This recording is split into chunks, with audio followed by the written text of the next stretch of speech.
Hello everyone. I'm very glad that you listened to my story. Please give me a follow and like the video if you enjoyed it. Feel free to comment and provide feedback so I can improve the sound quality. Yes, I will now continue the unfinished story Vol 1 Part 2. Chapter 48 Pom, Karchar, Lachar. Chapter 48 Pom, Karchar, Lachar. The Winterfell Dungeon Lord Experience Sharing Conference was held in the manor of the Winterfell Dungeon Lord, who was also a senior member of the Merchant Alliance. Strictly speaking, Winterfell didn't belong to anybody. The Dungeon Lord was like a manager since Winterfell was part of the Merchant Alliance's asset. From afar, one could see how this senior member of the Merchant Alliance was living a luxurious and decadent lifestyle. There were several manors linked together. The grounds were covered with green stone slabs that were far superior in terms of aesthetics and quality than Eternal Kingdom's diamond seam floor. Sherlock sat on the slow-moving beetleman, which passed through the shiny golden doorway. The beetleman stepped on the beautiful stone slabs as Sherlock held onto its buttocks.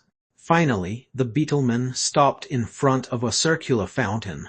Sherlock stepped on the beetleman's joints as he dismounted and tidied up his suit gracefully. He saw another beetleman stop behind his ride. A slender devil with a goat's horn dismounted the beetleman while trembling, and a werewolf in a western suit quickly supported his arm. Another two werewolves carried the devil's suitcase and his suspenders. The werewolves looked professional.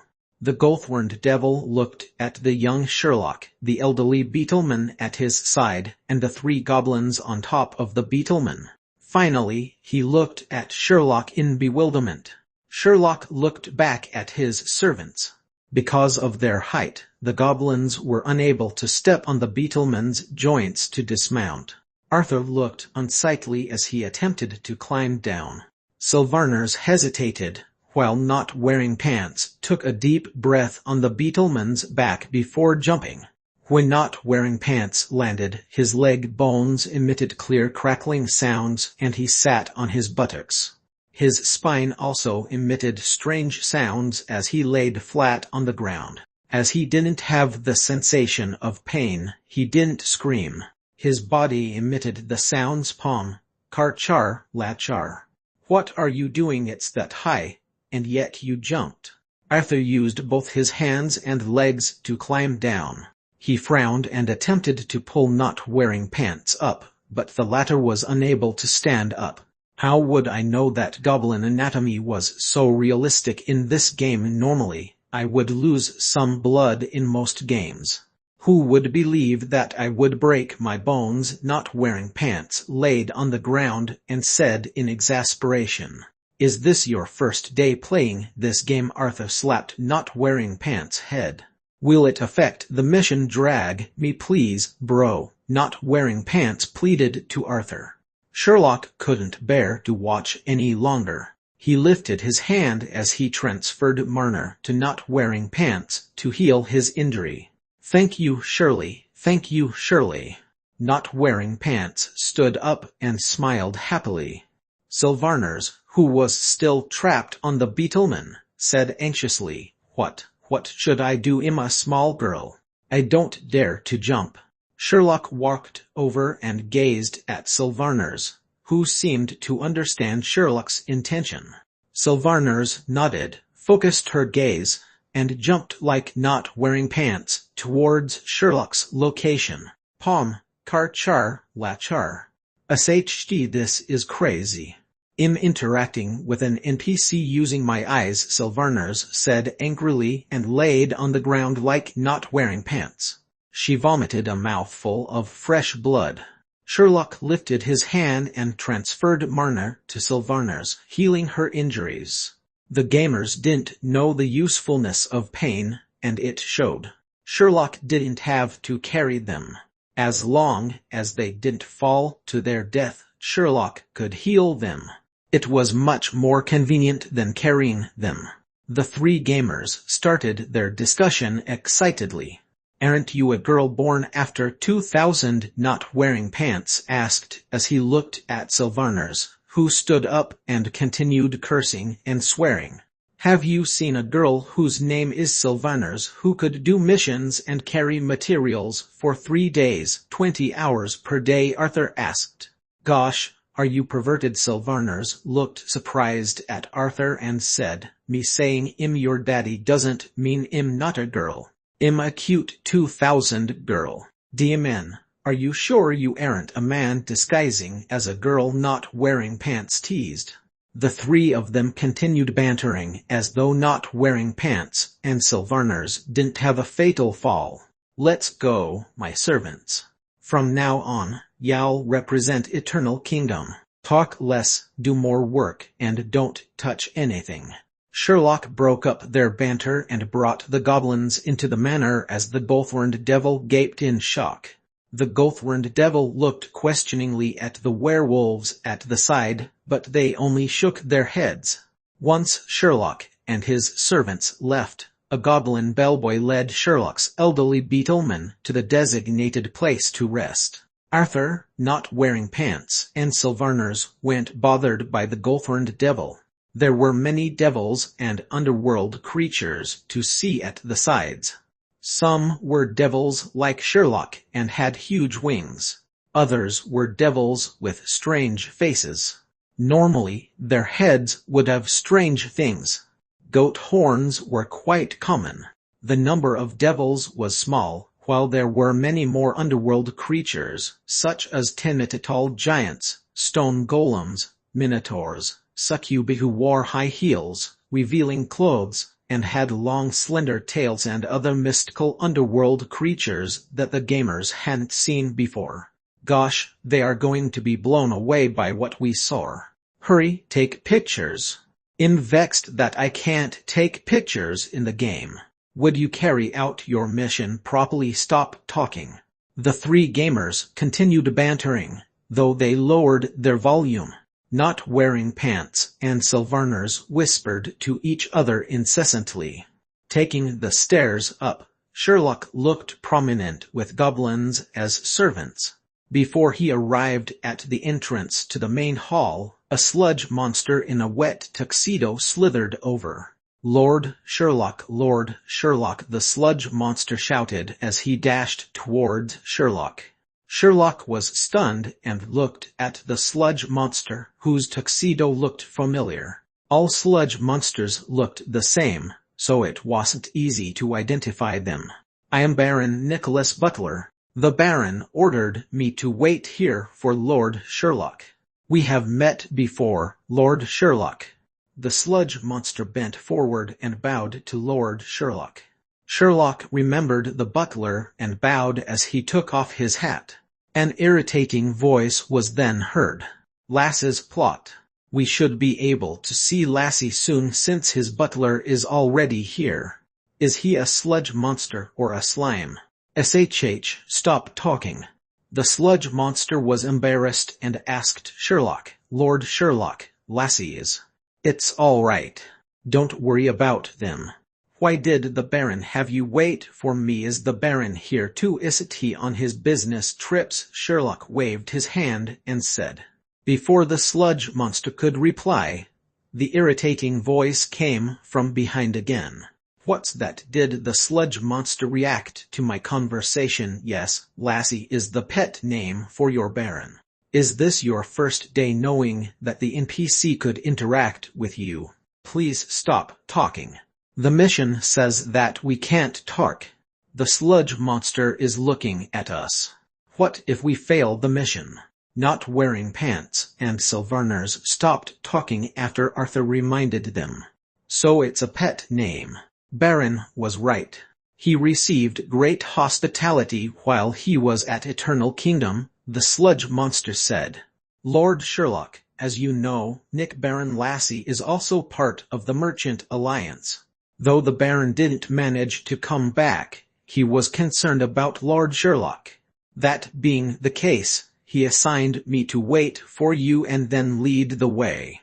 The sludge monster said respectfully, Lord Sherlock, Welcome to the Dungeon Lord Experience Sharing Conference. Chapter 49 Novice Group Commerce Discussion. Chapter 49 Novice Group Commerce Discussion. According to the conference rules, Sherlock could only bring 3 servants. As the sludge monster was one of the workers, he wasn't considered Sherlock's servant. For the past few years, the development of the dungeons was on afterburners, and an increasing number of devils purchased dungeons to start their enterprise. You are being categorized in the novice group, but it's not because of your low-status dungeon, poor location, or lack of resources. It's because of the large number of dungeon lords. With Lord Sherlock's status and capability, you could be in the veteran group commerce discussion. The butler put a convenient pen into his body and said, "The following is a note left by the Baron for Lord Sherlock." He also meticulously selected the required buildings and special talents for the initial development of Eternal Kingdom. This is the veteran group listing. The butler spat out a piece of paper filled with words and handed the sticky paper to Sherlock. Sherlock took the sticky paper and perused it. Veteran Group Commerce Discussion Area. Underground Forest Planting Area, 10,000 Magic Stones. Magic Stone Ores Refinery, 10,000 Magic Stones. Teleport Portal Reception Hall, 10,000 Magic Stones. Magical Items Enchantment Platform, 10,000 Magic Stones. Magical Beasts Research Center, 50,000 Magic Stones. Underworld Creatures Improvement Research Center, 50,000 Magic Stones. The latest complete magical skills compendium for Underworld Creatures, 50,000 Magic Stones. Lord Sherlock, let's take a look at the materials for construction. Well, begin from the Teleport Portal Exhibition Hall. They have the best teleport portal merchants in the Northern Underworld. A functional dungeon with a bright future has to have a good transportation system. Though there are numerous restrictions on the teleport portal, it's the most efficient method for traveling before construction of the rapid transit. As for the novice group commerce discussion, we don't need the butler said as he walked. When he turned his head, Sherlock and his 3 servants were gone. Lord Sherlock, the lost and helpless butler asked in a timid voice. While the butler was looking all over the place for Sherlock, he had taken his servants to the free afternoon tea area. There were clay-roasted spiders, fried clay cakes, clay buns with meatballs, clay hot pot, and the underworld favorite clay-covered rice. Even the children nearby were craving and weeping for the food. "Can we have these foods?" Sylvarners looked at the delicacies and couldn't hold herself back. "Can I bring some back to sell? I haven't seen these foods before. Is there a special buff after eating? What's there to eat? I feel we should examine things. This is a new scene. Whether we will be able to come here again is still a question mark. Have you played an RPG before?" Not wearing pants extended his hand to grab the bottles and cans at the sides, but he was stopped by Arthur. "Have you forgotten about the mission requirements? Less chatting, and don't touch anything. If I'm unable to complete this mission because of you, are you going to compensate me?" "I'm just joking." Not wearing pants smiled sheepishly. He decided not to touch the bottles after seeing Arthur's serious face, and he apologized earnestly. "Sorry, rich bro. I won't do it again." Sherlock ignored the 3 gamers as they quieted down. He wasn't there for the free afternoon tea. Sherlock grabbed a Hades tentacle bread and a cup of thick, fragrant, and bloody chrysanthemum tea as he surveyed the area and found his spot. Dungeon Lord Experience Sharing Conference, Novice Group Commerce Area. "Arthur, not wearing pants." "Sylvarners," Sherlock shouted, causing the 3 gamers to perk up. "Pen." Not wearing pants took out a pen from his tuxedo and showed it to Sherlock. Personal seal. Sylvarners took out the personal seal from her tuxedo and showed it to Sherlock. Suitcase. Arthur lifted up a small suitcase. Good, we are prepared. The next phase is an important time for Eternal Kingdom. Be on your toes. Show the dignity that a hero should have. The heroes that defeated the leader of the Houndhead men, Kramer, and saved the world. Focus your attention. Do you understand? Sherlock did his final preparation and checked that his magic stone card had more than 3,000 magic stones before he took them in. Amazing special price, the latest 100-year anniversary sale organized by the blacksmith shop. Do you want a good, affordable carpenter with culinary skills? Look for us. Easy to grow wild grass for healing injury. Wild grass is more than sufficient. You can even add in some wild grass for dinner. Easy to learn exercises. Even goblins can practice their sphincter. Do not be discouraged or disappointed. The latest enrichment book, Dungeon Development for the Poor Soul, is guaranteed to let you go from a beginner to a muddy end. Sherlock walked past a rundown corridor with the shop's information counters. They were decorated with various promotional materials that were attractive and informative. Even the prices were suitable for novices. However, there weren't many creatures seeking information. Only a few devils and some underworld creatures were seeking information, creatures like liches and vampires. It was a pathetic novice group. According to the butler, we categorized in the novice group because there were too many dungeons. Not wearing pants was hinting that there weren't many dungeon lords seeking commercial collaboration. Games are like this. They promoted that there were many creatures, but the actual turnout is pathetic. It's normal, Arthur replied, feeling that there was nothing strange about it. Weren't we invited because we defeated Kramer? Will we be given a chance to give a speech? Sylvarners asked.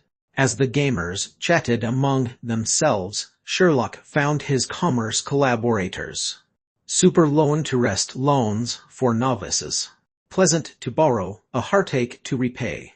Sherlock tidied his collar. His dream was to build the greatest dungeon. To depend on manpower alone wasn't sufficient. He required a large amount of resources and convenient transportation to create a self-sufficient enterprise hub, perhaps even numerous magical talents. Did these resources not require lots of magic stones? Like what he saw on the veteran group list, every item was Sherlock's goal. He intended to obtain a loan of 1,800,000 magic stones first. Before he grasped the door handle, the door opened, and a devil that looked like a fly was dragged out. Wait for a while. I know my dungeon is 3 days' journey from the surface and is a bit close. My dungeon only has a small magic stone or vein and a tiny forest resource. Can I mortgage a few of my goblins? 2,000-3,000 magic stones is too little. I would like to purchase the items in the veteran group collaboration listing. Hello, listen to me. The devil was dragged into the distance. How can I help you obtaining a loan? A pale vampire walked out from the loan office, looked at Sherlock, and asked politely. In passing by, Sherlock replied casually and placed his hands behind his back as he left. Gosh, I thought Shirley was going to obtain a loan. I prepared a screenshot. Not wearing pants said helplessly. How could that be the dungeon lord obtaining a loan in front of the gamers? That game plot is too loose, Sylvarners said in a joking manner. Arthur kept quiet as he followed Sherlock and looked around. Sherlock wasn't bothered by the idle chat of his gamers. He had to think of a way to obtain the money. His dream of borrowing 1,800,000 magic stones was dashed. If he couldn't borrow the money, how was he going to earn money? Gambling, perhaps? No. Devils wouldn't dabble in gambling. Though he had the intention to let his gamers compete in the gladiator arena to earn money, he had to strengthen their bodies before they could obtain the championship. Sherlock was in a dilemma. He wanted to find investors to fleece, but after running around, he found that there was no investment section. He felt terrible. Just as Sherlock thought he was going home empty-handed, he unwittingly arrived at a room with the words Special Talent Recruitment Center. He frowned and wanted to leave immediately. He saw the sludge monster with a wet tuxedo walking towards him and shouting, "Lord Sherlock, where are you? I processed the teleport portal reception hall agreement for you. There is a 20% discount, and it will only cost 8,000 magic stones, Lord Sherlock." Lord Sherlock was about to turn around when the door of the Special Talent Recruitment Center opened, and a succubus walked out. The succubus looked at Sherlock and was stunned. Sherlock was also taken aback. Both of them gazed at each other. To the three gamers, it was like the 8 o'clock prime-time idol drummer chance meeting of the male and female protagonists, kind with glittering stars around the picture frame. Not Wearing Pants winked at Arthur and whispered, "I thought this was a realistic horror online game by Cthulhu. I didn't expect it to have comedic love elements." Look at the succubus gaze at Shirley. Isn't it love at first sight? Though it's old-fashioned, it would make the NPC popular. Do you believe that if I posted this picture on the forum, it would create another sensation? Before Arthur replied, the succubus grabbed Sherlock's cloak and cried, "Pay, pay-oo." The succubus didn't manage to complete her sentence. Her mouth was covered by Sherlock as he shoved her into the house. Sherlock said to the servants, "Wait for me outside." Then the door was shut and the three gamers were left outside looking at each other. "What's that?" Silverner's hand recovered herself. "RA-18 restricted scene, I think." Not Wearing Pants was puzzled. "Do we wait? Perhaps there's a hidden plot or mission." Arthur frowned as he looked around. Chapter 50 Never Before Seen Scene. Chapter 50 Never Before Seen Scene. Sherlock pushed Evelyn to the background wall of the door. She looked astonished at Sherlock and gave muffled sounds. Sherlock took out a card and asked, "Do you have a card?" Evelyn struggled more furiously. Sherlock pondered over his words and found them ambiguous. He said, "It's not a robbery. I'm transferring magic stones to you." Evelyn heaved a sigh of relief. Sherlock released his grasp and backed up. "I thought Lord Sherlock had forgotten about it, so I wrote an invitation letter and put in a reminder on the back of the letter. I was shocked by your actions just now." Evelyn clasped her magic stone card. She was pleased to see 5 magic stones being transferred to her. "How could I forget? I've been looking for you, but I didn't manage to find you. I'm relieved that you're doing well in your current job." "I'm leaving," Sherlock said casually. He noticed several recruitment tags on the wall, and one of them attracted his attention. Lord Sherlock. As Evelyn was pushed to the wall, she was unable to move her body. She covered her chest with her hands, and her tail shifted nervously. "Is this for real?" Sherlock pointed to the recruitment tag behind Evelyn, who turned her head to take a look. "Recruitment of special talent to complete the spiritual graduation research and test the latest combat power of the Spirit Legion. I am recruiting intelligent and strong combatants. The requirement is being fearless of death. Attractive remuneration." That is the recruitment notice for the Spectre College every semester before graduation. There aren't many applicants as the requirements are stringent. "What is it? Is Lord Sherlock interested in applying?" Evelyn asked, puzzled. "Of course, it's not me. However, some of my friends could be interested. I'm looking out for them." Sherlock left Evelyn and took the recruitment notice off the wall. He examined the notice carefully. Is there any detailed information on the remuneration? The previously recruited combatants were either seriously injured or killed instantly. The liches were newly graduated, and they weren't familiar with the control of the Spirit Legion, so there were lots of accidents. Each combatant's remuneration isn't high, and there's no death compensation, Evelyn said. Those with strong capability weren't willing to do troublesome work with little pay. That's why very few creatures applied. Help me contact the Spectre College. I'd like to contact them, as my friends might be interested in this job if the remuneration is reasonable, Sherlock said casually.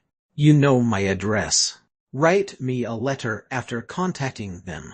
Really, thank you, Lord Sherlock, for supporting my work since graduating from school. My business has always been from Lord Sherlock.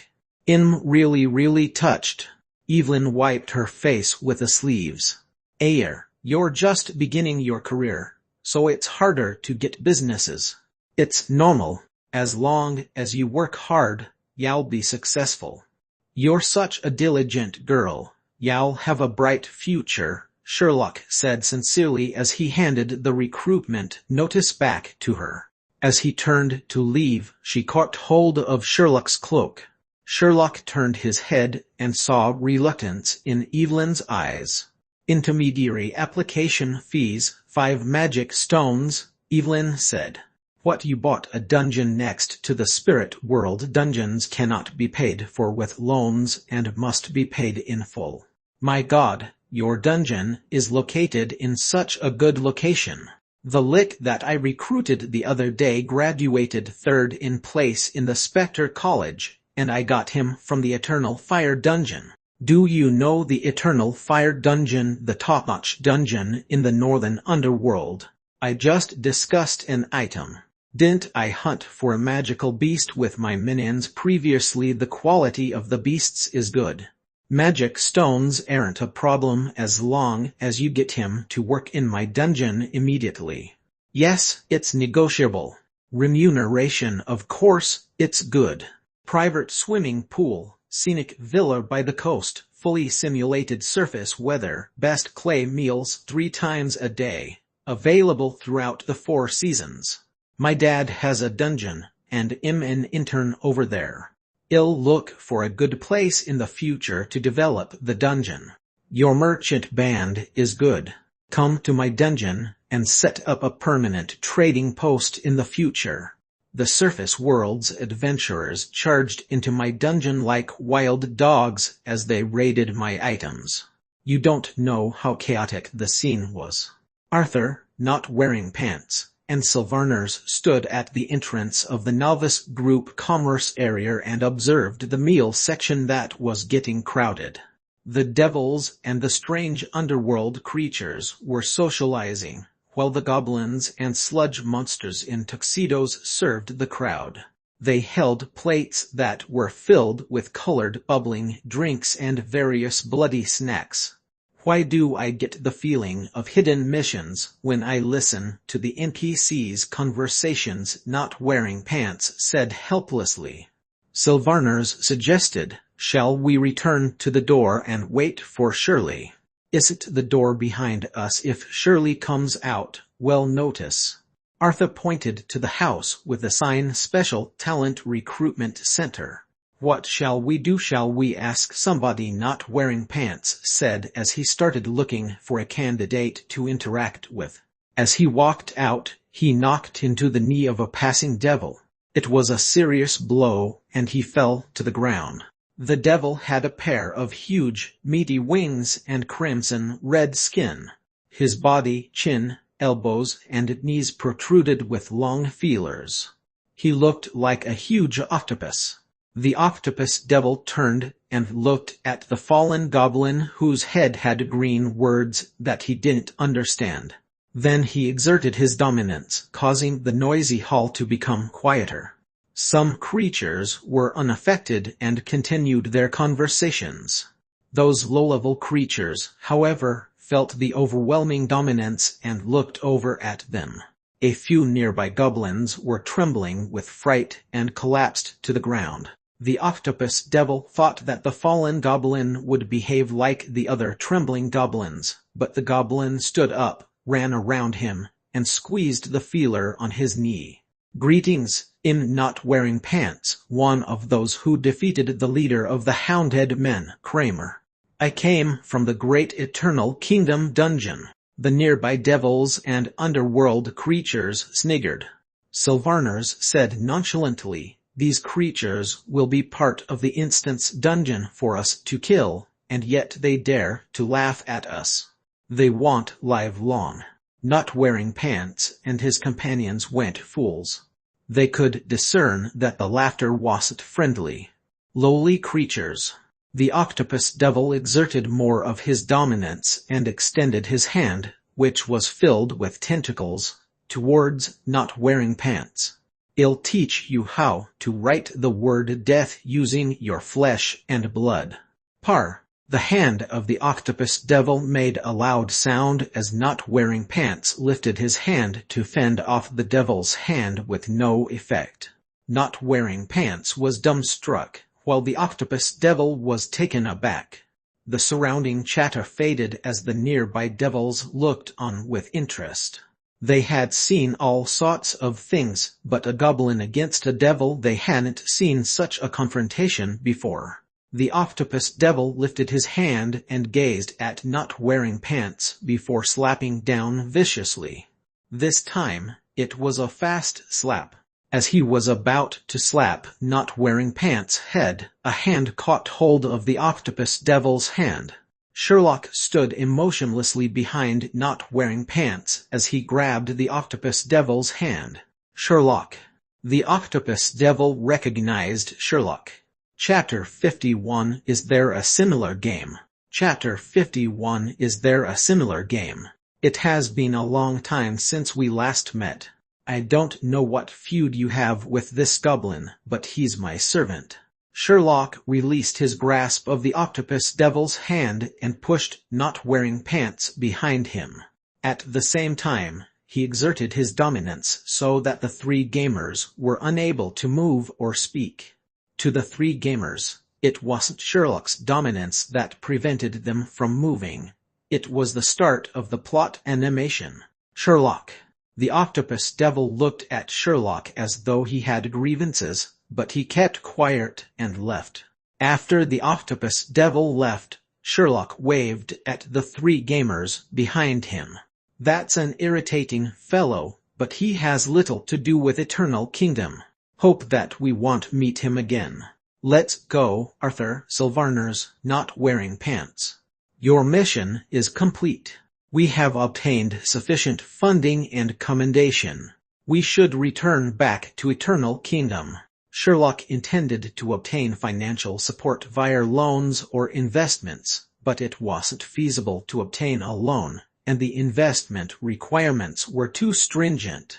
Though the conference was about sharing experience, Sherlock had nothing to share except for his experience about his insane gamers.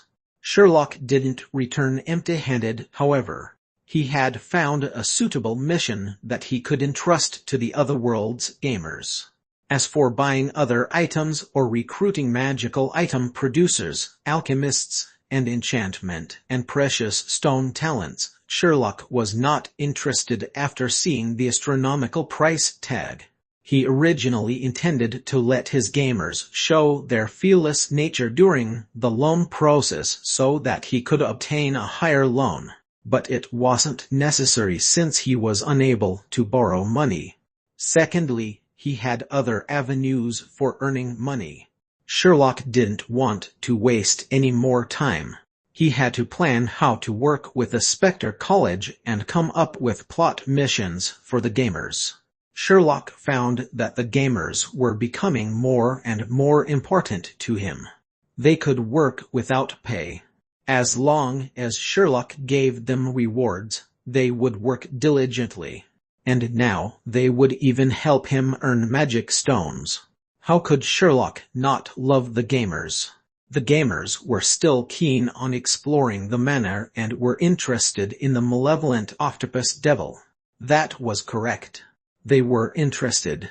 That octopus face was fierce. I wonder if it will be the first boss in the open beater. That's possible. He seems to be closely related to Shirley, but Shirley didn't explain anything to us. It might be another hidden mission. They were discussing similar topics along the way.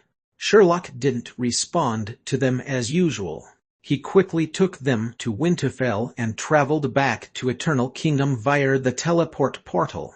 They were warmly welcomed by the gathered gamers.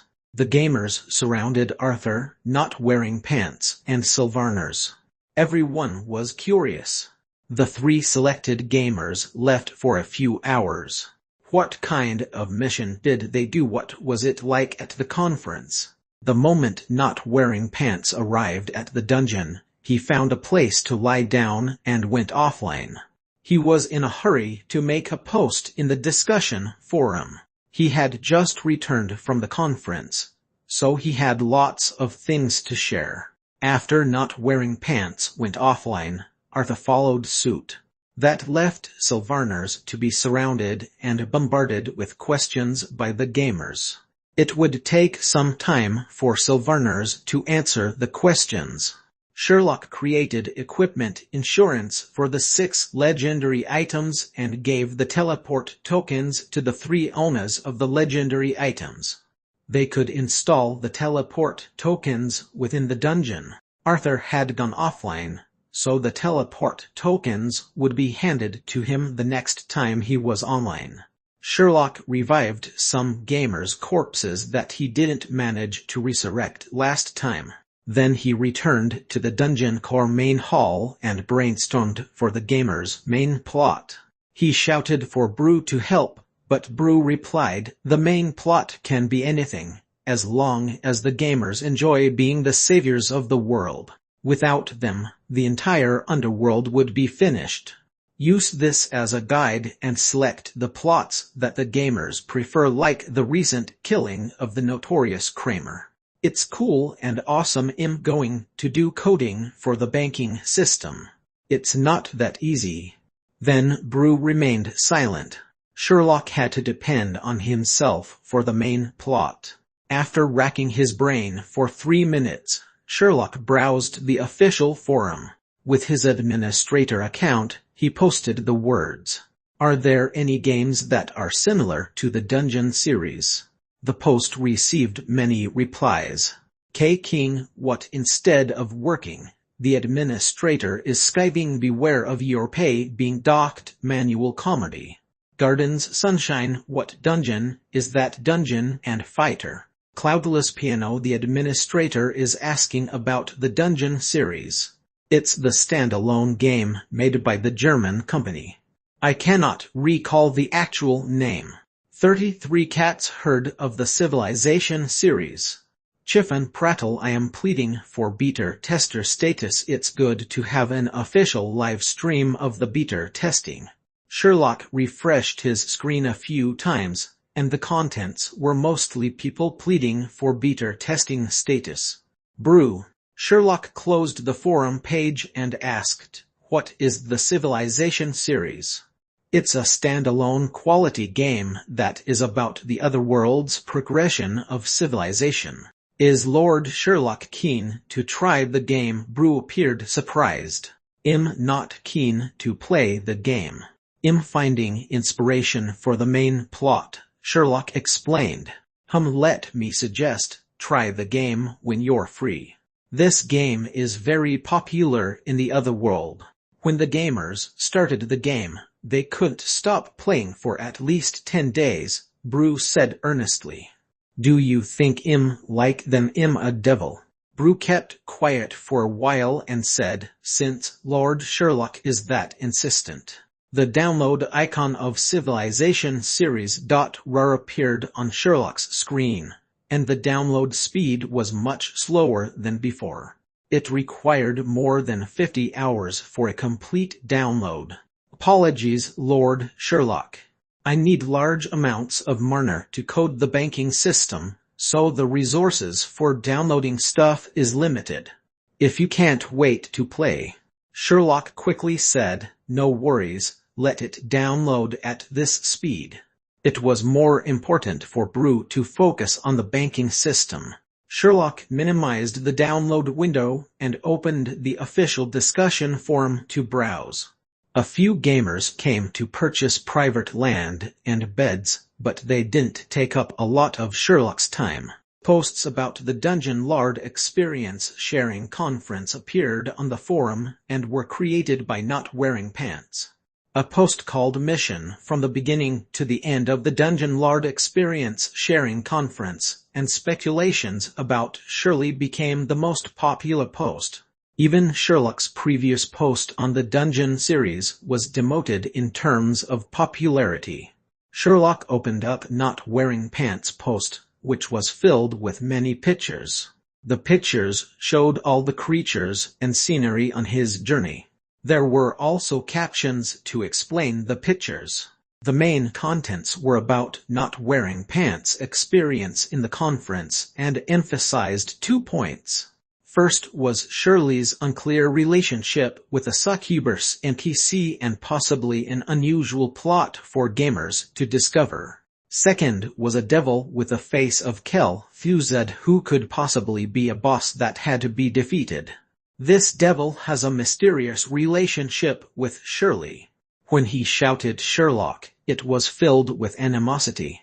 With such sensational news, an explosion of discussions ensued in the forum. Bachelor with terminal cancer, what's that? We have to give that dog some incentives just to play the online game. Lusty hero saving distressed damsel. The Kel Fuzed-looking devil doesn't look convincing. If he wasn't of giant size, would he be fear-inspiring? Home futinary puny legend. Hey, previous poster. Perhaps the devil hadn't transformed himself. Stargazer's month-old bunny. I had a grand vision of the world of you and the countless boss NPCs. We will be fighting the devils and liches who appeared at the conference. The above board does not give flirty signals. If Shirley doesn't remain single, he will lose a lot of fans. Fuok Thunder Virus. Is there an official novel for this game like the Warcraft War of the Ancients? Into world views.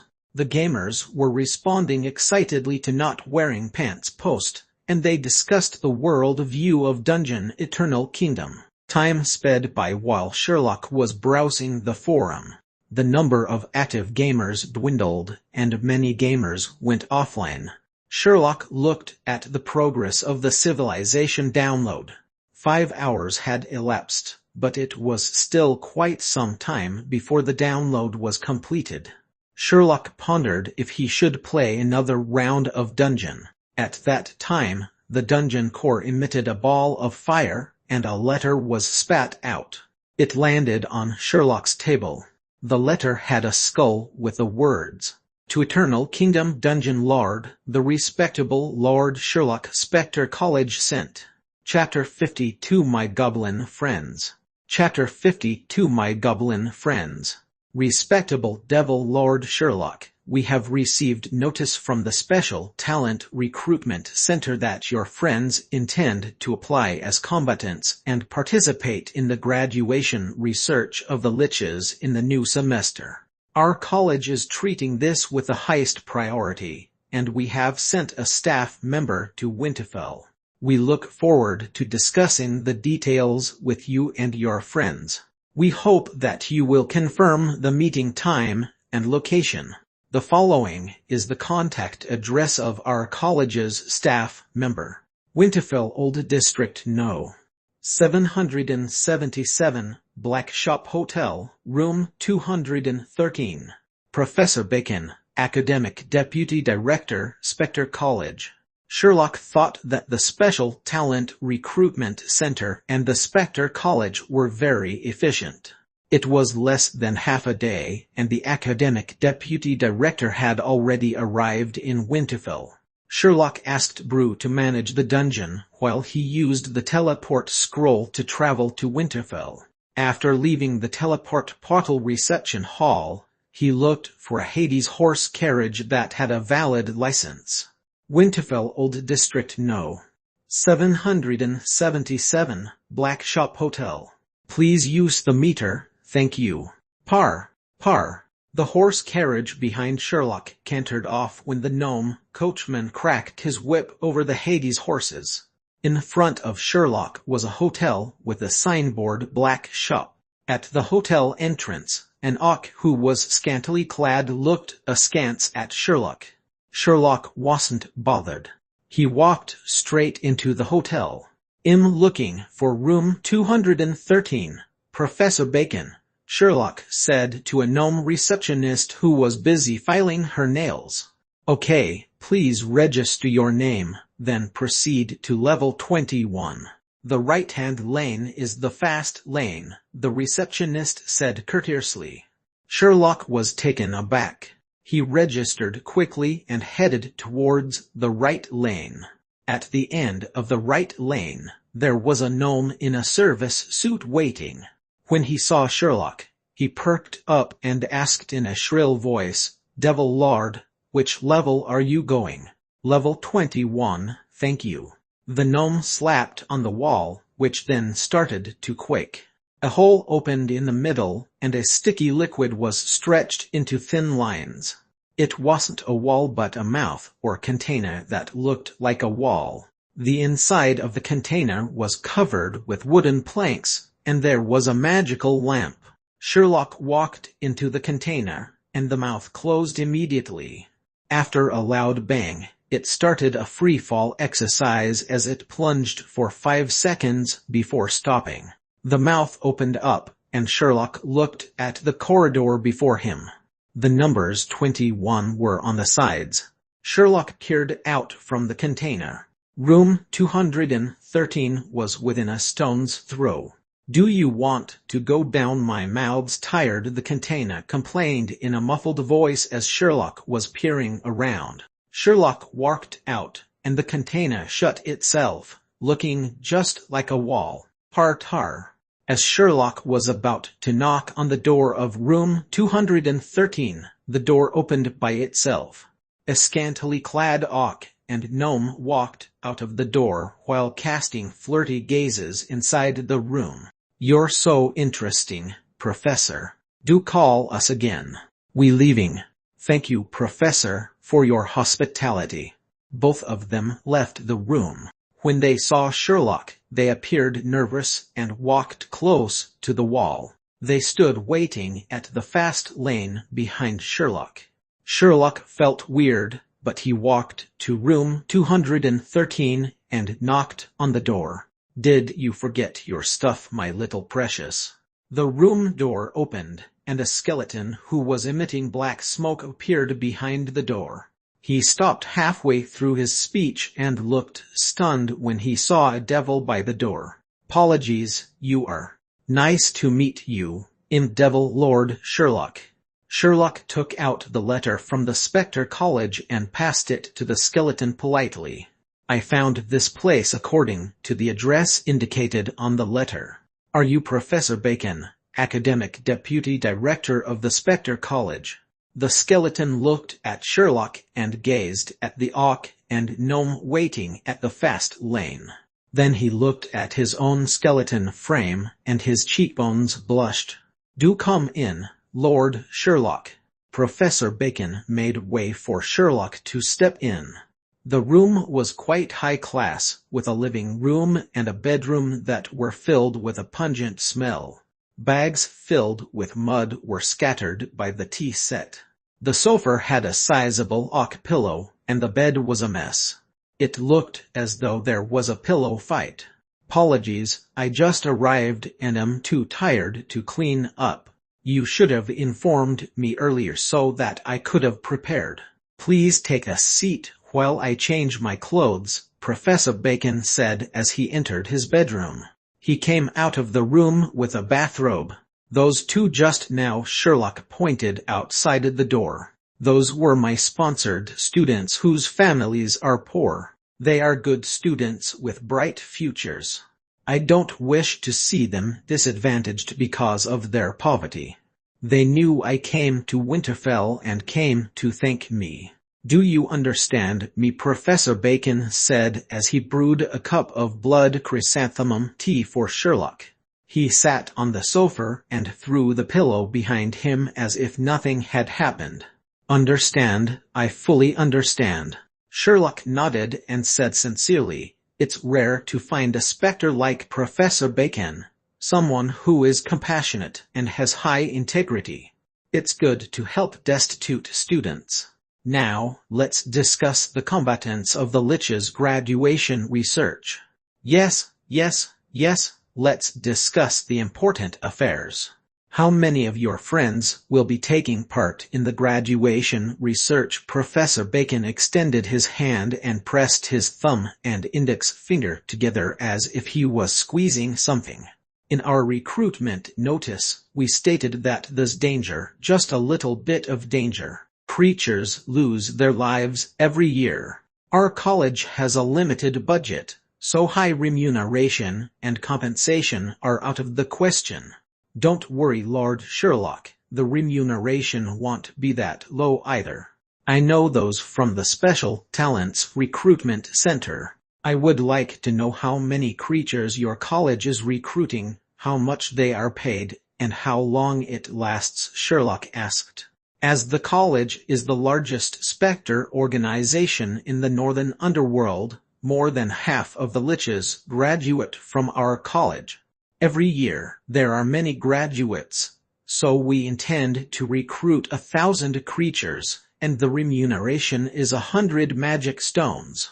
The duration is 10 months to completion, assuming there are no deaths. If all of them perish, then we would have to recruit again, and the duration would be off. Professor Bacon sighed.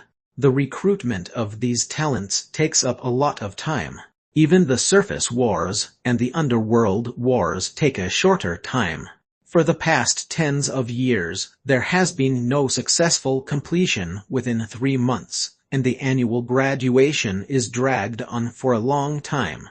The longest time was over 10 years. It's not easy being an academic deputy director. It is indeed hard on you, Sherlock said with empathy. How many of your friends are applying? If the number is large, I can apply to the college to pay you commission. Lord Sherlock, Professor Bacon said as he lifted the cup of bloody chrysanthemum to his mouth. The chrysanthemum flowed down the mandible and dripped on the sofa and floor. To be honest, I would like to undertake the entire recruitment requirement for this year's graduation research. If possible, I would like to create a long-term collaboration with your college. The scope of the collaboration wouldn't be limited to research, Sherlock said earnestly as Professor Bacon gaped in astonishment. He was stunned for a long while before saying, Lord Sherlock wishes to undertake the recruitment requirement for this year's graduation research. Perhaps Lord Sherlock didn't understand my intention. We don't accept powerful creatures since the graduating liches are far inferior to mature and experienced liches.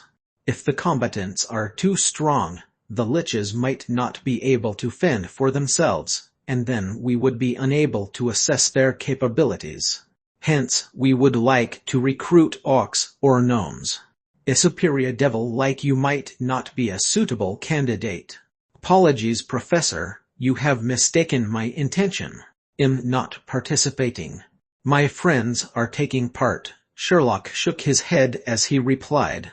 Pardon my question, but who are your friends? Gnomes, orcs, are there enough of them? Don't they require death compensation? Professor Bacon asked worriedly.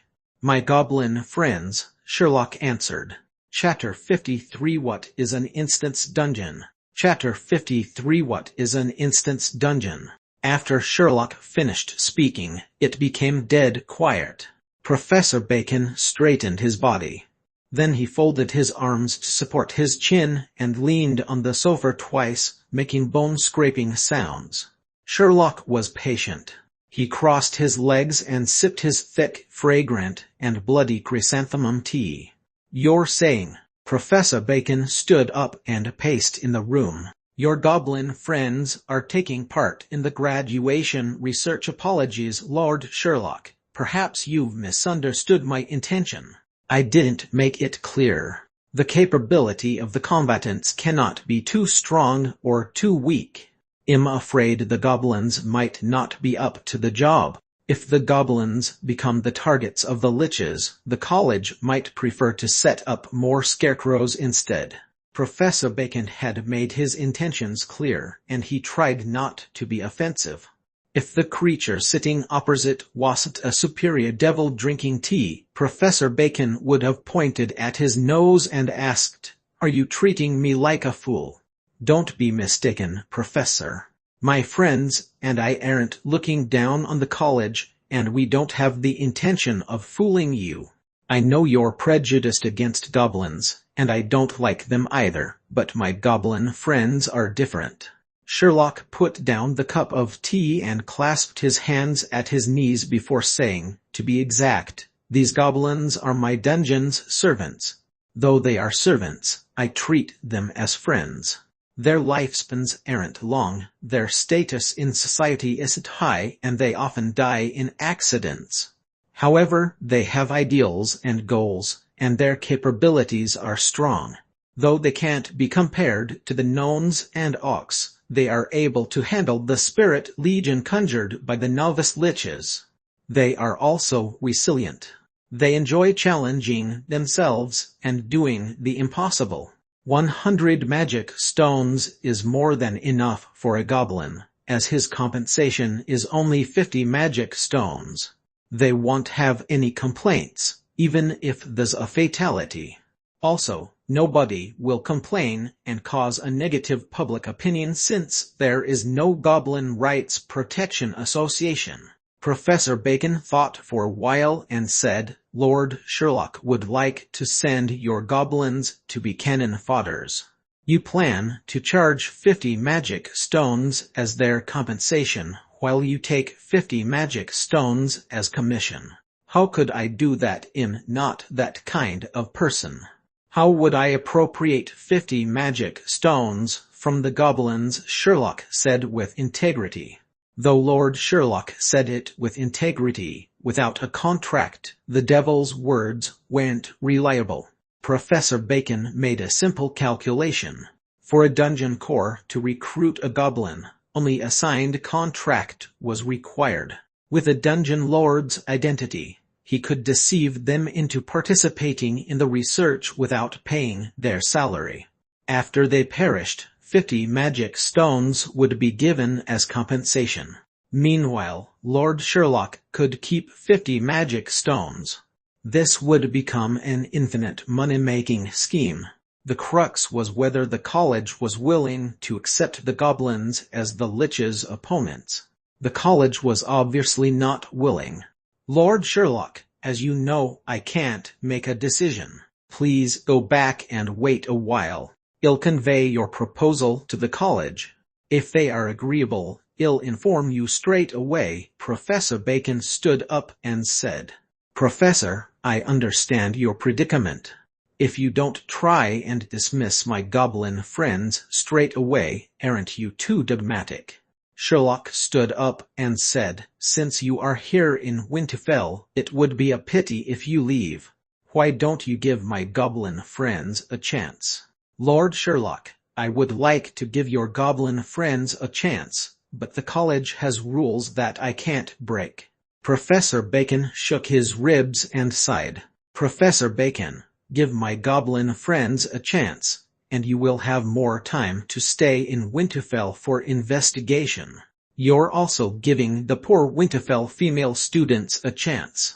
I know of a place with many poor and beautiful female students." Sherlock didn't manage to finish his sentence before Professor Bacon's eyes lit up. "Where?" Professor Bacon felt he was too rash and changed his tune. "I mean, Where is your dungeon? I'm willing to spend more time to investigate and see if your goblin friends are as good in combat as you claimed. Of course, the Eternal Kingdom welcomes your arrival. I have a small request, Sherlock said. My goblin friends have a special trait. If you appear as a college academic deputy director to investigate, it might not incite their fighting spirit. As you know, the minds of goblins are hard to figure out. If I don't create a sense of mission in them, they might not be willing to participate in the graduation research. Professor Bacon tilted his emotionless skull face as Sherlock edged close to him and said, "He'll go back and think of a good solution, while Professor Bacon focuses on helping the poor female students in Winterfell. Wait for my letter." The bright rays of the teleport portal illuminated the dungeon main hall. The gamers, who were carrying bricks diligently, looked in the direction of the portal. As Sherlock walked out, the gamers ran over to him. Some of them showed their coins excitedly, while some injured gamers crawled or limped over. "In buying land, I want to buy land. Bed, I want a bed. My leg was crushed by the ore. Help me heal my leg, please, Shirley. I can't mine for ore. Can't the system give a maintenance notice for the revival system? When is our compensation given?" The gamers shouted wildly. There were that many requests just from 100 gamers. The group of goblins looked like a hungry group of pets waiting for Sherlock to feed them. Sherlock completed all their requests. He watched them leave before he went back to his work. The gamers were no longer curious about Sherlock. Though a Devil Lord looked cool and awesome, after long periods of exposure, it was no longer exciting. Who had the time to look at Shirley? The time was better spent carrying bricks. Is the equipment improved? Is the private land purchased? Is the bed purchased? All required money. As for the compensation, it was Brew who managed it. To show that Eternal Kingdom was a professional game company, the compensation would be sent out the next day at 6 o'clock. Sherlock browsed the forum with ease in the dungeon core main hall. He also had to think of the gamer's main plot and background story. The forum was filled with discussions about the background story of Dungeon Eternal Kingdom, the relationship between Shirley and the Octopus Devil, the relationship between the succubus and Shirley, Baron Lass's warm attitude towards Shirley, and other trivial content. All these attracted the insane curiosity of the gamers. Though only fragments of information were presented to the gamers, they speculated that the game producers were planning a game with a massive world background. The factions included the various independent dungeons and the Winterfell Merchant Alliance. The gamers speculated on the roles of these factions. Would they be against the gamers or allies of the gamers? The speed of posts refreshing was fast. Pressing F5 would reveal an entirely new page. Only Not Wearing Pants detailed mission narration remained consistently on the first page, as the post was continuously being pushed to the top. As Sherlock had already read the post, he wasn't interested in it. He browsed other posts in the forum and noticed a post which was constantly being pushed to the top. The topic was regarding Dungeon Eternal Kingdom, speculation and analysis of the first instance dungeon. Spider Queen, Octopus Devil or Lassie. Brew, Sherlock shouted at Brew, who was busy coding, and asked, "What is an instance dungeon?" Instance dungeon. You're asking about the online game Instance Dungeons from a professional viewpoint. An instance dungeon is a place that provides generous equipment, items, and resources to gamers. It's different from normal game or scene areas. I'll let you watch some videos. These are the videos on instance dungeons from World of Warcraft. You may use it as research for your understanding. The screen before Sherlock showed various videos on instance dungeons. Chapter 54. Let's start the show. Chapter 54. Let's start the show. Is this the instance dungeon from the Otherworld's online game? Sherlock viewed various games video channels. Some of the videos were narrated by the Otherworld's gamers. Sherlock held his arm and pondered before saying, "Though I don't understand a lot of the terms, I find the way they played the games interesting. I roughly understand the gamers' tastes. It seems like a notorious leader of the hounded men like Kramer isn't enough to whet their appetite." Sherlock thought for a few minutes. Then he took out a pen and paper and started writing. "Respectable Professor Bacon, Academic Deputy Director of the Spectre College, I am sorry to impose on you while you're helping those poor female students. Lord Sherlock from Eternal Kingdom, I have thought of a way for you to appear." It had been 3 days since the end of the Winterfell Dungeon Lord Experience Sharing Conference. Though the gamers were discussing excitedly in the forum, the 100-beater gamers decided to further the plot. They decided to conquer the spider's lair. As the first released area in the game, the spider's lair had been a difficult area to conquer. Many gamers were in fear of the spiders. Later, there was the appearance of the boss, Kramer, who massacred the gamers. With the gamers' teamwork, they conquered the terrifying Kramer. After Kramer was defeated, there were many new plots and even a hidden mission. Winterfell Dungeon Lord Experience Sharing Conference. Though only 3 gamers were selected for this hidden mission, they witnessed the immensity of the outside world. Not Wearing Pants posted the details of the hidden mission on the official forum, causing many gamers to speculate about Eternal Kingdom's worldview and background story. Deep within the spider's lair was the Spider Queen, which was the first designated boss in the game. The gamers looked forward to defeating the Spider Queen so that they could discover new plots.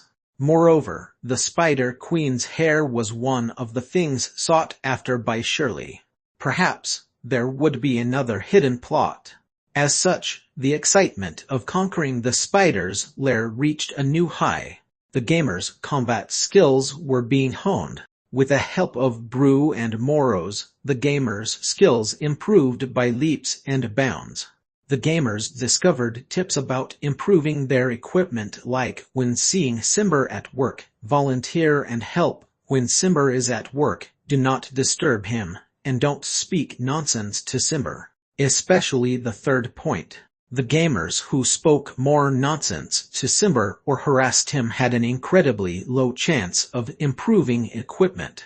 When Peasant was improving his level 2 short sword, he asked Simber if there was a mission for him. Simber threatened to break his short sword, saying, "One more word from you, and I'll destroy your sword." With such good tips, it was foolish to antagonize Simber. If the gamers made Simber angry, they deserved to lose their swords. Because of the previous factors, the gamers' progress of conquering the spider's lair accelerated from loitering at the entrance to clearing out a large safety zone. Using it as a stronghold, they ventured deeper into the spider's lair. Another big piece of news was that while normally gamers formed a team of 3 to hunt spiders, Arthur managed to kill a spider one-on-one using 3 pieces of Kramer's equipment. The discussion forum exploded with many topics, and many gamers tried to mimic Arthur's feat. All attempts ended in failure. Burning chest hair was one of them. He wielded one of Kramer's weapons, Kramer's dagger, while he was armed with Eternal Kingdom's shield and armor that were improved to level 4. He was challenging a spider cautiously while the other gamers watched from a hidden location. If the gamers were too close, the spider might escape in fear. When faced with a single goblin, the spider had no intention to flee. Though the spiders were hunted daily, with their low intellect, They didn't have the intelligence to figure out the capability of the goblins. Burning chest hair regulated his breathing, which was something taught to him by Moros in his first class. To survive in a life-or-death situation, the goblin had to master his breathing. Burning chest hair wasn't in a life-or-death situation. Instead, the spider had many injuries after being stabbed many times. The advantage of the dagger was that it was small and convenient. If the goblin was able to get close to the spider, he was able to stab many times. As the dagger was lighter, the attack speed was higher than a short sword. Though the damage wasn't as high as the short sword and hammer, it was as high as 0.25. A fully improved Eternal Kingdom short sword only had 0.15 damage. With such high damage, it was a different feeling to stab the spider with a dagger. There was no way to verify that the 0.25 dagger was more destructive than the hiltless short sword with 0.15 damage. It was a joy to stab, and the dagger created confidence. Burning chest hair wasn't complacent, as he didn't have 3 pieces of legendary equipment like Arthur. Arthur had a plate legging, a short sword, and a breastplate. With the 3 pieces of legendary equipment, as long as the head wasn't stomped by the spider's leg, the goblin was safe. But for burning chest hair, he only had a piece of level 4 armor. If he didn't parry with his shield, his body armor could only take a hit. If his armor took a second hit, he would be mortally wounded. Burning chest hair could feel that the hit points of the spider were dwindling. Though he couldn't see the hit points, after killing so many spiders over these few days, he could feel it. The spider charged at burning chest hair.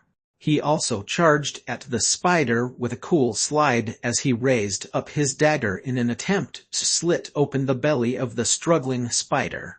He was fast and looked cool. As he neared the spider's leg, he didn't panic, and there was no fear. The spider's leg penetrated his skull and nailed him to the ground. Burning chest hair perished. It was that close, but he failed again. It's a pity. Chest hair's solo kill was harder than Arthur's. It's a pity it failed. What a pity. Try again next time. He fought the spider for 2 hours. Such a pity. Let's go and recover the corpse. I wonder if Shirley can revive him with his smashed head. The 4 gamers finished off the struggling spider. They then dragged burning chest hair's corpse and the spider's carcass happily back to Eternal Kingdom. The gamers didn't know that their actions were being observed by a superior devil and a skeleton lick hidden in the shadows. Bacon gazed at the scene with his empty eye sockets and gaped for a long time. Bacon was summoned by Sherlock to Eternal Kingdom secretly. Sherlock accepted his teleport request after he closed the dungeon core main hall. Then he used his Marner to make both of them invisible before sneaking into the spider's lair to observe. After a long time, Bacon said with a tone of disbelief, "These goblins, were they trained by you? How many of these combat goblins do you have? Though they are a bit weak, they are perfect for our graduating students. Do you have 1,000 with these goblins? I would need 1,500 of them to be cannon fodder, to complete the graduating research. Don't worry about the numbers. As long as Professor Bacon feels that they are suitable, and as long as there's payment of magic stones, the quantity of goblins is not our problem," Sherlock assured him solemnly. "What about combat skills quality? Are they like the goblins just now?" Professor Bacon sounded worried. "I've already discussed this with you.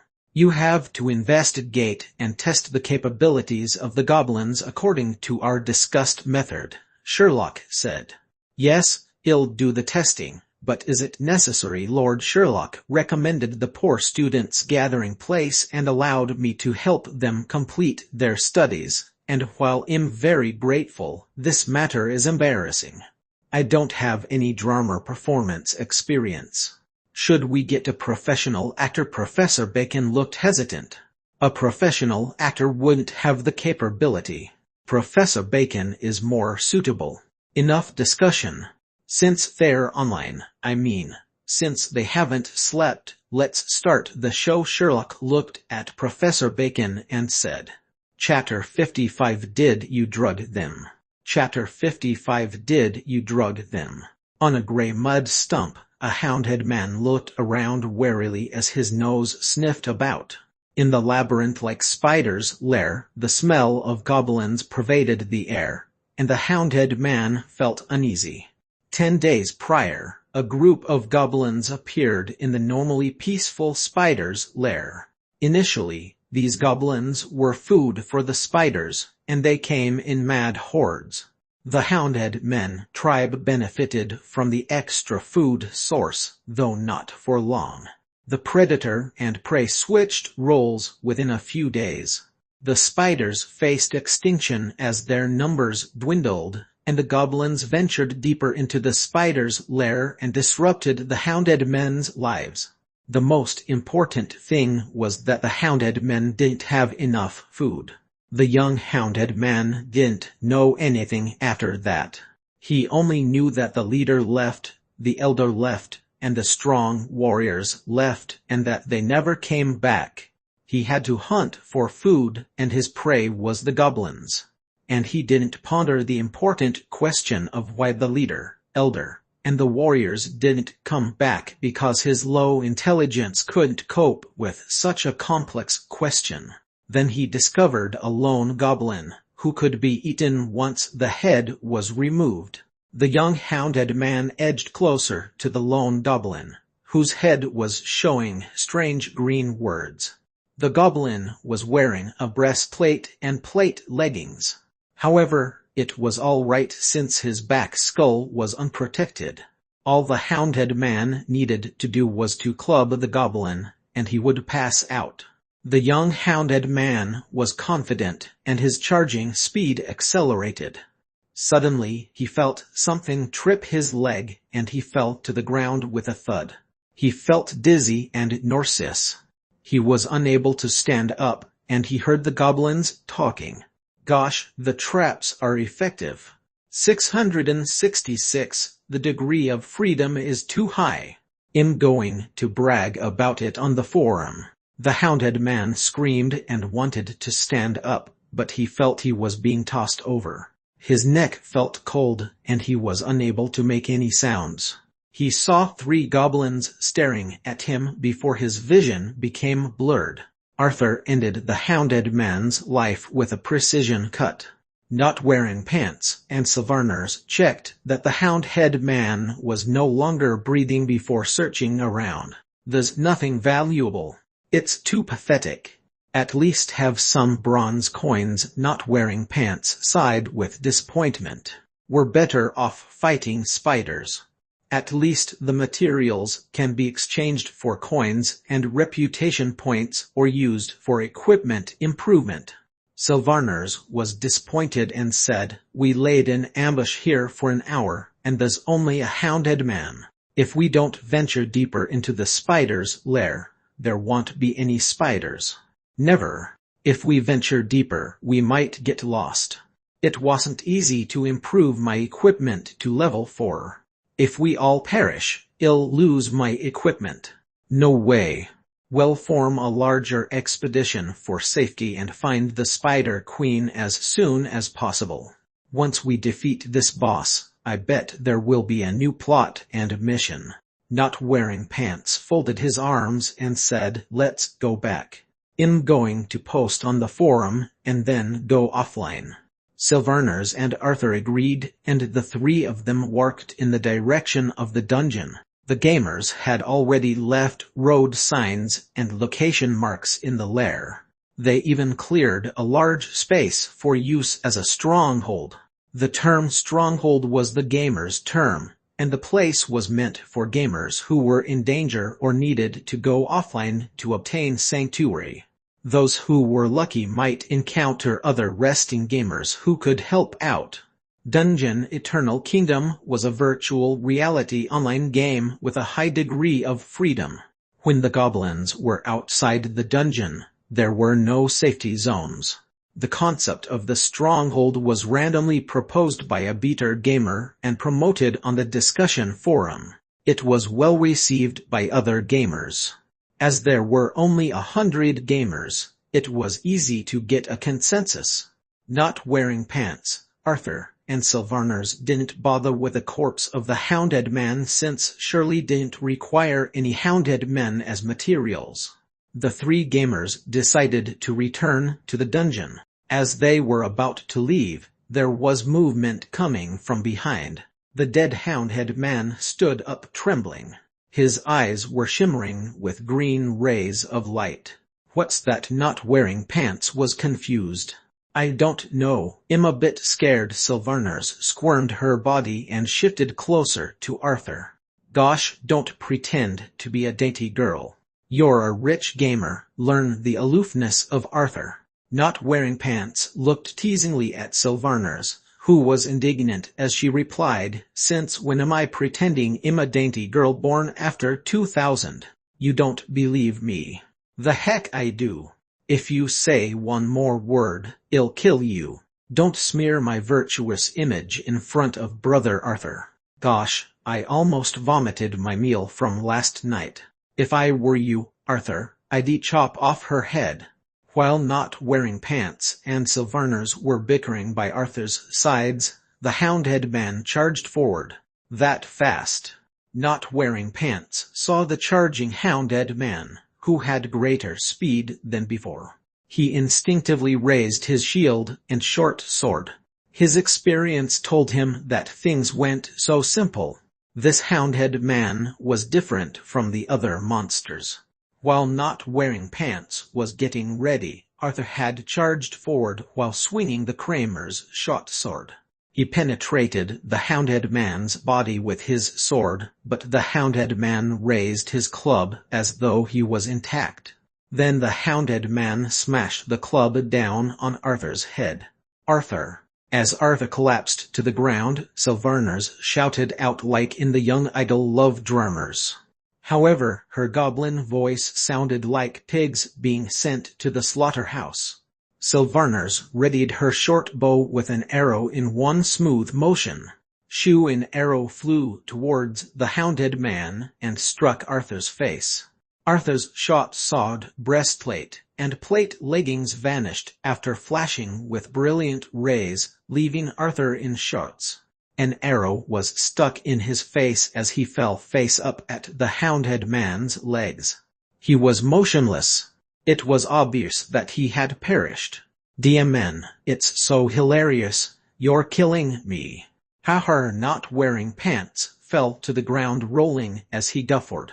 Sylvanus gave Not Wearing Pants a vicious kick.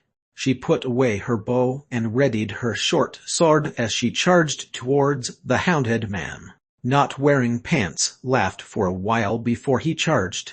Both of them attacked the Hounded Man in a pincer formation. Though the speed of the Hounded Man had become faster, the gamers were prepared, and the Hounded Man collapsed to the ground once again. The skeletons left by the spiders started to stand up. Their eyes were filled with a green light. "What's that new monsters? There are too many of them. Let's run." Not Wearing Pants and Sylvanus dragged Arthur as they fled. Not Wearing Pants took 2 steps before returning to drag the Hounded Man's corpse. "It's so funny. Arthur was killed by you, a guy pretending to be a girl. I'll shoot you the next time it was unintentional. Do you believe that hell give you a good scolding? Ha. Brother Arthur won't scold me." The teasing and bickering of the two gamers faded into the distance. Professor Bacon, who was at the corner conjuring the spectre warriors and observing the gamers, looked seriously at Sherlock and asked, "Lord Sherlock, did you give the goblins drugs?" No. Why would I give them combat stimulants? They went through basic combat skills training. With proper training, the goblins can be good fighters, Sherlock said while shaking his head. "I don't mean that." In saying, Professor Bacon organized his thoughts and said, "They saw the spectre warriors, but they were fearless and even killed one of their companions. They dragged the corpses as though it was normal. They even chatted and joked while running away. Were they high from the drugs?" Chapter 56. I am bar.manoroth.con. Not wearing pants and Sylvaners dragged the corpses of the hounded man, spectre warrior, and Arthur as they ran to the stronghold that was set up by the gamers in the spider's lair. There were 10 gamers in the stronghold who were eating spider meat, resting to recover their strength, and chatting. When they saw the 2 gamers running anxiously with Arthur, whose face was shot, they burst into laughter. Is it funny the hounded man died once and revived, and new monsters started appearing from the sides. They looked like skeletons that we haven't seen before. I guess it could be a boss. Call for reinforcements. In posting on the discussion forum, Sylvaners blushed from the gamers' teasing. After speaking, she laid on the ground and went offline. She had done to the forum to create a post. When they heard about the new monsters, they climbed up and wanted to take a look. Not wearing pants brought the gamers to the cave where the skeletons appeared. The cave was filled densely with skeletons, and they continued to grow in number. There were a lot of bones accumulated over the years in the spider's lair. The gamers contributed their fair share over the past month. The bones were conjured by Professor Bacon to become the Spirit Legion. The gamers hadn't witnessed such a scene before, and the skeletons were frightening. They were accustomed to underground spiders, but with that many skeletons, whose eyes were beaming with green light, they started to panic. Nobody fled despite their panic. It wasn't easy to encounter such a strange phenomenon. There must be something. Perhaps a hidden plot or mission. It was terrifying, but with more than 10 of them gathered together, the gamers composed themselves. Moreover, it was only a game. The skeleton soldiers on the outer perimeter discovered the gamers. They opened their mouths and car sounds filled the cave as they charged at the gamers. Oh my god, it's scary. Is this a horror game?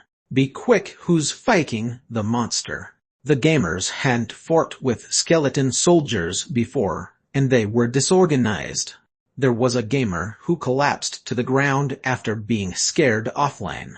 There were only 5 skeleton soldiers, and they didn't have any weapons. They used their bones or the stones on the ground as weapons as they charged at the gamers. One of the skeletons was a dire wolf.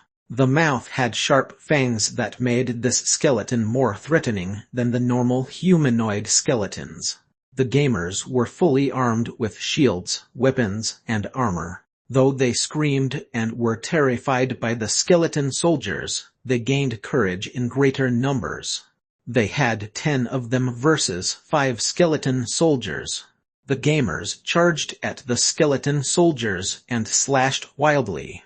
The fighting alerted the other skeleton soldiers, and more of them made their way to the commotion. The gamers realized their predicament. They shouted to each other before fleeing. On the discussion forum, Sylvaners made a post entitled "Undead Monsters Appearing in Spider's Lair, Call for all beater gamers to rally." The post created a sensation on the forum. The chain reaction was that the gamers who were carrying bricks went out in force, except for the offline gamers and a pro-life gamer who was planting at the flower bed. The gamers marched out together, leaving only 4 NPCs in the dungeon. Moros made use of the opportunity to chat with Simber and Mufarser at the blacksmith shop, as they appeared more normal than the goblins. Even the useless little fairy, who laid on the bed daily and spat saliva at the gamers who harassed her, appeared more normal than the goblins. Two black-eyed dwarves and a gnome sat in the blacksmith shop, enjoying a cup of bloody chrysanthemum tea and a slice of moose spider leg cake. They gazed in the direction the goblins left and heaved a sigh of relief. Another peaceful day in the Eternal Kingdom dungeon. Killing, more killing. Every gamer was surrounded by one or two skeleton soldiers, and more skeleton soldiers started coming in.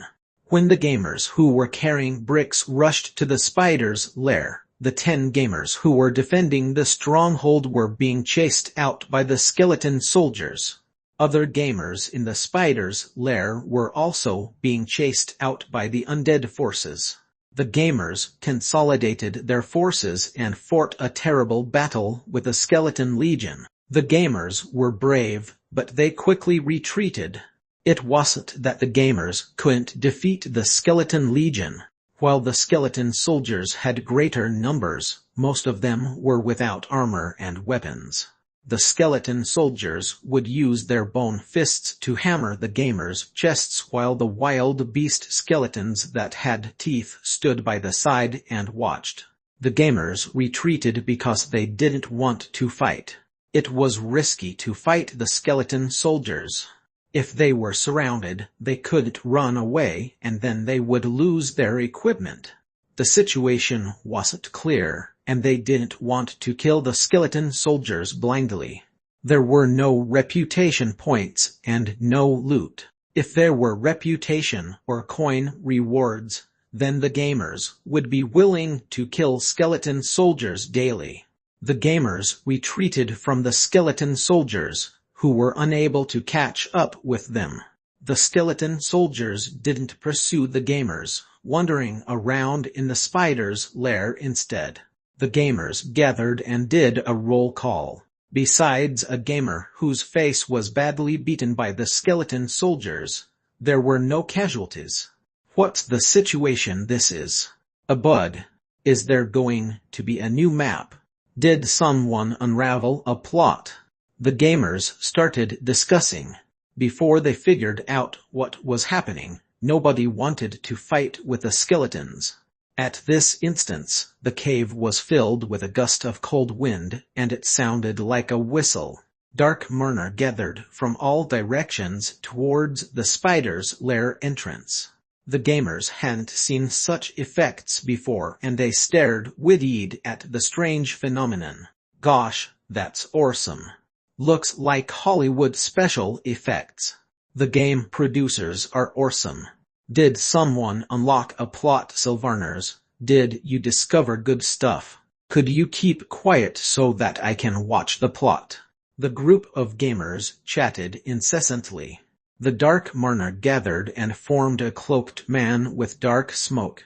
The man was covered entirely by the cloak, and his face was indiscernible. Only 2 green rays shot out like some hellish flames from within the cloak. Small and lowly goblins, you dare to challenge the devil from the void. The devil's voice was deep, muffled, and hoarse, as though it was emitted from a box. The cloaked man appeared in an environment that screamed, "I am a boss." The gamers started to chat loudly. SHT, this is the first boss with dialogue. That's strange. Incredible.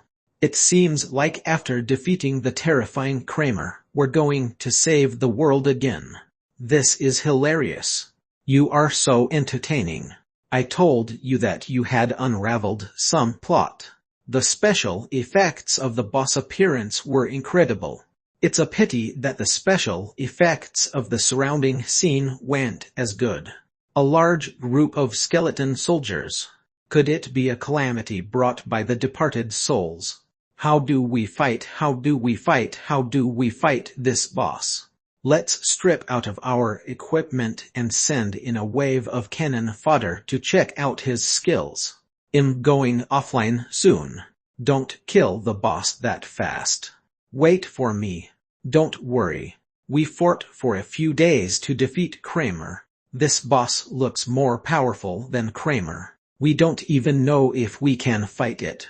Perhaps it's just a plot boss to whet our appetite. Gosh, that's right. This boss looks powerful. The gamers chatted wildly in front of bar.manoroth.con. Some even stripped out of their armor and pants. Bar.manoroth.con was stunned by what he saw. A stone hit his cloak, and he turned to see the invisible Sherlock giving hints with his lips. Make haste, make haste.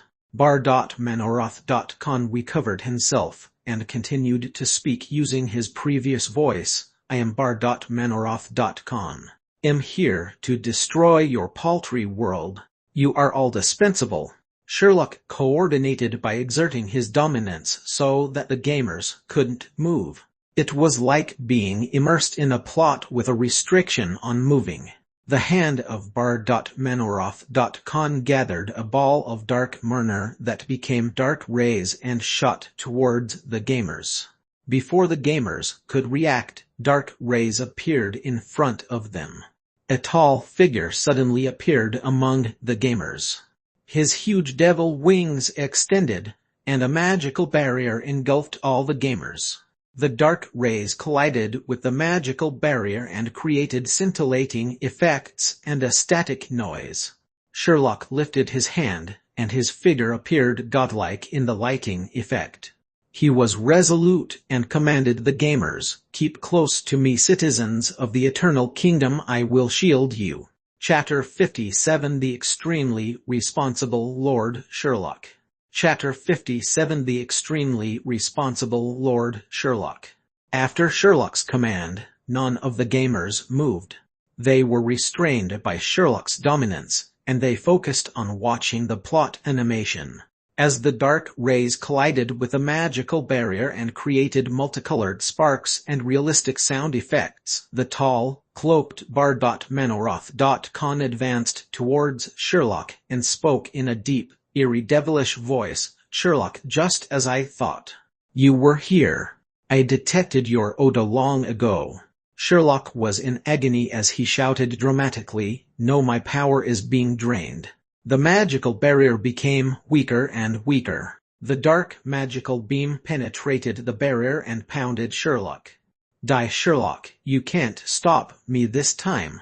The dark magical beam from bar.manoroth.con's hand pounded Sherlock continuously.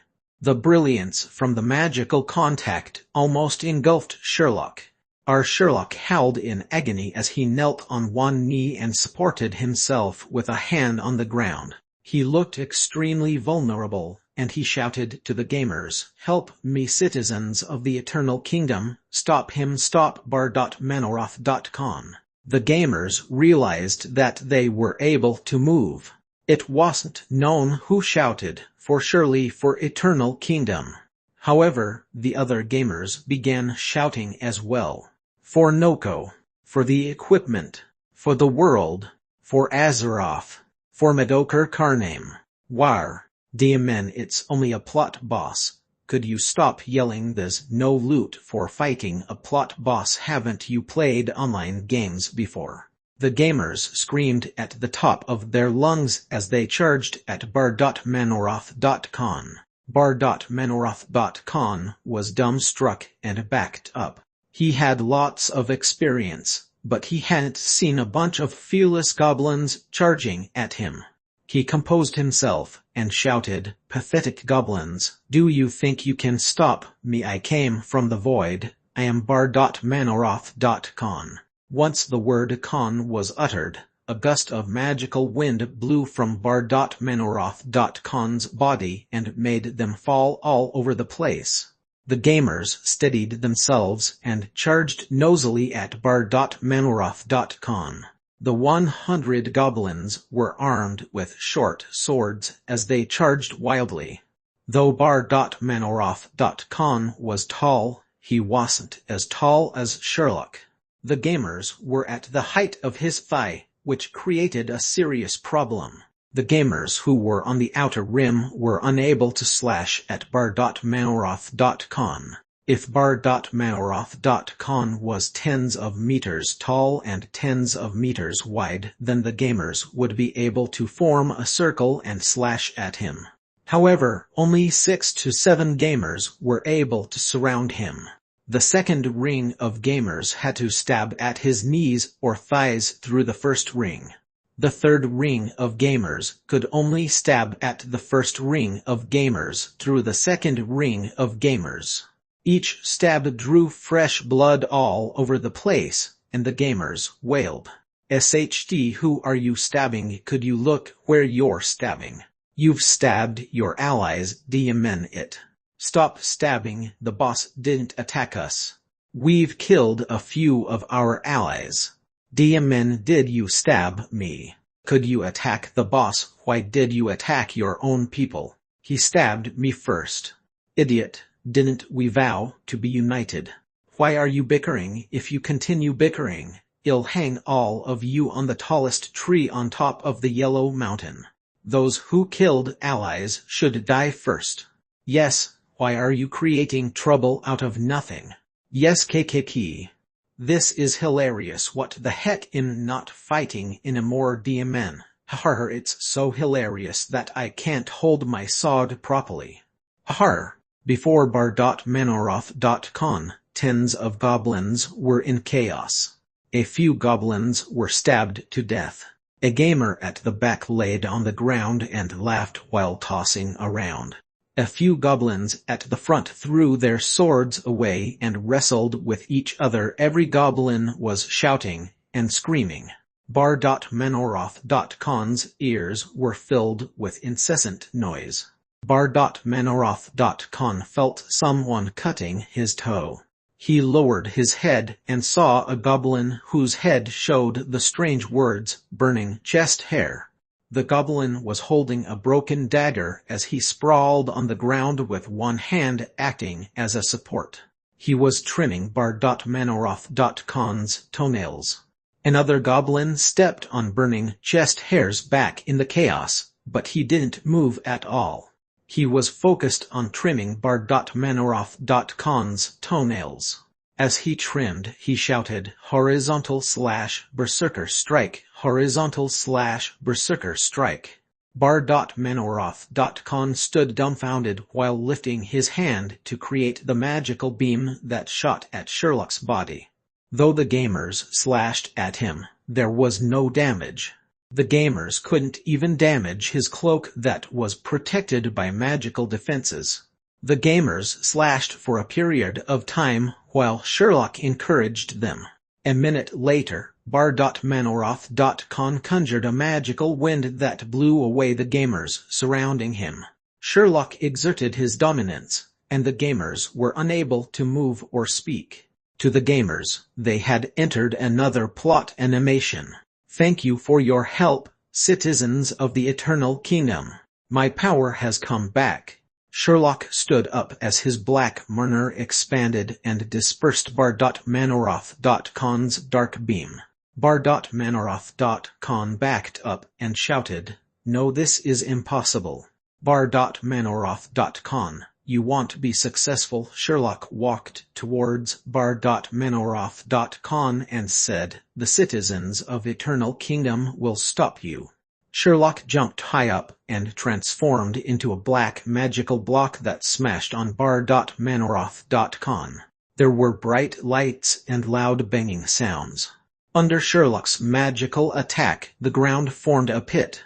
When everything was quiet, the thick murner became small particles that floated in the air like black snowflakes that scattered down. Bar.manoroth.con stood beside the pit and was unharmed. He trembled, and he said in a trembling voice, "Sherlock, I'll be back. Nobody could stop us. You can't stop us." His body became blurred, and he vanished. The skeleton soldiers behind him fled back into the spider's lair.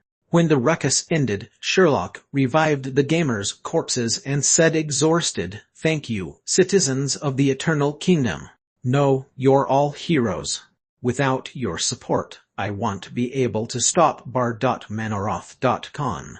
Sherlock walked out of the pit and said, "I know you have a lot of questions, but I need to rest. Once I've recovered, find me in Eternal Kingdom. I'll tell you the details." After speaking, Sherlock stood up and walked towards Eternal Kingdom.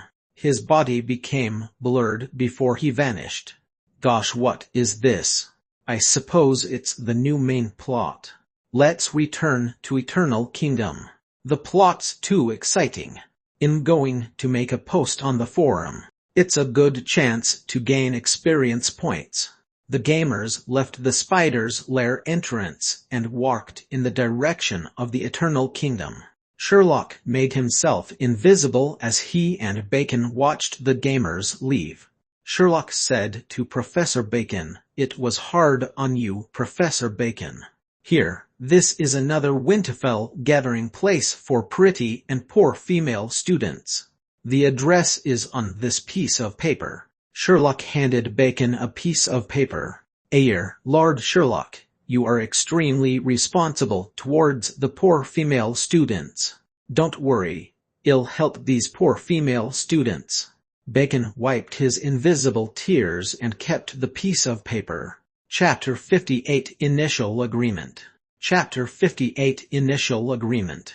Professor Bacon put the piece of paper from Sherlock in his pocket and exhaled before saying, "I thought Lord Sherlock was going to kill me. You only needed to use a simple illusion. That was for dramatic effect. Apologies for scaring Professor Bacon." Sherlock waved his hand. "It was hard on you, Lord Sherlock.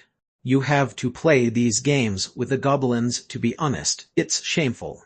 Bacon's cheekbones blushed. "Ai, you might not believe me. They're like my family members. As long as they are living well, I'm not bothered whether it's shameful or not."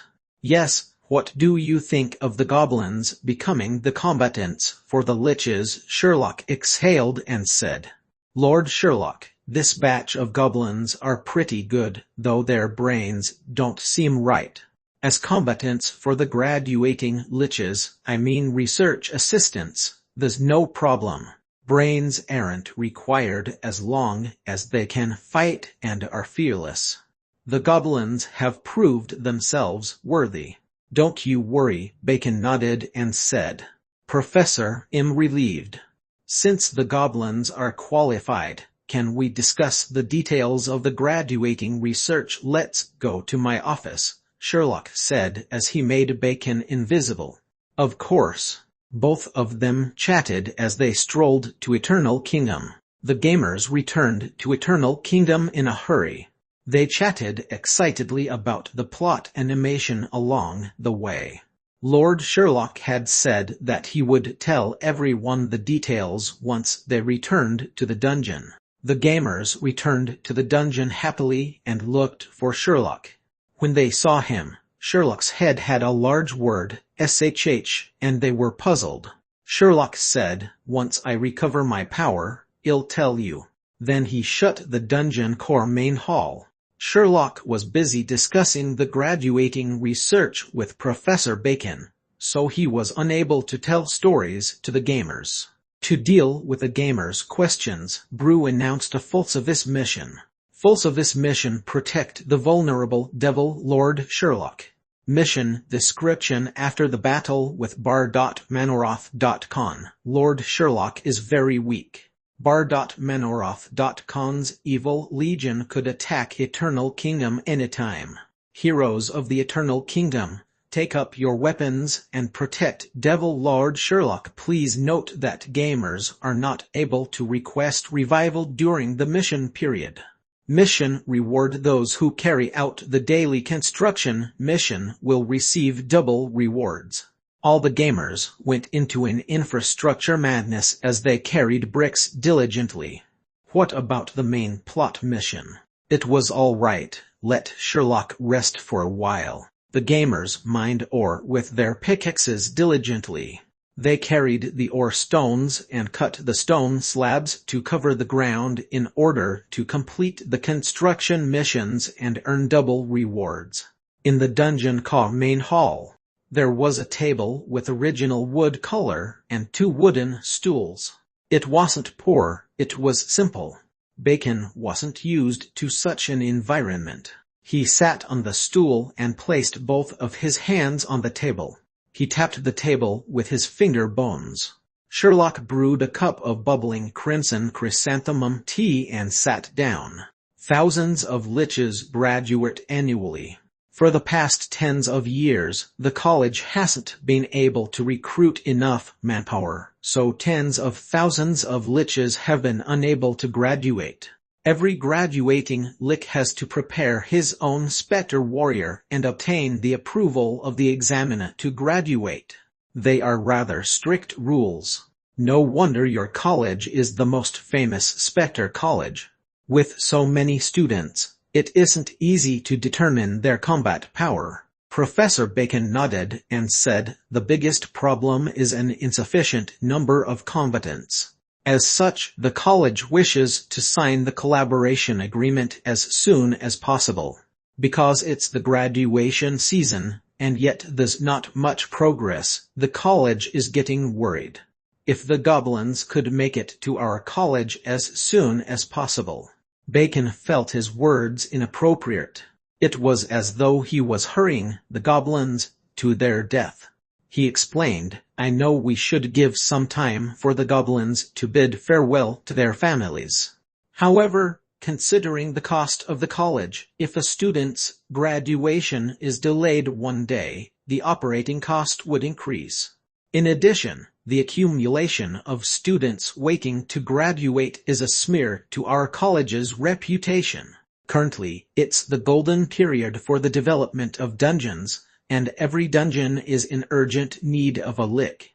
If we can sign the agreement earlier and begin the graduation examination, that would be perfect. I understand. I fully understand. As the top spectre college in the northern underworld, I will fully support your school. I don't have any problem here. We can sign the agreement now, Sherlock said. I have a small question. Are you only recruiting 1,000 combatants? You said just now that there are tens of thousands of liches waiting for graduation. You are saying Bacon's empty eye sockets lit up as he leaned forward. 1,000 combatants won't be enough if they are all killed, Sherlock said solemnly. Professor Bacon was stunned, and he said, This is a problem. We can't make things difficult for you. Obtaining 1,000 goblins from you is already difficult for you. If I demand more, it might attract the attention of the Underworld Labor Union. Would Lord Sherlock get into trouble? Don't worry. Why would I be affected? This is something the goblins chose. I've said that the goblins have ideals and dreams. They don't wish to live in mediocrity. They would rather perish in a valiant battle that is appropriate for their dream and honor, Sherlock said. He was in a generous mood. Your college and I will help them complete their dreams with a heavy heart. Lord Sherlock, I'm touched. You're the new generation philanthropist, Professor Bacon said excitedly. I don't deserve to be mentioned.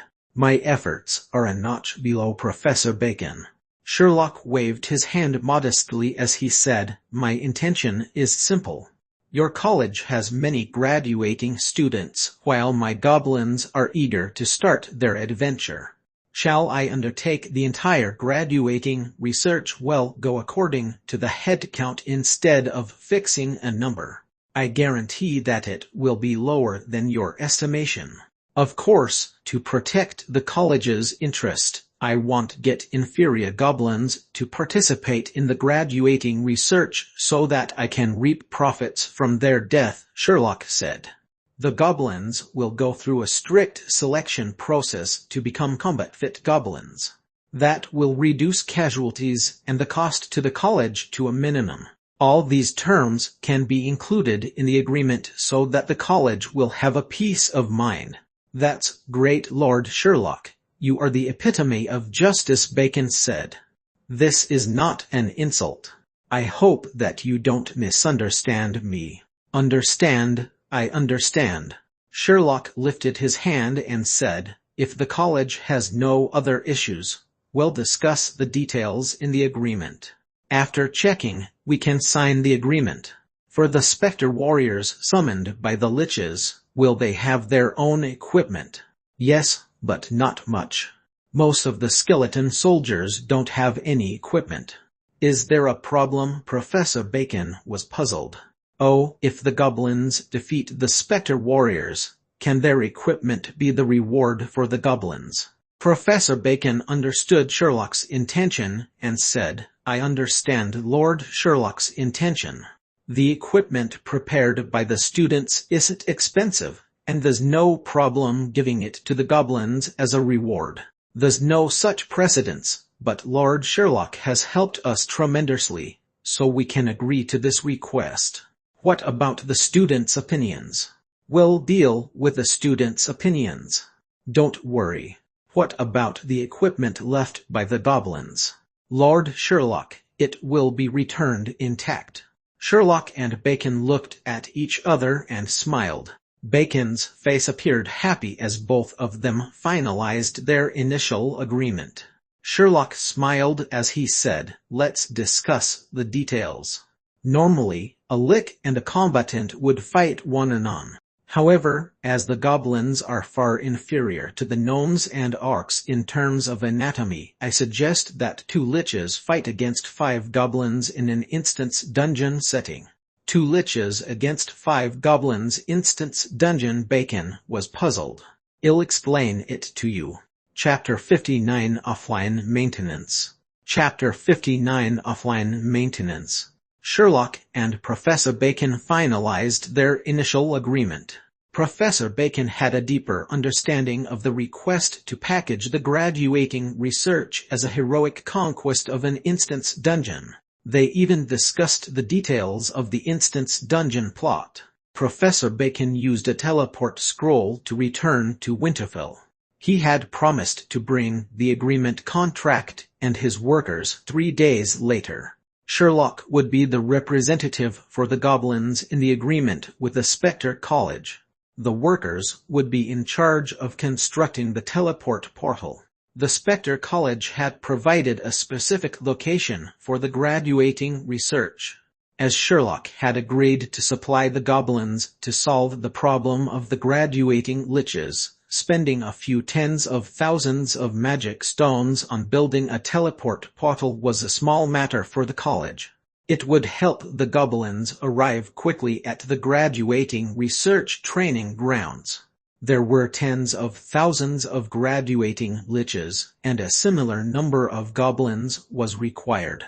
Would the college provide the teleport scrolls and deploy a lick with teleport scrolls to Eternal Kingdom as a teleport specialist? No matter the method, the cost would be high. It was better to install a teleport portal and do Lord Sherlock a favor. A few tens of thousands of magic stones was a paltry sum to the Spectre College.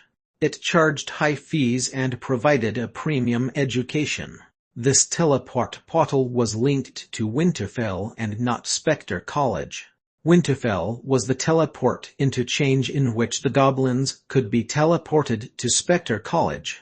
As Spectre College had only contacted Sherlock recently, there was no reason to open its school to a dungeon governed by a superior devil.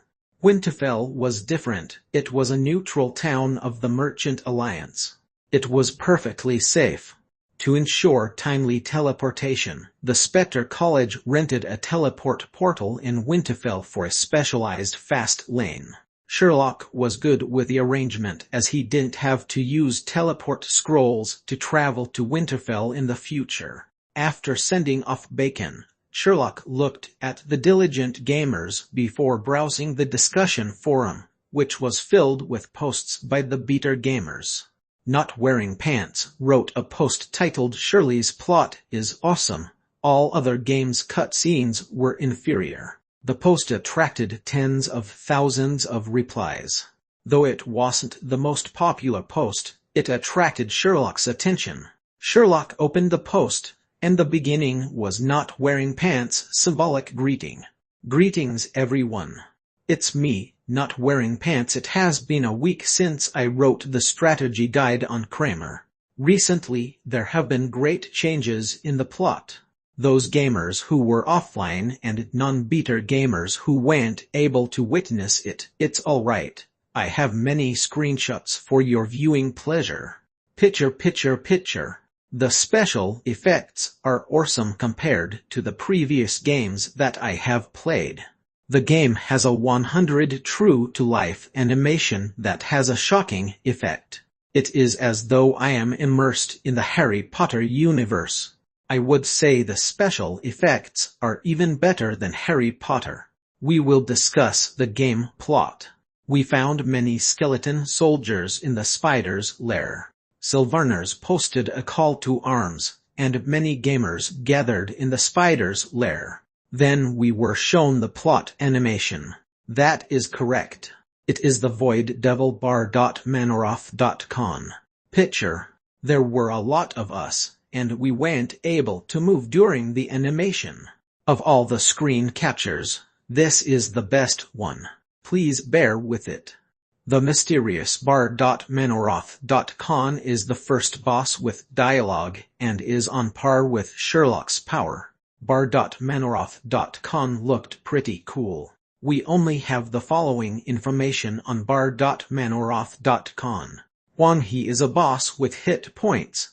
Though we didn't kill him, we will definitely fight him in the future. Everyone get ready to obtain bar.manoroth.con's leash. 2. He knows Shirley, but their relationship isn't good. He is on par or even higher than Shirley's level. 3. His goal is to destroy the Underworld, but he is being stopped by Shirley. This might be a contrived plot, so it won't be discussed. 4. 2 of his abilities are known. The first one is to summon skeleton soldiers. In the fight with bar.manoroth.con, they didn't come and help. The second one is to create a magical gust to blow the gamers all over the place. It didn't cause any damage to us. As this is a plot boss fight, the abilities are for consideration only. I'm not sure what his actual abilities are when we fight him in the dungeon. This is what we gathered about bar.manoroth.con. After defeating bar.manoroth.con, we got to know about a new plot mission from Shirley, but we will only get the details after Shirley has recovered his power. As Shirley hasn't recovered, the plot is currently unable to continue. As for when the plot will continue, we have to wait for updates, which are frequent during the beta testing. In the next encounter with a plot boss, could everyone please refrain from attacking our own gamers? Shirley's plot is really awesome. Please take a look at the pictures as my words are unable to express the awesomeness. I am sending Shirley's pictures. Picture, picture. Currently, there are double rewards for the missions. I will hurry back to carry more bricks. Farewell. Dragon taking flight. The pictures showed that the producers are paying a lot for the special effects. Invincible stronghold. Imaginative Lich King attacks the sacred nuptial light. Dark sky. When Shirley was vulnerable, should you not have stabbed him? What if he has loot? High altitude rain. The previous poster is smart. Why did I not think of it? Young dragon. This is hilarious. Is the chest hair in the picture a pedicurist? Lang Ji Lai Ji Lang DMN, its allies, stop manual comedy.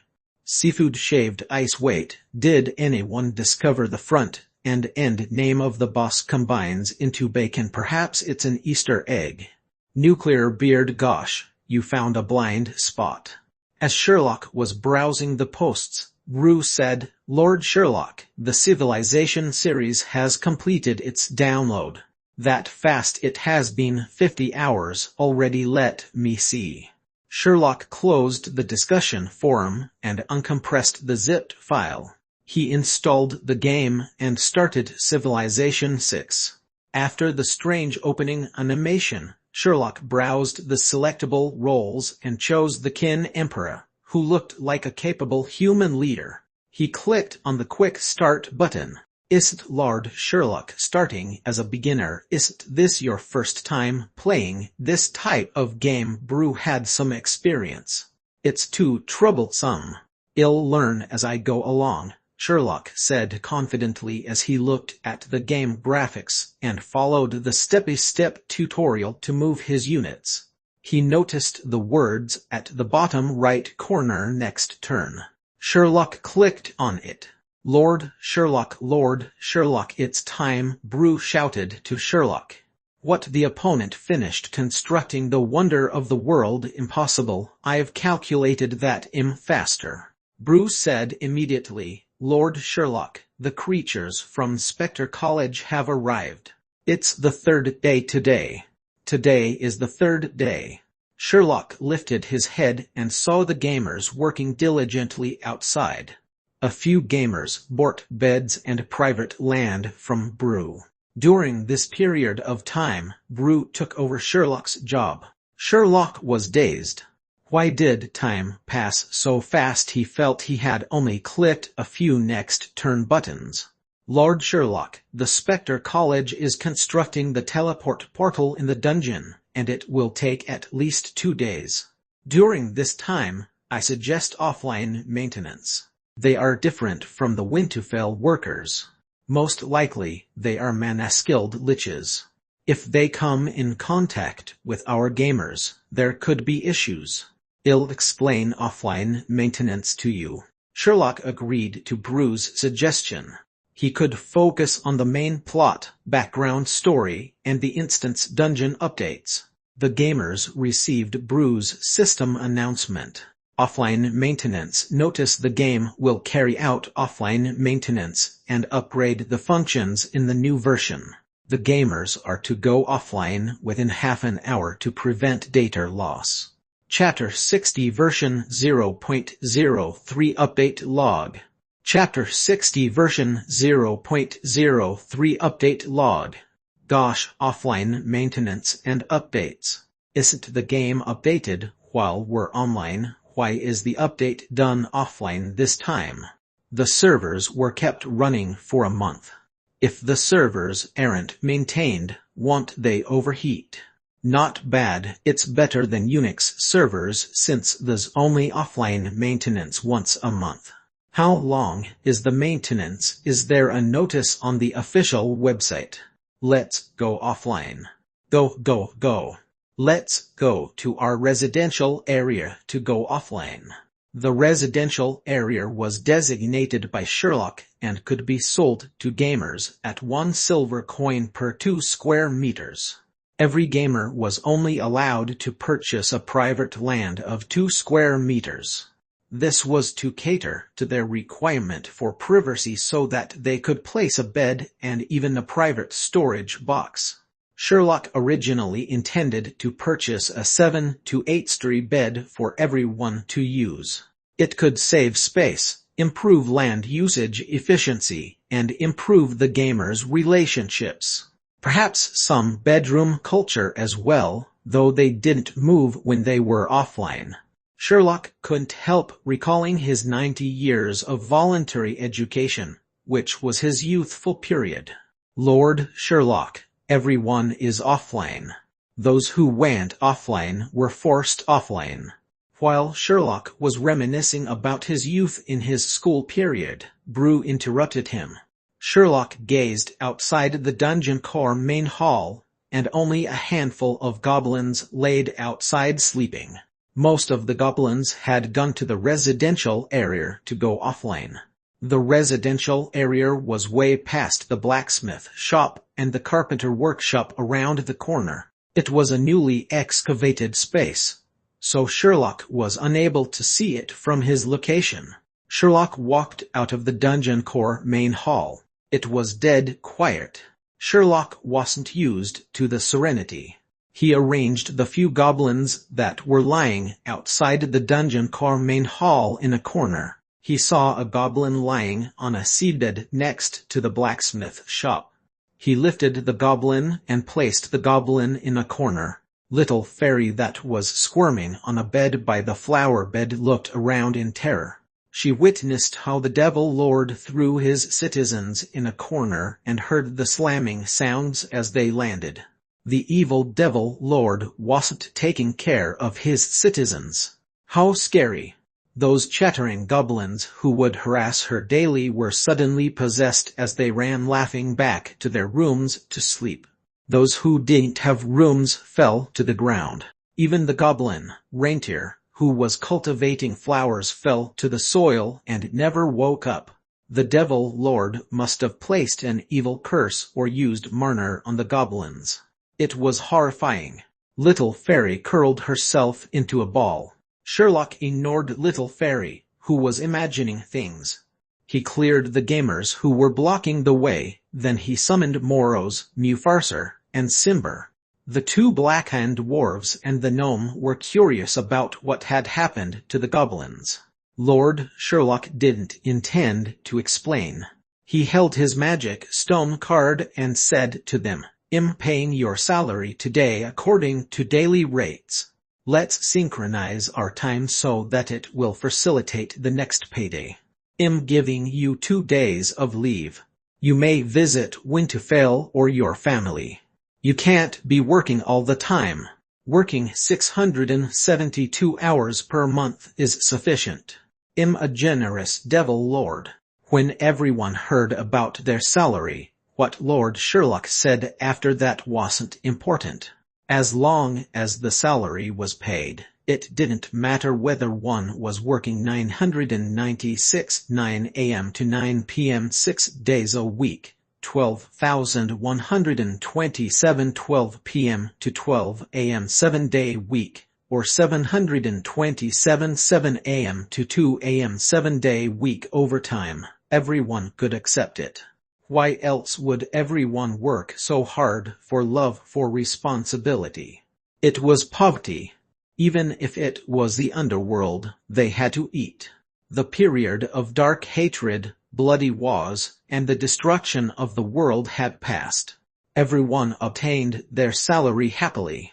Sherlock generously provided a teleport scroll and sent them to the Winterfell teleport portal reception hall before returning to Eternal Kingdom alone. He started editing the background story, main plot, and the update announcement. A long time ago, the underworld was filled with chaotic evil. The creatures were living in darkness, death, and extreme hopelessness for millions of years. Thousands of years ago, the rays of order appeared in the northern underworld. It was an evil and chaotic underworld that was stricken with blood and inferno, the hellish end of days. A few powerful superior devils appeared. They collaborated and defeated other chaos devils and chased them out. After which, they built an underworld based on order. It was brutal, but according to Bruce's suggestion, the gamers loved this kind of background story. They were born with this kind of righteousness. Next was the added version plot. Dungeon Eternal Kingdom latest version Spectre Legion. For thousands of years, peace and order were maintained in the underworld. But the Void Devils that were released tried to destroy the underworld. With the leadership of the Void Devil, Bar.Manoroth.con, the underworld was cast in the Void's shadow. The Void Devil leader, Bar.Manoroth.con, led his Spectre Legion to the vicinity near Eternal Kingdom. Though they were defeated by the heroes from Eternal Kingdom, Bar.Manoroth.con and his Spectre Legion had gained a foothold in the underworld. Before Spectre College, there was the famous College Renlarder. It had trained many notable magicians. In ancient times, Renlarder chose to help the Order faction. In the Battle of Chaos and Order, Renlarder was completely destroyed. The previously beautiful Renlarder was filled with death. It became a forbidden place for the living and a heaven for the undead. According to Eternal Kingdom's non-existing intelligence organization's intelligence, the Void leader, Bar.Manoroth.con, returned to the battlefield and built a new Spectre Collegian filled with skeleton soldiers running amok and undead liches. Their numbers were still increasing. When would they attack Eternal Kingdom again or other targets? Was Bar.Manoroth.con still in the Spectre College? It was still a huge mystery. Nobody had the answer. Citizens of Eternal Kingdom, heroes of the Underworld, take up your weapons and defend our beloved Underworld. Sherlock continued editing the version update log Dungeon Eternal Kingdom version 0.03 update log. Dungeon Eternal Kingdom version 0.03 update log. The new contents will be online 2 days after the maintenance. Upgraded to a new game version. Dungeon Eternal Kingdom latest version Spectre Legion. For details, please refer to version description. Added new attribute, close combat long-range weapon level. The value will be calculated according to gamer's constitution, training performance, reputation level, and amount of combat experience with a weapon. The initial level is 1. Added new instance dungeon, Spectre College Training Grounds, New Lich's Training Ground. They are Bar.Manoroth.Con's newly recruited liches, the evil clutches of the Spectre Legion. They possess undead magic and control Spectre servants. They are considered the worst nightmare on the battlefield. Gamers with reputation level 230,000 reputation points and close combat long-range weapon level 2 can enter. The minimum number of gamers is 5. Every instance dungeon boss is independent and random. Killing the instance dungeon monsters and boss will reward reputation points. Added new equipment service. Instance dungeon equipment appraisal and purchase. Gamers can receive equipment as loot from Spectre College Training Grounds. Gamers can bring the loot to Eternal Kingdom and spend a fixed price for brew to appraise the item, or they can exchange it for reputation points and coins. Added new equipment service. Equipment redemption. Gamers who perish in Spectre College Training Grounds and lose their equipment can redeem their equipment from brew a day later using a fixed amount of coins and reputation points. The improvement level of the equipment will remain intact. Added new instance dungeon daily mission. Daily exploration of Spectre College Training Grounds. Eternal Kingdom requires you to explore Spectre College for intelligence and diminish the Spectre Legion's power. Killing enough Spectres 0-10 will reward coins and reputation points. Added new area construction teleport portal. A teleport portal to Spectre College Training Grounds was installed at the plaza outside the dungeon core main hall. Winterfell will be the teleport interchange. During the teleport, gamers will be unable to move around in Winterfell. Chapter 61 The Gamer's Intelligence. Chapter 61 The Gamer's Intelligence. Sherlock completed writing his announcement and checked it through once. He pondered over the background story and said to Brew, "How about this background story? Not bad. Though it's a bit old-fashioned, it feels epic and suits the gamer's tastes. The gaming quality is first, and the background story is second," Brew said. "Lord Sherlock, the creatures from Spectre College are here." Sherlock nodded as he published the edited background story and the update logs. He allowed Brew to let them in. In the entire dungeon, only Sherlock and Little Fairy were present. The gamers were offline, while Simber, Mufarser, and Moros were given 2 days of leave. The dungeon was very quiet. A large teleport portal appeared outside the dungeon core main hall. The magical rays formed a white magical door from which the first creature walked out. It was Professor Bacon. Professor Bacon had his skeleton frame. It had only been 3 days, but he looked exhausted. It was as though he had used up a lot of energy. "Lord Sherlock, we meet again. It has only been 3 days, but it felt like 3 centuries." Though he looked tired, he appeared friendly. Various creatures walked out from the teleport portal behind him, carrying various materials for constructing the teleport portal. The materials were wrapped with special coverings to prevent the mana from affecting the materials. 2 liches were by the sides of the portal, transferring Marner to sustain the teleport portal. Sherlock didn't share the same feelings as Professor Bacon.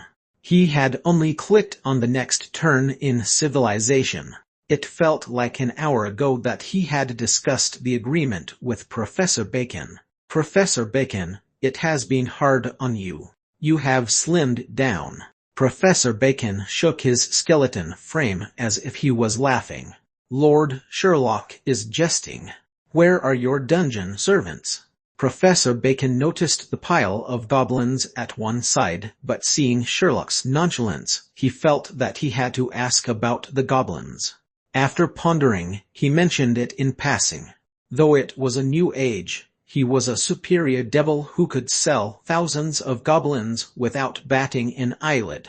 Perhaps the devil wasn't in a good mood and killed all the goblins as entertainment. Oh, they are going to the Spectre College to adventure, and are excited. To prepare for the trip, they went to sleep. Sherlock smiled. Bacon couldn't understand the meaning of sleep, but Sherlock said it's trivial. Let's discuss the contract. Yes, let's discuss the official matter. Bacon took out the agreement contract from his pocket. The contract had the Spectre College's seal. Only Sherlock's signature was missing. This wasn't the Otherworld's contract, so Sherlock had to examine it carefully. The content indicated that one party was Spectre College, and the other was Sherlock. Spectre College contracted Sherlock to solve the problem of the graduating liches. Spectre College would pay 100 magic stones to Sherlock in exchange for him providing sufficient combatants to help in the graduating research. It didn't matter whether the combatants perished, Spectre College wouldn't pay additional fees to Sherlock. The weekly payout would be for 100 goblins. After the contract was signed, Sherlock would be paid immediately for providing 100 goblins. Sherlock had the responsibility to provide sufficient quality combatants to ensure Spectre College could carry out the graduating research. If Sherlock's goblins defeated all the Spectre warriors, they could obtain the equipment as loot, and if Sherlock's goblins perished, Spectre College would retrieve their equipment and return it to Sherlock. Spectre College had to follow the Instance Dungeon combat system and teach the graduating liches the Instance Dungeon dialogue. The liches were to be given basic acting training, and they had to place the Spectre warriors at designated locations, complete with scene and sound effects. Spectre College had the responsibility to provide teleport service to Eternal Kingdom, and construct a teleport portal at Eternal Kingdom to facilitate the goblins in arriving at the Spectre College training ground. Sherlock had the responsibility. The remaining contents were small details and the penalties for breaking the contract. Sherlock examined the terms and conditions of the contract and ensured that there were no problems before signing the contract. The magical seal appeared on the contract, and it was completed. To be able to sign the contract with Lord Sherlock is a great honor. You have solved our huge problem. Bacon transferred 10,000 magic stones to Sherlock's magic stone card. Then he ordered the workers and the liches to construct the teleport portal. Sherlock selected an empty spot for them to construct the teleport portal. The materials for constructing the portal were sent in batches to Eternal Kingdom. The construction required dimension magic, which was troublesome work. As such, the construction fee was high in addition to expensive materials. The installation and testing of the teleport portal required 2 days, but Sherlock wasn't required to provide food. The well-prepared workers had brought their own food and sleeping bags. After Bacon gave work assignments to the workers, he left using a teleport scroll. Sherlock didn't ask where he went since he was most likely going to attend to the poor female students. While the workers were busy, Sherlock went back to the dungeon core to browse the forum. In a short period of time, Sherlock's public announcement had garnered tens of thousands of replies. NIXP is the non-existing intelligence organization. OK. Metal-skinned ape, what is Eternal Kingdom training ground? Is that a new scene? Clean glazing in glazed mirror. It's the training ground of the gnome instructor. The beater gamers do their transactions and forming of teams over there. Morning Alsace, what are the updates? Requires 2 days offline. Beat that goblin. Are the updates not indicated in the announcement? Namo Gatling Bodisaver, there are quite a lot of updates. Peasant, I'm in trouble. I can't play dungeon for 2 days and in dying. Reindeer, I forgot to go offline while cultivating the flowers. Will that be alright? Jade Tree Wind Barrier, gosh, those two above must be beater gamers. Reindeer must be the life connoisseur gamer who cultivates flowers. Heard that flowers were kept alive. Fifth Ocean, isn't the background story lacking in sincerity? It's too little, less than 1,000 words. Will there be an official novel? White Blue Sky, can I apply for beta tester status? Administrator Shirley. Deranged Heart, the person above, don't waste your efforts. The administrator will only publish announcements. He will never reply to gamers. Zeus Creator, thumbs down for the administrator. Early Night Rain is the private land in the game, not our grave. 2 square meters. Being a good girl, there is no need to restrict housing, and there should be benefits. This game isn't entertaining since it doesn't allow gamers to build a beautiful villa. Believe in sacred light. Is anybody ridiculing Renlarder? Zelnarder, the above commenter on the private land. You have underestimated the game's freedom. The beater gamers have constructed a huge house. A gamer has 2 square meters, so there are 200 meters altogether. This is called gamer's intelligence. Dorn's boyfriend, what kind of a game is that? I would like to see. Are there pictures? Are there Minecraft fellows? Do you need a civil engineering profession? Perhaps there is a guild later on. Oh my god, I want to live in a villa. Icy Fire, gosh, the previous commenter's question is difficult. Too lazy to remember names. I want to know when the open beta is. It has been closed beta for a month. It's time for open beta. Resting Rapid Rain, I plead for the open beta like the previous commenter. Those who agree support me. Sherlock looked at the replies and asked Brew. Those beta gamers accumulated their private land to build a house. Didn't Lord Sherlock know they created a building? You can take a look. It's pretty neat. Sherlock walked out of the dungeon core main hall and walked in the direction of the goblin's private lands. Chapter 62, I am the shame of the devils. Chapter 62, I am the shame of the devils. When Sherlock was planning the excavation of Eternal Kingdom, he used the dungeon core as the origin. In the southern direction, the regional blocks were connected to form a tunnel. In the direction opposite the dungeon core main hall, there was a 200-meter wide tunnel that was used as a central tunnel. The 200-meter tunnel looked more like a plaza since the length was less than 100 meters. Though the gamers worked day and night over the course of a month, excavating, carrying bricks, and leveling ground and walls, Sherlock's priority was to create functional rooms or regional blocks. For example, food storage, a goods warehouse, seabeds, a carpenter workshop, training grounds, and the gamer's residential area. The space behind the dungeon core main hall could be developed, and there was a tunnel leading to the outside world. Developing a dungeon wasn't merely about excavation. Sherlock's plan wasn't like that. His goal was to become the greatest devil king of all time and construct the grandest dungeon. He had to construct an underworld focal point that could sustain millions of creatures, massive wealth, and a notable reputation. Proper dungeon planning was crucial to his goal. Sherlock's original plan for the gamers' residential area was to let them build a pigeon-type house that could hold a bed and a private storage box. That would suffice. What else would the gamers want? Combining the private lands in order to build a large mansion, were they expecting to decorate the mansion with furniture, grand doors, independent gardens, balconies, and a swimming pool?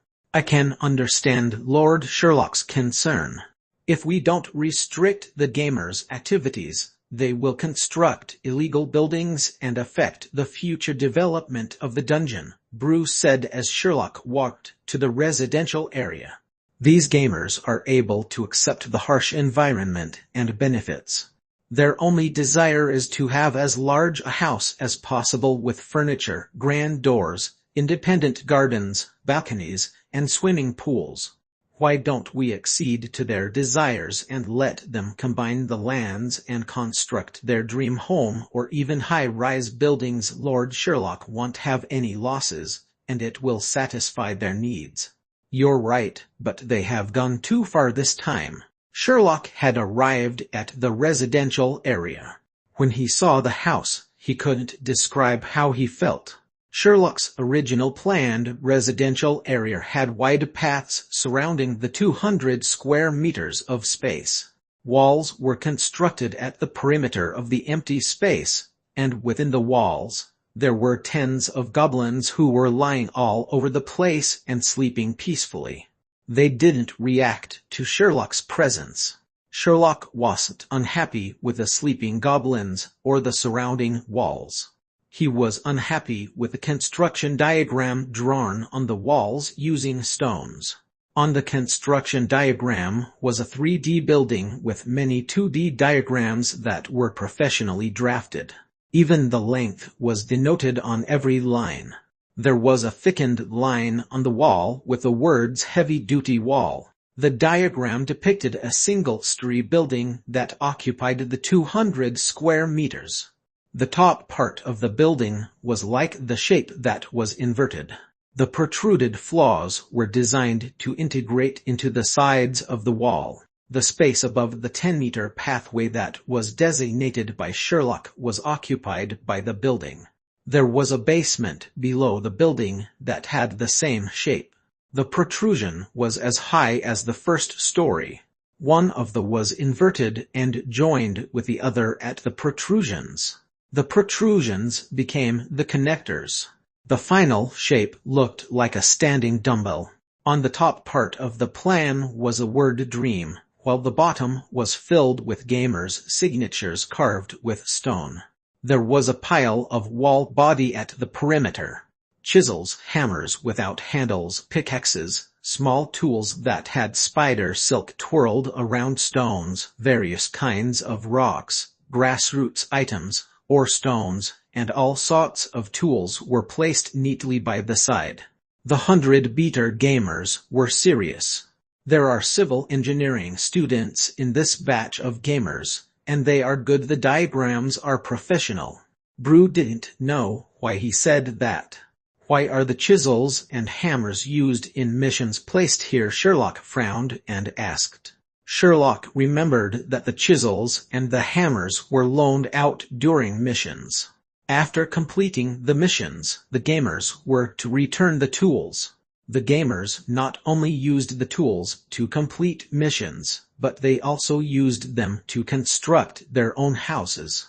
I'll check the server statistics and check historical records. Brew was puzzled and started checking. 10 seconds later, Brew said, after gamers accepted their missions, they stalled them and used the mission tools to construct their house. Tusk, these horrible standing apes took advantage of loopholes. Brew seemed to be praising the gamers. Sherlock, on the other hand, wanted them to be more manageable. He didn't want them taking advantage of loopholes. He didn't want them to build nice houses. Instead, developing Eternal Kingdom should be their first priority. Was the pigeon-type housing not sufficient? Sherlock thought for a while and felt he needed to amend the mission mechanics. He said to Brew, retrieve all the chisels, pickaxes and hammers. Leave the tools of the gamers alone. Cancel all the current missions and update them with an additional time restriction. Missions not completed within the time limit will have the rewards halved. Missions that take more than 2 times the time limit will have a reputation points penalty. Those who cancel their construction missions will have a reputation points penalty. If we implement the changes, won't it increase the burden on the gamers? Lord Sherlock has to empathize with their desire to build their homes, Bruce said with concern after some pondering. I haven't finished yet. We'll add a tool rental service, with a week as the rental period. The gamers can rent the tools from Simber by using their reputation points and coins. Each gamer is limited to a set of tools, Sherlock said. In this way, the gamers won't make use of my valuable resources to build their house while slacking on their assigned missions. I'm a reasonable devil. If they wish to build their homes, they have to develop the dungeon first. After earning reputation points and coins, they can use them to rent the tools for their own construction. This forms a positive feedback loop.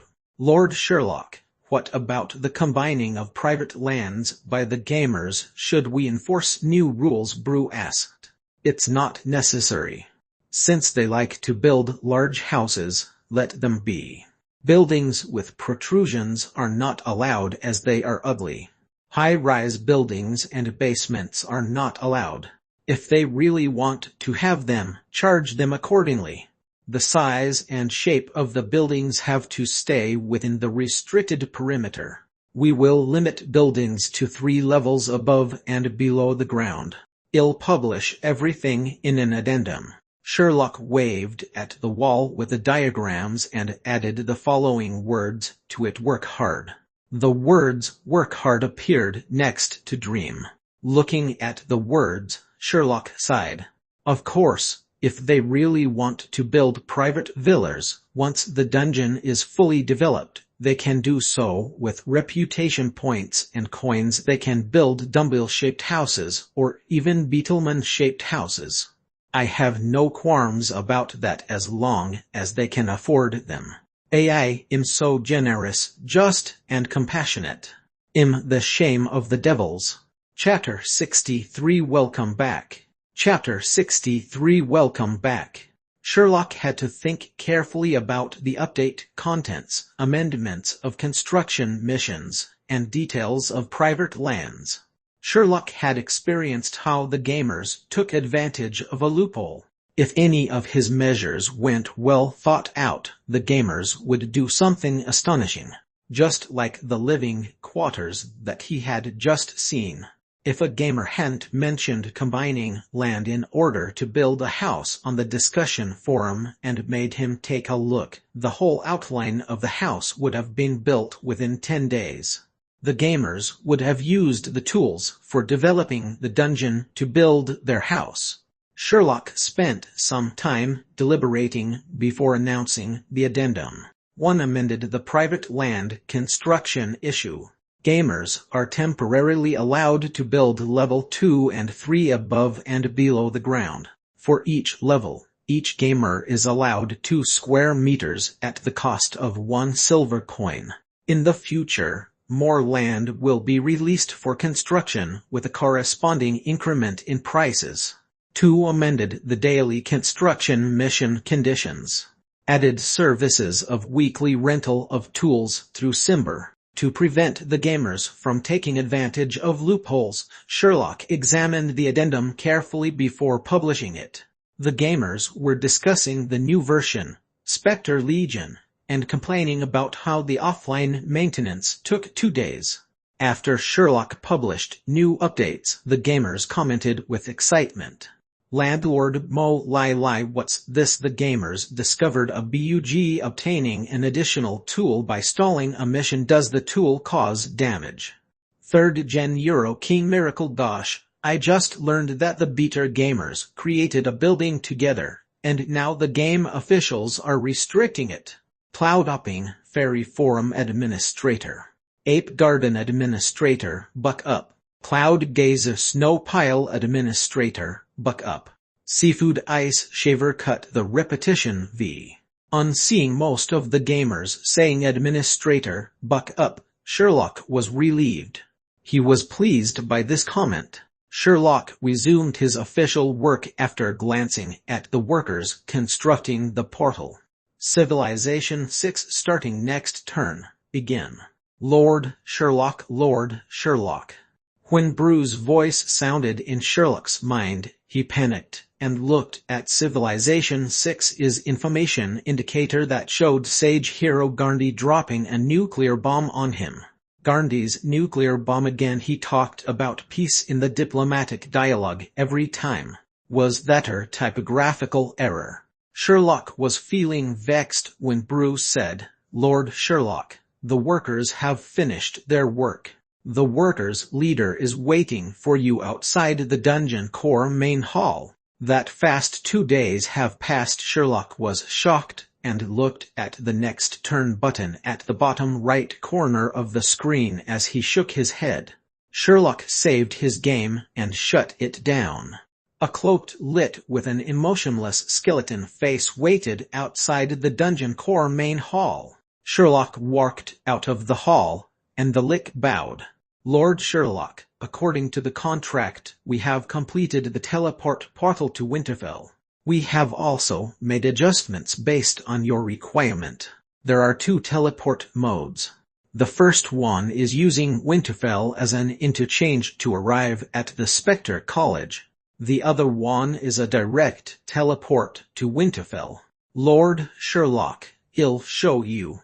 Sherlock thanked the lich and followed him to the 7-meter-tall portal, which was tall enough for a giant.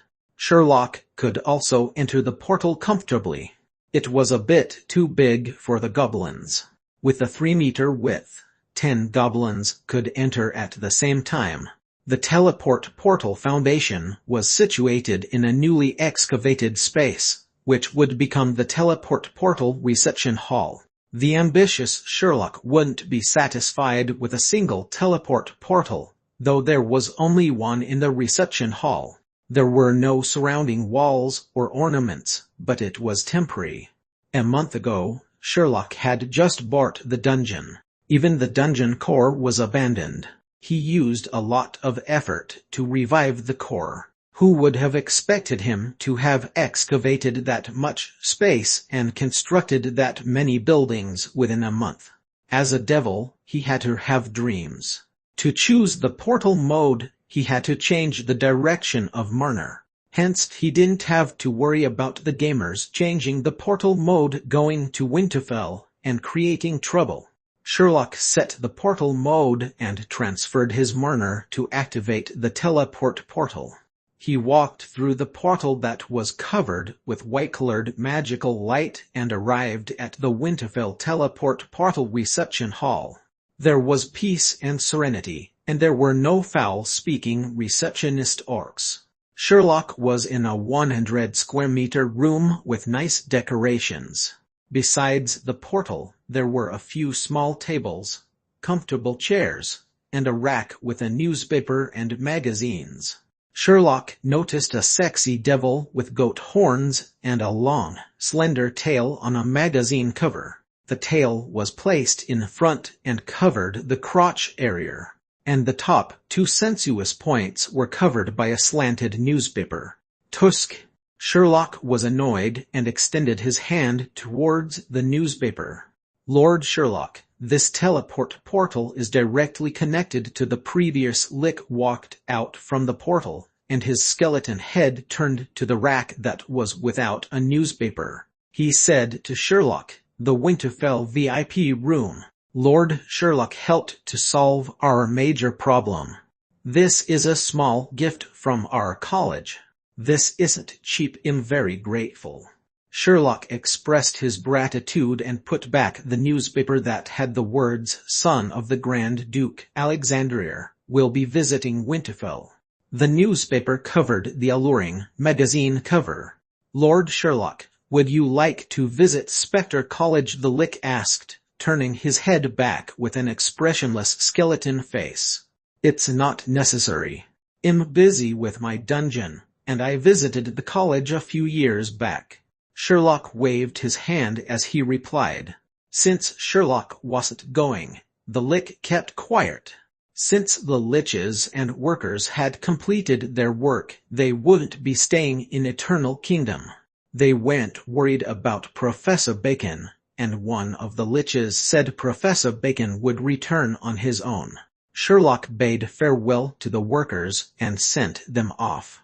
He then let Brew adjust the portal mode. Then Brew said, "Lord Sherlock, Mufasa, Simber, and Moros are back." Sherlock allowed them to enter. The teleport portal glimmered with ripples of mana, and two chatting and smiling black-eyed dwarves walked out with many bags. Moros was behind them, and he was smiling merrily. The scars on his face weren't that obvious. The three of them bowed to Sherlock and returned to their rooms to pack up before starting work. Mufasa noticed the pile of corpse-like goblins in a corner. As he was about to say something, Simber dragged him off as he said, "Seems like the Devil Lord could no longer stand the goblins. I lost my sleep without the goblins chattering beside me." Simber's voice faded into the distance. "Lord Sherlock, there's 10 more minutes before we resume service. Those gamers are coming back. I'm looking forward to seeing their reaction on entering the Instance dungeon," Brew said with anticipation. Sherlock nodded and discussed the issues of the new version with Brew. Sherlock looked forward to the gamers' return, as well as their attempts to conquer the Instance dungeon. It implied his magic stones would increase continuously. Once 100 gamers perished, he would obtain another 10,000 magic stones. If the gamers were strong enough to survive, they would obtain good equipment. This would satisfy their desire to improve their equipment and their desire for new ways to play the game. It would also save them a huge sum of money on improving equipment. They could also exchange the equipment for a large sum of coins. With a continuous inflow of magic stones, it wouldn't be long before he made 1 billion. In the contract, Sherlock had to ensure the combatants were qualified. If the combatants were too weak and there were massive casualties, then he would be suspected of reaping profits from their deaths. Sherlock felt that it wasn't easy to be a goblin dealer these days. It was indeed a period of mass poverty. Sherlock felt that it was harder and harder to make money, and he missed the chattering gamers. Sherlock revealed a sinister grin when Arthur, one of the goblins placed in the corner, opened his eyes. "Welcome back, citizens of Eternal Kingdom." Chapter 64 Waking Up. Chapter 64 Waking Up. A black cauldron was hung above a diamond-seam stove with magical flames. The underground water in the cauldron emitted hot air, but it was still some time from boiling. Mufasa dragged pieces of spider meat to the middle of the carpenter workshop and used the underground water obtained from the sides to clean the meat. His cousin, Simber, was smoking a piece of red-hot diamond seam. The red smoke rings came out from his beard and dispersed into the air. He looked at Mufasa and said, "Without those noisy goblins, the world is perfect. Aren't those goblins coming back? They are quite diligent, and Lord Sherlock likes them." Mufasa dragged the spider meat into the cauldron, and the meat was stained with dust. Mufasa was aware, but he wasn't bothered since clay would be put on the meat anyway. Simber puffed out the smoke rings as he said, "Do you know what day it was when we were given the 2 days leave?" "What day was it?" "Payday. A bunch of capable but noisy, insolent, greedy goblins who did what pleased them. Go figure it out." Simber puffed out a ring of smoke and kept quiet. Mufasa became frightened the more he thought about it. It was his first time working in a dungeon, and he heard Simber say that Eternal Kingdom wasn't the same as other dungeons. The wounded acted like they were intact, the goblins babbled nonsense, and the devil lord was rich and inhumane. Summoning goblins was like eating clay dumplings. He could even have a deep relationship with the spirit world since he could claim the goblins' souls. The dungeon lord, who had a mysterious background, was a powerful devil, and the dungeon only used worthless metal coins that were common in the surface world. Mufasa didn't have much work experience and had only been to a few dungeons, but he knew Eternal Kingdom was different from the rest. All of it originated from the dungeon lord who sat behind the table in the dungeon car main hall, thinking of how to inflict pain and suffering on the world Sherlock. When the weak were faced with the strong, the weak would be in awe of the strong. Mufasa was in awe of the rich and powerful dungeon lord Sherlock. Though Sherlock was young, a devil's appearance could be deceiving. Who would know the real Sherlock? He could be a devil who was tens of thousands of years old. Lord Sherlock is a cruel, cold-blooded, unscrupulous devil lord with a bright future. As long as we work hard for Lord Sherlock, talk less, and do more like the chattering goblins once Eternal Kingdom is fully developed, we can become famous black-eyed dwarves. Perhaps in a few months, I will have a group of students calling me teacher. Simber smiled and said with nostalgia, to be honest, after being bothered by the chattering goblins for a month, I'm not used to the sudden silence. Every day, someone would ask me about hidden missions and hidden equipment. Now, there's no one asking him. Before Simber finished talking, a green figure, whose head had green words above it, walked unsteadily over and said, "Blacksmith, is there a hidden mission?" "Get lost." Not Wearing Pants opened his eyes in the living quarters and sat up slowly. "Congratulations, Not Wearing Pants. Close combat short sword and shield weapon level was increased to level 2. You are qualified with your current reputation points. Please proceed to the Dungeon Car Main Hall's mission panel to obtain the latest instance dungeon guided mission." Not Wearing Pants was taken aback. He moved his fingers and opened the small bag at his chest to take a look at the shiny bronze coins and a few silver coins. He heaved a sigh of relief. More goblins woke up, and their reactions were similar to Not Wearing Pants. Why are you putting your feet on my crotch?" Sylvarners pushed Peasant's feet away violently and looked at her side. "Brother Arthur, are you online? Where are you? Let's form a team and talk about exploring the instance dungeon." As Sylvarner's voice faded, hoarse voices started shouting. "Selling silver sword on sale, 3 sword. Those who want to join the skills training but don't have money, come over." DMN, what a comedy. Are you making a comedy or doing business? Forming expedition. Those who want to increase your weapon level, look over here. Gosh, my short bow is at level 2. Anyone with level 2 and above, let's form an expedition to the instance dungeon. We'll sell the loot for a fortune. Form your own expedition. We're not taking archers. How do I increase my weapon level? Why am I at level 1? What our tools were taken away. They remedied the bug that fast. The new updates indicated that we have to pay for multiple stories and basements. What's going to happen to our dreams? Not Wearing Pants shook his head. The other gamers were still hollering while he felt hungry and weak. Because his sensation of pain was nullified, he didn't feel stomach pain. The wall that had the word dream was filled with diagrams. However, they weren't important, as there were additional words. Work hard. Was this an Easter egg? No, this was a prank by the game producers. Sit the dog planners. Not Wearing Pants shouted out his first online words. Arthur woke up and moved his body.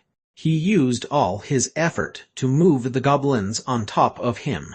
Then he discovered that his right arm was broken. Arthur squirmed out with difficulty from the goblin pile. During this period, goblins gradually woke up. He landed on the ground with a loud thud. He discovered that the goblins at the bottom were crushed to death. Without breath, the gamers would have to wait for revival after going online. What was this about? Perhaps the gamers didn't go offline in time, resulting in lost data. Arthur stood up and examined his distorted arm and other parts of his body. After ensuring there were no other injuries, he was dumbstruck. Weapon level 3 only. Arthur shook his head and felt weak all over. He sat down and took out the spider meat rolls from his backpack. As he chewed on his food, the goblins behind him started to move. My head's broken and it's bleeding. Why is my hand not moving? Gosh, why is my leg broken? Oh, my money's gone. Why is my sword broken? Oh no, I should have gone offline in time. Reindeer ran to the flower bed in a panic and tripped over the path that was being paved. She quickly got up and kept running. Arthur lifted his head to observe, but he kept quiet. He heard faint noises from the living quarters. He finished his food quickly and wiped his mouth before he made his way to the mission panel that was in front of the dungeon core main hall. More and more gamers moved towards the mission panel. Chapter 65 Instance Dungeon Tactics Preparation. Chapter 65 Instance Dungeon Tactics Preparation. A green stone slab was stacked on top of some soil and stones, making it into a makeshift platform. The green stone slab was covered in dense words. A group of goblins surrounded the green stone slab and were discussing its contents. The green stone slab had the following words. This is from the Eternal Kingdom Non-Existing Intelligence Organization's Critical Intelligence. The evil Void leader occupied Spectre College, which was filled with countless liches and specters. They were building up their strength in a bid to attack Eternal Kingdom and the beautiful Underworld. Devil Lord Sherlock's entrustment. Eternal Kingdom's warriors, we need you to protect our homeland. The Underworld requires your help. Do not be afraid of death and sacrifice. Take up your weapons and fight. Daily exploration of Spectre College training grounds. Mission description. Eternal Kingdom requires you to go to Spectre College training grounds and obtain intelligence and diminish the Spectre Legion's power. Kill sufficient Spectres. 0-10. Mission reward 100 reputation points, 50 bronze coins. Mission hints. The Spectre College training grounds instance dungeon is for a maximum team of 5 gamers. After selecting your members, proceed to the designated teleport portal main hall beside the seabed. Wait within the 1-meter radius of the portal. When the teleport portal is activated by Marner, you may enter. Each activation lasts for 20 seconds.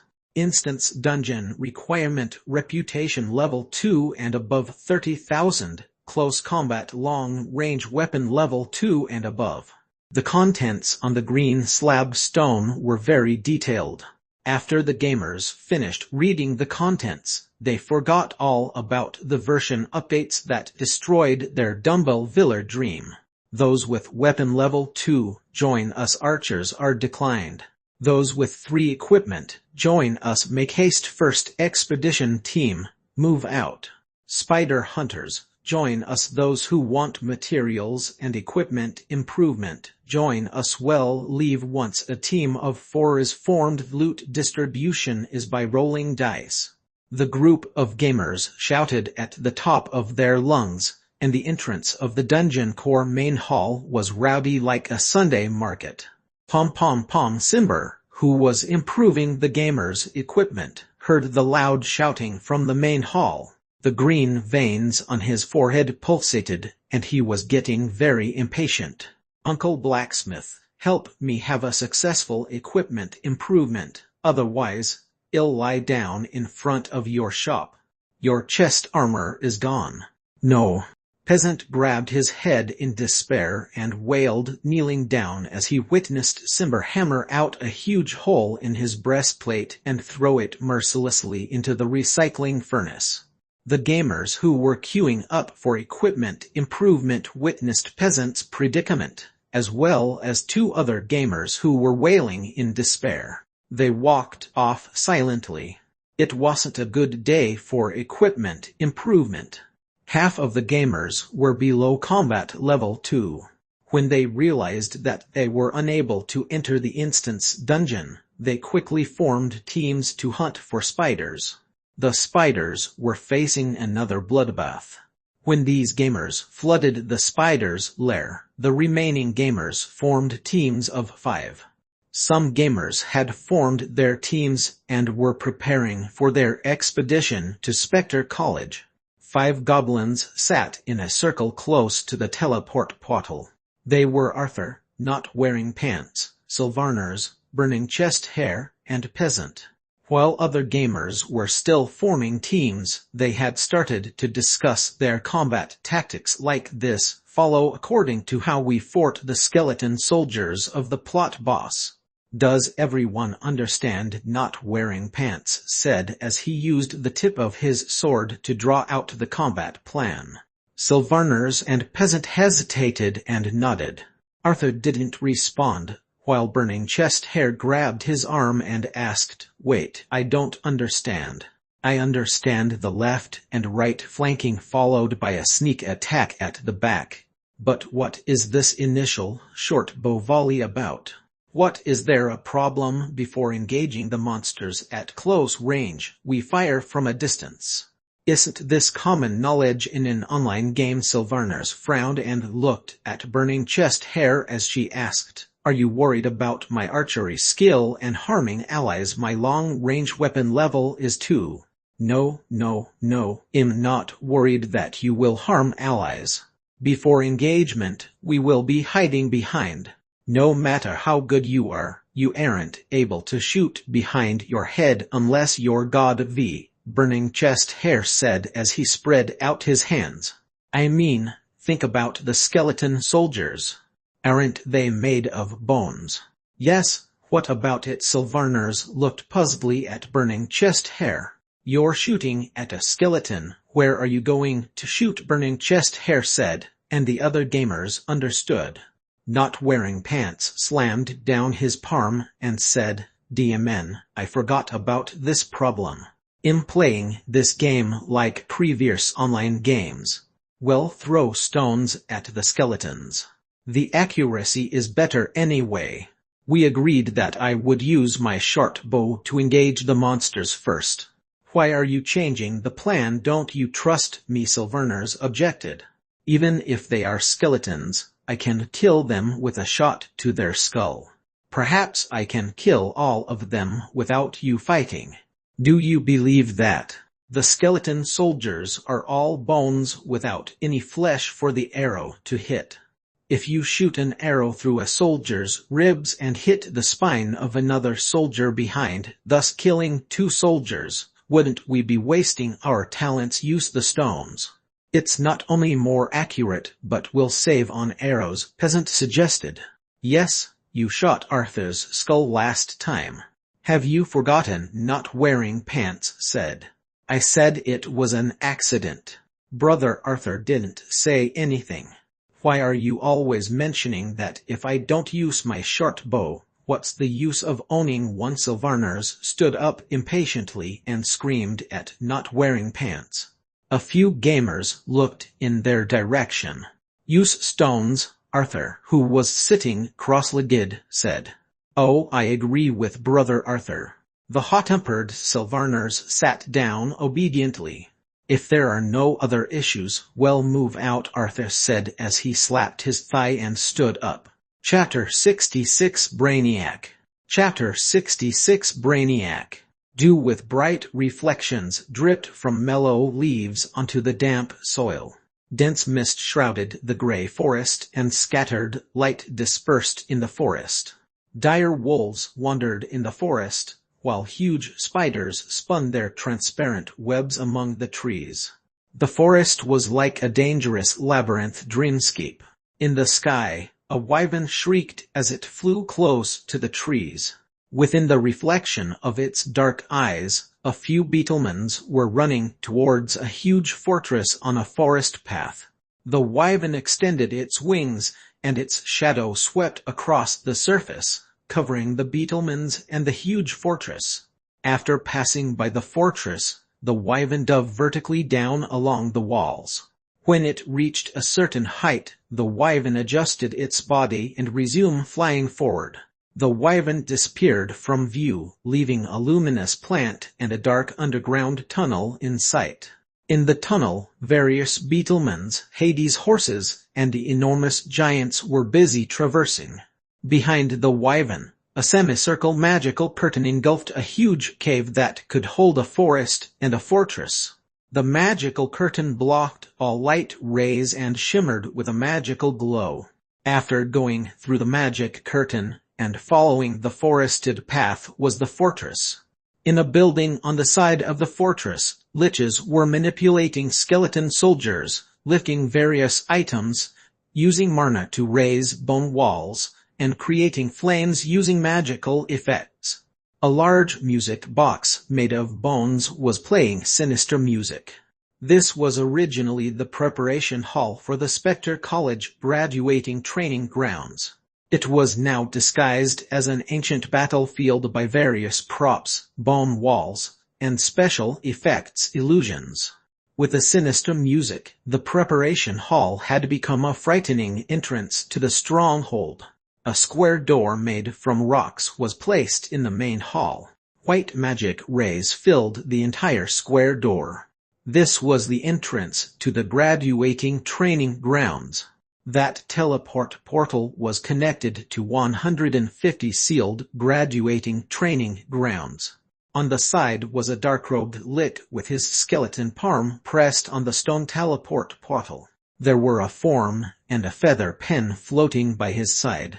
There is no problem with training ground no. 150.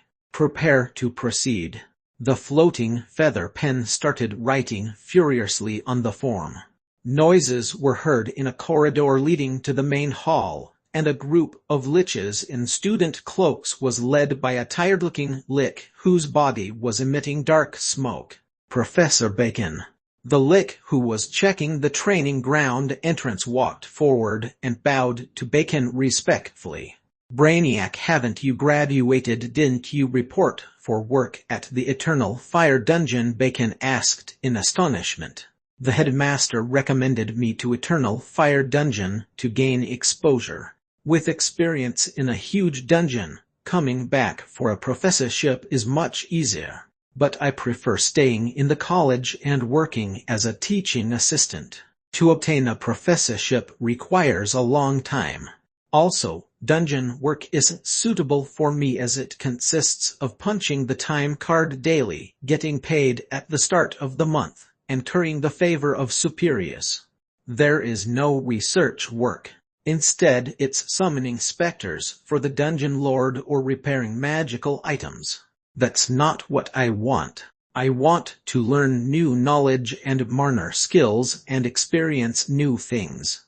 Brainiac was embarrassed and said to Bacon, Professor Bacon, don't call me Brainiac. The other students were just teasing me. The student liches that were behind Professor Bacon started whispering to each other. Is he Brainiac, the one with the highest score in 1,000 years? I heard his results were legendary. 100 years of curriculum and he only used 50 years to complete it all. Impossible 50 years to graduate. And he was the top student in school. He was a genius since young. He's a rare genius of Spectre College. The whisperings became louder, and Bacon gave a dry cough. The students kept quiet and stared wittied at Brainiac. Since you decided, work hard. You are the brightest student that I have taught, and I have high expectations for you. Bacon patted Brainiac's shoulder and looked at the decorated main hall behind him. Are all this arranged by you? Not bad. Professor, I don't understand why our graduating research has such strange decorations and sinister music. When the students are taking the examination, isn't it better to have silence for better focus? Brainiac asked, puzzled. The explanation is quite complex. This is the request of the Devil Lord who helped us solve the graduating research problem. He isn't a simple Devil Lord since he is able to sacrifice a few tens of thousands of goblins. Such a powerful devil like him having a special craving is understandable. Restrain your curiosity in order to avoid unnecessary trouble, Professor Bacon reminded him. I understand, Professor Bacon, Brainiac replied, but he was still full of curiosity. Students, hurry through the portal and prepare yourselves in the training grounds. Follow the dialogue schedule given to you and take note of the items in these 2 days' training. They are all graded, so take note. Professor Bacon shouted and guided the students to the rooms so that they could use the designated teleport portals to travel to the training grounds. Professor, the combatants from Eternal Kingdom are here. A lick came from the other side of the corridor and said, Chapter 67 This is a high-risk job. Chapter 67 This is a high-risk job. A teleport portal was placed in the middle of a small dark room.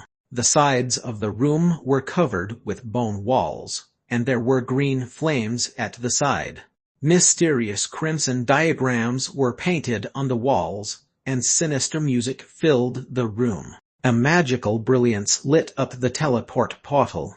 A goblin walked out from the teleport portal, followed by the second and third. 5 goblins came out before the magical light of the portal faded. The 5 goblins were equipped with armor and weapons. Arthur had a quality breastplate, plate leggings, and he wielded a black short sword and a shield with a solemn face. The other goblins didn't have quality equipment compared to his. Not wearing pants and peasant used standard armor and weapons. Burning Chest Hair wielded a quality dagger, while Sylvarners wore a helmet and grasped a short bow tightly. She was placed at the back. A short sword and shield were tied to her back using grass rope. The 5 goblins went armed to the teeth, but they were well equipped. After they exited the portal, they came to a room outside the training grounds. A black-robed lich was sitting in front of an exquisite table. On a platform decorated with a skeleton motif was a crystal ball that was showing images of 5 goblins wandering around in the training grounds. The black-robed lich frowned and looked at the lich holding a cup of bloody chrysanthemum and asked, Professor Bacon, what are those words? I haven't seen them before. Bacon sipped the chrysanthemum tea, and the crimson tea dripped from his jaw to the floor. His bones emitted hot air as he said, Oh, those are the special words used in the Eternal Kingdom.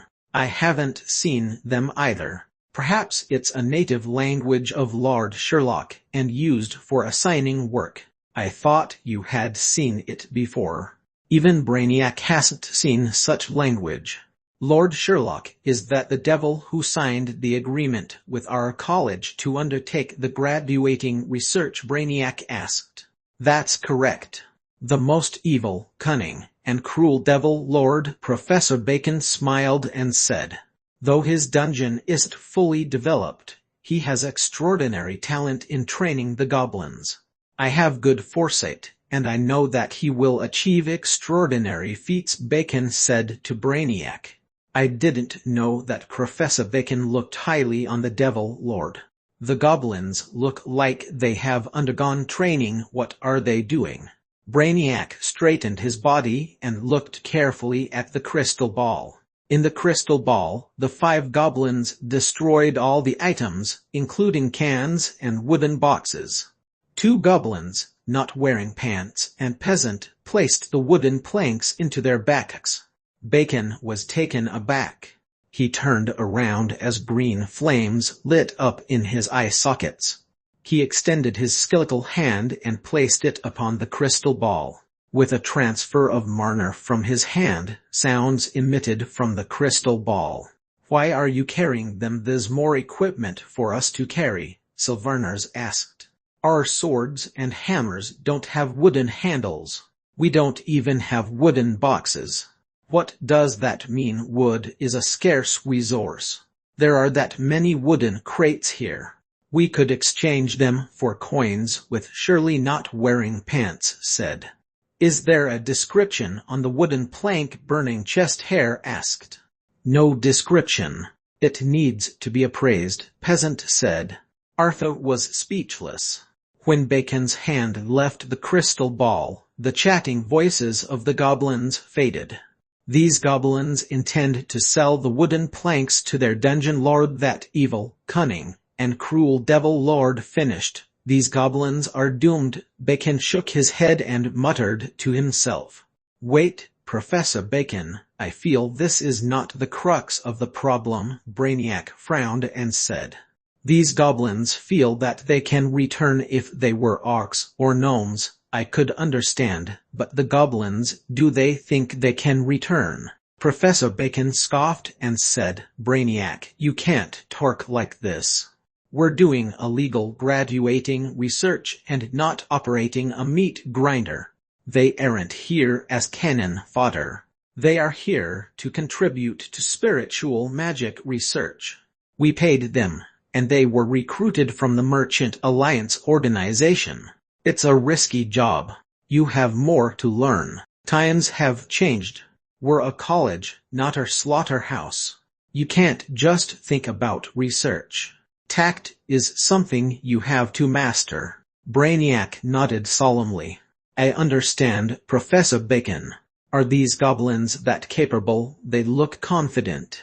"They are stronger than normal goblins in terms of willpower." Professor Bacon recalled when he disguised himself as Bar.Manaroth.Con in that dramatic performance.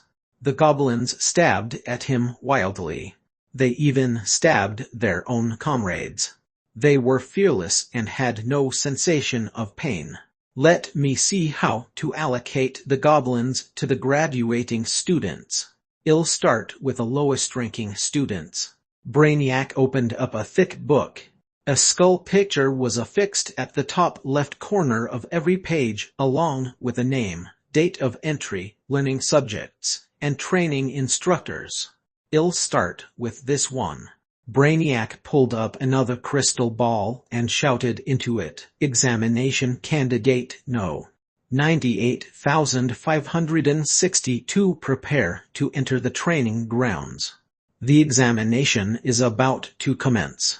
Chapter 68. I am going offline to eat. Chapter 68. I am going offline to eat. A four-story tower stood in the middle of a circular cave. The tunnel that connected the cave with the outside world was sealed by Marner. The only way in and out was a teleport portal at the top of the tower. At the top of the tower, a student Lick wearing the Spectre College uniform opened his hands while he used Marner to vibrate his cloak. A black magical aura engulfed his body. "Puny mortals, you can't stop us. The world belongs to the Void Legion." The vibrating cloak had a small disc with the number 98,562 on it. After he finished the sentence, the magical aura disappeared. He took out a piece of paper from his cloak and scratched his skull as he said, "I left out a word. You can't stop us. The world will belong to the Void Legion." "Who is Void Legion?" As he was uttering the dialogue, the teleport portal behind him rippled, and a lit with the number 78,566 walked out. The two liches looked stunned at each other. "Senior, you haven't graduated." "Nope, I've waited for 9 years. My instructor said I had to wait 3 years, then 3 years, and then another 3 years. How many 3 years do I have to wait?" The lick that just walked out said loudly, "I spent 1,000 magic stones to bribe the instructor, and I became the first one to take the exam." "War? What 1,000 magic stones? Why did I pay 3,000 magic stones?" the other lick asked in agitation. "Because this is the first year you are taking the examination, silly." As they were chatting, the voice of Brainiac came from the high tower. "No. 98,562 and 78,566. Stop chatting and start preparing. Summon your Spectre Warriors. The examination is starting." They activated their Marner and controlled their Spectre Warriors. Each had 10 warriors. 9 were ordinary Spectre Warriors, while the last one was an elite Spectre Warrior. The 20 Spectre Warriors occupied the high tower. These Spectre Warriors were arranged to come in by specialized personnel before the Liches arrived. The 2 Liches deployed their Spectre Warriors and waited obediently on the 4th-floor rooftop. They knew that there were many professors observing them. They had to control their Spectre Warriors to fight with the 5 combatants. They would be graded on how they controlled the Spectre Warriors in combat, their familiarity in control, and the performance of the Spectre Warriors. Liches who passed would be able to graduate. Before the combat exam, there were other subjects. They had to pass them to qualify for the combat examination. The 2 Liches waited for 10, 15, 20 minutes, but nobody entered the training ground. Where are the combatants? 98,562 gazed at the empty space below the tower and asked in bewilderment. "Is that a thief or robber?" Brainiac was furious as he pointed at the images in the crystal ball. In the crystal ball, there were more than 5 goblins, 20 to be exact. They were smashing the containers and wooden boxes in a frenzy. These goblins looked for all the things they could find to transport back to Eternal Kingdom. The items included wooden planks, earthen jars, metal parts, wooden wheels, and bones knocked down from the walls. Some goblins even used chisels and hammers to extract the stone flooring, but they tried in vain. As the goblins were busy transporting these props meant for creating the battlefield atmosphere, nobody walked through the corridors to teleport over to the training grounds. "Don't worry. There's a term in the contract."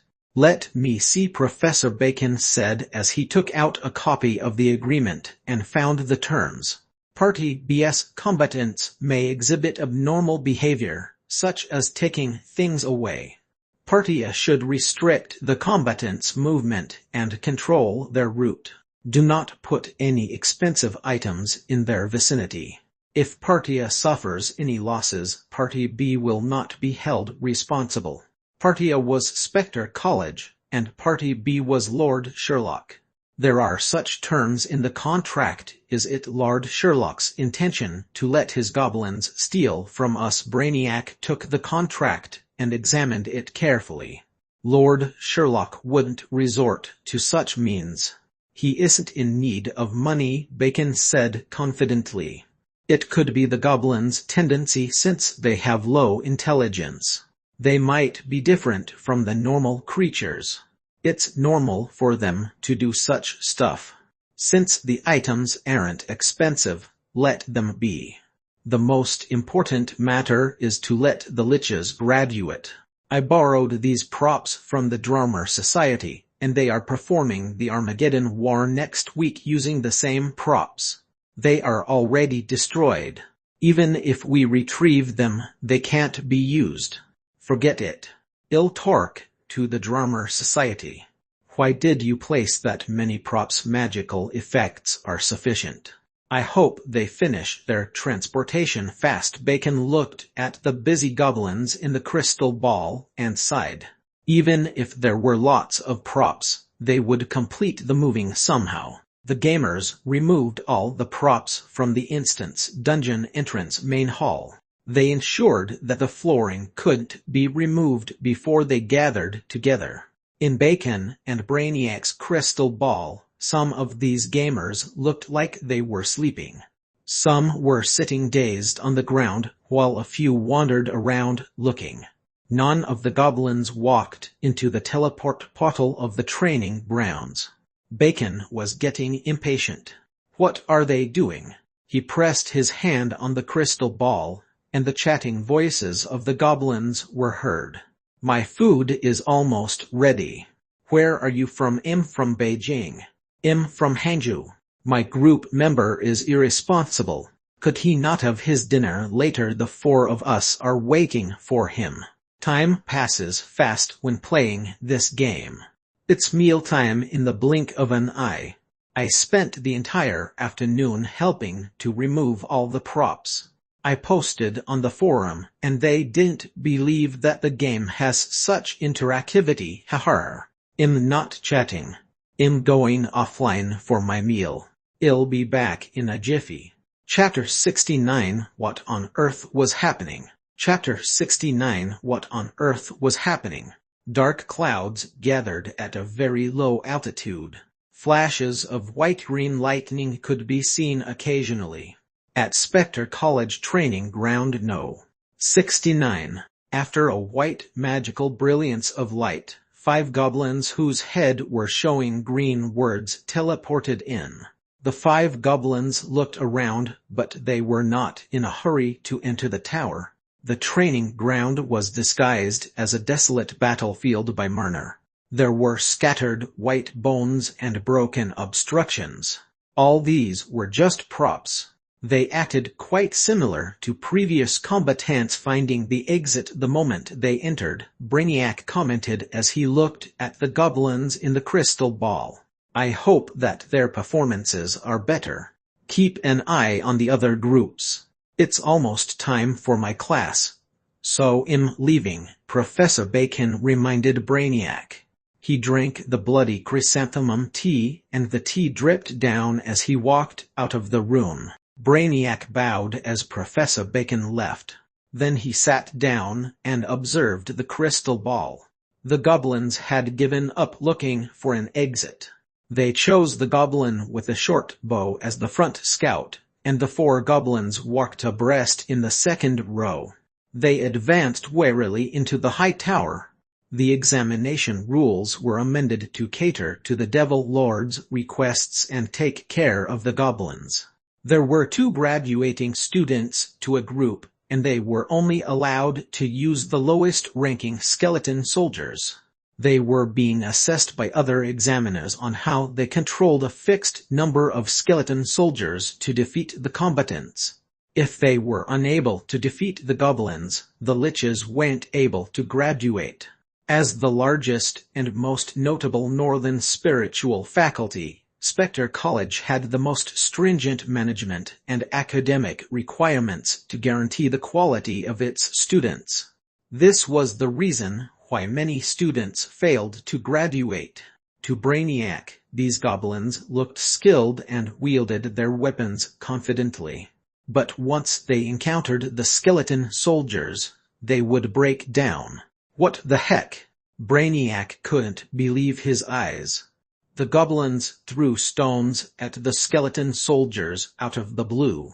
Then they hid in a corner as they spoke frantically. Gosh, put away your short bow, will you? Did you see another group of skeletons in front? If you trigger their aggro, how do we deal with 4 skeleton soldiers? That's out of my range. Why are you so scared?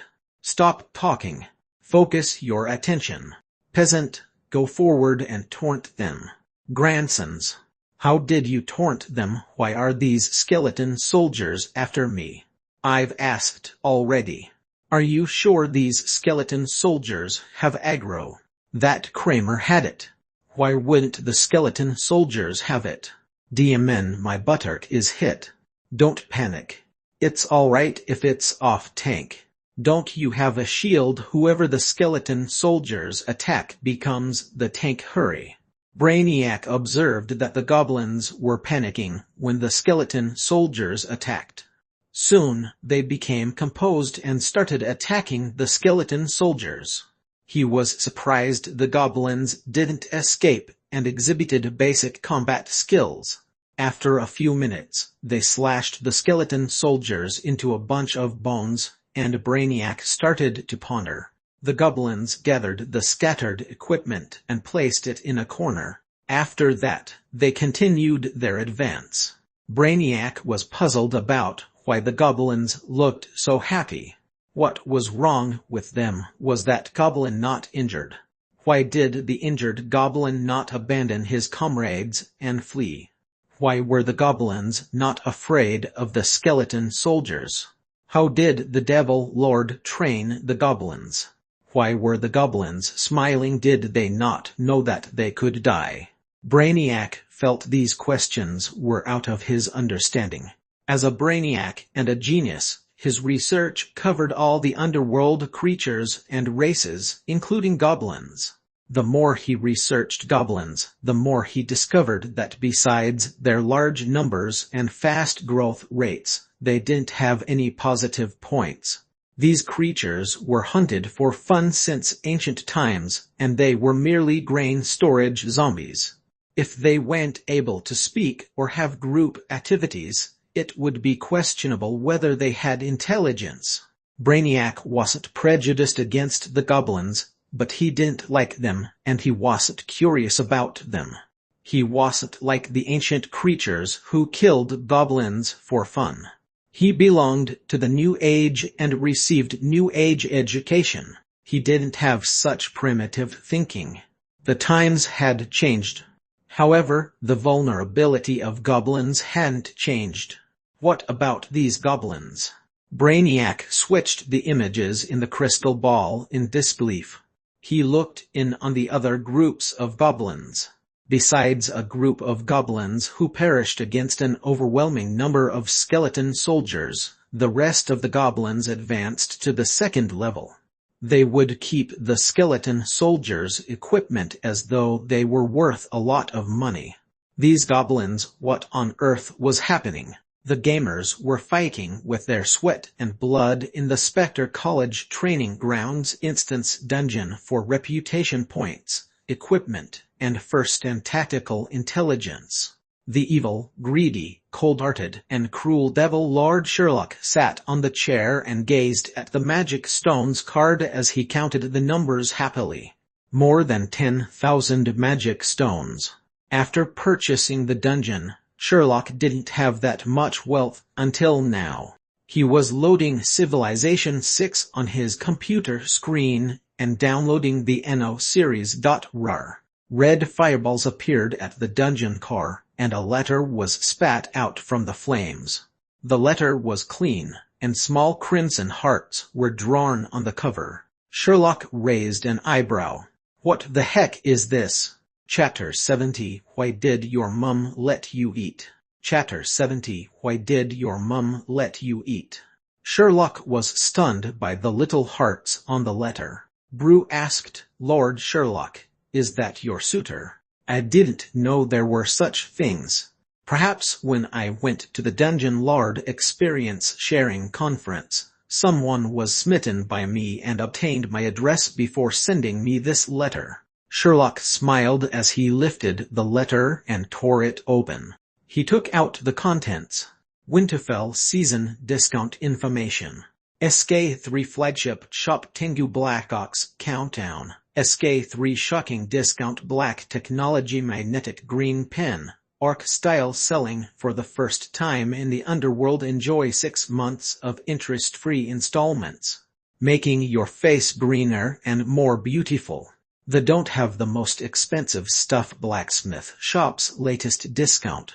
Are you fretting over back pain, headaches, and leg cramps? The Don't Have the Most Expensive Stuff Blacksmith Shop is selling the latest massage chair, head mallet, nail board back support, and broken leg pedal. As long as you try it, all your woes will be gone. Purchase now, only $998. Go touring. Are you fretting daily over your job? Come to Go Touring, the largest, hottest, and most dangerous volcano bungee jumping in the underworld. Say farewell to your worries with a jump. Winterfell provides the best season discount information. If you wish to request a refund, please proceed to the Winterfell merchandise section to queue up for the form. After filling up the form, queue up again for processing. The current queue number is 98,548,551. Sherlock held the letter in a daze and remained silent for a long time. Tusk, after I was abandoned for 10,000 years. These trash advertisement letters became popular in the underworld again, and the refund process is that troublesome. Is that intentional? Bruce said in a jovial tone, but Sherlock did not respond.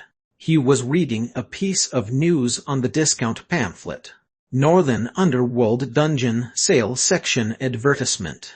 Are you fretting about dungeon core leveling? Troubled about how to spend your money? Come to Northern Underworld Dungeon Sale Section.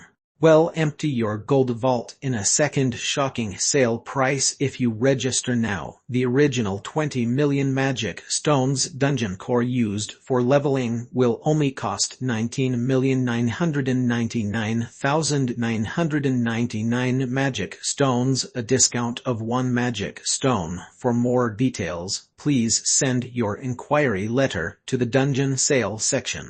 The address is Winterfell, Beyond Expensive District, Porpers Avoid Street, No.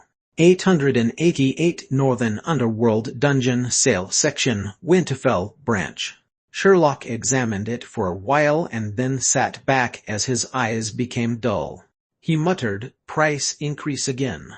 Brew was silent for a while and said with empathy, "Take it easy, Lord Sherlock. Though I'm unable to level up, at least you have your own dungeon. Take a look at those merry goblins.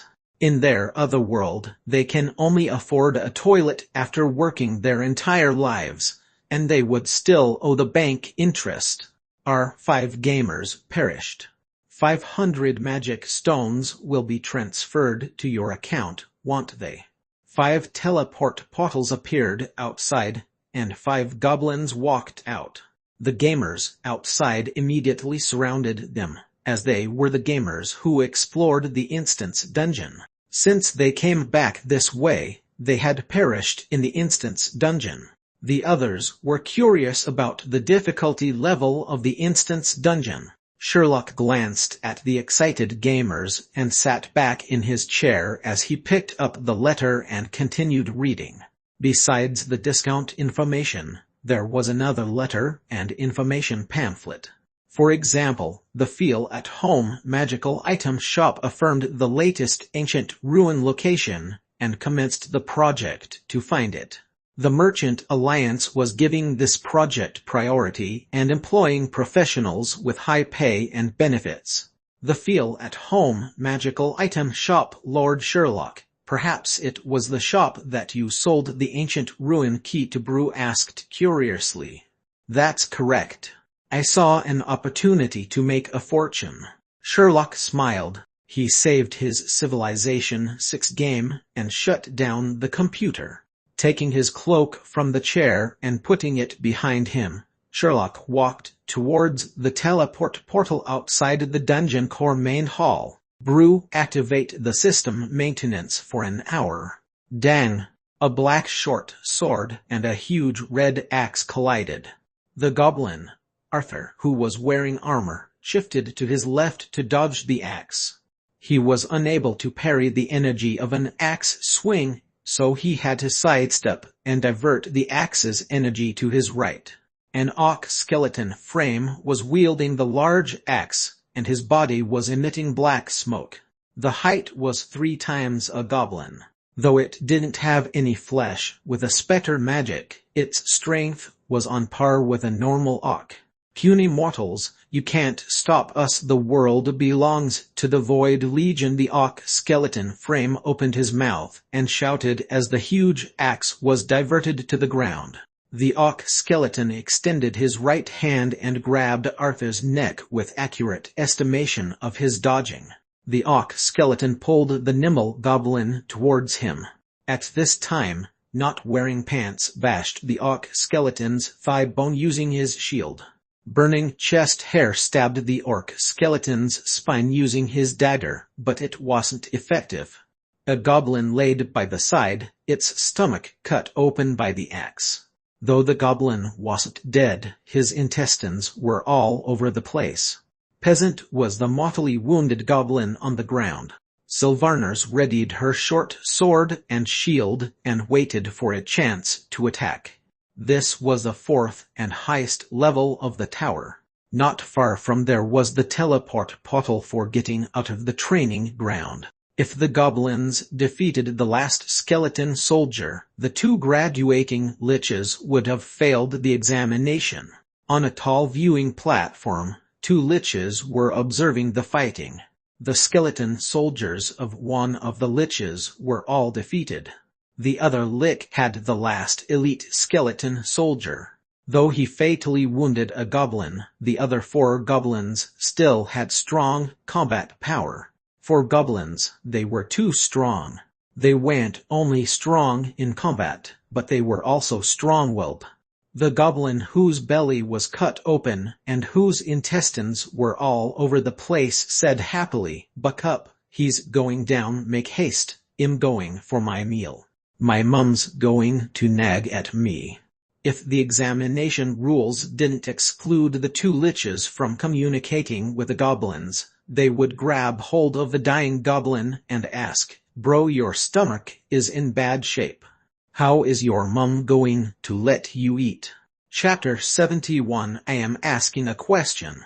Chapter 71 I am asking a question. While the fierce fighting continued in Spectre College, Lord Sherlock traveled to Winterfell and shopped at the clothing store. After that, he bought a cup of pearl clay tea and called for a carriage. With a crack of a whip, the carriage took off in a cloud of dust. Black Hades horses pulled the squarish carriage while their hooves gave off green flames. An exquisite leather shoe stepped on the carriage steps and landed with a loud thud on the green stone slabs. He was wearing a black waistcoat and a white shirt with exquisite buttons. The waistcoat and the shirt were of high quality. The black tuxedo sleeve openings were stitched with gold lining. Coupled with white silk gloves, he exuded a noble and classy aura. After putting on a black windbreaker cloak, he became low profile. Those with foresight wouldn't dismiss it as low profile but a plus point. His appearance, classy clothing, and tipping of the coachman were on par with the prestige and wealth of the Devil's Wings. Strictly from the appearance. "Lord Sherlock, I didn't expect you to spend more than 1,000 magic stones to purchase such extravagant, low-profile yet classy clothing." The young devil stood by the Winterfell road and lifted his head to look at the crowded feel-at-home magical item shop. In his mind, Brew was teasing him. "Just a little dressing up to compliment my class and status." A succubus in high heels turned her head and walked by while she flirted with Sherlock using her long, slender black tail. Sherlock only smiled politely and placed his black cane with spiral motifs in front as he walked towards the crowd. "I thought Lord Sherlock only wanted to find out about the ancient ruins. It seems like Lord Sherlock had other plans. I'll just wait and see." Brew laughed noisily, but Sherlock ignored the dungeon core. There were vampires, liches, and various levels of devils surrounding the magical item shop entrance. They were holding their magic stone cards and shouting, "Why can't our dungeons be given a place? We have magic stones. Give us a place. The ancient ruins belong to the entire Underworld. We also have exploration rights. Well, give money." The Eternal Fire Dungeon Lord was given exploration rights. "Why aren't we given them too? We have money." This is discrimination. Yes, it's discrimination. We are in a new age. Why is there discrimination? Auction the remaining places for the exploration rights. The devils and monsters waved their magic stones wildly as they shouted. If they went in Winterfell, they would have fought. The gnome shopkeeper was desperately trying to maintain order. As he had a small build, the tall vampires, liches, and devils overshadowed him, including his voice. Sherlock held his cane and knocked it against the ground. The sound wasn't loud, but Marner was broadcasted. The rowdy scene became quiet. The devils and monsters turned to look at the classy Sherlock with his folded wings. This was a superior devil. Lord Sherlock. The surrounded gnome shopkeeper looked as though he had found his savior. He held onto his high hat and ran down the steps towards Sherlock. Sherlock nodded to show his respect to the surrounding devils and creatures. Then he walked gracefully with the gnome up the steps and entered the shop. After Sherlock entered the shop, the rowdiness broke out behind him. Everyone, please leave. There are no more places for exploration rights. I know everyone would like to participate, but I can't make a decision. If there are places, I will auction them. I have a guest. Please come again next time, the gnome said helplessly and shut the main door immediately. The rowdiness continued outside. Partar. The gnome adjusted his monocle and snapped his fingers. Magical brilliance engulfed the shop, and the outside rowdiness faded. The shop was quiet again. Lord Sherlock, what drink would you like? Bloody chrysanthemum Bufotenin milk. As he asked, his crooked body moved towards the counter. Bufotenin milk for a change. Sherlock found a chair to settle down. Lord Sherlock, you look different from last time. The gnome placed a brewed cup of green and bubbling Bufotenin milk in front of Sherlock with a creased smiling face. It was a stark contrast to his previous panicky composure. He was referring to Sherlock's clothing. Let's not talk about me. Was the ancient ruin found? Sherlock placed the cane on the chair rest as he took the Bufotenin milk gracefully and placed it on his knee. The gnome adjusted his monocle and said excitedly, I've roughly located the place within this time period. It was fast. I thought I would have to spend several years. We're lucky to find it this fast, but it cost quite a number of resources and magic stones. The gnome looked at Sherlock and said, Lord Sherlock, don't worry. When we signed the agreement, you still retained your exploration rights. I'm here today to find out about this matter. Sherlock sipped his Bufotenin milk and said, Chapter 72 Cannot Trust Even a Punctuation Mark. Chapter 72 Cannot Trust Even a Punctuation Mark. Lord Sherlock, you are saying that your friends are archaeologists and want to participate in the archaeology work. The gnome shopkeeper hesitated for a while as his long green fingers tapped on the table. Yes, exploring the ruins carries certain risks like traps and magical beasts. Without experienced archaeologists, it's easy to have accidents. To gain access to the ruins requires professionals. The gnome nodded and said, Unfortunately, this matter was already taken up by the Merchant Alliance. I understand. I have seen it on the small pamphlet. The Merchant Alliance is wary against superior devils. If I recommend someone, the Merchant Alliance will most likely decline them. Why don't you handle the recommendation as a magical item expert, a Merchant Alliance member, and even the discoverer of the ancient ruins key? If you strongly recommend someone, they will agree. Sherlock shrugged his shoulders and noticed the gnome's awkward expression.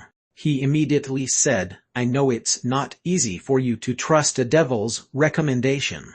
I won't make things difficult for you. I'll discuss your benefits. 1. Feel at home. Magical item shop will be Eternal Kingdom's collaborative merchant, and you will have priority in our collaboration. 2. I'm willing to share half of my loot in the exploration of the ancient ruins. The gnome stood up in astonishment. He pushed his monocle violently and then took it out impatiently. He looked in disbelief at Sherlock. Lord Sherlock, you've said that you're willing to share the loot from the exploration of the ancient ruins with me. Correct. After the opening of the ancient ruins, I'm willing to share the loot with you. You may also explore the ancient ruins with me to ensure a fair and just distribution of the loot. Sherlock patted his knees and casually said, "We can sign a contract. As long as you are willing to recommend that archaeologist."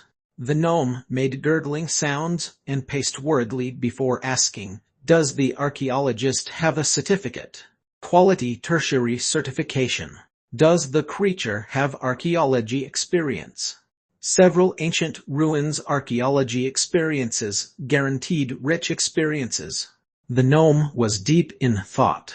Then he sat down and grabbed his forehead as he asked, "But why, Lord Sherlock? I don't understand why you are paying such a high price to recommend an archaeologist, though you are willing to sign a contract to assure me. I still don't understand."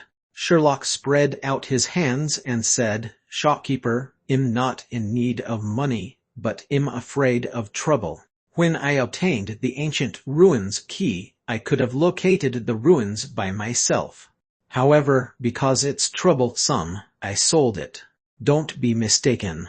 I'm not in need of money, but I'm wary of trouble. As such, I'm a little interested, but not into it. Actually, I'm interested in a female devil. Though she's not a superior devil, she's very bad. Smoking, drinking, tattoos, hair perning, abortion. Apologies, you might not be able to understand. Anyway, she's bad to the core. I feel I have to seize the opportunity and not let her slip by. This kind of girl is hard to woo. Coincidentally, she has just graduated from archaeology college. I hope to attract her attention. If I give up half of the ancient ruins loot for an opportunity for her to owe me a favor, I think it's worth it. I know what you want to ask. Don't ask, as I'm too smitten and rich." Sherlock was rather convincing with his low-profile but classy appearance, his superior devil and dungeon lord status, and his nonchalance when he sold the ancient ruins key. The gnome shopkeeper believed him. As long as the contract was signed, it didn't matter if Sherlock was lying, he would have half the loot. Reneging on a contract had serious consequences. The gnome lifted up his head and said confidently, "Great deal. You have to sign the magical contract now and ensure that the recommended archaeologist is certified and highly professional. The most important thing is your promise. Don't worry, once the ancient ruins is opened, I'll share half of the loot with you, and it will be written in the contract." Sherlock stood up and took out a contract document with the detailed terms written out. The contract was obviously prepared beforehand. The gnome was stunned by the prepared contract. He examined it carefully and gave a weird laugh. He signed the contract and handed it back to Sherlock. "Lord Sherlock, if there was no magical contract, I wouldn't dare make a deal with you. How did you figure out what terms I would be asking for in advance? I only have an hour to be out. There's a large group of goblins waiting for me to take care of them at home." Sherlock casually signed his name and extended the hand that was holding the contract. "Time is money." The gnome shook hands with Sherlock, and the magical seal appeared on their hands before vanishing. "Lord Sherlock, happy collaborating." The Winterfell Sun simulator continued to give out heat. Even the crowd in front of the feel-at-home magical items shop were feeling hot and frustrated. Perhaps the frustration was caused by their failure to clinch the ancient ruins exploration rights. When the shop opened its door, Sherlock walked out gracefully with his cane. He stood on the high platform and surveyed the crowd before walking off. Rowdiness erupted from the crowd again. "Lord Sherlock, I have an important question." Bruce's voice appeared in Sherlock's mind. "Say it." "Your decision was like driving a go-kart and negotiating a bend using the drains. Are you sure it won't flip?" Bruce asked, bewildered. "I don't understand most of what you've said. You seem to doubt my decision. Do you think that I made a loss?"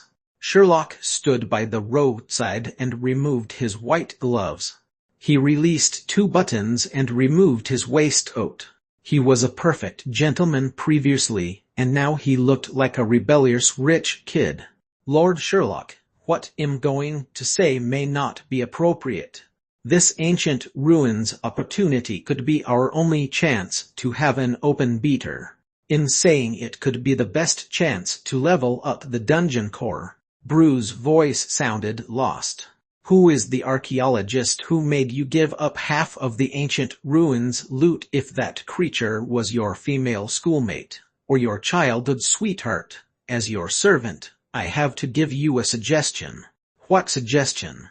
Sherlock put his white gloves into his pocket and flagged a Hades carriage. He said to the coachman, "Winterfell Old District No. 777 Black Shop Hotel, please." With a crack of a whip, the carriage took off. "Lord Sherlock, please have a clear mind. I know that times are now different. While I was asleep for 10,000 years, the superior devils started to obey the laws and even became poor. This kind of dog-licking behavior has to stop, otherwise, your future will be ruined." "Are you meeting that female devil at the hotel?" Bruce was agitated, and he said, "Even if you don't intend to adventure and find exploring the ruins troublesome, you could sell your exploration rights. There are many creatures fighting to buy exploration rights, and you could earn a few million magic stones. This is an ancient ruins. The gnome only needed to recommend a female devil and could obtain half the loot. Your dog-licking description is filled with grievance." Sherlock was sitting in the swaying carriage as he said, "I can guess where you're coming from after listening to your gripes.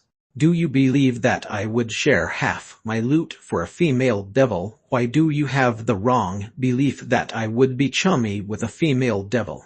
What about the contract you signed just now?" Bruce stopped talking as he pondered. He muttered, "Lord Sherlock, are you?" "That's right, I'm forging a tertiary certificate in archaeology." Sherlock nodded his head. "But Sherlock, you've signed the magical contract. Even if you're a superior devil, you can't renege on the contract. If you forge a tertiary certificate, you will have reneged on the contract," Bruce quickly reminded Sherlock. "Renege on the magical contract? No, no, no. Why would I? I'm a superior devil with 90 years of compulsory education. Why do you think that my certificate is not substantial?" Sherlock smiled. "Wait, Lord Sherlock, you intend to disguise as the archaeologist, but why?" Bruce went into deep thought and said, "I understand, Lord Sherlock. You are cunning."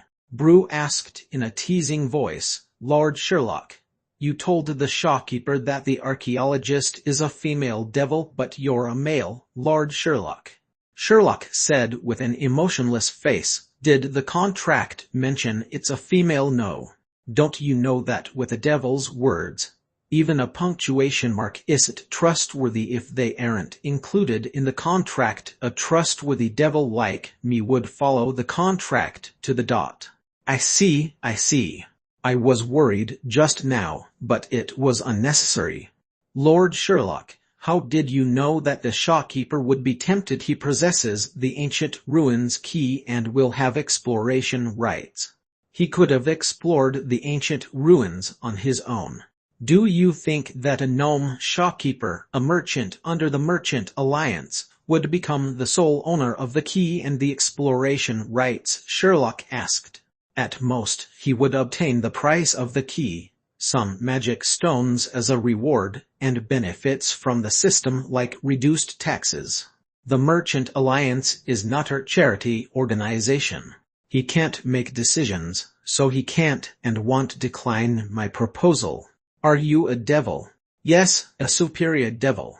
Half of Sherlock's face was in the shadows, and he smiled sinisterly. We've arrived, Devil Lord. 2 magic stones. The Ock coachman turned his head and said as the Hades carriage came to a stop.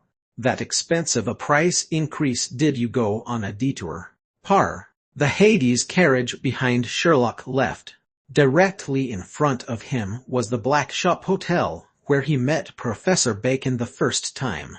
The entrance was as quiet as the first time he came. The magical light from the signboard was a warm crimson color. Sherlock adjusted his collar and placed his hands in his pockets as he walked to the hotel. Sherlock stopped by the side of a stone wall where a green female Ock was leaning. The female Ock noticed Sherlock and squinted her eyes. She shifted her heels and pushed her barrel hips, walking over alluringly. She winked flirtatiously at Sherlock. Handsome guy, making your documents. Chapter 73 Death Due to Bleeding Effects. Chapter 73 Death Due to Bleeding Effects. The huge Ock skeleton soldier was hacked until his bones were all over the floor. In front of him were 2 goblins lying on the ground. One had a slit belly, and its intestines were spewed all over his body, while the other was decapitated with multiple wounds. The 2 goblins were motionless. The 3 remaining goblins were slightly wounded, but they had no intention of retreating. They didn't even have tension and were not in pain. They were no longer chatting. Instead, they coordinated their attacks on the skeleton soldier from 3 different directions. Not wearing pants was the tank and attracted the skeleton soldier's aggro. He used his 5 shield to brace against an axe slash.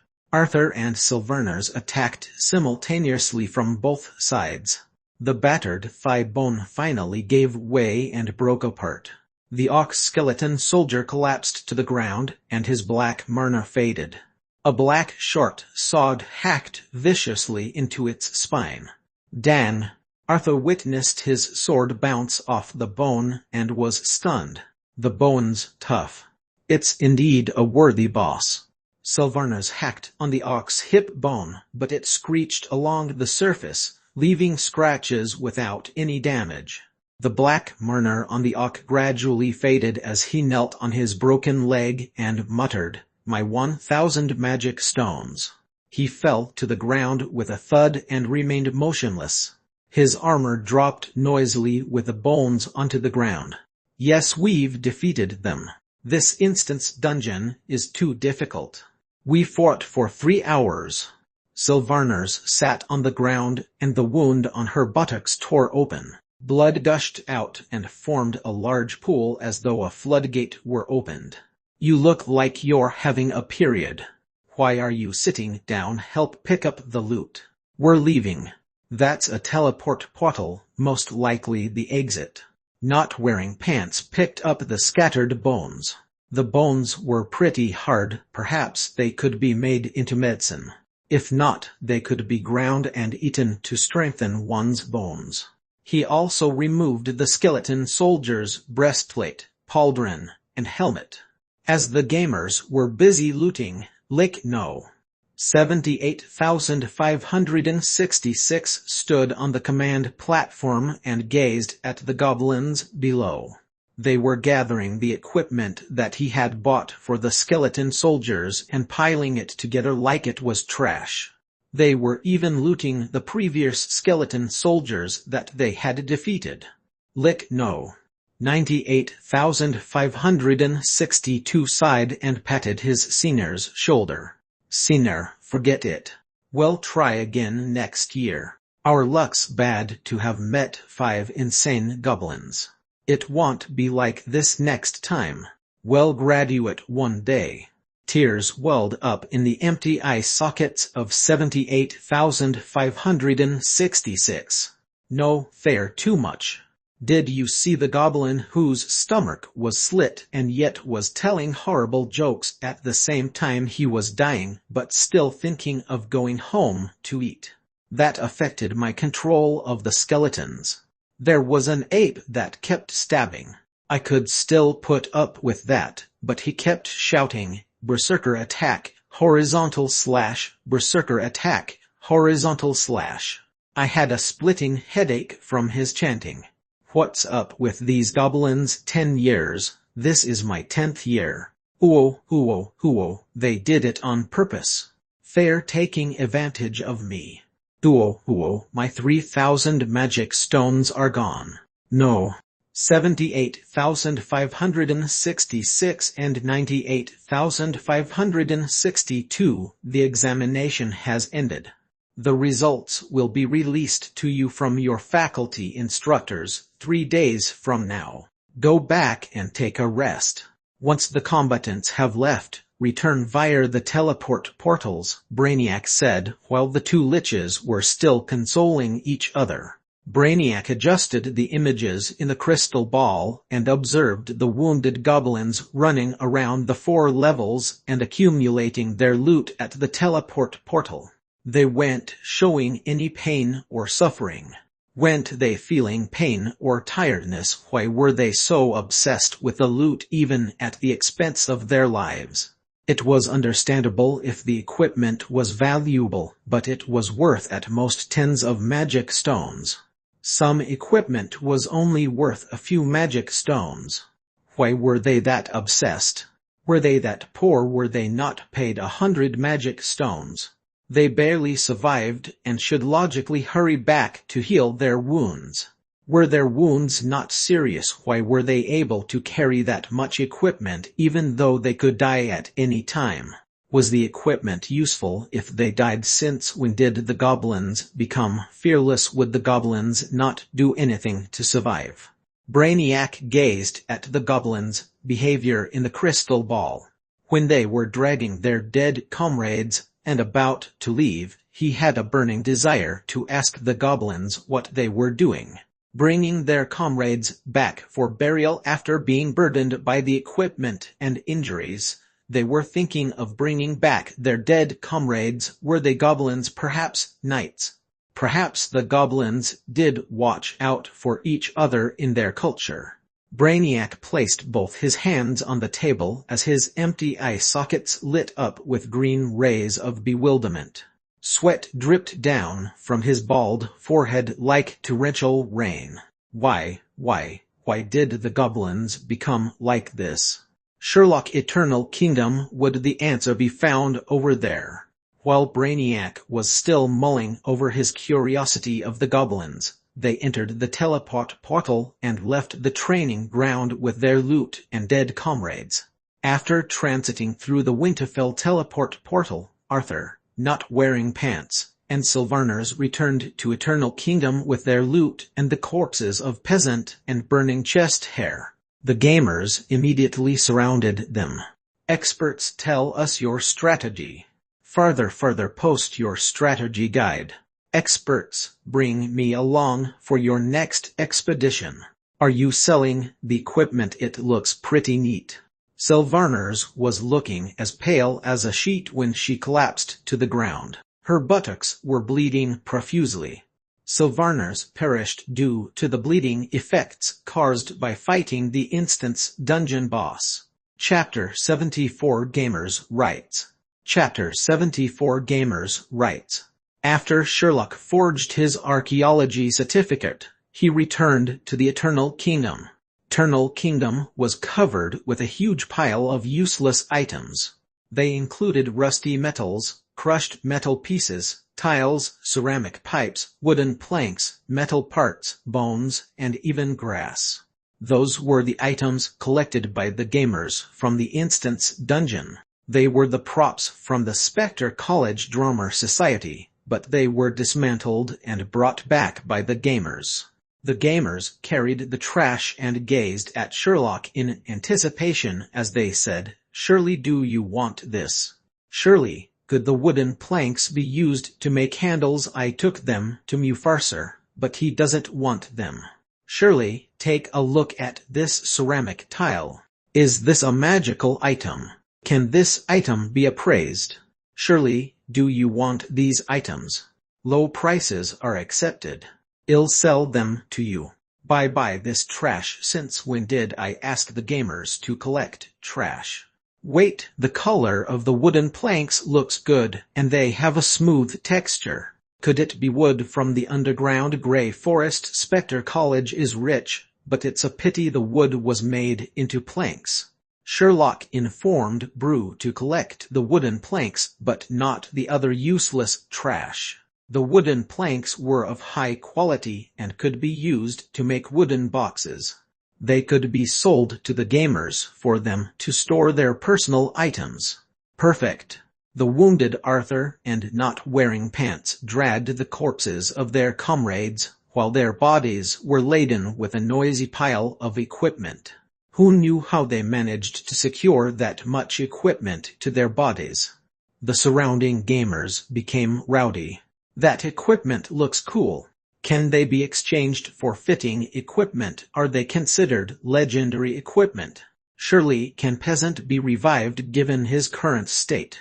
Surely, can you revive a decapitated gamer? Surely, this gamer perished from her bleeding buttocks. Surely. Sherlock looked at the surrounding goblins, who were about the height of his knees. They gathered around Sherlock regardless of whether they had a request or not. There were only 100 of them, and Sherlock felt a splitting headache. Once the dungeon core leveled up, the second beater would start, the gamer count would rise, and his workload would increase a lot. If the workload increased, he wouldn't have leisure time to explore computer games. He wouldn't be able to understand the other world's culture and upgrade the gamer's experience in the online game. This would cause the gamers to quit playing en masse. Hence the development of the dungeon would come to a halt, and he wouldn't be able to enjoy this leisure time. If he couldn't enjoy his leisure time, he wouldn't be able to research computer games. Oh God, the consequences were serious. Sherlock was racking his brain on how to decrease his workload as he healed and revived the gamers. He let Brew appraise the weapons that could be used immediately. Brew would come up with a name based on the quality and appearance to bluff the gamers, perhaps to make them happy. As for the equipment that was too large for the goblins to use, collect the equipment and create fitting equipment for sale like last time. Could that work? When the gamers looked at Sherlock, he was talking with Brew on the distribution of the instance dungeon loot. Lord Sherlock, perhaps you don't understand these gamers. They accumulated so many metal coins so that they could have quality equipment, cool skills, luxurious houses, or transportation tools that could show their status. With only money, a game that doesn't allow status upgrade is not playable. Brew explained patiently, there's a difference with the equipment from the previous world boss. Collecting the equipment from the world boss for auction was understandable since most of the gamers helped to defeat Kramer. However, if we collect the equipment from the instance dungeon and sell it, then the rich gamers don't need to conquer the instance dungeon. They can simply use their otherworld money to obtain the instance dungeon equipment.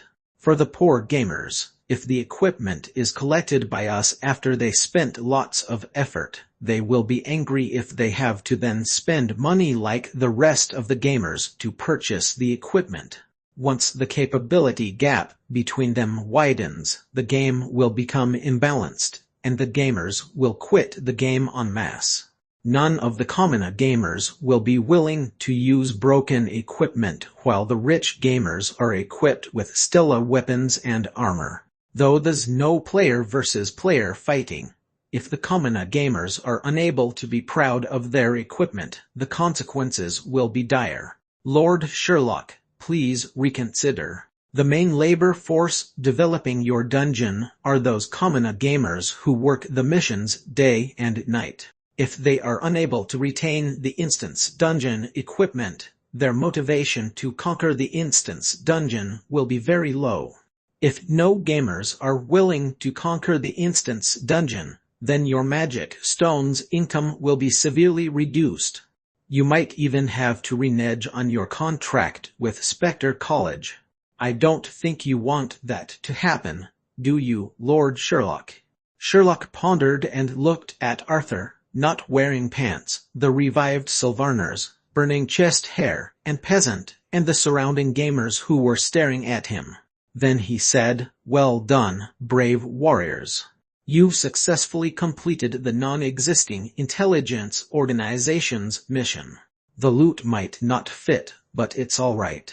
Follow me, I'll bring you to Simber and see if the equipment can be refitted. True warriors require quality equipment." The gamers cheered wildly.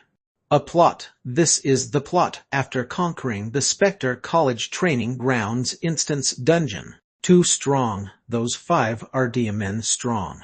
Nonsense, that's Arthur, the gamer who killed a spider single-handedly, the hero that gave Kramer the fatal blow, and the owner of 3 pieces of legendary equipment. That team of theirs possesses 5 pieces of legendary equipment. They are rich, diligent, and capable. You can't help but envy them. Follow them, follow them. The group of gamers followed behind Sherlock noisily as they walked towards the blacksmith shop. Chapter 75 That is my credit. Chapter 75 That is my credit. Simmer was hammering away in his blacksmith shop, making more equipment and tools to stock up the warehouse. That was Sherlock's order. How could Simmer get paid without doing work? Sherlock was ambitious. He intended to have the 2nd, 3rd, and 4th beater testing and expand the dungeon with millions of creatures. That would require an enormous amount of equipment and tools. When Simber saw Sherlock with the gamers, he put down his hammer and bowed to Sherlock, who said, "Simber, these warriors obtained quality equipment, but it doesn't fit. Help them make some adjustments." Sherlock manifested some words on a piece of paper using marner and passed it to Simber. "War warriors." Simber stared wide-eyed at the green warriors behind Sherlock. Then he took the piece of paper from Sherlock. "Add a new blacksmith service called Reforge, which is to refit the equipment to a size suitable for the goblins. It costs 100 bronze coins for each service. The extra metal can be reforged into new equipment and put on sale. Please burn this paper after reading. Do not ask, as it is futile." Simber was puzzled, but he threw the paper into the fire. The other helpful gamers brought the instance dungeon equipment of the warriors into the blacksmith shop. They surrounded Simber as he worked on the equipment. Sherlock had to attend to other matters. He returned to the dungeon core main hall, switched on the computer, adjusted his seat, readied his cup of bloody chrysanthemum tea, and browsed the official forum. Just as Sherlock expected, the forum was filled with many posts on simulated strategy guides. They were called simulated strategy guides because they were created by non-beater gamers. An example of a post was a detailed description of the first boss, Void Dragon, in the instance dungeon.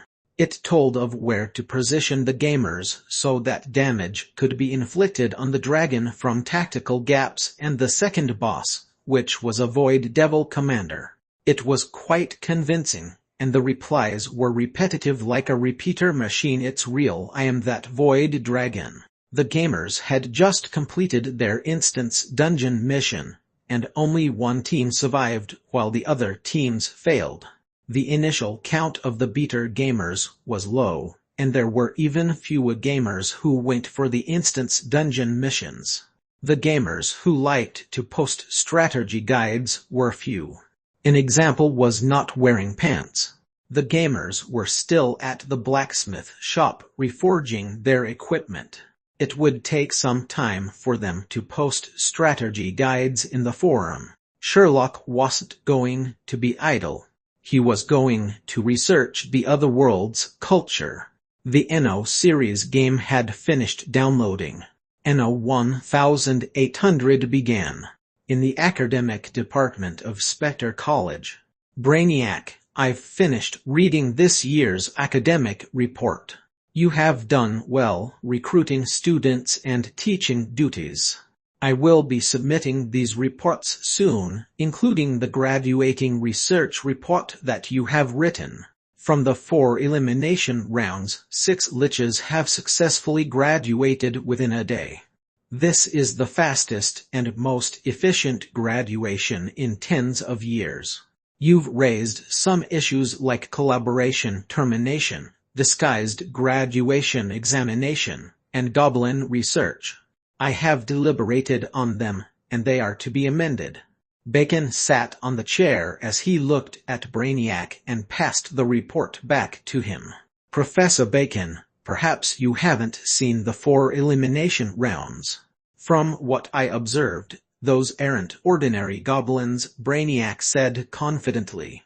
Of course they aren't normal goblins. Normal goblins wouldn't be participating in our graduating research. Bacon unfolded his hands and said, these goblins were trained by the Devil Lord, though I'm not sure what methods he used to train them. I understand you are curious and wish to understand the reason and mechanics, but you have to think about it from the college's perspective. Bacon tapped on the table and said, the college is concerned about profits. It's neither a charitable organization nor a research center. Of course, we also do some research, but our final customers are the Devil Lords. Though Eternal Kingdom is small and developing, with Lord Sherlock's ambition and wealth, the future is extremely promising. He has sent highly trained goblins to help us while bearing the costs. Are you thinking that Lord Sherlock found some free method to increase the goblins' intelligence and sent those goblins to us because he lacks money? Impossible. It was my sole effort. I went on a business trip to Winterfell for 4 to 5 days and accompanied the Devil Lord. I formed good relations with him and persuaded him to collaborate with Spectre College. Bacon stood up and said earnestly, Brainiac, I know you are diligent, curious, have ideas, and are a rare genius, but don't bother with this matter. No matter how strong the goblins are, they're still goblins. Do a good job in your teaching duties and apply for professorship in a few years. With a stable job as a professor and the support of the college, you will be able to do any research you want. Young lad, think of your future. Good riddance. But Professor Bacon Brainiac hesitated and finally said, I recall that Lord Sherlock contacted us first. Bacon interrupted him and said, enough, amend the report, and I'll take a look tomorrow. If you want to research more on those weird goblins, visit the training grounds more often to observe them. Observation is part of research.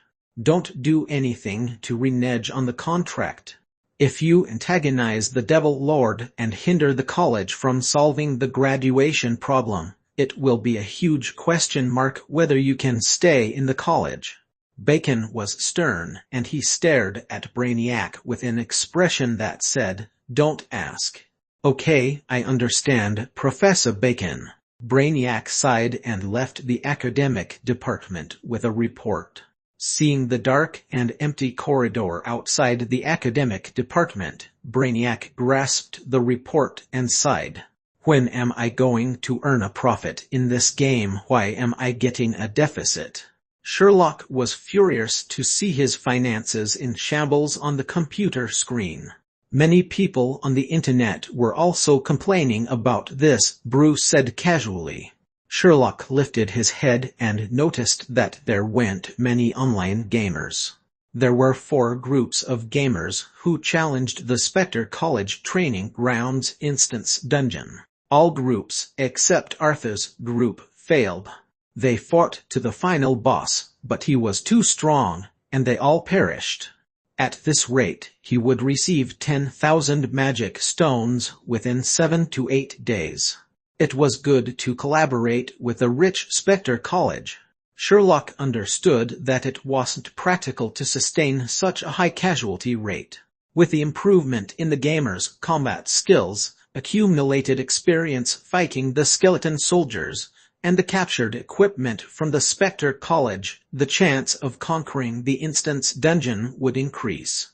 Sherlock was saving these issues to solve later. He wanted to know the gamers' strategy and comments on the Instance Dungeon.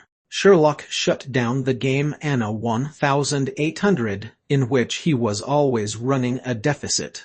He browsed the discussion forum and found Not Wearing Pants' strategy guide posted on the first page. Dungeon Eternal Kingdom Latest Instance Dungeon, the Spectre College Training Grounds Strategy Guide after the first successful challenge. Hello, everyone in Not Wearing Pants. Chapter 76 Spectre College Training Grounds Instance Dungeon Strategy Guide. Chapter 76 Spectre College Training Grounds Instance Dungeon Strategy Guide. Hello, everyone in Not Wearing Pants. I know everyone has been waiting for this post for a long time. I was with my teammates distributing our loot, so there was a delay in posting. I have written this strategy guide for an hour. Enough idle chat. Let us take a look at the equipment from the Spectre College Training Grounds Instance Dungeon. Picture: Shield of Unyielding Garrison Guard, blue superior equipment. Defense 18. Weight 13. Durability 10. Reforger Blacksmith Cimber. Required Reputation Dungeon, Eternal Kingdom Reputation Level 2. It was previously the shield of a Winterfell garrison guard. It has the Merchant Alliance's symbol. Picture: we have only reforged these 5 pieces of equipment.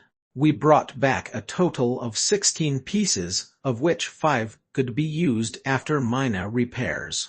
The rest have to be reforged, and it will take a long time. We can only retrieve the rest of the equipment tomorrow. The following content is on the strategy guide. First, we will introduce the basic requirements to enter the Eternal Kingdom's Instance Dungeon. To enter the Instance Dungeon requires Reputation Level 2 and Weapon Level 2. The Reputation Level 2 can be easily attained by carrying bricks for 2 to 3 days. The difficult part is the weapon level.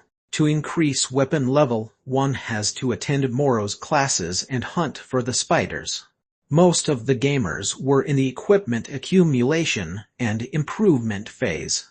If they improve the standard equipment to 3, the weapon level will definitely be at level 2. We have tested that if gamers have an upgrade in weapon level, then when using a similar weapon, the weapon level will increase very fast. For example, Burning Chest Hair already had short sword level 2 before purchasing the dagger. Before long, his dagger level increased to level 2. Let's not discuss long-range levels. For close combat, the weapon levels are closely related. I have written a commentary on the combat system before. We haven't dabbled in Marner, so the discussion is limited to passive weapon combat. Everyone needs to remember that the combat system is 100% simulated reality. You don't need to worry about not picking up the skills. As long as you aren't a dummy, take more classes, and die a few more times, you will know how to fight. Goblin anatomy is different from a human. You might need a lot of effort to kill a mosquito, but a goblin's body can easily perform incredible combat moves. Wait for the second beta or open beta to try out the game. I won't comment further. It's not that difficult. If the gamers achieve the requirements, they can enter the Eternal Kingdom's teleport portal. The Teleport Portal main hall is a new building.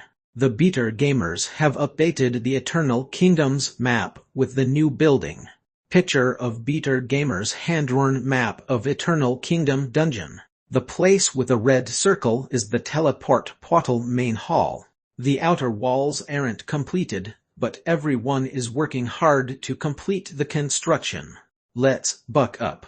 After waiting for a while at the Teleport Portal, it will be activated. Take note that the portal will take at most 5 gamers in a team. During the journey, we had a chance to see the Winterfell Teleport Portal main hall in a VIP room. We were unable to move, and within seconds, we were teleported to the instance dungeon entrance. After the teleport portal was the instance dungeon entrance. The following picture was taken before we cleaned out the props from the instance dungeon. Picture. This picture was taken after we cleaned out the props. Picture. Are you shocked? The game producers are awesome. We have the freedom to dismantle the props. Take note that the wooden planks are valuable, while the bottles and containers are worthless trash. The entrance of the instance dungeon is considered big, and there is a straight passageway. When there are many more gamers in the second and third beta, I believe the gamers will assemble here to form teams. We have finally come to the important part, the Instance Dungeon Strategy Guide. Before challenging the Instance Dungeon, the configuration of the team is very important. There must be a gamer with at least a 3 shield. There will be a huge difference in combat efficiency. Do not bring along archers. The interior of the Instance Dungeon was a desolate fallible tower. I shall not talk about the sound effects, but the background decoration was awesome. When I was in the instance dungeon, my heartbeat increased and I had lots of goosebumps.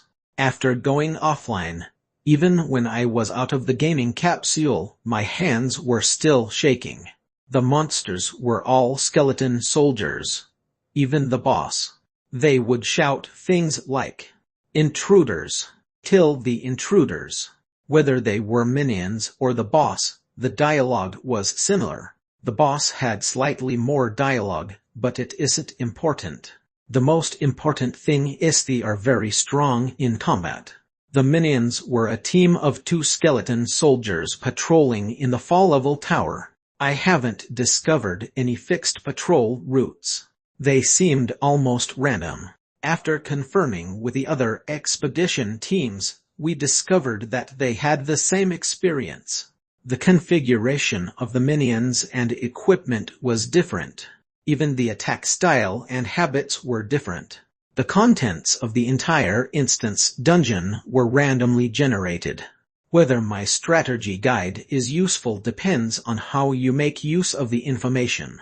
When more gamers successfully complete the instance dungeon and collate their strategies, we might be able to find some pattern in the data. The minions were all elite monsters. Take note that they had no aggro. Whether they are minions or the boss, they have no aggro. They attack based on their whims and aren't affected by taunting. They don't attack the closest enemy. They will attack our weaknesses. The weaknesses aren't the game's setting or data. Based on our conclusion, if you stumble, swing too hard and are unable to retrieve your sword, or fall into a daze, these are all weaknesses. They will make use of the weaknesses to deal a fatal blow. What is the solution? Back to the basics. Block with a shield. Don't depend on a dedicated tank. Treat everyone as a tank, otherwise it's not possible to defeat them. At least at the beginning, with our current equipment level, we have to resort to this strategy. To fight the minions, we followed the 1 block, 1 slash method. The safest way is to make use of the recovery time of the monster's attacks to counterattack. If the monster attacks you, do not be impatient and counterattack. Use a 3 shield to block effectively. Don't worry that it will be like Kramer's attack and crush the shield and shield bearer. The monsters that we encountered were goblin skeletons, gnome skeletons, and houndhead man skeletons. There were dire wolf skeletons, but they were few. The minions were easily defeated as long as one was cautious. The crux was defeating the boss. The boss doesn't have any skills. Every one of his attacks is a skill. Besides having more dialogue, the boss had a layer of gray aura, which some called a force field, chakra, or Dragon Ball power. I call it Marner according to the game context. Marner strengthened the boss, which was usually an ox skeleton or werewolf skeleton. I don't know if there will be other skeletons with difficult-to-pronounce names. They are difficult to deal with and defeat. The attacks of the boss were unable to damage our shields, but their strength and agility were much stronger than the minion skeletons. Their bones were extremely hard and required 10 continuous hackings to break, while the bones of the minions were broken with 2 hacks. I recommend hacking any of the leg bones. If you can break one, congratulations, you can complete the instance dungeon. The difficulty of the boss decreases a lot after the leg bone is broken. Is that our weakness of the boss? The monsters consisted of 2 bosses, one on level 2 and one on level 4. The level 2 boss that we encountered was weaker, and the level 4 boss was stronger. Other teams encountered the reverse configuration. I suppose that deployment was random. It's not effective to use block once on the boss. It depends on real skill. The speed of the boss was fast, so there was no recovery time to exploit. We had to depend on bracing the attacks or praying that we won't hit. After that, we tried to inflict as much damage as possible. I will say again, hack the thigh.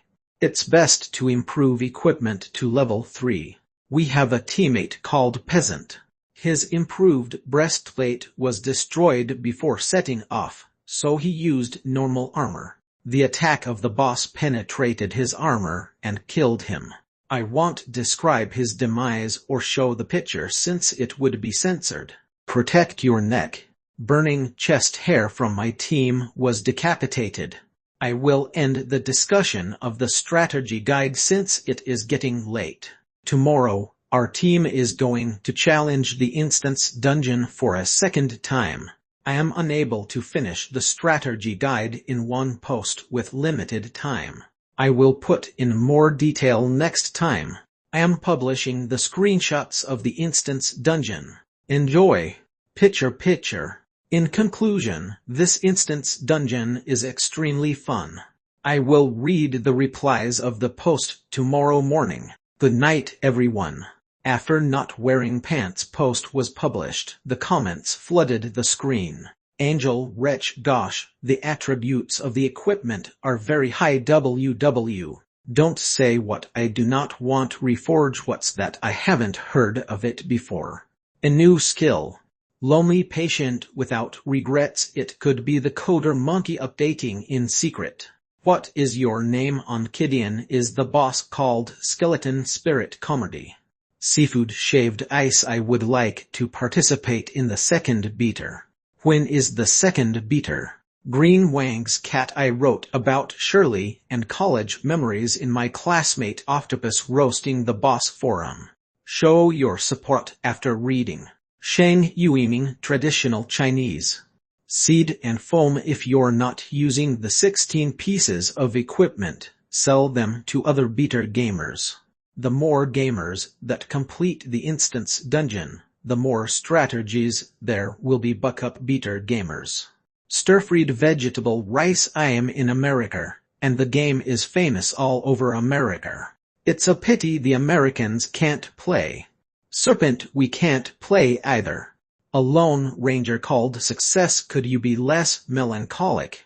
Short Flute, Devil King 9 Parsu. Buck up, beater gamers. You are the best. Work hard in the expeditions. We will follow you. Sherlock browsed the contents of the forum once. Some were pleading for the second beater or beater tester status.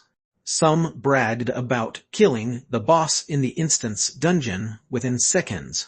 Most of them were gamers who indicated 666. The gamers were fond of this instance dungeon. As Bruce said, the gamers were most concerned about the instance dungeon's equipment and its quality. Sherlock thought they loved money, but he discovered that they loved equipment. Money was a means to get better equipment. Sherlock became worried as he noticed how serious the gamers were discussing the instance dungeon strategy guide. Would the graduation rate of the liches drop to a record low? Chapter 77 Room 77. Chapter 77 Room 77. The gamers of Eternal Kingdom were discussing how to conquer the instance dungeon in the forum, where they encountered many strange ideas. For example, why are healing salves, disinfectants, and bandages not added? When is the map system coming out? Even the dungeon's map is hand-drawn. The instance dungeon is very real and with such difficulty. Is it a dungeon version of Skiro? The forum was filled with similar questions. Sherlock browsed the forum and clicked on the posts that he was interested in. He clicked on F5 occasionally to refresh the pages. It was getting busy outside as there were more and more online gamers. Sherlock looked at the time, which was close to the afternoon. Why was time passing so fast? Sherlock was bewildered as he gazed at the computer. Was the computer a time-related magical item? Would time pass faster when it was in use? The dungeon core lit up with flames, and a letter was spat out from the fire. It landed on Sherlock's table. To Lord Sherlock of Eternal Kingdom Dungeon Feel at Home Magical Item Shop. Sherlock tore open the letter, and it was a short letter. Respectable Lord Sherlock, I submitted the application for the recommended archaeologist. The Merchant Alliance valued my recommendation highly. As it is a matter of utmost importance, the archaeologist has to be tested. The actual interview and written test will be held 3 days from now. Please inform your friend to report to the Human Resource Department of the Winterfell Business Main Hall between 9 a.m. and 5 p.m. Lord Sherlock, I hope that your friend will be able to pass the test successfully. Sherlock put away the letter after reading it. Lord Sherlock, it seems like the gnome shopkeeper is keen to have a share of your ancient ruins loot. His efficiency is very high, Bruce smiled as he said. It looks like that on the surface, but Sherlock placed his arms behind his head and leaned on the chair. He crisscrossed his legs and placed them on the table. Too easy. Too easy, Lord Sherlock. That is half of your loot from the ancient ruins. You have successfully masqueraded as a rich and powerful superior devil and convinced the gnome shopkeeper. It was logical that he would help you as soon as possible, Bruce said. I'm not talking about the gnome. The Merchant Alliance agreed too easily. A large organization like the Merchant Alliance couldn't have such high efficiency. I thought I would only receive a reply in 10 to 20 days. It seems too easy for a reply in a day. Sherlock stood up and took out his new windbreaker from the box made from wooden planks. He placed it on his arm. Oh, is that so? I'm beginning to understand a little. Brew went into deep thought before saying, I thought Lord Sherlock's contract would have no issues. I never expected the gnome shopkeeper to be that shrewd. If it's what you're thinking, your plan will fail. Are you giving up half your loot to him, Lord Sherlock? You have made a great loss. I already thought of this situation, and it was within my expectations. I won't make a great loss. In fact, I will benefit a little, though it will cause me some inconvenience. Sherlock put on his windbreaker as he walked out of the dungeon core main hall. Since Lord Sherlock has already considered carefully and things are within your plan, I don't have to worry. Lord Sherlock, would you like to make a revival system maintenance announcement? Brew asked. Make the announcement. I will be away for quite some time. Sherlock walked towards the teleport portal. I understand. I'll extend the maintenance period. The maintenance has been quite frequent these few days. Lord Sherlock, it's time to employ an NPC to help revive the gamers. How about a lick? Don't we have good relations with Spectre College? Let Professor Bacon recommend a candidate. Sherlock walked into the teleport portal under the gaze of the chattering gamers. In the next instant, Sherlock appeared in the VIP room of the Winterfell teleport portal reception hall. I have to consider it, Sherlock said. Magical lights glimmered with crimson rays. Bloodstains were found on the rusty black metal railings. The huge signboard at the side showed 404 bar. An Ock in an expensive western suit lay in the corner, vomit and trash surrounding him. The stench was unbearable, except to the thieves, who wouldn't mind the smell if it meant robbing him.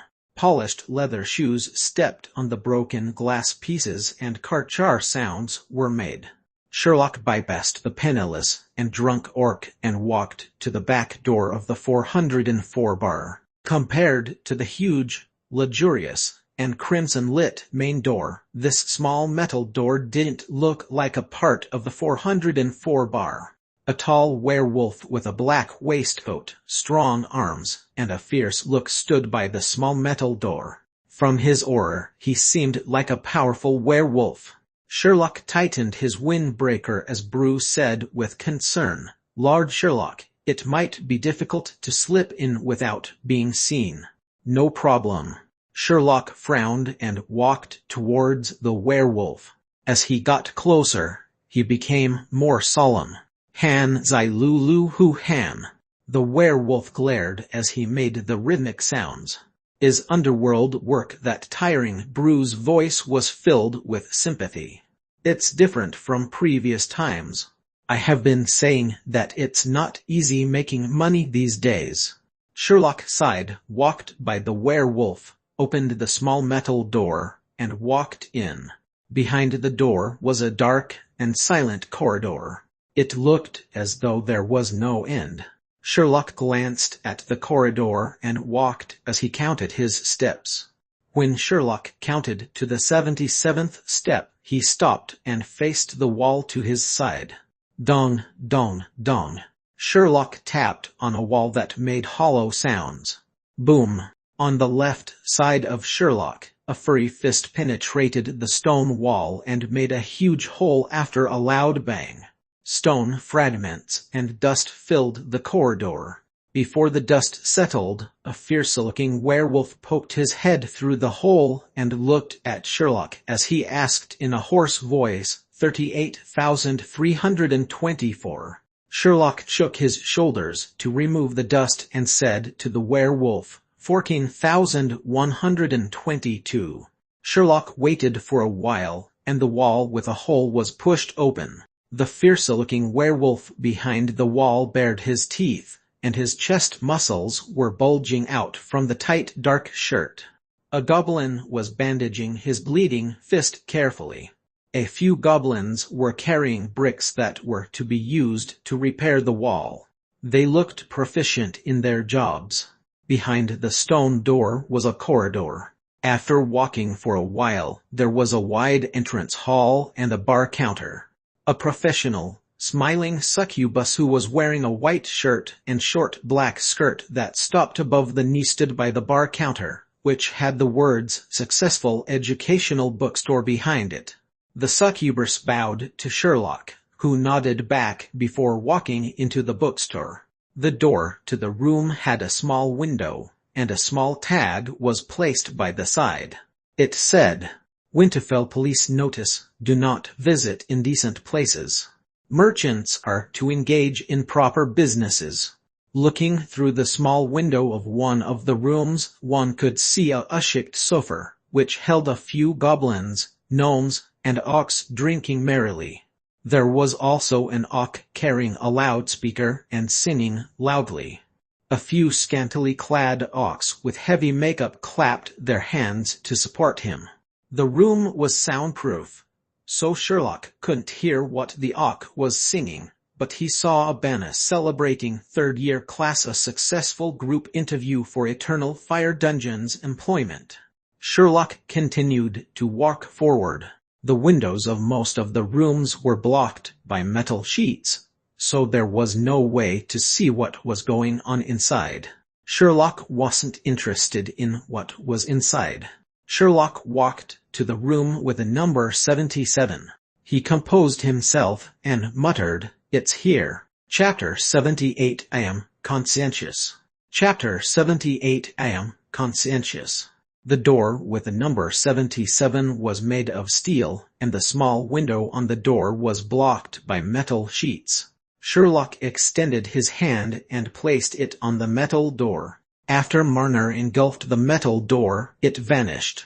Behind the door was a scene that shocked Sherlock.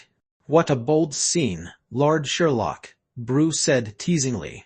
"Though I obtained similar information, I'm still shocked to see the real thing. Let's capture the shots." Sherlock took out a square-shaped magical item and a round adamantine ore, which had great mana conductivity. He put the adamantine ore into the magical item and aimed the magical item at the scene. The pictures were engraved into the magical item. These should suffice. Winterfell Business Office Building, Office of the Dungeon Lord's Assistant. A well-dressed Auk walked into the assistant's office as the nearby creatures greeted him respectfully. "Good morning, Senior Beast." "A very good morning, Senior Beast." "Senior Beast, this is your sleeping worm red tea." The Auk took the cup of sleeping worm red tea, which was emitting hot air and fragrance. He nodded his thanks and walked into the assistant's office. Today was another busy day in Winterfell. He sat down and sipped the fragrant sleeping worm red tea. Then, he abruptly exclaimed, "Sit," before spitting out the red tea onto the table. "What happened, Senior Beast?" The gnome heard him and asked with concern. "Did anyone enter my office this morning?" the Auk asked loudly. "No, Senior Beast, nobody entered your office." The gnome looked puzzled.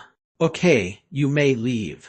Senior Beast frowned as he picked up the round adamantine stone that showed he and another strong male Auk doing unspeakable things.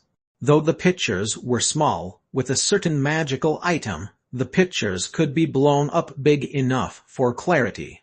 Without close scrutiny, Senior Beast knew what the images were about. Yesterday night, he and another male Auk were at the successful educational bookstore of the 404 bar doing unspeakable things. There was a letter on the table.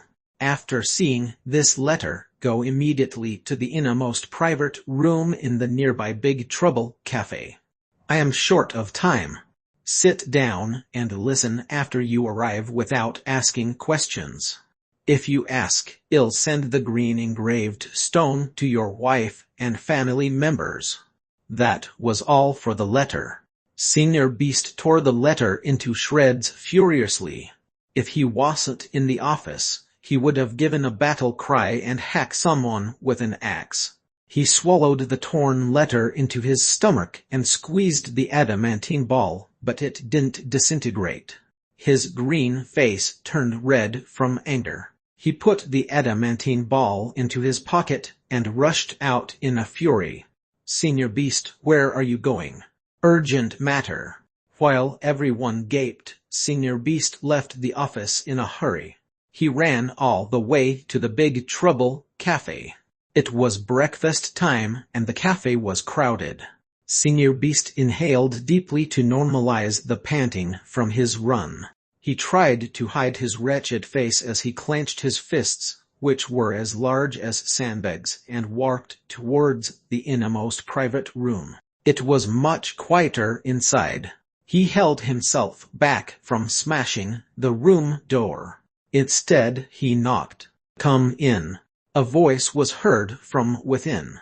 Senior Beast snorted, clenched his fists, and felt his primitive power. He was sure he was going to tear the creature inside into half before opening the door.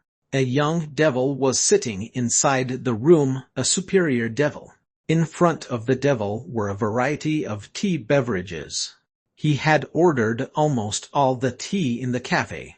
The face of the devil was hidden in the shadows, so Senior Beast was not able to see it clearly. From his folded wings and the aura of the devil, Senior Beast could discern that he was a superior devil. He was unable to defeat the devil alone. Sherlock looked at Senior Beast. He caught a smell in the air and frowned as he asked, "What would you like to drink?" Sleeping worm red tea will do." Sherlock chose a cup of tea from the beverages in front of him and pushed it out. "Thank you," Senior Beast said politely. Sherlock took a cup of bloody chrysanthemum tea and drank its content like a tornado before saying, "If you had come by a second later, I would have left." Back to business. Sherlock placed a round adamantine stone on the table and said, "It's simple. I checked your ancestry. Your name is Beast, age 42, and your wife is the Winterfell Dungeon Lord's daughter. You got your current position with the help of your father-in-law and hold an important position in the Merchant Alliance Winterfell branch. Your wife loves you and bore you 2 kids.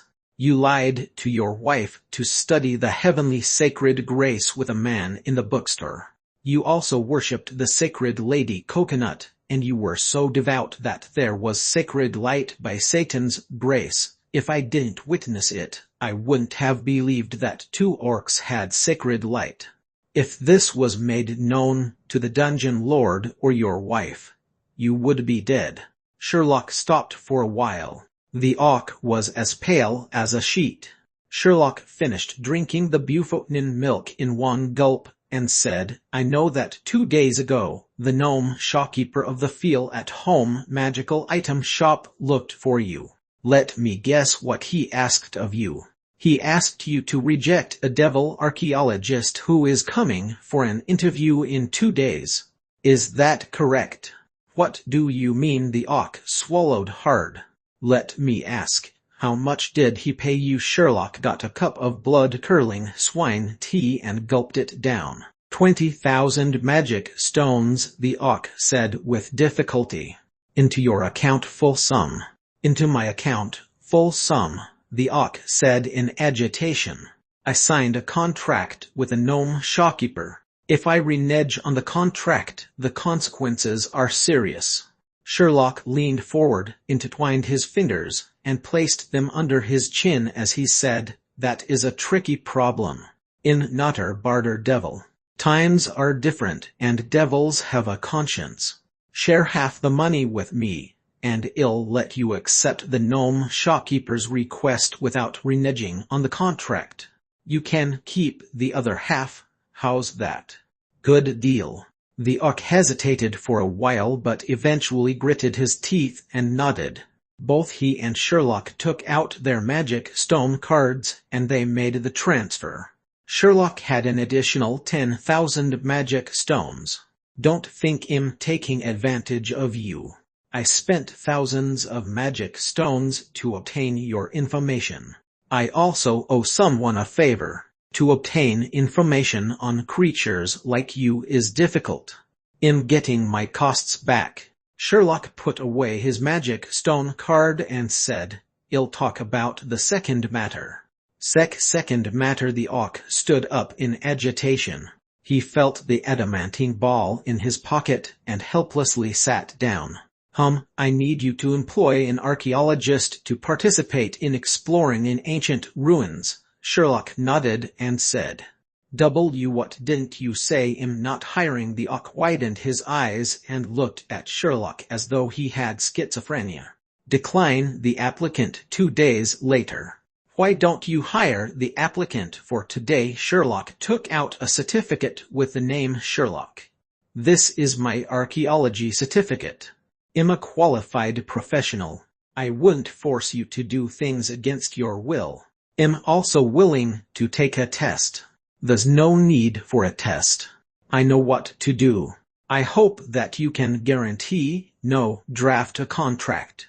If I help you, I'll never show the recorded images in any format to anyone, the Auk said with despondence. No problem, I love to sign contracts. The more detailed, the better. Let's discuss my salary. A fixed fee of 10,000 magic stones to be settled now, Sherlock said as he smiled. Beast went outside the room and punched wildly in the empty air before going back and sitting down. I understand. I'll transfer the amount to you after signing the contract. Sherlock nodded. Settle the bill for the beverages too. Chapter 79 Latest Spectre College Graduation Strategy Guide. Chapter 79 Latest Spectre College Graduation Strategy Guide.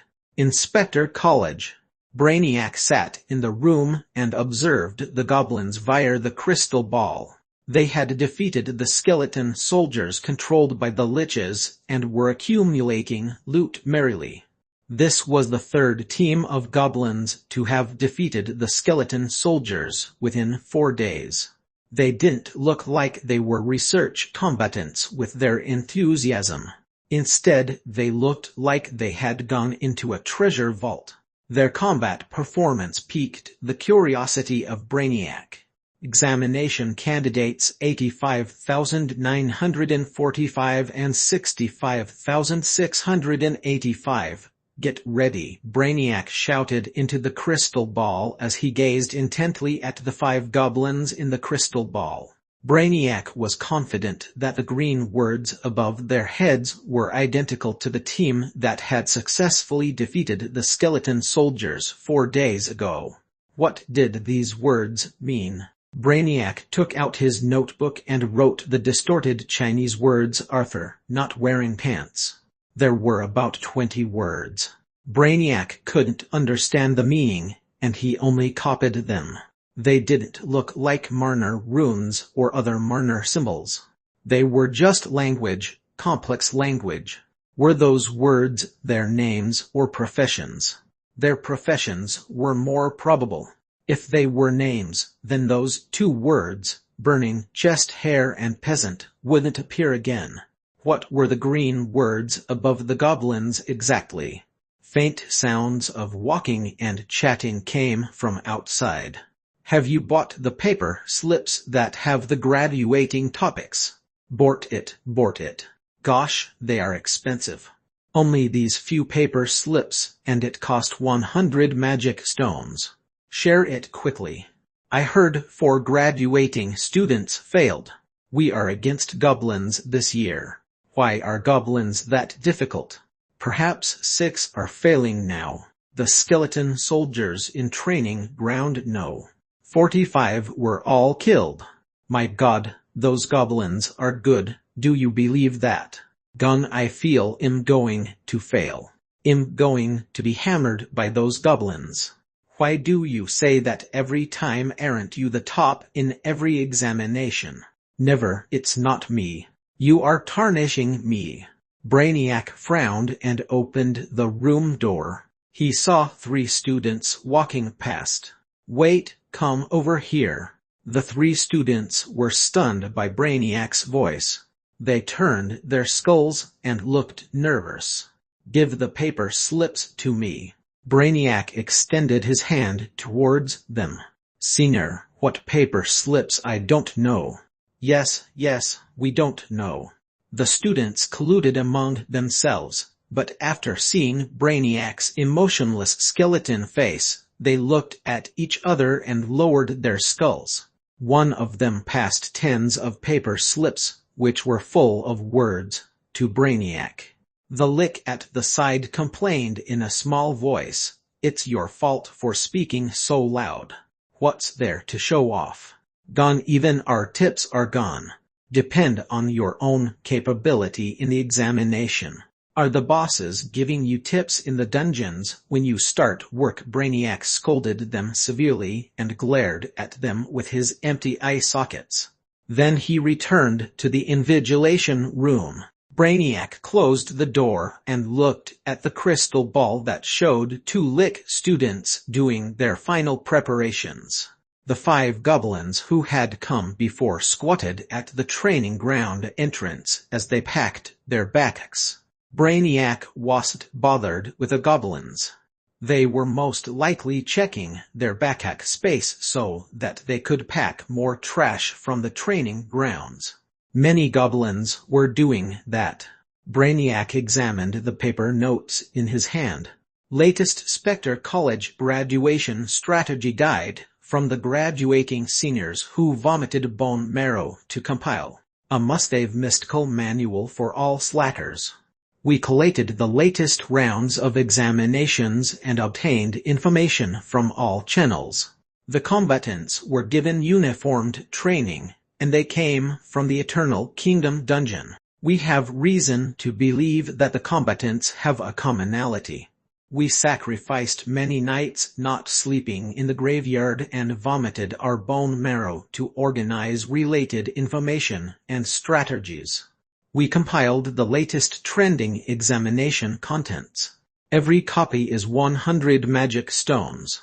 The price is fair and the offer sincere. Please do not distribute and respect the fruits of the seniors' labor. We will prosecute offenders.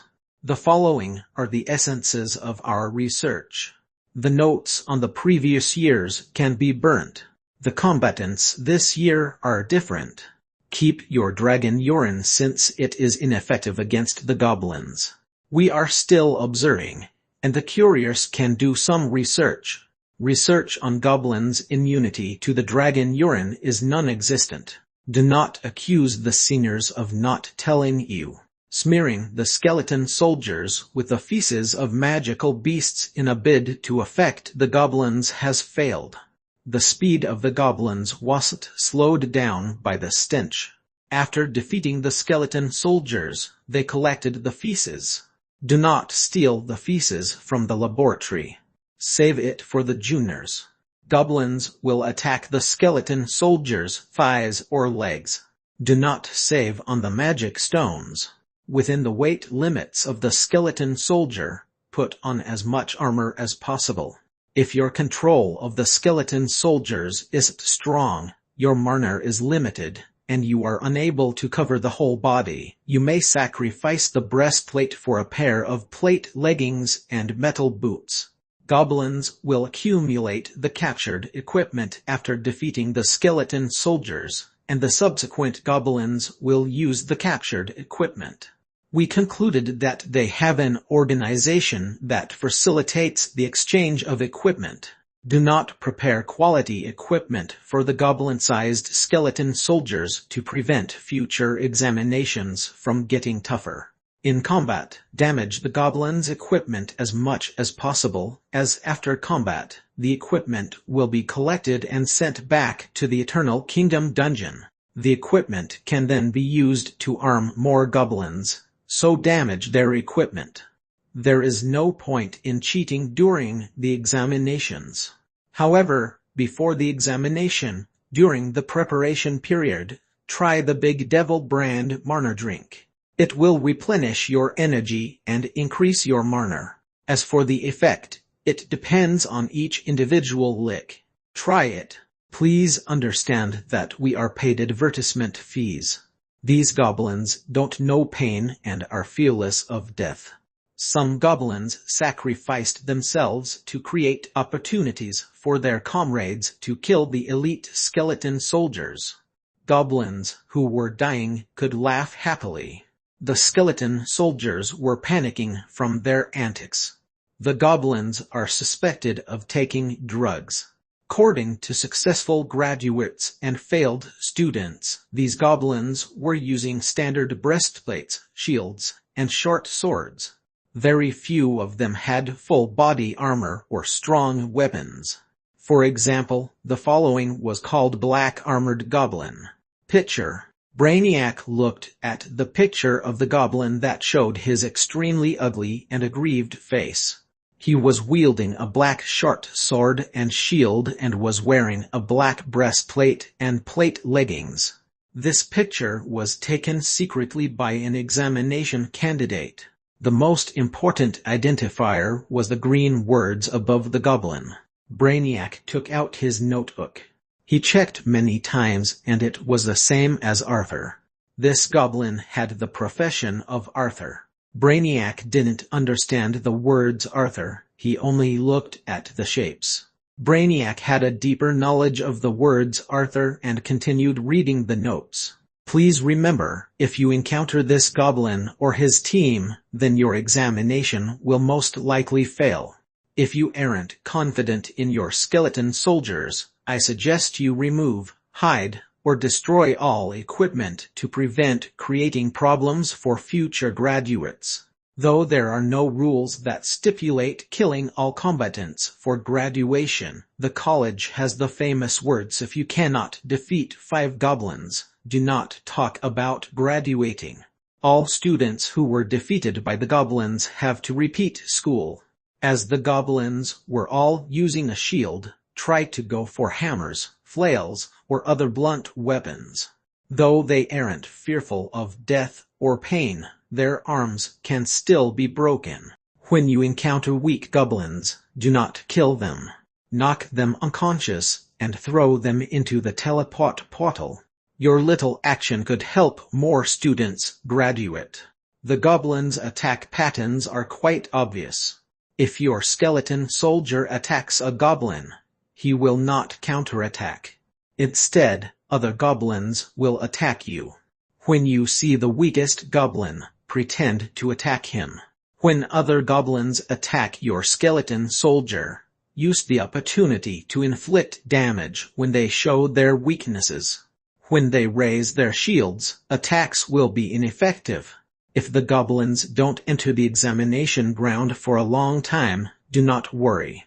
They are most likely sitting at the entrance eating. Why are they able to eat in this situation? There were 3 teams of goblins in which goblins suddenly laid down. The first team had 2 goblins lying down.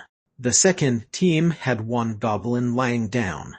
The third team had 3 goblins lying down. However, the other goblins would protect them and chat happily. The laid-down goblins would also wake in a short while. The events occurred 2 days ago at 7 p.m. and 12 p.m. and today at 7 a.m. We aren't sure about the cause. We will continue to investigate whether it is widespread or a regular pattern. If you discover goblins with short bows, do not attack them. They are friendlies. Chapter 80 Using a Powerful Move. Chapter 80 Using a Powerful Move. Finally, wishing everyone a successful examination and a happy day every day. Brainiac put down the paper slips after reading the contents. His eye socket became focused. Indeed, there were problems with these goblins. Cold wind howled above the high towers, while Marner controlled the special effects of the sky. A flaming rock whistled above and landed with a loud bang. Sinister background music pervaded the entire area. 2 Lick graduating students with the numbers 85,945 and 65,685 were preparing for their examinations. Plate leggings, huge hammers, and bone bows are prepared. Both candidates, 65,685 and 85,945, were using their crystal balls to check each of their skeleton soldiers. Ill feint an attack. Senior, ensure that your archer is accurate. Well, inflict casualties before the goblins move to level 2, then we can easily deal with them later. Okay, don't worry, I'm not a goblin. Candidate 65,685 laughed with his teeth chattering. As they were chatting, the brilliance of Marner flashed outside the high tower. 5 goblins walked out. Coming, they're coming. When the 2 Lick students saw the 5 goblins, they started preparing. Lick 65,685 was taken aback and pointed at one of the goblins and said, "Wait, that goblin with black equipment, is he the black armored goblin?" "Done, we're done for. Senior, why is our luck that bad? Why did we encounter the black armored goblin team?" Lick 85,945 grabbed his head in anguish as he squatted down. He looked like he was giving up. "Don't panic. I have a secret weapon." 65,685 inhaled and wriggled his white skeleton fingers. 85,945 was taken aback. "Senior, what secret weapon do you have?" "Skeleton magician." 85,945 was in awe of his senior. Expert skeleton magician is the advanced level subject. Isn't that only available in the research center? How did you manage to do that? Where did you learn it? Please teach me. Wait, if we are only allowed basic skeleton soldiers in the examinations, are we allowed to use a skeleton magician? There's no rule that says we can't use it. They can't possibly disqualify me if my basic skeleton soldiers can shoot fireballs. If I don't use the secret weapon, do we wait for the black armored goblin to defeat our skeleton soldiers? 65,685 said confidently, while 85,945 thought that it was reasonable and kept quiet. Both of them whispered into each other's ears and started discussing. On the first level of the high tower, Arthur, not wearing pants, Sylvarners, peasant, and burning chest hair had completed their equipment check and were venturing into the instance dungeon. Those lousy producers definitely lurked in the forum. I posted in the forum for gamers to attack the legs, and they equipped their monsters with plate leggings. When I advised the gamers to bring shields, the monsters all started being equipped with huge hammers. That's unscrupulous. Be a man. Lousy producers. Not wearing pants entered the instance dungeon and saw two gnome skeletons whose arms went armored and who were without breastplates. Instead, the legs were heavily armored. Even the feet were protected by metal shoes. Each one also wielded a huge hammer. Not wearing pants pointed at them and started scolding. "Let me try my tactics. It will be successful. The short bow has its combat value. As a vanguard, I'll discover new combat tactics," Sylvarners said eagerly. "I agree too. There's a lot of freedom in the game. I don't believe we have to hack these skeletons. Moreover, it's expensive to repair equipment. Let's try her tactics. Perhaps Sister Sylvarners will have new short bow tactics," peasant suggested. "Besides, aren't we prepared?" "What was that about you are calling him sister when he's a guy disguising as a girl? How much did he bribe you with for helping him?" Not wearing pants looked perplexed at peasant. "What are you saying?" Peasant agreed with me. So he said that. Isn't it obvious that the difficulty of the instance dungeon has increased if the bosses are like the minions and are armed with flails and plate leggings? Then we won't be able to protect ourselves with shields. A few hits on the shield and our arms would be broken. "What's there to fight?" Sylvarners said. "Try my method. It's powerful. I thought about it for a few days." Not wearing pants was about to rebuke when Arthur interjected. "Well, defeat the minions first. When we reach level 2, we'll assess the boss. The minions are easy to deal with even if they are using hammers and flails. They aren't dangerous. Since their torsos are unprotected, it's easier for us to hit. Tack their spines. It's the fastest way to defeat them." Since Arthur said so, the rest didn't raise any objections. The 5 goblins cooperated in battling the monsters. 85,945 and 65,685 tried their best to control the goblin and gnome skeleton soldiers, but their agility was inferior to the actual goblins. Moreover, the combatants weren't ordinary goblins. They were cooperative, agile, and skillful gamers from the other world. After the liches strengthened the lower part of the skeleton soldiers, the gamers focused their attacks on the vertebrae, and it was very effective. Before long, Arthur's team had reached level 2. 85,945 was getting worried as he said, "These 5 goblins, why are they so strong?" "Don't panic." 65,685 chided his junior and started to focus his mind. He was going to unleash his secret move. The gamers arrived at the level 2 entrance and ransacked their backpacks. One of the goblins took out a bloated flesh-colored ball, while the other goblins took out a black tinder-like powder, primitive flint, and some combustibles. 85,945 observed them via the crystal balls and was puzzled. What were these green-skinned goblins doing? The goblins started a fire, and seeing the start of a flame, the goblins danced around happily as though they had found some treasure. "Sina, these goblins are strange." 85,945 was worried, and he patted the shoulders of the meditating 65,685. 65,685 ended his meditation and said perplexed, "Since when are the goblins not strange? This could be their tribe's ritual." "Don't bother. Let's defeat them quickly and focus on our graduation." The goblins rolled 4 bloated flesh-colored balls towards the elite skeleton soldier.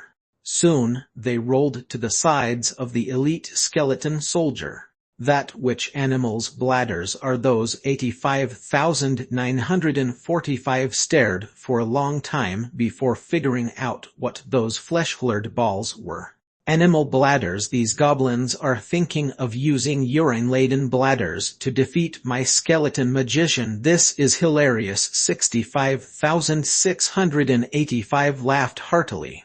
A goblin archer readied an arrow that was covered with fur and oil. She lit up the arrow and aimed at the distant bladders.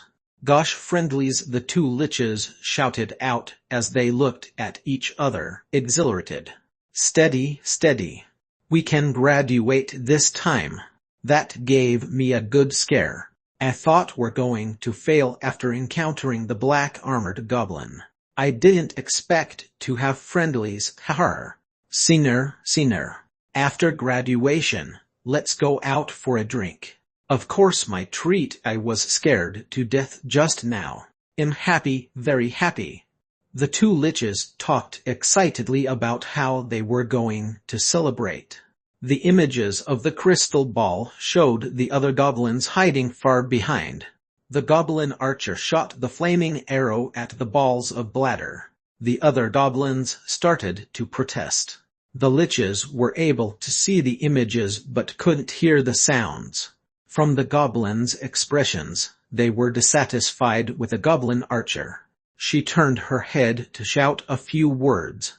Then she raised her short bow, lit up the arrow, and pulled the bowstring. The short bow looked tight and packed with power. The second flaming arrow flew out and hit right into the bladder by the elite skeleton soldier's leg. Boom! The bladder exploded, and the explosion smacked the elite skeleton soldier heavily to the wall. The bones of the elite skeleton soldier scattered and were engulfed in an inferno. Seconds later, only a ball of fire burned on level 2 of the training ground. The 2 liches stared with their empty eye sockets at the flames within the crystal ball. What was that? Chapter 81. I am creating a post immediately. Chapter 81. I am creating a post immediately. Explosion and explosion. Not Wearing Pants peeped out from the walls and looked in disbelief at the blasted bones of the elite skeleton soldier. Gosh, that's something. Wasi, I didn't know you were that awesome. What was that hidden item? Burning chest hair asked in astonishment. The flames in front lit up his green face, and he looked rosy. What Wasi, don't give me strange names.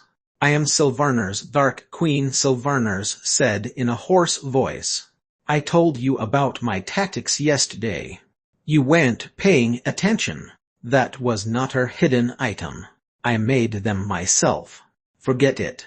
That was somebody's idea, and he made them for you. You merely paid for it and killed a few dire wolves. Not Wearing Pants said. I paid for the feces and the original materials. Sylvarner's was unhappy with Not Wearing Pants' undermining behavior. Let's defeat the monsters and discuss later, Arthur said, interrupting them before they started a new round of argument. Everyone kept quiet after hearing Arthur's words. All of them were focused and ready to fight as they walked towards the burning elite skeleton soldier. They were going to salvage the equipment. Sylvarner's grasped her short bow and was alert as she placed an arrow on the bow. The fire diminished since there were not much to burn. The 5 goblins walked warily into the detonated area.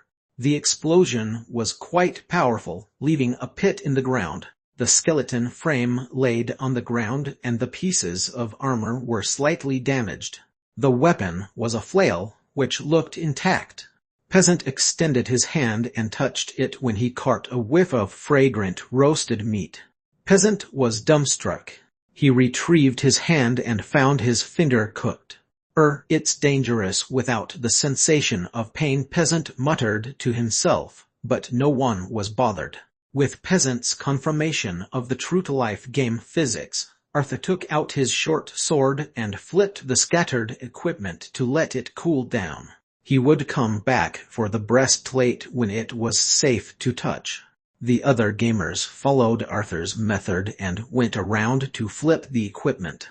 How was my shot just now? Was it super cool? I've thought of the name. Explosive arrow. This didn't explode. Sylvarner's used the arrow that was latched onto the bow to poke something in the fire. Not Wearing Pants turned his head and shouted in fear as his sword dropped to the ground. Don't poke. Boom. An explosive fireball rose up into the air. 85,945 and 65,685 gazed at the fiery blast in the crystal and looked at each other. We defeated the black-armored goblin. We graduated. Seems like it. Rows of round pillars filled the ceramic-tiled floor, which was so clean that it reflected the beautiful ceiling painting. In the spacious main hall, there were rows and rows of long tables. Behind each table sat a formal employee who could be a gnome, an orc, a succubus, or other underworld creatures.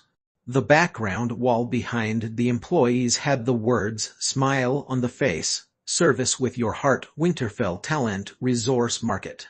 Under the huge background wall, Sherlock sat at the table with the words Talent Resource Information 9. He was reading a book carefully. Opposite Sherlock was a werewolf with dark eye rings. He was wearing a formal working suit with a bow tie and sat hunched as he remained silent and emotionless. Oh, is this the information on the lick applicants? Are there any official recommendations, perhaps with better price-quality ratio and service? Sherlock asked as he placed the book on the table. The werewolf looked at the book emotionlessly and flipped a page open. It showed a Lig's resume and a large skull photograph in the top left-hand corner. The words below showed XXX female, graduated from Professional Skills College with intermediate lick skills. The skills are superb and the service excellent. The monthly salary is 500 magic stones. More benefits could be seen with extra payment. Sherlock looked at the photograph of the large skull and the monthly salary. Then he registered his recruitment requirement and wrote "negotiate face-to-face" in the salary box before leaving. Sherlock didn't stay in Winterfell. He returned to Eternal Kingdom immediately. When the gamers saw Sherlock, they gathered like bees to honey and started requesting various services. Sherlock healed and revived the gamers. Before long, the goblins chatted while they dispersed and continued with their missions. Sherlock surveyed the surroundings. The furnace fire was lit in the blacksmith shop as Simber hammered the equipment. There were 3 solemn and silent gamers queuing up for equipment improvement. They would glare at any passers-by if they made any loud noises. There was a wooden signboard by the blacksmith shop with the following words: "If you treasure your equipment, do not make any noise." Over at the carpenter workshop, Mufasa stirred the cauldron using a soup ladle. A few gamers gathered at the workshop as they tapped their shields and shouted, "Quick, quick, I'm so hungry that I'm unable to carry the bricks." In comparison, the blacksmith shop was dead quiet, while the gamers at the carpenter workshop were absolutely unrestrained. "I know it's going to be ready soon." Compared to the hardline Simber, Mufasa was more gentle. There were many gamers gathered at the training ground, but the number of Moros students had dwindled. The gamers were forming expedition teams, chatting, and conducting transactions at the training ground. With the appearance of the Instance Dungeon, Spectre College training grounds, the equipment of the gamers became better. Though not many gamers were successful in conquering the Instance Dungeon, a successful team would bring back tens of pieces of equipment back. Most of the equipment was better than the standard diamond seam equipment. Even the worst pieces of equipment were of green excellent quality. Besides using this equipment to upgrade themselves, most of the gamers sold their leftover equipment. Sherlock wasn't bothered with their selling since they were equipping themselves, and since it saved him a large amount of money. Was that not mutually beneficial? The development of the dungeon proceeded methodically those days. The gamers dug out several large, empty spaces along the sides of the central passageway according to Sherlock's plan. The empty spaces were catered for the future gamers' living quarters and equipment storage. The dungeon couldn't possibly stay in beta testing, and the gamers' count wouldn't stagnate at 100. Sherlock's ambition wouldn't allow that. After Sherlock got to know the rough location for the ancient ruins, he had planned for a lot of things. Like upgrading the dungeon car, recruiting more gamers from the other world, developing the dungeon, and creating a powerful army to fulfill his dreams. The advertisement in the other world was Game Second Beta. Though Game Second Beta's announcement wasn't published, Sherlock had started thinking of the concept. Returning to the actual world, Sherlock didn't want to wait, and he wasn't willing to wait for the 100 gamers to complete the entire living quarters. The pressing task was to excavate some empty space for future gamers to sleep and go offline.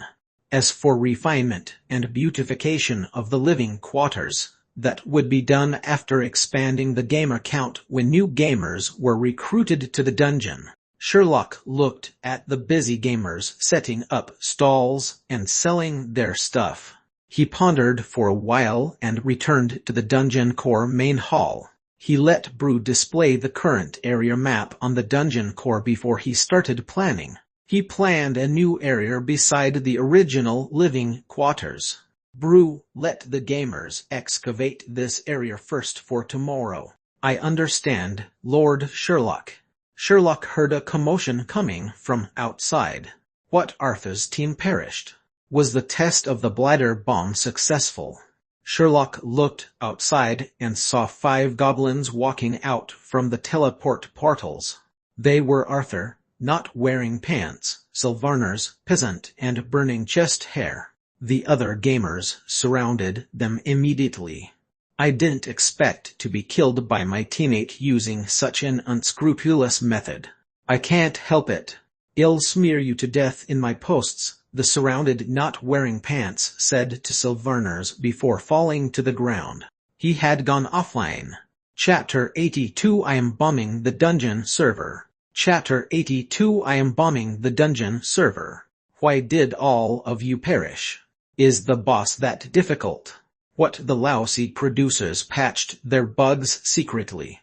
What about the bladder bombs? Did you try them out? Lost. We gave all our collected feces to Sylvaners. How could it be lost? Successful. What, you were killed by your own explosives? Sherlock watched the gamers discussing excitedly. He didn't understand what they were saying, but he knew where he could understand the meaning of bladder bombs. He browsed the discussion forum on the computer. The discussion forum was filled with many gamers. Just as Sherlock expected, Not Wearing Pants wrote a post the minute he went offline, and the post was right at the top of the page. As the beater gamer expert who was extremely popular, his post garnered hundreds of replies. Sherlock estimated that the replies would reach a four-figure number once he refreshed the page. He wasn't interested in the forum members' replies though. He was interested to know what the beater gamers were doing. He wanted to know why they were so happy and acting as though they were celebrating a festival. The name of the post was Smear the Short Bow Gamers and Their New Tactics. Hello everyone, I'm Not Wearing Pants. I am depressed. Why? Because our team, which was the team of hope, perished. We were killed by a short bow gamer, Sylvaners. This is the photograph of the guy who disguises himself as a girl. Picture. Do not be mistaken. Though archers have been known to kill their own, under normal circumstances, archers aren't able to kill all team members. It goes like this. 5,000 words detailed description. Then we recreated our characters and were revived. After smearing this team member of mine, let us discuss another topic: new tactics for archers and the correct way to play this game that has no professions and a high degree of freedom. Like I said before, the top beater gamer, Hemp Rope Technologies speculation and trials were confirmed by us. Gamers can make their own traps. Not only can the arrows of the archer be used to kill monsters directly, but they can also be used as a signal or trigger for a trap. This requires good archery. This is better than shooting at our own gamers. Take Hemp Rope Technologies bladder bomb. By putting the bladder bomb near the boss and using the arrow to trigger with sufficient explosive power, it can defeat a boss. Today, we used 4 bladder bombs and detonated 3 of them. After the boss was defeated, we were killed by the last bladder bomb. Let us imagine that if we could find a detonator wire kind of prop and develop similar bombs. With the current freedom, this is highly possible. Could we become creature bombs too? The stability of the bladder bomb has to further discussed. The rest of the bladder's bombs detonated except for one. Could the defective bladder be full of stones? We could develop cannons, mines, explosives, and perhaps nuclear bombs. Think about that. If we could develop a nuclear bomb, how hardcore would the game be? Should the game start the Industrial Revolution? Enough idle chat. We decided to form a research team to research ingenious methods in the game, such as throwing hornets' nests, self-exploding goblins, traps, and other ideas. The leader will be the top gamer Hemp Rope Technology. We haven't thought of the team's name. If you have any good names, send us a note. We will hang the name at the front of the huge house built by all of us. So it must be awesome. I have to denounce the lousy producer who lurks in the discussion forum. After seeing our strategies, the lousy producer patched their shortcomings. All the minions wore plate leggings and changed their weapons to blunt weapons like flails. We cannot go for the legs now. The boss will hammer until our arms are broken if we use the shields. We have to think of how to fight. Please share your good ideas. I will highlight your names in the next strategy guide. I will end things here. I am here mainly to denounce that fool Sylvarners and come up with future combat tactics with everybody. I feel much better now. I am going online to complete my missions. My reputation was reset to 0, and I have to work another 2 days in order to challenge the instance dungeon. The death penalty in this game is very heavy. Is that used to force us to excavate more? Could the lousy producers not leave us alone after patching bugs, wanting us to help you mine ore and building houses for NPCs? They are too unscrupulous. Please be a man. Sherlock finished reading the contents without any emotion as he moved the computer mouse, running around, breaking the leg bone so that the monster could be easily killed. This game is ultra-realistic. Why did you protect the legs of the minion? Logically speaking, should you not leave some vulnerability? Yuking, what is a bladder bomb? Why did I not encounter this before in the forums? Bright Haze, search for hemp rope technology in the forum. His posts are very detailed. Dreamless Sleepless, I have drawn a picture of Shirley, who is surrounded by sickos every day, who is helping me to push my post up. Green Bean Precious Lady, I have drawn Shirley and the Beater Gamers on a book. Flying de Rossi Key Perception. Poison Expert Gearzu 6666. Why did you draw such things? Could you not draw Shirley and Little Fairy? Sylvarner's Dog Pants, you wrote that many words just to smear me. Come online, I will kill you. Honest Professional Friendly, come and look at the Beater Gamers feud. I am getting melons, seeds, and a small stool ready for watching. Craving Kid Next Door likes to cry. I am thinking, could we develop our industrial revolution? Seafood Shaved Ice Industrial Revolution is good.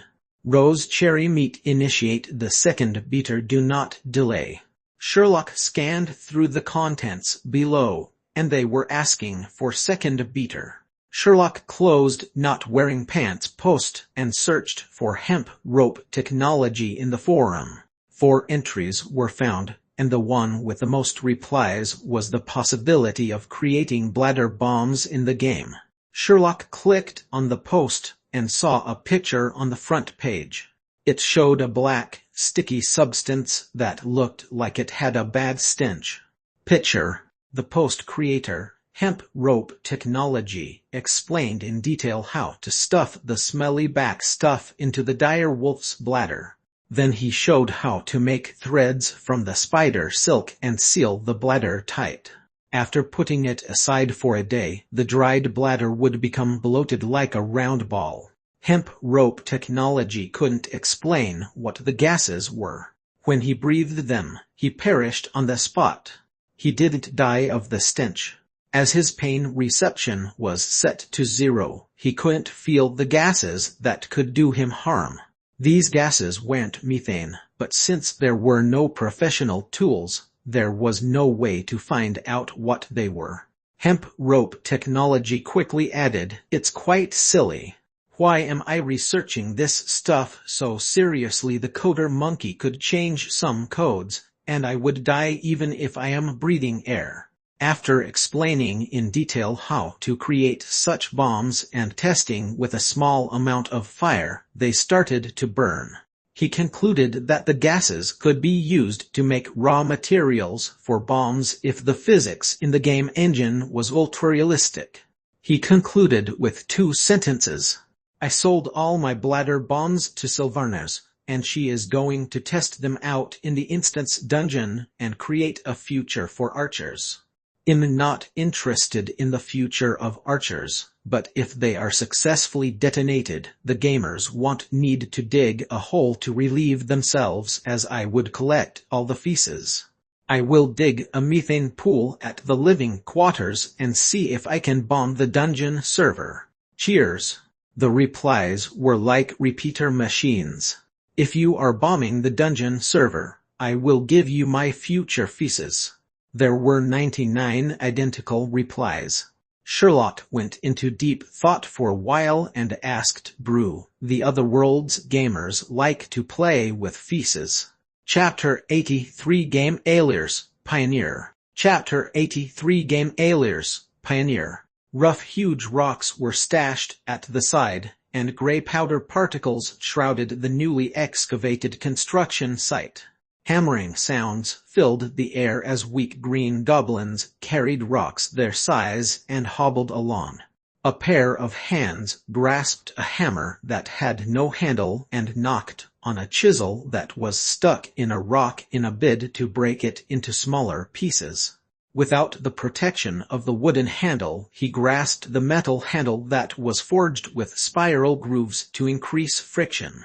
With this design, every action of hammering was physical torture. There were about 20 similar goblins at the construction site. It looked as though the goblins were living through hell. But if you listened to their conversations, "I'm so happy. After carrying this rock, I'm completing my mission. When you accept a new mission, return quickly. Many of us want to build a house. Who knows, someone might take your place. I can't control it when there are so many people. War, help me reserve a spot. Don't let others take it. I'll be back in a jiffy. Make haste, make haste." "Gosh, why is Shirley here?" a gamer carrying a huge rock shouted. Everyone stopped and looked at the approaching Sherlock. A gamer said that's normal. Shirley would take a walk sometime, but he seldom visits the living quarters. Seems like it. Take a look, take a look. The gamers abandoned their posts and surrounded Sherlock. A few brave gamers tried to grab Sherlock's cloak, but they were immobilized by Sherlock's dominant aura as soon as they went near him. Sherlock had experience with the gamers, so he wouldn't let them climb all over him. Sherlock wanted to find out if the gamer, hemp rope technology, was digging a methane pool. The wall that had the word dream and the construction diagrams was filled with more graffiti. Underneath dream was Suzerain Summit, selling contact WeChat XXXX. Beside work hard, which was written by Sherlock, were the words lousy producer. And peasant was here. Strike out, take note of quality. Please stop the graffiti. This is my construction blueprint. Brother Arthur is the coolest, and please visit Taobao, among others. The wall was filled with graffiti, unlike the first time Sherlock saw it. As there was no space for blueprints, there was another blueprint on the other wall. It looked like an underground multi-sided storage groove. There were many channels and connections. The words methane pool were written on the side. The living quarters, which had been covered with a partial surrounding wall, were now completely protected. There were many rocks stored at the side and tools on the ground. From the condition of the half-smooth rocks, at least a third of the gamers were working here. Sherlock pondered and asked Brew, "Didn't I prioritize the development of the commercial area? Why are there so many gamers building the house? Didn't we increase the rewards for the development of the commercial area?" "I doubled the rewards. Honestly speaking, even if I tripled the rewards, the effect wouldn't be much. Perhaps we could increase it by 5 times, Brew suggested. "Lord Sherlock, you might not have a deep understanding of the gamers. Though they love high-reward missions, between building a home and a high-reward mission, most of the gamers would choose building a home without hesitation. In the other world, Strong-willed gamers were willing to spend months and even years carrying bricks to build world-class buildings as their homes. In games, if there was private land available, they would build their homes untiringly. They would also accumulate decorations to make their home presentable, even if there were no functional benefits. The gamers were obsessed with their homes. According to a popular advertisement tagline, if they don't make their homes presentable, they would feel uncomfortable. Sherlock nodded and asked, "Why did they bury their feces underneath their home? Are they going to blow up their resting place using such methods?" "I feel that they are more interested in bombing your dungeon, Lord Sherlock." Brew was worried Sherlock might be mistaken, and he quickly explained, "Like I said initially, they would give themselves strange names and do lots of strange things. Like using feces to detonate one's home." Brew pondered for a while and replied, "Pretty much. Though I'm not sure, according to my understanding, they have powers similar to Marna. Perhaps technology or some other term. The surface humans are also developing this power. If the other world's gamers have this research capability." Sherlock nodded and returned to the dungeon core main hall. He ignored the gamers behind him and said, "Brew, I have another bold idea." Gray smoke shrouded the narrow tunnel. 5 goblins, who didn't have any protection against the ore powder particles, waved their pickaxes excitedly and hit on the tough diamond-seam rocks, making loud hammering sounds. "Hemp rope expert, why are you still excavating?"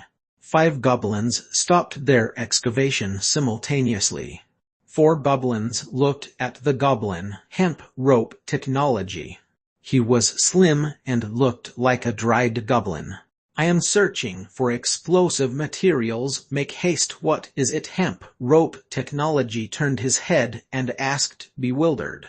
"Gosh, stop excavating. You've been mentioned by the forum administrator." A gamer ran and panted as he said, "The administrator's looking for me." The thin hemp rope technology was dumbfounded.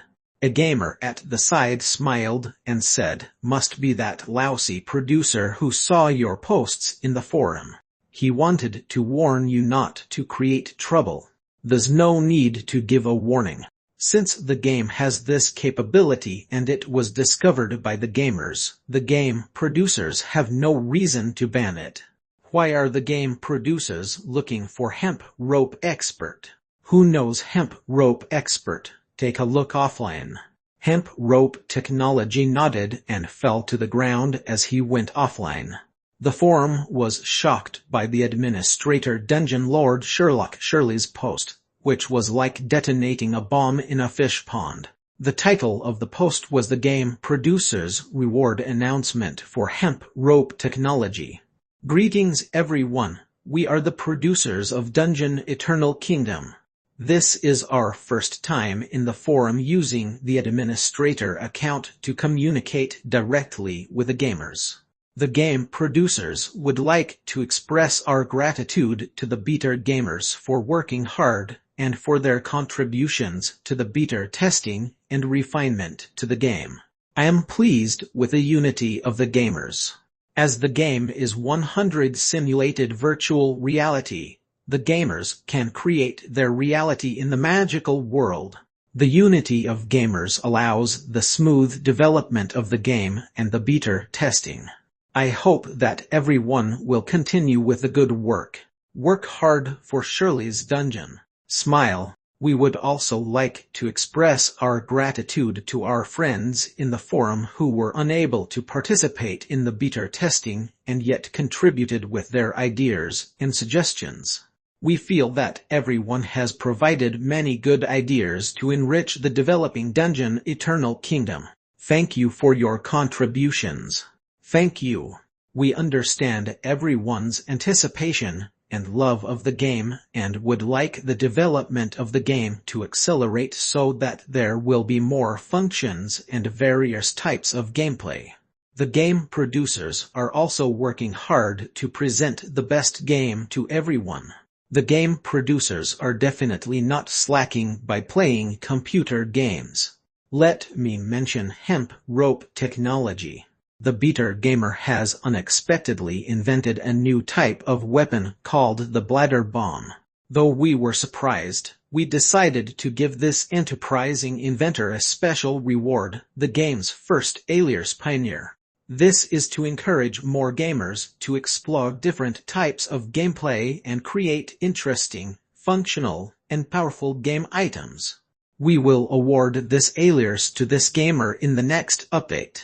We will also push out the new alias system and increase the new types of gameplay.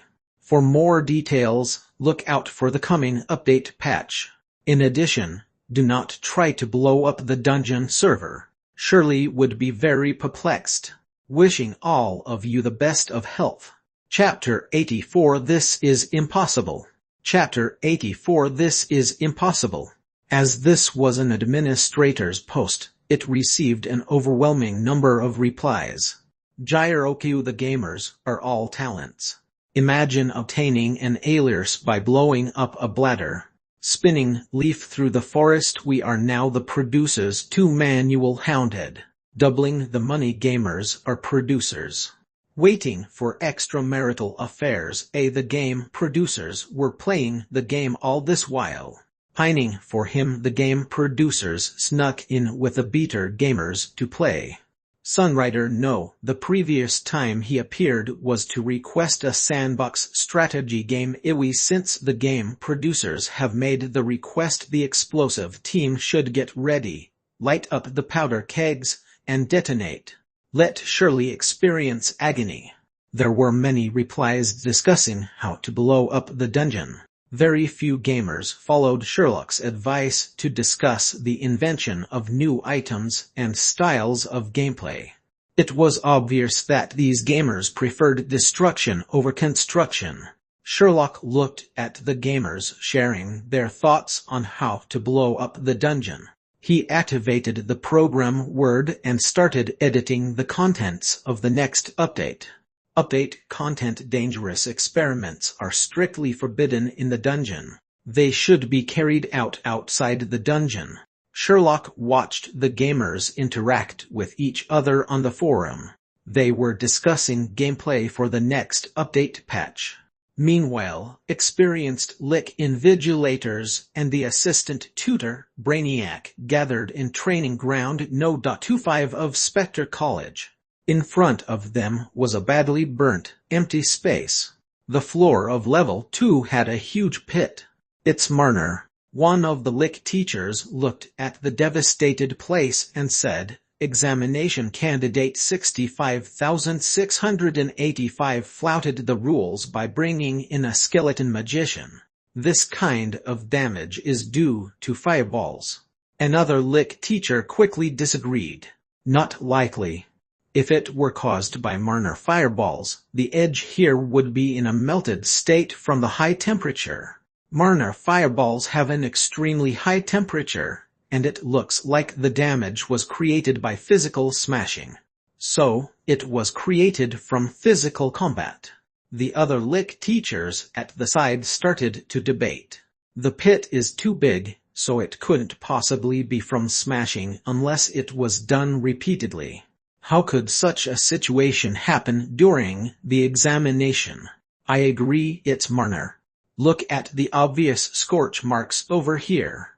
As for why it wasn't in a melted state, I think it's a good topic for research. My research team will look into this topic today, the relationship between Marner transfer and Marner effects. I think this is a good research example. Impossible. Though candidate 65,685 created the skeleton magician, according to my initial questioning, he didn't create the magician himself. He is a novice lick, and the skeleton magician was created with another lick's help. How could he control the skeleton magician effectively? I believe the pit was caused by passive weapons. As for the scorch marks, they are the products of the student's Marner, which caused the mutual destruction of the skeleton magician and the goblins. I feel that this argument isn't valid. If it was the skeleton magician, the goblins wouldn't have the chance to get near, especially since they are goblins. I think it's this situation.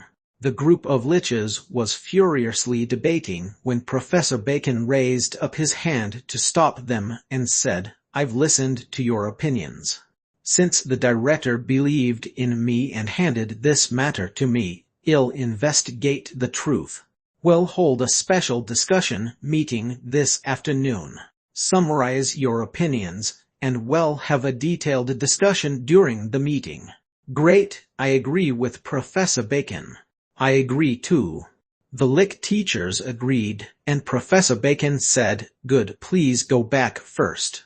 I know a famous private investigator in Winterfell. He's a good combat analyzer. As this situation is special, I think it's necessary to seek professional help. After the meeting, I'll contact him." The Lick teachers were concerned about Professor Bacon. Professor Bacon, you just came back from a business trip. Take care of your bones' health. You are too hard-working and professional. You are our role model. Professor Bacon, I have some bone-strengthening powder. Bring along this powder on your trip. With your current health, you are still going on this business trip. Moved. What about the rest of you? Professor. Seeing everyone's concern, Professor Bacon was moved and tears welled up in his eye sockets. Don't worry, I'll take care of myself. For the college, the spiritual faculty's Marna research, and to protect the fairness of the examination, this hardship isn't a great deal. Everyone, carry on with your duties. Everyone said their farewell and dispersed. Brainiac, who was the assistant tutor, had been recording the professor's opinions. After everyone dispersed, Brainiac caught up with Professor Bacon and said, Professor, I have a query." Brainiac, what is it?" Professor Bacon waved to the other teachers, then he looked at Brainiac and asked, "Professor, as the other teachers were present, I didn't speak my mind. I believe that what the two students said was true. What you're saying is that the training ground was destroyed by the goblins." Professor Bacon looked at Brainiac and asked.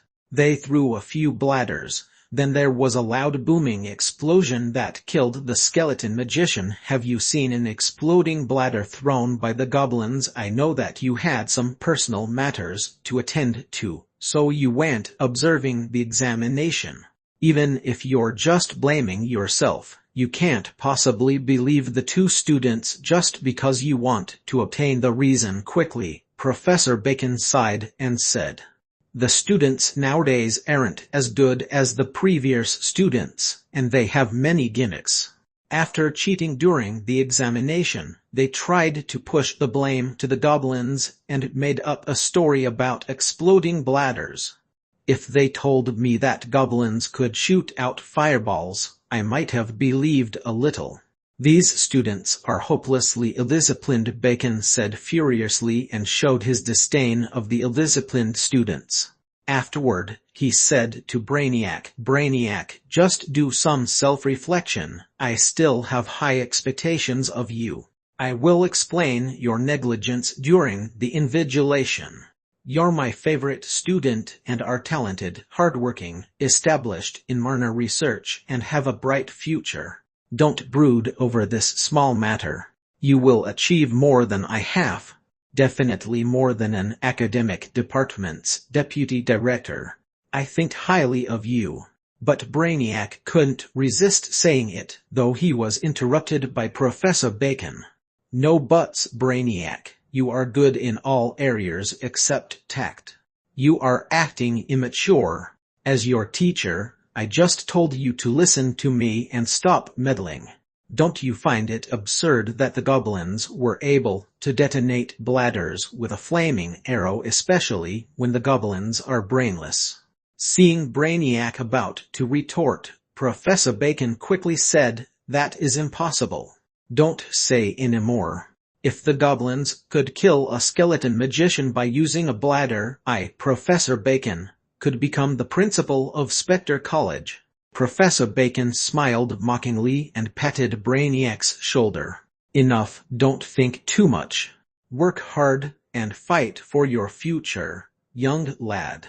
You have a bright future. I'm going to pack my luggage. After the discussion, I'll leave. Pay more attention to teaching and minor research. Talents with dual skill sets are highly sought after. Okay, enough idle chat, Professor Bacon said earnestly and placed his hands behind his back as he walked away. Brainiac was left standing there holding his notebook while he mulled everything over in silence. Brainiac turned to look at the explosion scene. In his heart, he had made a decision. Chapter 85 Spectre College's Number 1 Genus Brainiac Part 1. Chapter 85 Spectre College's Number 1 Genus Brainiac Part 1. In an office with white walls, a coffee-colored table was placed in the middle of the room. Professor Bacon sat behind the table as he looked at an application form in his hand. At the top of the form were the words, "Resignation Tender." Professor Bacon's hand was covering the applicant's name, so the name couldn't be seen. Standing before Professor Bacon was his student, Brainiac. Brainiac, I remember that you gave up the job at Eternal Fire Dungeon to work in the college, didn't you? Professor Bacon placed the resignation form on the table and placed his arms on the table as he interlocked his fingers before saying, "Since you returned, the college has been supporting your plans. If you resign now, isn't it a pity? Did you encounter some issues in your work? You can tell me about your problems." "Thank you, Professor. You've been taking care of me. I also wish to stay in the college to do research, but I have to settle some matters." Brainiac exhaled and looked outside the window. His empty sockets were gazing at a faraway location. Bacon looked at Brainiac's eye sockets, and they reminded him of his long-lost youth. That was during a cozy spring and a farmland story. Professor Bacon exhaled and nodded as he wrote "Approved" in the supervisor's column and signed his name on the form. "I understand. It's your decision." Professor Bacon passed the form back to Brainiac and sighed. "No matter what pursuits you have, I'll support you. Pass the form to the Creature Resource Department. After getting the approval stamp, you may leave. Use the teleport portal since a beetleman's journey would make one ill. Bon voyage and take care of your safety."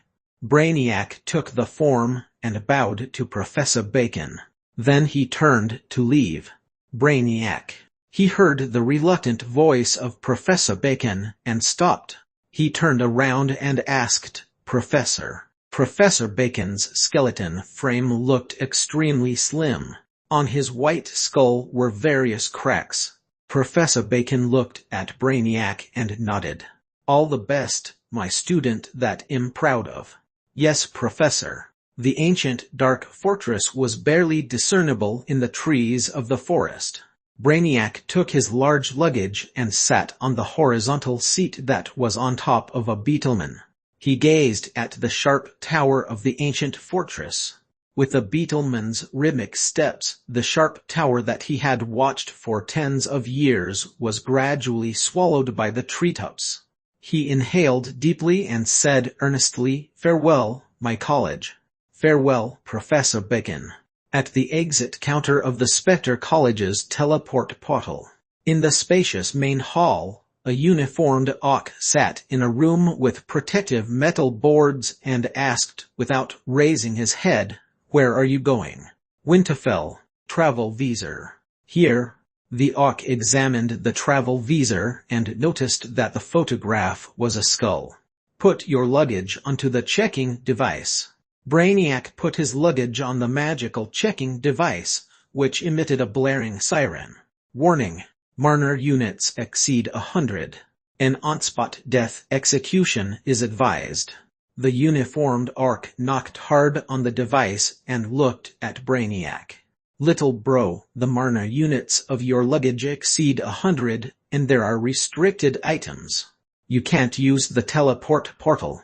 You could use a courier service for your luggage and have a 10 chance of not losing it, or you can take the new high-speed, dedicated Beetleman service to Winterfell. Thank you, I'll take the Beetleman. Brainiac picked up his luggage and moved quickly to the Beetleman transit area. How many tickets? 1. Get up onto the Beetleman. The journey starts in a minute. If you encounter fraudulent crashers, all the passengers will bear the compensation. What? Get up. Pardar pom. SHD, how did you control your Beetleman? Didn't you see that over here you crashed into me, and my leg fur's all messed up. If you don't compensate me 500 magic stones, I won't get up. Pay up. We've encountered a fraudulent crasher. Pardar pom. Get off the Beetleman. We've arrived at the East Forest. Wait, I'm going to Winterfell. Which Winterfell? Why didn't you tell me earlier? Young lads nowadays are so reckless. Stay here for a night and take my Beetleman tomorrow morning. It's too late now. No Beetlemans will be running since they need sleep. This is our recommended hotel with a 20% discount. Go ahead. Lick bro, staying in a hotel. Lick bro, need a foot wash. Lick bro, interested in derivative trading. My sisters are derivative dealers, and they earn the equivalent of a dungeon. Going to Winterfell. What last-minute passenger? This isn't the new Beetleman, but a green-skinned Beetleman with less than mediocre facilities. Sit over there. Partial refund for bad facilities. No such thing. There are no more seats for you. Please stand. Pardar. DMN, is there a cockroach among the passengers? Smells like SHD. Erg, why is it stinky? Bro, could you move your leg back a bit? Selling beverages, tasty bloody chrysanthemum tea. Smile on the face, service with your heart. Winterfell Talent Resource Market. Brainiac, who was looking tired, sat in a chair and looked at the huge words before him. Then, he shifted his attention to the werewolf sitting in front. It was a werewolf with dark eye bags, who was wearing a formal suit with a bow tie. He sat hunched and was silent and emotionless. Excuse me, are there no employment notices from Eternal Kingdom? Is the dungeon newly opened? According to my knowledge, there's no lick working there. Aren't they recruiting liches? If it's a level issue, I could apply for an external position so that I'm not affected by the dungeon's level restriction. Brainiac gazed at the werewolf and asked impatiently. The werewolf lifted his eyelids and said feebly, yes, but the applicant left without paying the administrative fees, so we won't be publishing his recruitment notice. How can I take a look at Eternal Kingdom's recruitment notice? Brainiac asked. That is not possible unless the administrative fees are paid, the werewolf said calmly. How much? 20 magic stones. Brainiac held the form that had the words, Talent Recruitment Form. Recruiting Unit Eternal Kingdom Dungeon. Contact details. Applicant can see the details after fee payment. Recruiter Lord Sherlock. Recruitment requirement lick skilled in biology. Job requirement skilled in healing creatures. Listen to instructions. Care for colleagues. Professional, responsible and hardworking. Career advancement. The dungeon provides comprehensive and professional training. There is a chance to learn the latest knowledge, build connections, and gain work experience to help in your career and family advancement. Monthly salary. Negotiate face-to-face. Wait, why do I have to pay for the contact details? Didn't I just pay? Brainiac looked unhappily at the werewolf and asked. It's the same. Leave if you don't pay. The werewolf lifted his eyelids and said. Brainiac was about to argue when he noticed an orc with heavy makeup, permed hair, tattoos, and possibly a pregnant belly. She crossed her legs, held a slim red-hot metal stick, inhaled deeply, and puffed out rings of smoke as she said, "Little bro, is this your first time here? Unless you get employed in a college's recruitment fair, it's the practice here. If they don't collect fees, what are they earning?" Brainiac looked warily at the female orc but didn't respond. The female orc laughed like a barbel and took out her name card. "Little bro, look for me if your application isn't successful. My friends are in the bone-strengthening powder business. You would make a good salesman with your handsome looks." As the female orc passed him her name card, she was astonished. "You are Eternal Fire's newly employed top student from Spectre College." Chapter 86 Spectre College's Number 1 Genus Brainiac Part 2. Chapter 86 Spectre College's Number 1 Genus Brainiac Part 2. The gamers of Eternal Kingdom had a new fate experimentation. Though everyone suggested bombing Eternal Kingdom, Sherlock observed that they didn't do so. They didn't create any items that were explosive. Sherlock was rather pleased with the development progress of the dungeon. The development of the commercial area was fast. It didn't matter whether their diligence was due to high rewards or searching for explosive raw materials. Sherlock was happy with the end result. While the dungeon was developing at a feverish pace, an official letter from the Merchant Alliance arrived. "Respectable Mr. Sherlock, we are pleased to inform you that you have been successfully employed by the Winterfell Business Unit as a member of the Ancient Ruins No. 85 Exploration Committee. After confirmation of the Ancient Ruins location, we will inform you of your working hours. Please do not stay far away from Winterfell. Thank you." Besides the Merchant Alliance's letter, there was a work permit. Photograph is empty. Name Sherlock. The other information consisted of his graduated college, address, age, and designation. "Lord Sherlock, you have a contract with a magical items shopkeeper. Besides qualification, do you have rich archaeology experience?" Brew asked as Sherlock was examining his work permit. "Of course, I have traveled all over the world for my archaeology work. I am a superior devil who has helped 5 archaeology museums with their exhibits," Sherlock said casually as he put away his work permit. "Lord Sherlock, the archaeology in the game Civilization is not considered archaeology experience." Brew gave a friendly reminder. Sherlock didn't reply to Brew. A fireball appeared, and a letter was spat out. The letter had the words, "Seeking employment." Sherlock tore open the letter that said, "Respectable Dungeon Lord of Eternal Kingdom, Lord Sherlock. Greetings. I am a lick who has graduated from Spectre College. I discovered your recruitment notice in the Winterfell Talent Resource Market. I feel that I fit your requirements. I am hardworking, proactive in contributing, good with communication, and I care for my colleagues. I have excellent skills and interned at Eternal Fire Dungeon for a year. I listen to instructions and carry out my tasks effectively. I would like to request an interview. The following are my resume and contact address." O seems like a professional lick, but he didn't mention the salary. Perhaps he is a current graduate with bad results and isn't confident. Brew said, "Lord Sherlock, I feel that the work experience at Eternal Fire can be discounted as it could be a bluff. Though I have been awake for a short time, I have heard of Eternal Fire. I would like to suggest 200 magic stones, no, 300 magic stones, as it is sufficient for a current graduated lick. Are you afraid that my salary offer would be too low and scare him away?" Sherlock sat in a chair, hugging his arms as though he was in deep thought. "Haha, Lord Sherlock, I'm not afraid of you scaring him off. I'm thinking of Eternal Kingdom's development. If your plan is successful, you will be able to upgrade the dungeon core and the servers.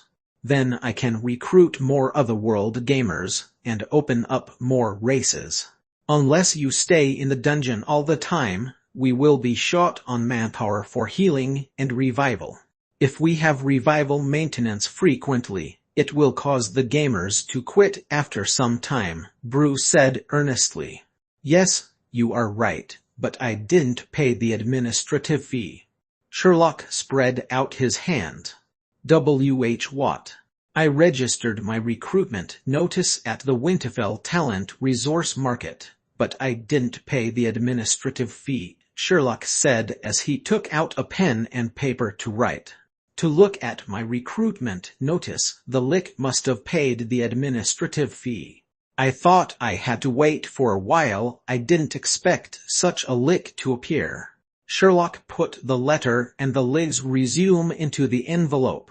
Then he took out some powder from a box. Magic flames erupted from the powder. Spectre College has tens of thousands of graduating and non-graduating students. Some of them would notice the eccentricity of the goblins and be curious to find out more. However, to deduce that he wants to find out more about the goblins after he paid for my administrative fee is premature. Sherlock stuffed his written letter into the powder's flame, which swallowed it. After listening to Sherlock's words, Brew did not respond immediately. Within moments, another ball of fire appeared in front of Sherlock, and a letter was spat out. It was the letter that Sherlock had written. Sherlock opened the letter and placed the resume at the side. The letter had two sets of handwriting, one of which was Sherlock's. Greetings, Evelyn. I am Dungeon Lord Sherlock of Eternal Kingdom. How are you doing? Is your special talent recruitment center part of the Winterfell Talent Resource Market? Please help me investigate a lick, whether he applied for other jobs with his resume within these 3 months. Thank you. This is his registered resume. The handwriting below it was more feminine. Lord Sherlock, I discovered that he only applied for your lick recruitment. Are you recruiting a lick? I have a lot of liches and their information, but they mostly possess special abilities. Shall I organize the information and send it to you? The inquiry fee is 5 magic stones. Please pay me the next time you visit Winterfell. Sherlock threw the letter to one side and took out a fresh sheet of paper. As he wrote, he said to Brew, I am now 100% sure that he is here to investigate the gamer's eccentricity. A graduating student would send out many resumes to prospective dungeons, especially if his results went good. Bruce said, Lord Sherlock, could it be possible that he was sent by the Spectre College to investigate? Sent by Spectre College? No. If Spectre College was suspicious of the gamers, they wouldn't send a lick to my dungeon to investigate. Every day, goblins will be sent to their training grounds, and they could use the opportunity to study the goblins. If they changed the instance dungeon to study the goblins, the discussion forum would be full of the news. But currently, they are discussing how to bomb the dungeon, and there are few posts on the instance dungeon. Sherlock immediately said, this should be the case of a curious lick. He has strong capabilities, and his internship at Eternal Fire is real. Lord Sherlock, Brew muttered to himself before saying, you have been targeting the liches of Spectre College all this time. Brew, I can't possibly plan for this beforehand as I can't predict the future. Sherlock shook his head and sealed his finished letter. He pinched some powder, and flames erupted from it. I only cast a wide net and threw some bait. The letter was thrown into the flames. After it was incinerated, only these words were left on the letter: return letter from Eternal Kingdom Creature Resource Department. Chapter 87 Spectre College S Number 1 Genius Brainiac Part 3 Chapter 87 Spectre College's Number 1 Genius Brainiac Part 3 Please wait patiently for our notification. Brainiac put down the letter slowly after he finished reading it.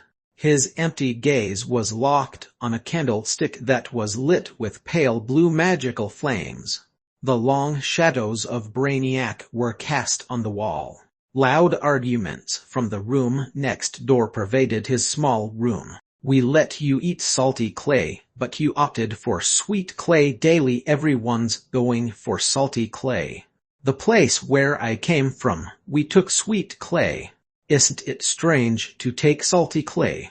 Then crashing and breaking sounds were heard.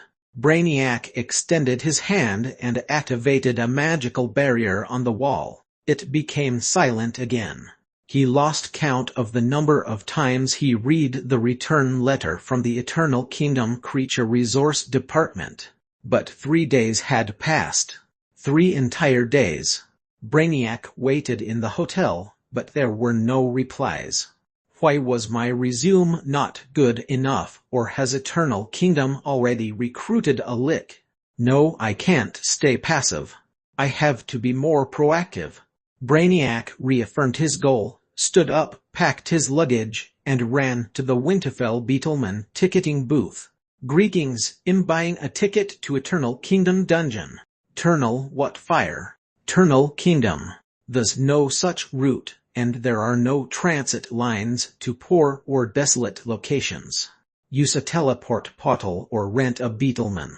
Winterfell Beetleman Rental Center. Rent a Beetleman to Eternal Kingdom. I know. Ayer, don't show me this expression. The Dungeon Lord has rented a Beetleman from me before. The dungeon is pretty close to the surface world and dangerous. If the Beetleman encounters a magical beast or the surface army, it would be dead. Therefore, I can't rent it to you. But if you are willing to buy one, thank you for your patronage. Soft Candy Gal Lord Sherlock, Administrator. I have discovered the game's gravitational lore. Can you give me beta tester status? Let me measure the gravitational constant. Can I have an alias? Low-profile book wolf Lord Sherlock, Administrator. I invented the Roman catapult using my imagination. Create 2 ropes using spider silk and tie the middle with dire wolf skin. The stone from the catapult inflicts great damage. Can I have an alias? I'm also good with beta testing status. Peasant Lord Sherlock, be reasonable. Why did the game producers sneak into the forum to study the strategy guides? Why did the skeleton soldiers in the instance dungeon start carrying tight shields? We ran out of bladder bombs. D-men. Not wearing pants. Lord Sherlock, the changes in the loot system are devastating. Can there be more black feces loot after appraisal? The loot is called magical beasts feces. That is used as a raw material for bladder bombs. We took on the instance dungeon missions every day, but we didn't encounter any. Are you worried about us bombing the dungeon? So you removed this loot. Sherlock noticed that there were more than 99 mentions of his account in the forum. Perhaps because Sherlock's administrator account was more active than previous times, many gamers messaged Sherlock in a bid to have direct communication with him. The messages were mainly denouncing the game producers, pleading for beta tester status, or giving opinions and asking for aliases. Those who requested an alias were mostly not beta gamers. Sherlock cleared all his messages and was browsing the forum when Bruce said, Lord Sherlock, 5 days have passed. I think it's about time that we send the leak information regarding the interview. As for the salary, I suggest 200 magic stones. Yes, it's about time. Sherlock nodded and took out some paper and envelopes. Before he started writing, Bruce said, Lord Sherlock, you don't have to write. A lick has come to our dungeon from Winterfell. He came by himself. Sherlock was taken aback. Then he grabbed the cloak at his side and put it on as he strode outside. Along the way, he encountered gamers who were carrying their dead comrades for revival. They were stained with blood and dust, and their bodies were laden with noisy equipment. They had just finished their instance dungeon missions and were packed with loot. Sherlock grabbed the corpses and revived them before putting them on the ground. The revived gamer woke up quickly and patted the dust off his body happily before following his companions to find Brew to appraise their equipment. As Sherlock walked towards the exit, more and more gamers discovered that Sherlock's route was different from normal. The abnormality attracted the gamers' attention. As the gamers approached him, Sherlock quickly went through the dungeon barrier and left Eternal Kingdom in the direction of Winterfell. The curious gamers gathered at the dungeon barrier and discussed whether there would be new plots.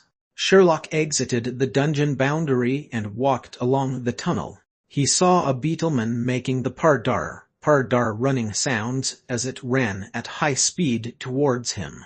A cloaked figure was on the back of the beetleman. The figure noticed Sherlock and controlled the beetleman to reduce speed. The beetleman emitted panting sounds as it slowed to a halt. Dust shrouded the entire tunnel. A six-legged beetleman, whose back was covered with protective armor, stood obediently in the dusty cloud. A cloaked skeleton frame was sitting on its back. To be exact, the skeleton frame was a lick. The lick stood up and climbed down from the beetleman. His empty eye sockets glimmered as he gazed at Sherlock. Sherlock smiled as both of them gazed at each other. The beetleman shook its head. Then it sneezed loudly and blew its nose at the ground. "You must be Eternal Kingdom's dungeon lord, Lord Sherlock." The lick placed his hand on his right chest and bowed. "In the job applicant from Spectre College. I submitted my resume, but I didn't receive an interview invitation from the Eternal Kingdom Creature Resource Department. I know I'm brash to come here without an invitation, but I really hope to obtain a chance to work in your dungeon. I have an impression of you, the top student of Spectre College with the alias Brainiac. You have a year of internship." Sherlock pondered for a while and said, "Honestly speaking, I would like you to work for my dungeon. Due to some practical reasons, however, I had to let the Creature Resource Department decline your application." Brainiac was surprised and asked worriedly, "Wait, Lord Sherlock, why is that so? If you have already employed a lick, I don't mind competing with him." "Lord Sherlock would like to employ the best lick, wouldn't you?" Sherlock looked at Brainiac's serious face and asked, "You are quite frank. You didn't have many friends in school, did you, from work either?" "Lord Sherlock, is this related to the dungeon's work?" Brainiac asked immediately. "Yes. I feel that whether it is learning, research, or work, those who indulge in drinking, eating, and wasting time in courtship aren't desirable. Only if one is focused can they improve themselves. So I didn't develop in those areas." Brainiac said loudly and confidently, "I have a few friends. I am bold to admit he's a talent. He's quite compatible with the gamers in some areas.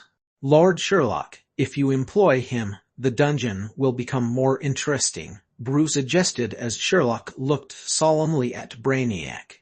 Brainiac wasn't able to hear Brew's voice. "Is it convenient to ask you about your salary expectations?" Sherlock asked. "I know your dungeon has just started developing, so I'm expecting 800 magic stones per month. I'm willing to accept a month's probation with 400 magic stones salary. The working hours can be from 9 a.m. to 8 p.m. with 2 days of rest per week. As I'm employed externally, I won't ask for other benefits," Brainiac said. Sherlock listened attentively and nodded. "You're professional, and the salary expectation isn't high. I'll consider it carefully. Please return and wait for news. Wait, Lord Sherlock, please tell me the reason for declining my application. Brainiac felt he was too emotional and exhaled as he said, "Apologies, I had a bad journey. I really wish to know the reason." Sherlock said calmly, "Because you aren't good enough." Sherlock's words were like a sharp sword filled with sacred light that pierced deep within Brainiac's soul. He backed up in shock. The genius of 1,000 years had received his life's first setback. This was the first time someone told him wasn't good enough. Chapter 88 The citizens of Eternal Kingdom are absolutely loyal. Chapter 88 The citizens of Eternal Kingdom are absolutely loyal. Brainiac's eye sockets were showing shock, bewilderment, and anger from the insult. "Lord Sherlock, perhaps you didn't read my resume carefully. From the first year in college, I mastered summoning and control of skeleton soldiers. In the 10th year, I could control over 100 skeleton soldiers. From the 20th year, I started to research advanced spiritual mana. From then on, I produced a spiritual research paper every year." Brainiac spoke rapidly but was interrupted by Sherlock. "No, it's not your ability. I'm not doubting your skill level.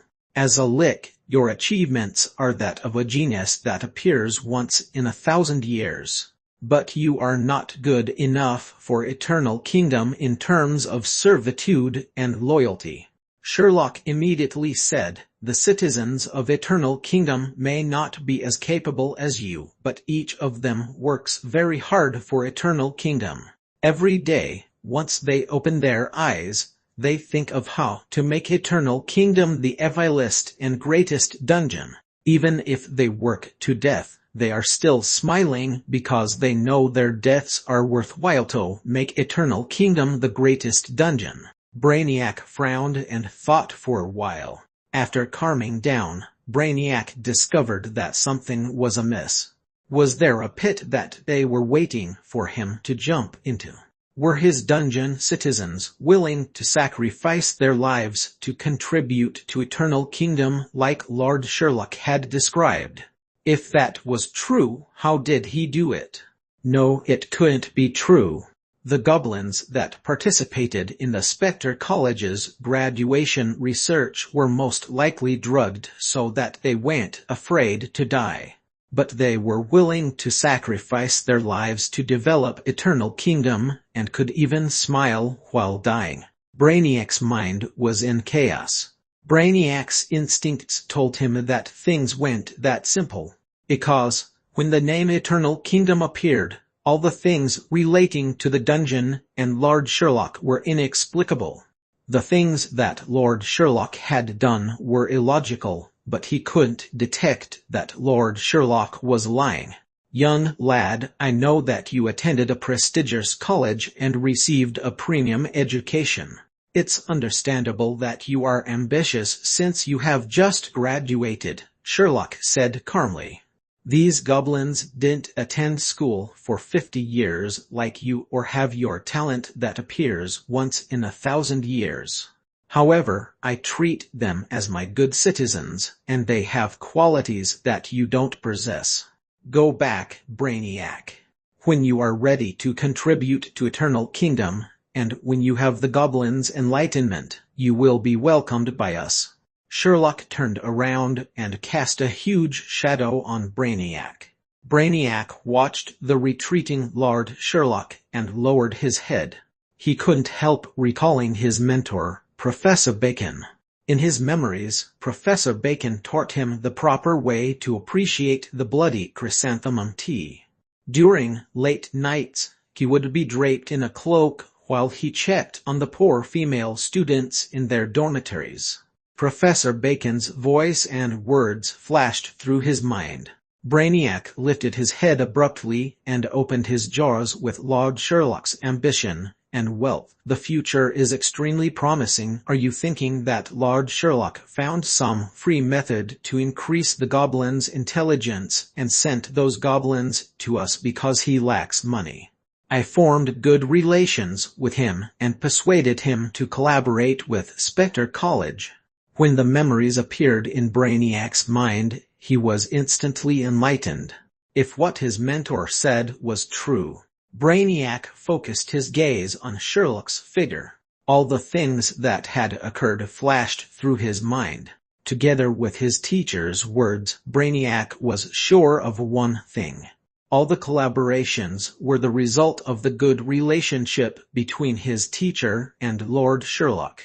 Moreover, he was the most highly valued student of Professor Bacon. Lord Sherlock had wealth, power, and was a capable superior devil. So, Professor Bacon made use of the close relationship with Lord Sherlock to help him. Lord Sherlock agreed to let Brainiac work in the dungeon because of Professor Bacon and Brainiac's curiosity.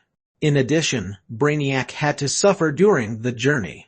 Even the administrative fee had to be paid by him. To Brainiac, Lord Sherlock was indeed powerful since he was able to undertake the Spectre College's graduating research alone. That was Professor Bacon showing him a way out. Brainiac felt a sense of warmth in his bones, and his image of Professor Bacon became extremely tall. Tears welled up in his eye sockets. "I understand now, teacher." Lord Sherlock, Brainiac shouted at the receding figure of Sherlock. Sherlock stopped in his tracks and turned his head in bewilderment. "Sorry, Lord Sherlock, I was too arrogant just now. I know what to do. I won't ask for salary or rest days. Since there are many more things for me to learn, I will become an apprentice and learn diligently in Eternal Kingdom, but..." Brainiac's eye socket glinted. "Please allow me to have a tour of Eternal Kingdom. I want to witness the citizens of Eternal Kingdom and see if they are like what Lord Sherlock said." Sherlock, who had walked for a distance, lowered his head as he pondered in silence. When Brainiac's bones were rattling, Sherlock shouted, "Prepare a contract first." Brainiac made himself invisible and followed beside Sherlock. "Why did he become invisible?" Sherlock explained. "Since you would like to have a tour, make yourself invisible. Then you can see for yourself how the citizens of the dungeon work hard for the development of Eternal Kingdom. It will be more convincing for you. Don't you think so?" Beside Brainiac was a group of dirty goblins. They were surrounding Sherlock. Those goblins had strange green words above their heads, and they were holding pickaxes, short swords, chisels, and hammers without handles. And what was that clump of yellow mass? Those goblins stared, wittied, and muttered things like, "Are there any plots, routine daily walks, and disperse." They dispersed quickly. Without any supervision or a word from the Devil Lord, the goblins continued constructing houses, smoothing rocks, carrying heavy goods, and using pickaxes to extract the tough diamond seam. All the goblins were smiling and looked relaxed. Even though one of the goblins carried an overweight rock and broke his leg. The goblin hobbled with his broken leg to Sherlock, greeting his comrades along the way. "Let us gather the materials later. Okay, wait for me to finish carrying the bricks." "Okay, I'm carrying the bricks too." The goblin moved in front of Sherlock. Before he spoke, Sherlock said, "Take a rest. Don't carry the bricks." The goblin was dumbstruck. Then he broke into tears. "I only broke a leg, and you won't allow me to carry bricks? Previously, someone broke his back, but didn't he continue to carry bricks? Why can't I do it? I want to carry bricks. Surely, I want to carry bricks." Seeing the tearing goblin pleading to carry bricks, Brainiac was bewildered. What was that? Sherlock lifted his hand and healed the goblin's leg. the goblin cried as he continued carrying the bricks. Sherlock took Brainiac along the tour. Soon, they arrived at the excavated commercial area where there were 10 goblins who were as thin as skeletons. From the accumulated ore dust on their bodies, they had worked for a long time. But they were jovial. "I'm so happy. I didn't expect to obtain a mining mission. Yes, I thought I was going to smoothen the stone slabs. I want to mine ore every day. Gosh, I have almost exhausted myself. Har, it's hilarious. Do you believe that I will die of exhaustion? Remember to help me." A goblin was speaking merrily when he collapsed to the ground with a loud thud. His face was smiling while his eyes closed forever. The goblin had died of exhaustion, and he was happy. The moment he died, the nearby goblins were taken aback. Then someone shouted, "What, another maintenance? Forget it. Continue with the mining. Put him there first." They continued their mining. They didn't bury the dead goblin. Chapter 89 Version 0.04 Update Log. Chapter 89 Version 0.04 Update Log. Brainiac walked into the dungeon core main hall and closed the door. The loud chattering of the goblins was shielded by the walls of the dungeon core main hall. Sherlock sat in a chair and snapped his fingers. The pen started to write on the paper. They were originally intended for Brainiac's interview letter, but now they were used for Brainiac's contract. Brainiac was still astonished by what he saw and heard in the dungeon. He was pondering what kind of power was supporting the goblins. Even at the brink of death, they weren't willing to take a rest. A sense of responsibility, love for eternal kingdom. He couldn't figure out and he couldn't understand. While he was pondering over the questions, Sherlock had drafted their contract, which was drifting slowly to Brainiac. Sherlock said, "As you've seen, Eternal Kingdom is vastly different from other dungeons, so the rules will be different. If you can accept the terms, sign your name and the contract will be completed. You may start work immediately." The contents of the contract were: Party A, Eternal Kingdom Dungeon Lord Sherlock. Party B, please write your name and sign. According to the Underworld Labor Contract General Rule and related conventions, Party A and B have come to an agreement and are willing to sign the contract and follow the terms of the contract. 1. The duration of the external employment contract, with the Underworld Labor Contract General Rule as a guide, is set at a year. 2. Job description. Party B agrees to the job requirements of Party A, which is the work of a lick. Party B fulfills the skill level requirements as indicated by Party A. 3. Both parties are to work for 24 hours a day, 7 days a week. 4. Party A will pay Party B magic stones per month at a rate of 0 magic stones per month. 5. There is no overtime pay. 6. There are no benefits and rest during holidays. 7. Party B can freely engage in research projects in Eternal Kingdom that are not destructive to Party A. 8. Party B must maintain confidentiality regarding all matters pertaining to Party A within the contract period. 9. Party B shall maintain absolute loyalty to Party A. 10. Party B's beetleman will be fed by Party A. While the beetleman is fed by Party A, the beetleman has to perform manual labor.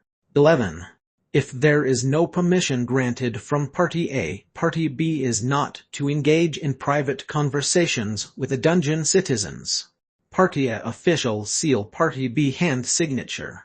With the current contract, Brainiac felt that if he made a complaint to the Merchant Alliance Talent Resource Market, Eternal Kingdom would be blacklisted immediately by the underworld creatures. As most of the terms were requested by him, he couldn't accuse Lord Sherlock of exploiting him. Brainiac inhaled deeply. After several days of arduous travel and relentless waiting, he only obtained an unfair employment contract. Brainiac didn't regret his actions as he believed that he had to pay a price for obtaining knowledge. As a lick, he had this belief. Brainiac took up the pen and signed his name on the contract. Sherlock took the signed contract from Brainiac and put the contract in his hand while he shook hands with Brainiac. The shimmering magical seals were engraved on both their hands before they vanished. I know your goal in coming to Eternal Kingdom is to learn more things. I can guarantee that you won't be disappointed. Sherlock put away the contract and stood up. Then he walked to the dungeon core entrance. When he opened the door, chittering noises were heard from outside. Isn't the maintenance over, Shirley? Please help me heal my leg. Shirley, help us revive our comrades. We are challenging the Instance dungeon. Shirley, someone is buried in the ore pit. We can't get him out. Can he be saved? Tens of goblins were seriously wounded or carrying corpses of their comrades who died of various causes. They were covered in the stench of blood, but they weren't bothered by it. Instead, they were smiling. He had seen these scenes several times in Spectre College, but he couldn't help but feel his hair stand on end. He even felt fear. When the goblins saw a cloaked skeleton frame standing in the dungeon car main hall, they became silent. They couldn't speak either since they were suppressed by Sherlock's dominant aura. Sherlock was smiling while his back faced the bloody goblins. He made a welcome pose to Brainiac. Welcome to Eternal Kingdom, our harmonious big family. Sherlock raised his hand to heal a damaged corpse, who sat up immediately. The word peasant was above his head. The goblin looked dazed at his surroundings. This will be your job from now on, Brainiac. The forum was overwhelmed with posts created by non-beater gamers.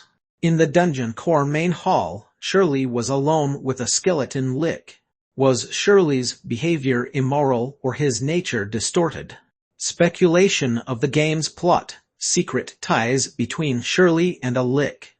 A possible revolt of Eternal Kingdom. A probable guess, the lick is defecting to Eternal Kingdom. The news of Brainiac's appearance in the dungeon core main hall sparked many different speculations which could only be confirmed by an official announcement. To the gamers, adding a new NPC would entail a new game plot. An official announcement was swiftly published in the discussion forum. Dungeon Eternal Kingdom version 0.04 update log. Dungeon Eternal Kingdom version 0.04 update log. New content was updated. Added new NPC, Lick Brainiac, a lick from the Spectre College. He was described as a genius that appears once in 1,000 years. After being influenced by Lord Sherlock's charisma, he traveled to Eternal Kingdom after a difficult journey. He will replace Lord Sherlock to heal the gamers' injuries and revive corpses. Repaired the frequent dysfunctional revival system. Added new mission, Brainiac's research. Brainiac has a strong curiosity. Besides working for Lord Sherlock, he is also doing some creature research. During the process of revival, Brainiac will be doing some strange experimentations. Whatever he does to the gamers, please do not be alarmed. There will be a reward after experimentation. Added a new bug, failed research. During Brainiac's research, it is possible to create an irreversible bug. If the bug causes you not to be able to move normally, please inform Brew or Lord Sherlock. The probability of this happening is low, but what if it happens? Added new building rule, building blueprint orbit. Lord Sherlock would like to encourage the citizens of Eternal Kingdom to express their creativity and ensure that the beauty of Eternal Kingdom is preserved. He is allowing every gamer to design the dungeon buildings, including the living quarters of the gamers and NPCs, and even the future commercial areas. Before actual construction, the design has to be audited by the Dungeon Core. Audited blueprints of buildings will be subject to a day of polling. The design with the highest votes will be the official blueprint and will be constructed by the gamers. There is no voting for living quarter blueprints. Added new creature, Beetleman. The Beetleman from Winterfell is huge and cute, but don't be squashed by its legs. There will be missions for feeding the Beetleman. Added new blacksmith function. Reforging gamers who obtained equipment from the instance dungeon will be able to reforge the equipment at the blacksmith shop. This function is already online. This is just an announcement. Since it was an official announcement, there were overwhelming replies from the gamers. I predict this book would become popular. Let's make bets that the beater gamers will agitate the Lick until he goes on strike. American Wild Dog strike. Impossible to strike. Only 007 could sustain such a horrible lifestyle. Without day and night. Wait, why are you adding a bug? Is that how you handle a bug? You should patch the bug nonsense. Something is not right when the buttocks are up. Is this your first time encountering nonsense from the game producers? Burning chest hair. Whether he is a brainiac or a flunky, please don't have frequent maintenance of the revival system. I will be thankful for that. I sealed Liuchen, bug irreversible failed experimentation. I don't believe you unless you give me beta tester status to test it out. Breathing, but weak. The lousy producers are afraid of us bombing the dungeon, so they come up with building blueprint auditing. Tax evasion makes me female. Wait, wasn't the background of the Spectre College recently reinstalled? What's the deal with the unseen 1,000-year genius? Burning silly egg. Isn't it normal for a gaming company to cheap out on a game's background? Look at the previous comment on Spectre College. Cute Lulu Beetleman is the transportation system being released. While the gamers were discussing everything excitedly on the forum, the beater gamers were surrounding the NPC, Brainiac. They were staring at him mercilessly and doing all sorts of probing. Chapter 90 Brainiac's Research Journal. Chapter 90 Brainiac's Research Journal. Inside the dark dungeon, Brainiac stood at his workplace, which was an adjacent empty room next to the blacksmith shop. The walls of the room were patched with stone bricks. Together with the floor tiles, the entire room was gray. Like Brainiac's mood, there were some goblins by his side and more outside his room. They were all curious as this was the first time they encountered a Lick. They maintained their curiosity about a new NPC.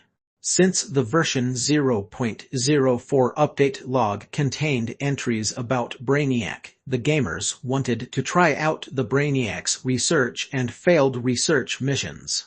Observant gamers could see that it was a plot. If not, why did the game producers do the upgrade to tease gamers, treat them like laboratory rats? Impossible. In the game Dungeon Eternal Kingdom, NPCs were few and rare. Besides Winterfell and the Dungeon Lord Experience Sharing Conference, the NPCs that the gamers encountered were few. Those that they talked to were Simmer, Mufasa, Moros, Little Fairy, and Sherlock. With the arrival of Brainiac, it was like a man arriving on an all-female island. Sherlock revived the dead gamers in front of Brainiac and brought the astonished Brainiac to tour the dungeon. After introducing the buildings and future constructions, Sherlock led Brainiac to his own room. He reminded Brainiac to do his job well. Then Sherlock left. After being freed from Sherlock's dominant aura, the unrestrained gamers flooded his room like a green tsunami. They started their daily crazy chatting. It's awesome, a Lick. I wonder if a Lick King exists. Can I change my profession to undead. Why aren't there any plot animations? What's that Brainiac's research? Do we have to spend money to participate? How do we accept the mission? He's not speaking. Is the mission about to be triggered? Can I tap on his bones? Better not. It looks like the skeleton frame is scary. It's even scarier when it's not speaking. Can I hack him? Would you like to have some clay? Do you have magical beasts' feces? Is there a shop? Are you selling stuff? Are there any items in the luggage? What? I can't touch the luggage. Not speaking. He's still not speaking. The game master warned us not to hack him. The goblins buzzed like bees swarming out from the nest, but Brainiac didn't speak. It wasn't because he didn't want to answer or that he wasn't curious about the gamers. It was because he signed a term in the contract with Sherlock that prevented him from doing so. 11. If there is no permission granted from Party A, Party B is not to engage in private conversations with the dungeon citizens. Brainiac remained silent, and the goblins lost their patience. They started chatting among themselves and gradually dispersed. Occasionally, a few injured goblins, who were laden with equipment, sought assistance from Brainiac. Brainiac helped them to heal their wounds and revived the corpses. The top student of Spectre College, Brainiac, was able to do the job with ease. Many goblins that were injured were able to run around after being healed. Brainiac attributed that to their willpower. After healing the goblin corpses, they stood up and started running around. That baffled Brainiac as it was beyond his understanding. How did the goblins maintain their undying attribute? In other words, why were their souls not retrieved by the spirit world? Brainiac frowned. His research of the goblins had only started. He took out a pen and some paper. Then he wrote, Eternal Kingdom Research, Day 1. 1. The goblins in Eternal Kingdom have a special undying attribute. After their death, as long as their corpses are healed, they will revive. It isn't known whether this undying condition has a limitation.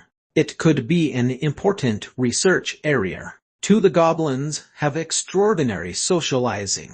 This kind of phenomenon has never been observed in previous studies of goblin groups. Their activities include commerce, team forming, mutual help in the storage of personal items, taking care of injured comrades, and high division of labor in construction. Cultivating low-intelligence goblins to have such complex socializing skills is a future research topic. 3. Eternal Kingdom is using the surface world's coins for transactions. It seems like the Dungeon Lord is using the coins as one of the methods to motivate the goblins. It shows that the goblins lack common knowledge. 4. Eternal Kingdom seems very poor, but it's not logical. 5. Some of the goblins show chaotic and undisciplined behavior, as though they have a psychiatric illness. They tried to ransack my luggage in my presence, touch me, and even hack me. But there was a force that was stopping them. This confirms my suspicion that Lord Sherlock has done something to them and caused the side effects. 6. The feeling of being deceived gets more intense. Eternal Kingdom had a highly skilled lick. Besides making the gamers excited, the NPCs in Eternal Kingdom visited Brainiac and welcomed him. They were in the same boat. Most of the inhabitants of the dungeon were insane goblins. Normal creatures like them were the minority. Little Fairy was not included. Sherlock welcomed the interaction between his employees. However, Brainiac didn't get along well with them. When the gamers went offline during the night, Mufarser, Simber, and Moros brought bags of clay and bottles of chrysanthemum beverages to visit Brainiac. Before long, they left with their bags of clay, and Simber left with a broken and half-filled bottle of chrysanthemum tea. Sherlock was in the dungeon core when he heard Simber's furious voice. It's okay if he didn't want to drink, but he scattered my chrysanthemum tea on the ground. He's looking down on me. I hate this kind of highly educated lick. I had good intentions to treat him to some chrysanthemum tea, but he's looking down on me. Mufasa was consoling Simber, but Sherlock couldn't figure out what he was saying.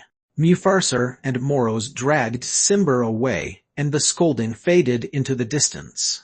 Brainiac stood alone in the entrance to his room and watched Simber and the group leave. After some time, he turned around silently and returned to his work. Seems like the lit will need some time to assimilate in Eternal Kingdom. His skills are superb, though. His healing skills are merely a notch below Lord Sherlock's. Brew observed that Sherlock had no reaction and continued speaking. Lord Sherlock, before employing Brainiac, you purposely isolated him. I can understand that. However, since he has signed the contract, shouldn't the Devil Lord show some concern?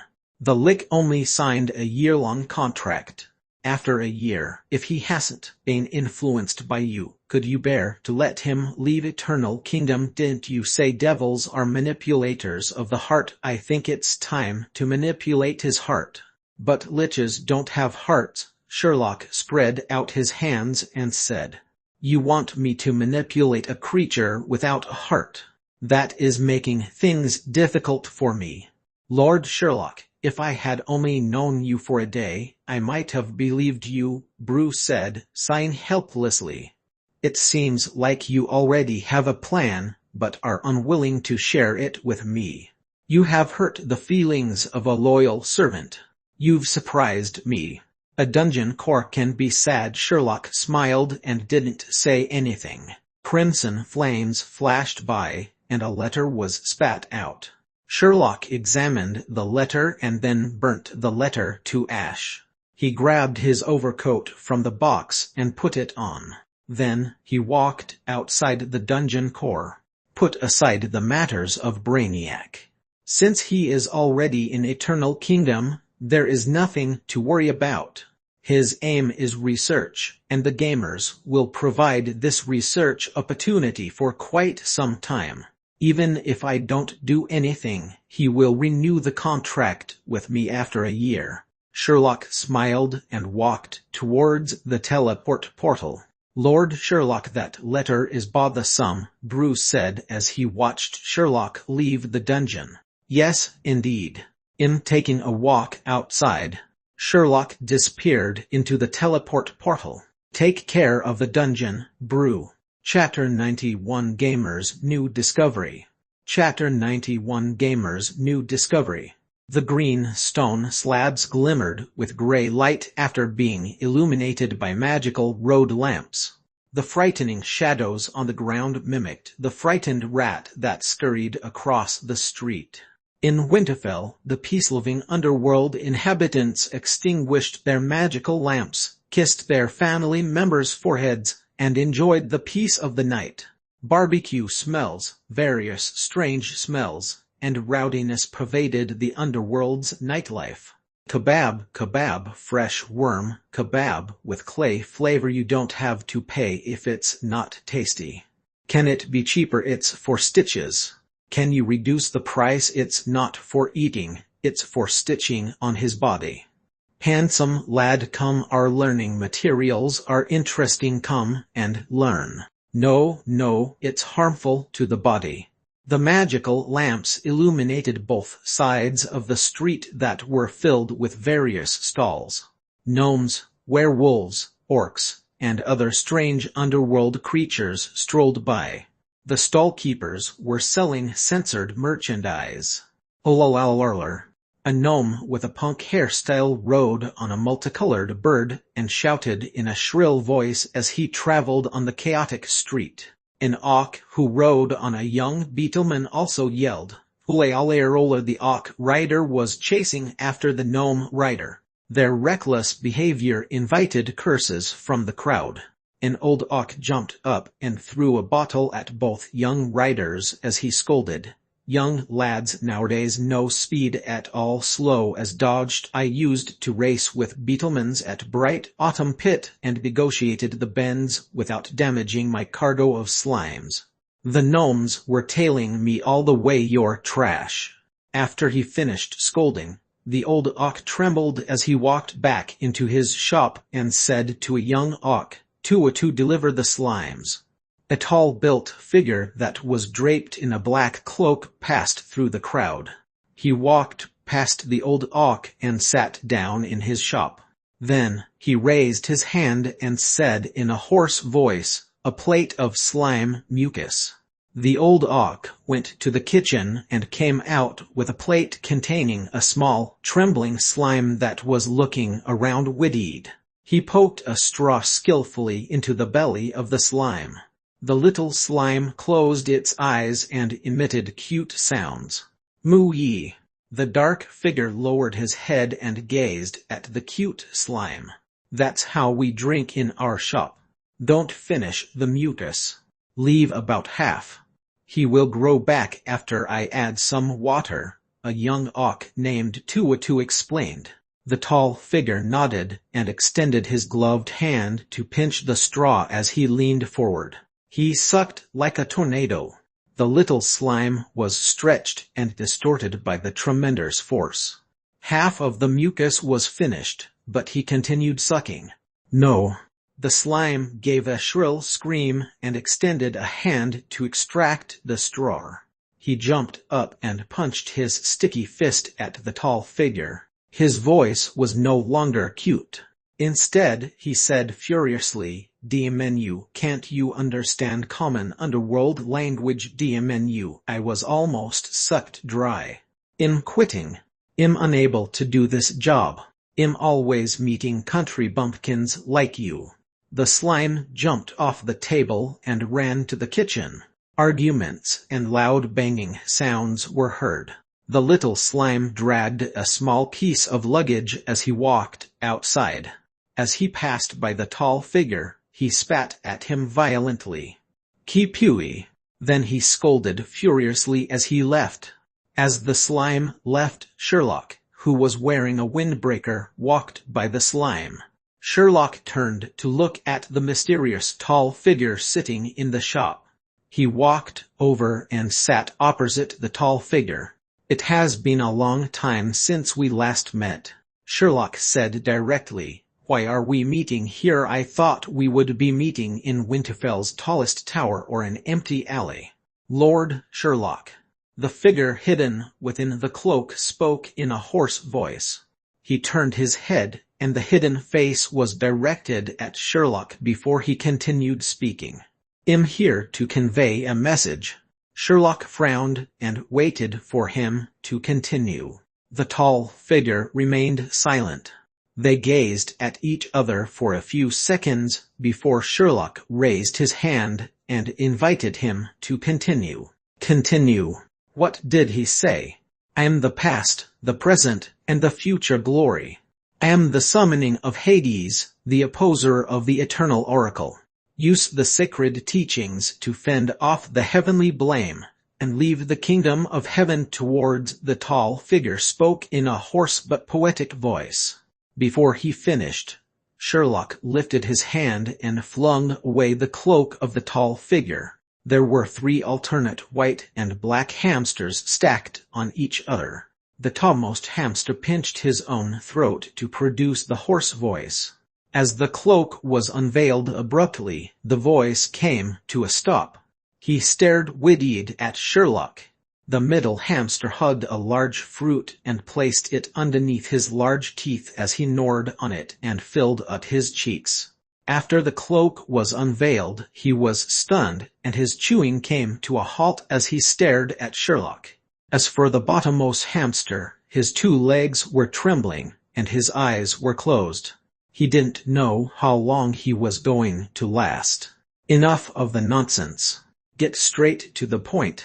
Who is the person, and what is the message?" Sherlock asked. The top 2 hamsters jumped down to their right, and the 3 hamsters gathered together. Then they sat down from left to right consecutively. The rightmost hamster spoke in a voice that sounded as though he had breathed in helium.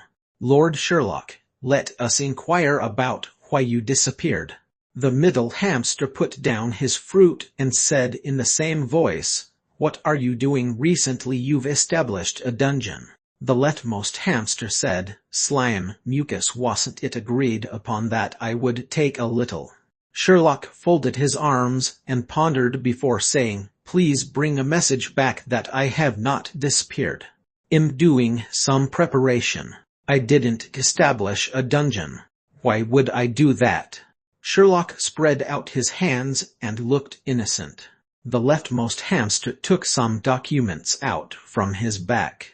They had the words "Lord Sherlock's investigation report" on them. He slapped his paws on the table and asked, "Really, we have proof here. We found your name and murder traces on the contracts of several shops. Don't have the most expensive stuff, only have the most expensive and secret garden." The other two hamsters slapped on the table and said simultaneously, "That's right." Pom, pom, pom. Sherlock knocked on the hamsters' heads quickly using his knuckles. He took the investigation report and walked out of the shop. The three hamsters looked at each other. "What are we doing here? Who are you? Where's my slime, mucus?" Sherlock vanished into the crowd. "Your enemy or your childhood friend, destiny lover. The person must be a female to have such cute pets." "War, Lord Sherlock, I am noticing that your history is pretty exciting." Bruce's voice appeared beside Sherlock's ear. "Why do you think that I have a relationship with a female?" Sherlock said, "Keep it a secret. I'm leaving for a day. Take care of Eternal Kingdom and the gamers. Do not bother me unless there are special cases. If there are problems with the gamers, let Brainiac handle them. Make use of the missions to appease them. Are you good?" "No problem, Lord Sherlock." Brainiac stood in his room. In front of him was an endless stream of goblins requesting healing and revival. The goblins were extremely excited. Those bothersome goblins had been harassing him by touching him and ransacking his luggage for the past few days. Today there were only a few of them. Most of them were busy. They brought their comrades' corpses and their own injuries for healing and revival. After leaving, there would be another batch of goblins requesting help. Some goblins would shout outside, "Gather, gather!" The third wave of the expedition into the Hounded Men's lair. "Gather quickly, the Beetleman will set off in 10 minutes. "Shucks, the Beetleman isn't running, is it? Hungry? Who has spider meat with clay? Feed the Beetleman. Mine's finished. Wait for me, I'm going for a quick meal. Give me 10 minutes, wait for me." When we engage the Hounded Men, memorize the skills of our enemy. Whoever is in the wrong position will not be in the next expedition. Don't sabotage our expedition. Awesome. You have found the Hounded Men's lair. Brainiac frowned. What were those goblins doing? Chapter 92. Do you need an army of hounded men? Chapter 92. Do you need an army of hounded men? Brainiac stood at his workplace and healed the goblins like a robot. Compared to the previous day's intermittent flow of goblins, the flow of goblins today was rather regular. They would bring lots of injured and dead goblins to Brainiac. After being revived, the goblins would form teams before leaving noisily to board the next Beetleman trip. After an hour, another group of goblins would bring their dead and wounded to Brainiac. After observing several waves of goblins, Brainiac formed a few simple speculations. During his free time, he took out his journal and wrote, "Eternal Kingdom Research, Day 2. 1. The goblins of Eternal Kingdom found the Hounded Men's lair, and they were excited. 2. They exhibit extraordinary aggressiveness and are actively invading the Hounded Men's lair. They are not afraid to die because they can be revived. 3. If I burn their corpses, will they be able to revive when I meet Lord Sherlock? I will formally request to do this research. 4. They summarize and share their combat experience. I thought they were insane creatures with low intelligence. After 2 days of observation, I know I was wrong. Their intelligence is an area for future research. 5. They have a forum for special gathering, and they create posts at the location. The actual meaning has to be researched. 6. They were analyzing the attack methods of the hounded men in order to find a pattern. Is that possible? 7. That hot-tempered blacksmith will purposely destroy their equipment. I feel I have to report this matter to Lord Sherlock. 8. Besides working in the dungeon, they seem to have other interests, and they discuss them in public. Are they 100% loyal to Lord Sherlock? 9. They seem to lack common sense. After eating, they will shout to everyone that they are going to eat and then fall asleep on the ground for 10 minutes. 10. My beetleman has been taken over by them. 11. I am very angry. As Brainiac put away his journal and lifted his head, a group of goblins ran over noisily from outside. This time, they each held an egg in their hands. The furnace fire of the blacksmith shop gradually extinguished. Simber locked his blacksmith shop and followed Mufasa to their small houses. A goblin with tattered clothing stood in the flower bed. This goblin did not wear armor like the rest of the goblins and was not interested in fighting. According to Brainiac's observations over 2 days, that goblin preferred agriculture. Most of the goblins returned to their living quarters. Brainiac had followed Sherlock to take a look before. It was a place with incomplete buildings, and the walls were filled with various graffiti. Brainiac's instincts told him that the graffiti was good material for his goblin research. Brainiac turned his head and looked at the nearby dungeon core main hall. Most of the eggs of the hounded men were stacked in the middle of the main hall. A few eggs were brought to the goblins' living quarters, as they were curious about the eggs. A tall figure walked out from the teleport portal main hall. It was Sherlock. He had left the night before and had been away for a day. Brainiac held his journal and walked towards the dungeon core main hall. He knocked on the door and heard the Devil Lord say, "Come in." Brainiac opened the door and walked in. Sherlock took off his overcoat and placed it on top of a wooden box. He looked exhausted. Brainiac was surprised to see Sherlock exhausted. He couldn't figure out what could make a devil feel so tired. Lord Sherlock, after working for 2 days, I have discovered several problems that need to be solved. Brainiac was curious to know what happened to Lord Sherlock, but he didn't show it. He took out his journal and started his report. From the goblins' conversations, they bear a grudge against Simber. I think it is necessary to find out more since it affects the goblins' morale. The goblins seem to be taking other jobs, though I haven't seen them leave the dungeon, and they return to their living quarters to sleep.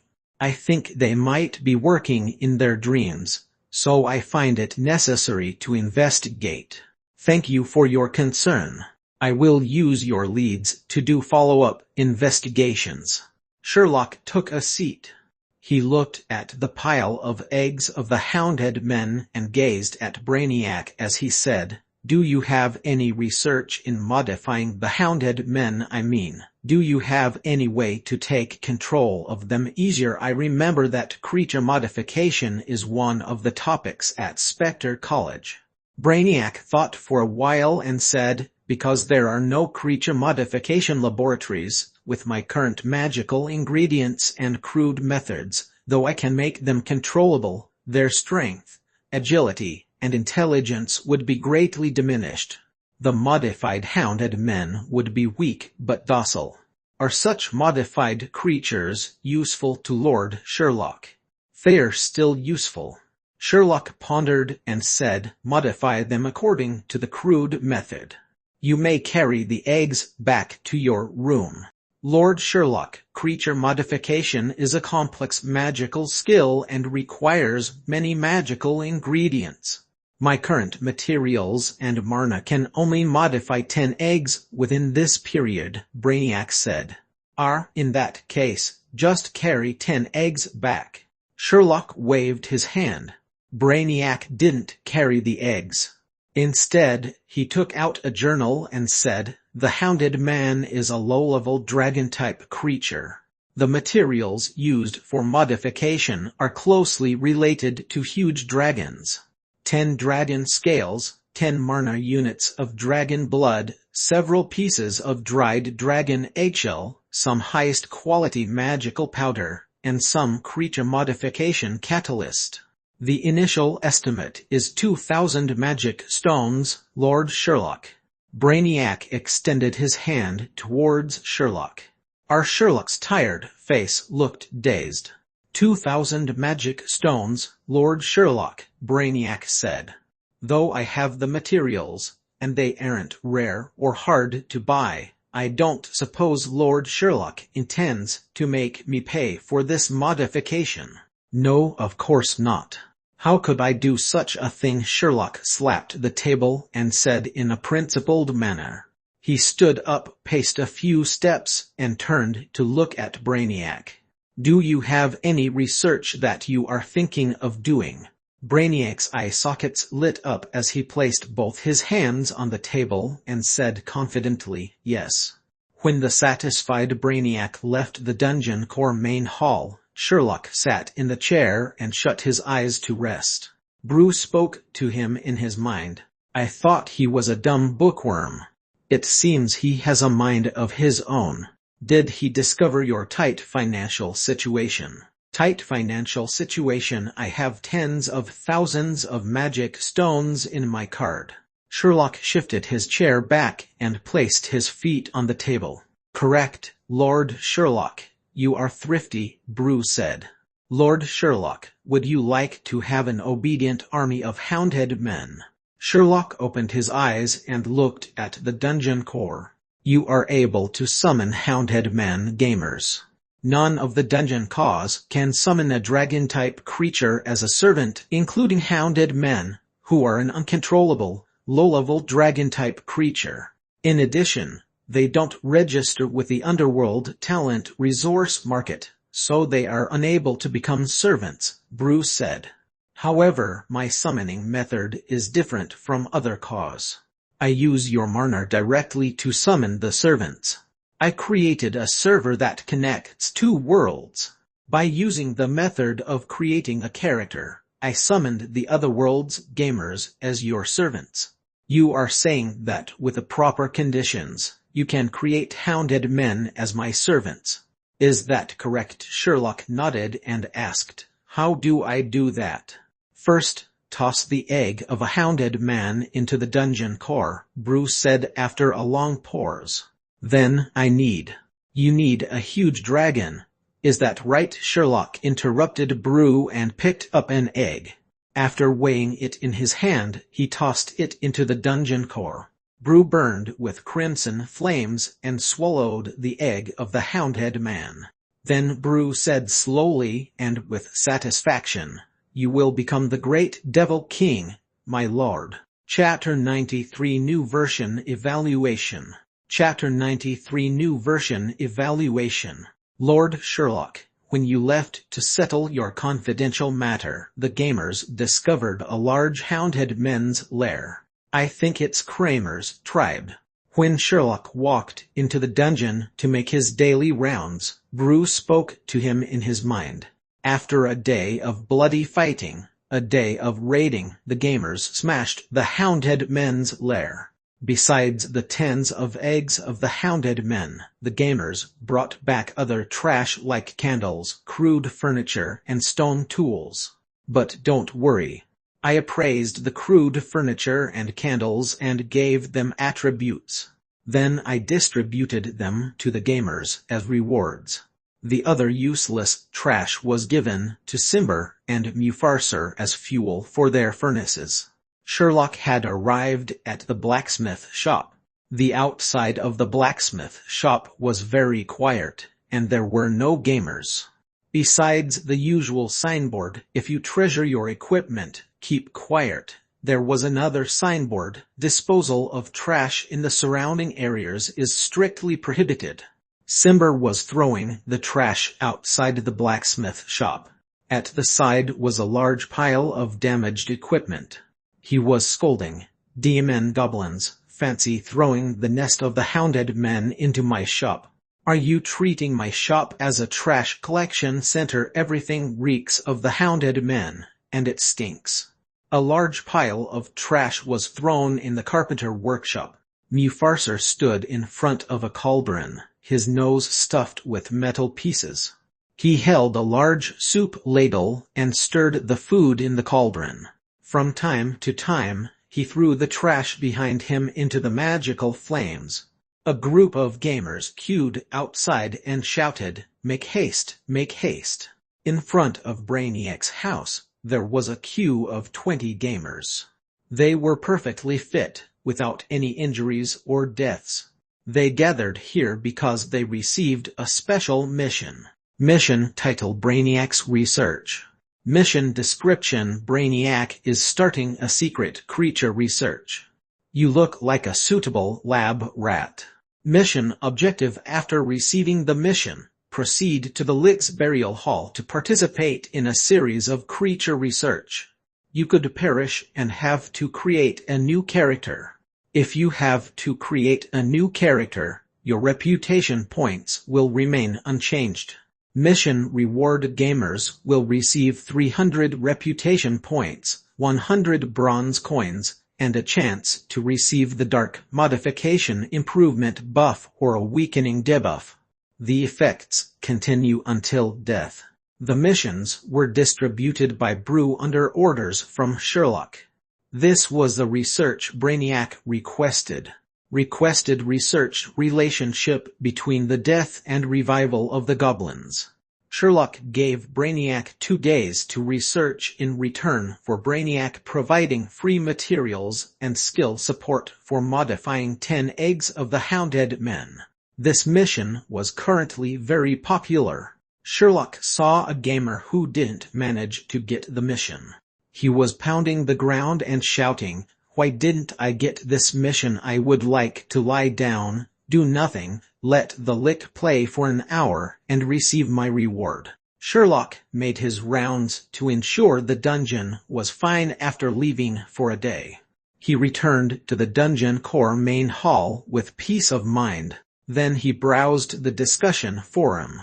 Just as Sherlock expected, the forum was in a state of exhilaration because the beater gamers discovered the hounded men's lair. Sherlock wasn't in the dungeon yesterday, so he didn't manage to observe how the gamers attacked the hounded men. From the results, the gamers achieved total victory. Since the gamers brought back the nest and tens of eggs, he assumed the tribe was exterminated.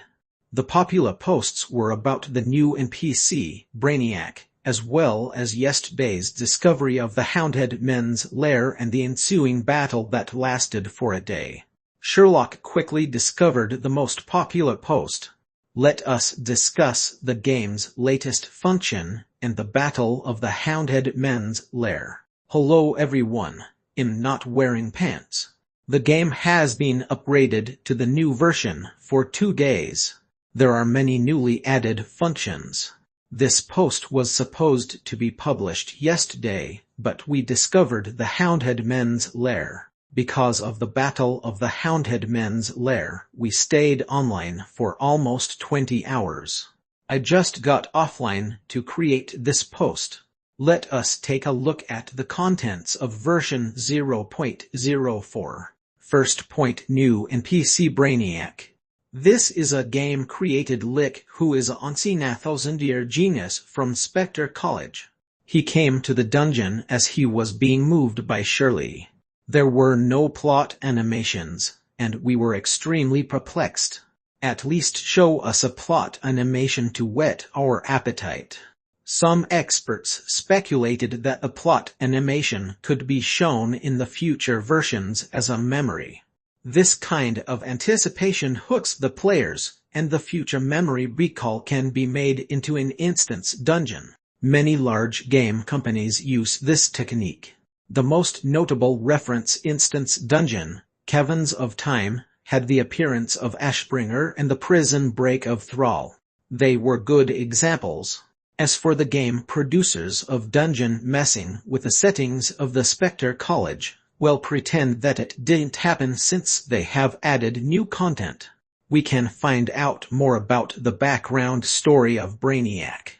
We are very sure that this NPC will have future plots and missions, just like Little Fairy, who lays on her bed all the time. The plots and missions weren't uploaded yet, as Brainiac would only communicate during missions. Next is Brainiac's screenshot. Picture. The new NPC can only revive and heal gamers and provide the Brainiac's research mission. We believe that he will provide more game content in the future. We shall see. Second point, new mission, Brainiac's research. The mission was online today, and half of the gamers received the mission. But, unfortunately, I didn't get it.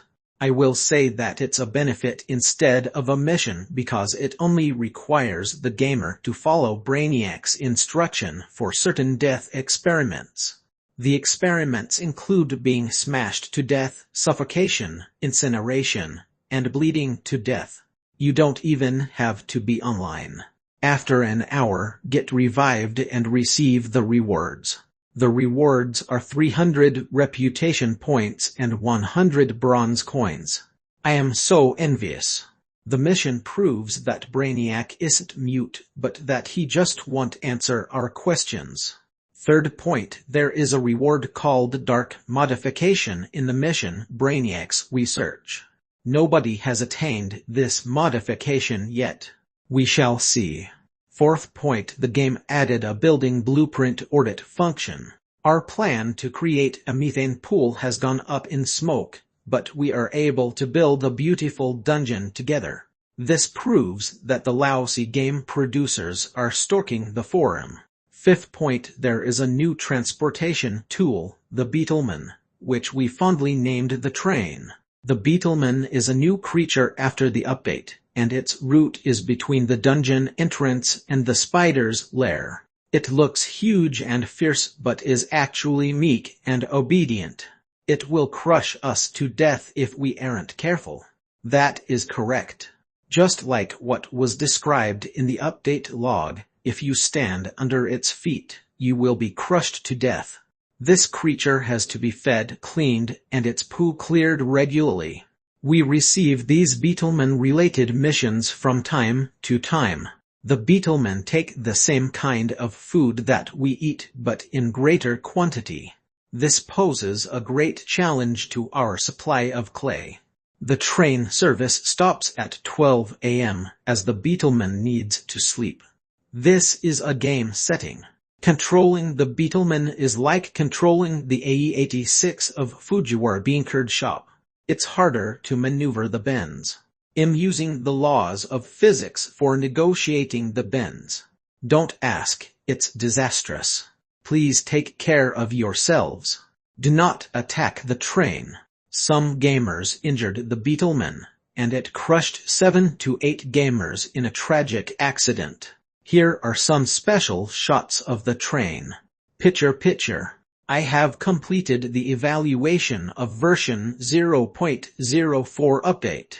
I am now going to talk about the Houndhead Men's Lair. The Houndhead Men's Lair was situated within the Spider's Lair. As we ventured deeper into the Spider's Lair yesterday, we discovered the Houndhead Men's Lair. We spent a day to slay all the Houndhead warriors, and the remaining Houndhead men fled.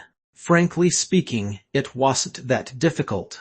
The leader of the Houndhead men, Kramer, was the most difficult boss to defeat. The hounded men's lair was like a stockade with defensive structures. There were walls stacked using rocks. They went very high, but they gave us a chance to experience a siege or wall-climbing battle. These are the screenshots of the battle scenes. Picture. There are lots of pictures, so take your time to look through them. Please call me Battlefield Reporter Not Wearing Pants. The following are pictures of the loot, including furniture and equipment. Picture. The eggs of the hounded men are our special loot. Picture. The eggs could be exchanged for reputation points and bronze coins. We kept a few eggs for research and incubation. What if the incubation is successful? Someone witnessed Brainiac take 10 eggs away. There might be new plots and gameplay. We will keep a lookout. I shall end here as I am resting early for tomorrow's expedition to the Instance Dungeon. Looking forward to more game content. Good night, everyone. Chapter 94 Superior Devil Without Emotion. Chapter 94 Superior Devil Without Emotion. Not Wearing Pants post had many comments. Midnight Sprouts haha, is that Brainiac not that good looking? Not as handsome as Shirley. Ice Maplio using physics to negotiate bends any science students care to explain. Burying Shepherd Dog too bloody sick your content isn't censored. Sister's Destiny I suspect you are driving a car. I would like to get into your car to check your credentials.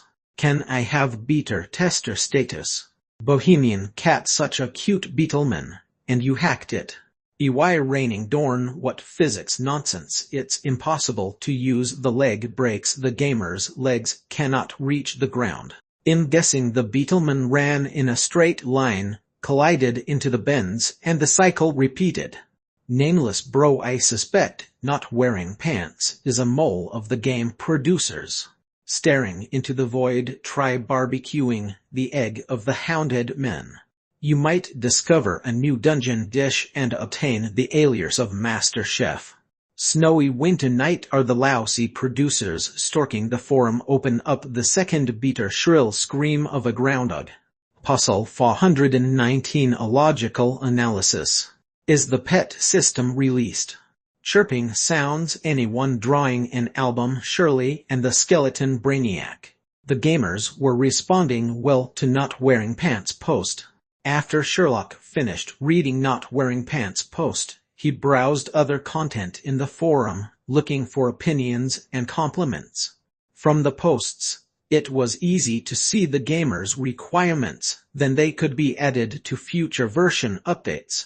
The building blueprint orbit in the previous update was a suggestion Sherlock saw in the forum. For those who criticized the dungeon, Sherlock was emotionless. He deleted their posts and banned them forever. He was a superior devil without emotion. Tiny pebbles vibrated in sync with loud booming sounds on the road that was hardened by heavy weight. A Beetleman with black cilium stepped hard on the ground and buried the pebbles deep. The strong Beetleman trudged in the tunnel and followed the northern direction. Green goblins, each holding a shovel or pickaxe, sat in the chairs that were fixed on the Beetleman.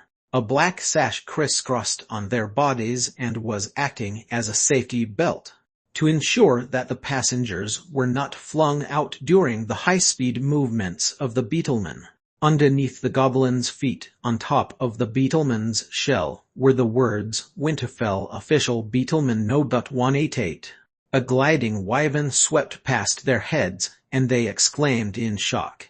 The wyvern overtook the running Beetlemans one by one in the spacious underground tunnel. The wyvern flapped its wings and flew higher. The view of the tunnel became clearer. White vines crisscrossed on the walls of the tunnel, illuminating it. The north-heading Beetlemans carried passengers and cargo, while the crisscrossing Beetlemans carried soil, or other cargo. Scattered soil was stomped by the Beetlemans behind and it created a dust cloud, making the entire tunnel hazy.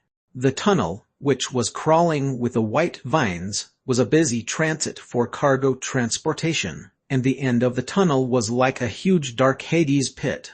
Surrounding the huge pit was a circle of magical searchlights. The magical lights infiltrated the pit, penetrated the broiling dust clouds, and illuminated a few hundred meters into the pit. There were lots of tents and makeshift sheds around the pit.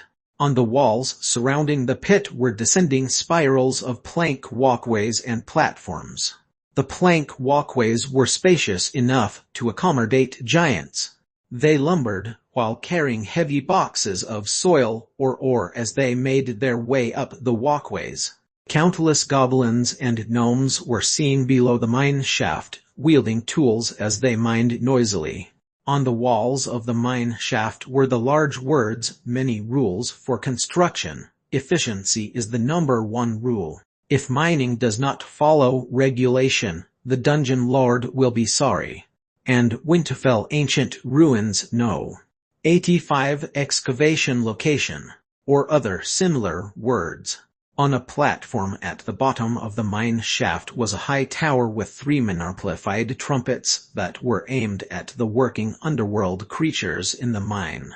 A large, fat groundhog with a yellow metal helmet squinted its eyes while its tiny legs supported a huge, round body.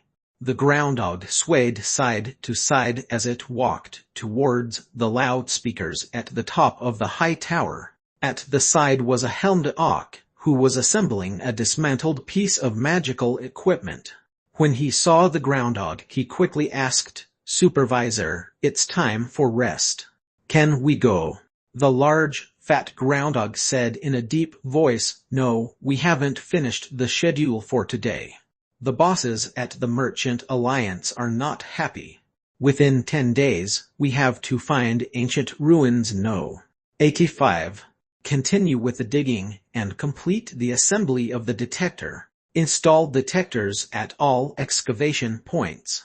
I have to shout for overtime again." After the groundhog finished speaking, the orc muttered a complaint and continued working. That groundhog walked to the loudspeakers and inhaled deeply. His furry chest was enlarged by the breath intake. Then, he shouted into the microphone with his deep male voice, "Arr!" The loud scream of the groundhog was amplified by the loudspeakers, and it pervaded the pit.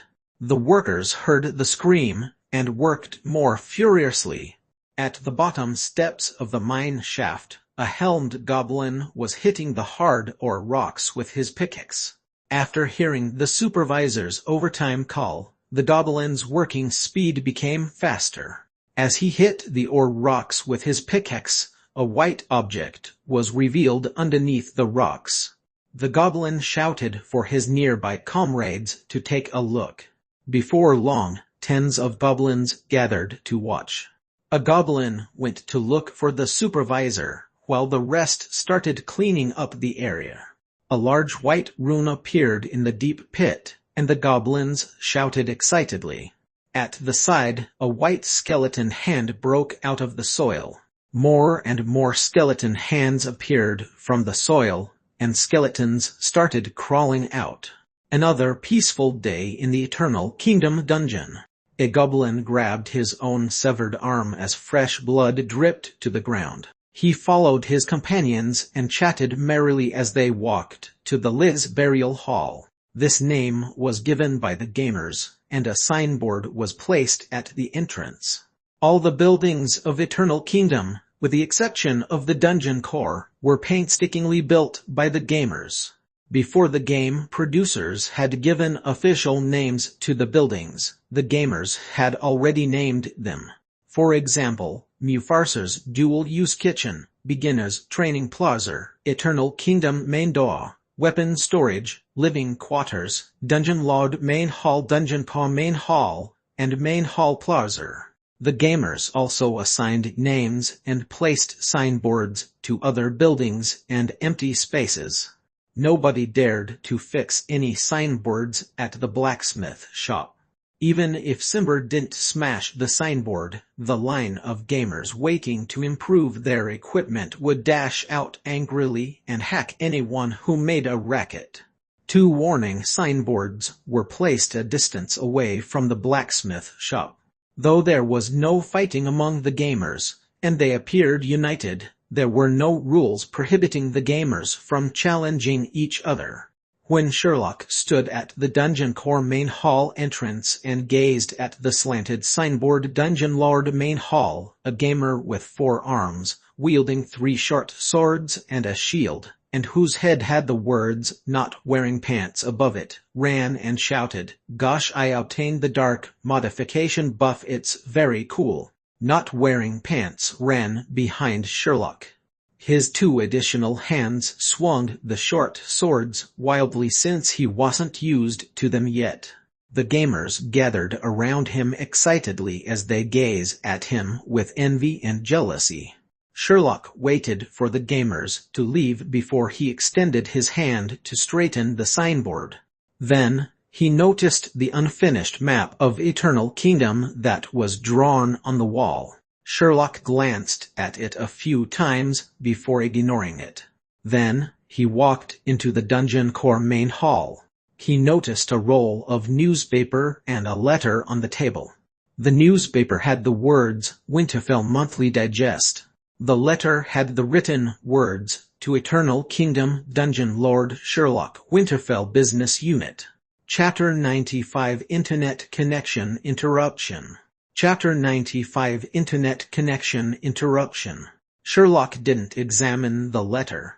He took the Winterfell Monthly Digest and muttered to himself as he sat down, "I don't recall subscribing to any newspaper." The newspaper was huge. The size was equivalent to 4 pages after unfolding. Each of the pages had their own headlines. Winterfell No. 666 sale, shop discount of 9.99, a sale that will not come back, a rare occurrence in 100 years. Fretting over mischievous children smoking, having hemimesis, playing truant, and being rebellious. Don't worry, find out more about a professional kid disciplining machine. Just a bat and have another kid without any worries. Selling counterfeit stuff, selling counterfeit stuff. I am selling fake goods, but they are really cheap. Sherlock read the articles carefully. He was sure he wasn't buying, but he took down the shop's contact address, calling for advertisements.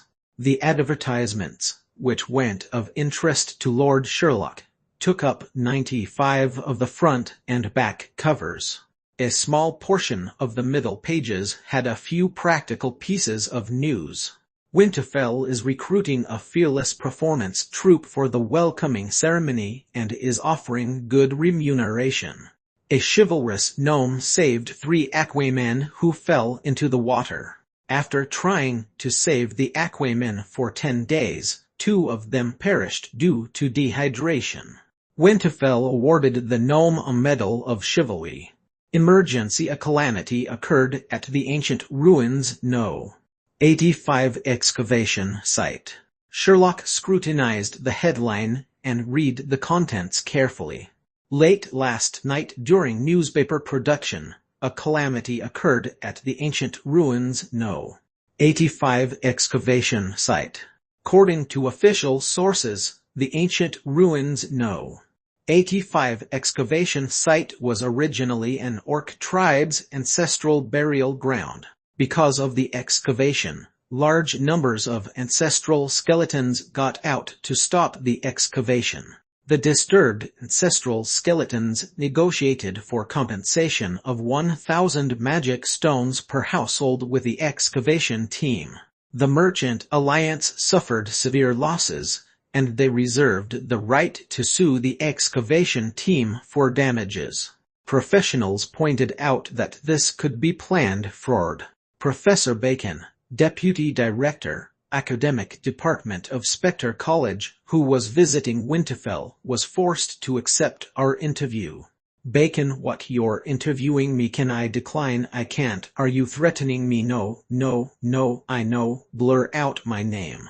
Bar.censored.con cough. From a professional viewpoint, the possibility of ancestral skeletons getting out of their graves is very low, so there could be an untold conspiracy. Thank you, bar.censored.con, for accepting our interview. We will report updates as they occur. Sherlock put down the newspaper and tore open the letter. To Eternal Kingdom Dungeon Lord Sherlock, Winterfell Business Unit. Respectable Lord Sherlock, please proceed to the Winterfell Business Unit, Ancient Ruins No.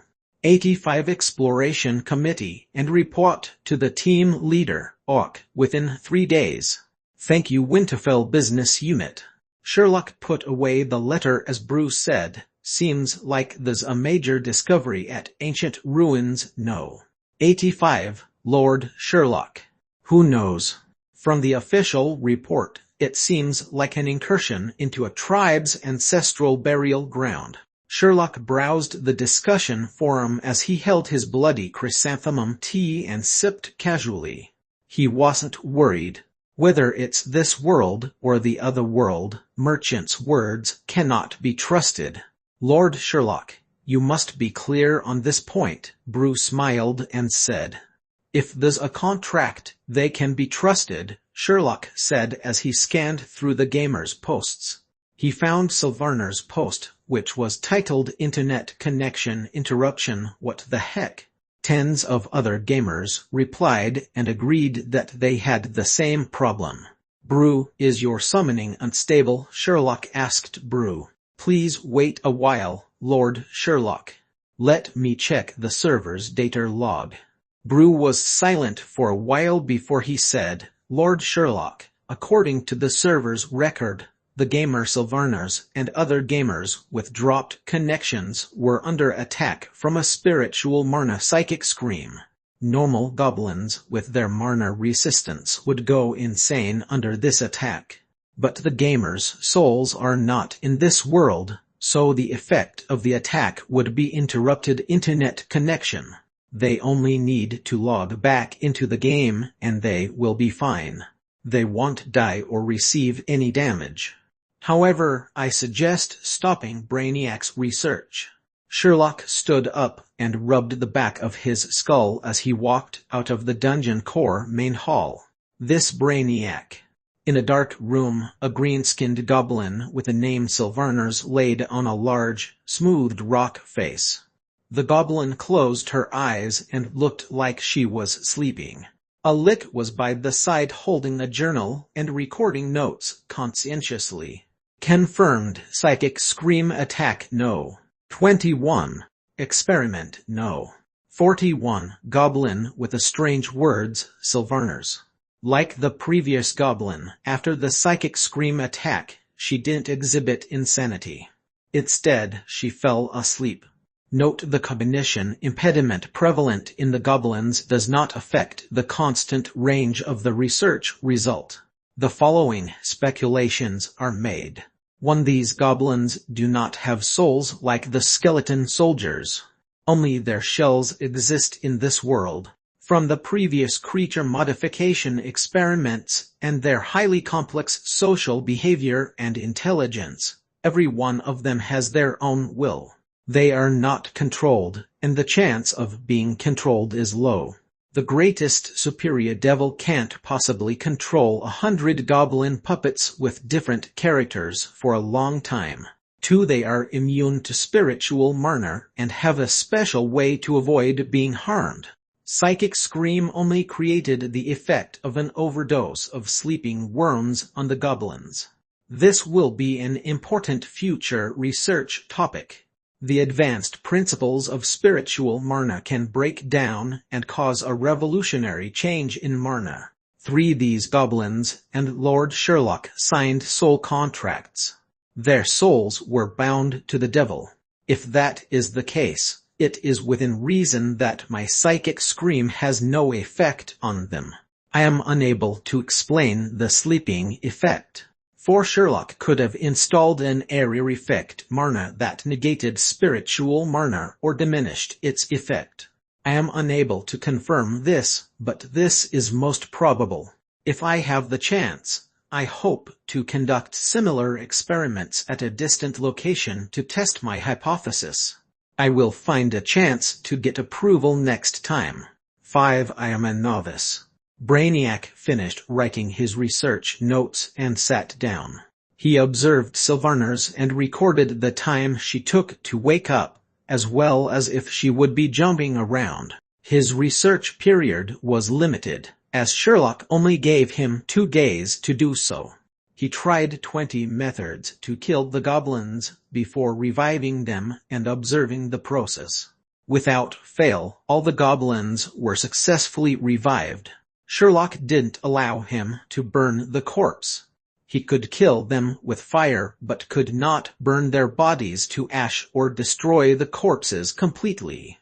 According to Sherlock, that was against the interest of the Eternal Kingdom. The more he researched, the more questions he had for the goblins. The journal that he had prepared was almost used up. Brainiac sat in front of Sylvarners and revised the experiments that he had conducted for the 2 days. Sherlock pushed away the goblins who were queuing up at the entrance for their turn in the experiments and walked into the room. Sherlock walked to Sylvarners and grabbed her from the stone slab. After examining her for a while, he threw her outside the door and closed the door. The gamers shouted in disappointment. No, my mission time limit is up. I want the dark modification too. Lousy game producers, there is no time indication for this mission. Why is the time up? I should have queued yesterday. Sherlock ignored the rantings of the goblins. He said to Brainiac, the 2 days of research time is up. I hope that you have had fruitful research. Please proceed with the modification of the eggs of the hounded men. I have an excellent plan. If possible, modify the hounded men to be cuter. Do you understand the meaning of cute? I understand, Lord Sherlock. Brainiac stood up and bowed to Sherlock. Then he put away his journal.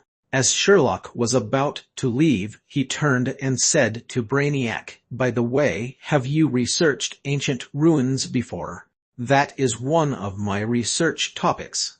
I have produced research papers on the topic for 5 consecutive years. I went to Northern Underworld ancient ruins No. 1, No. 5 and No. 18 to explore and do research, Brainiac said. Very good. Soon, I will have a related task for you. Prepare yourself in advance, Sherlock said and turned to leave. Brainiac was left standing in the burial hall. He wasn't able to contemplate quietly. The gamers who had lost their Brainiac's missions followed Sherlock for a while. After discovering that it was futile, they ran back to Brainiac in a bid to receive new missions. What they saw was Brainiac's emotionless skull face. Chapter 96 Rune Location of the Ancient Ruins. Chapter 96 Rune Location of the Ancient Ruins. A black-armored, agile goblin swung his black flail that flew very close over his head. An elite orc skeleton soldier, who was infused with dark mana, lost his balance when his attack missed. He used the kite shield on his other hand to bash the black-armored goblin. The black-armored goblin, Arthur, shouted, "Peasant." Before Arthur shouted, a goblin named Burning Chest Hair wielding a kite shield charged over. The shields of Burning Chest Hair and the elite orc skeleton soldier collided, and Burning Chest Hair was thrown back by the impact. He deflected the attack path of the skeleton. Peasant bled to death, Sylvarners shouted as she took advantage of the recovery period of the skeleton soldier to give him a slash. Arthur turned his head and saw a goblin leaning against the wall. His head was slanted, and his breastplate had a gaping hole made by a flail. A pool of blood formed on the ground underneath him. A goblin with 4 arms laid by the side. There was no time for Arthur to be dazed. The skeleton soldier regained its balance and began attacking again. When the skeleton soldier that was fuming black smoke collapsed to the ground with a bang, Arthur, burning chest hair, and Sylvanus heaved sighs of relief. There were only 3 surviving gamers on level 4 of the high tower. Burning chest hair lifted his arm that wielded the shield. His arm bone had fractured and the flesh had torn. The injury was caused by a flail hit on the shield. All the goblins tied their hands to the shields using spider silk. As long as their arms could be lifted, it wasn't a huge problem. The 3 goblins collected their loot, dragged the corpses of their companions, and left the instant's dungeon. All the while, they chatted merrily. Tulik stood hidden on the control platform, looking despondent and helpless. The 3 gamers returned to Eternal Kingdom via the teleport portal. Arthur and Sylvanus dragged the noisy equipment to the Dungeon Lord main hall for appraisal. Burning chest hair dragged the corpses of his comrades to the burial main hall. Brainiac was helping a goblin revive. Burning chest hair threw peasant and not wearing pants to the side and chatted with another gamer. The difficulty of the instant's dungeon is getting higher. The weapons of the skeleton soldiers were smeared with poison. Burning chest hair said and lifted his arm, which had a cut wound. The bleeding had stopped, but dark pigments continued to spread. I lost feeling in my arm. It was fortunate that we defeated the boss fast, otherwise I might not have survived. The goblin immediately replied, "Awesome, you are awesome. I heard that everyone had to wear green, otherwise the team couldn't challenge the instant's dungeon." "Yeah, that's right," Burning Chest Hair said. "I feel that green clothing and kite shields are required to challenge the instant's dungeon. The small round shields aren't able to fend off the attacks of the boss. I'll go buy a kite shield this afternoon while the price is still low." The 2 chatting goblins ignored Brainiac, who was reviving the corpses. The gamers felt that Brainiac wouldn't interact with them. At least Little Fairy would scold and spit at the goblins. Besides reviving goblins and 2 days of goblin experimentation, Brainiac wouldn't interact with them. Brainiac watched the goblins leave after reviving the corpses. Not wearing pants was complaining loudly because he had lost his 2 extra arms. The lousy producers are SHDTY. The instant's dungeon is getting tougher and tougher. We can't complete the mission without casualties. Do the lousy producers dislike my dark modification that much? My dark modification. Brainiac took out his journal and recorded what he heard. While the gamers were complaining about the lousy game producers, the entire Eternal Kingdom had a peaceful day, and Sherlock was working hard for the future of the dungeon and the gamers. Magical searchlights penetrated thick gray mist as the giants shouted and dragged their huge load of rocks. The moving beetlemans stopped orderly at designated locations under the direction of the magical lightstick-wielding gnomes. Goblins climbed up and down the beetlemans to load and unload cargo. Some goblins pushed carts of soil mixed with worms to feed the beetlemans during the short stops. The scene of the ancient ruins No. 85 excavation site was bustling with orderly activities. The corner of the excavation site, numerous corpses of the goblins, gnomes, and orcs were placed on the ground. It indicated that the excavation wasn't as smooth as it appeared. Sherlock, who was wearing his employment badge, followed behind the Orc beast in a group of Winterfell recruited archaeologists. They arrived at the edge of the excavated pit. A fat, yellow-helmed hamster distributed yellow helmets to each member of the group. Devil, orc, vampire, gnome, lich, centaur, sludge monster, a sludge monster. The hamster hesitated, but he gave the yellow helmet to the sludge monster. Thank you. The sludge monster gave his thanks and wore the helmet on his head. Due to the weight of the helmet, it sank continuously and reached the sludge monster's body. The hamster made sure he distributed a safety helmet to every group member before he led them down the plank walkway into the pit.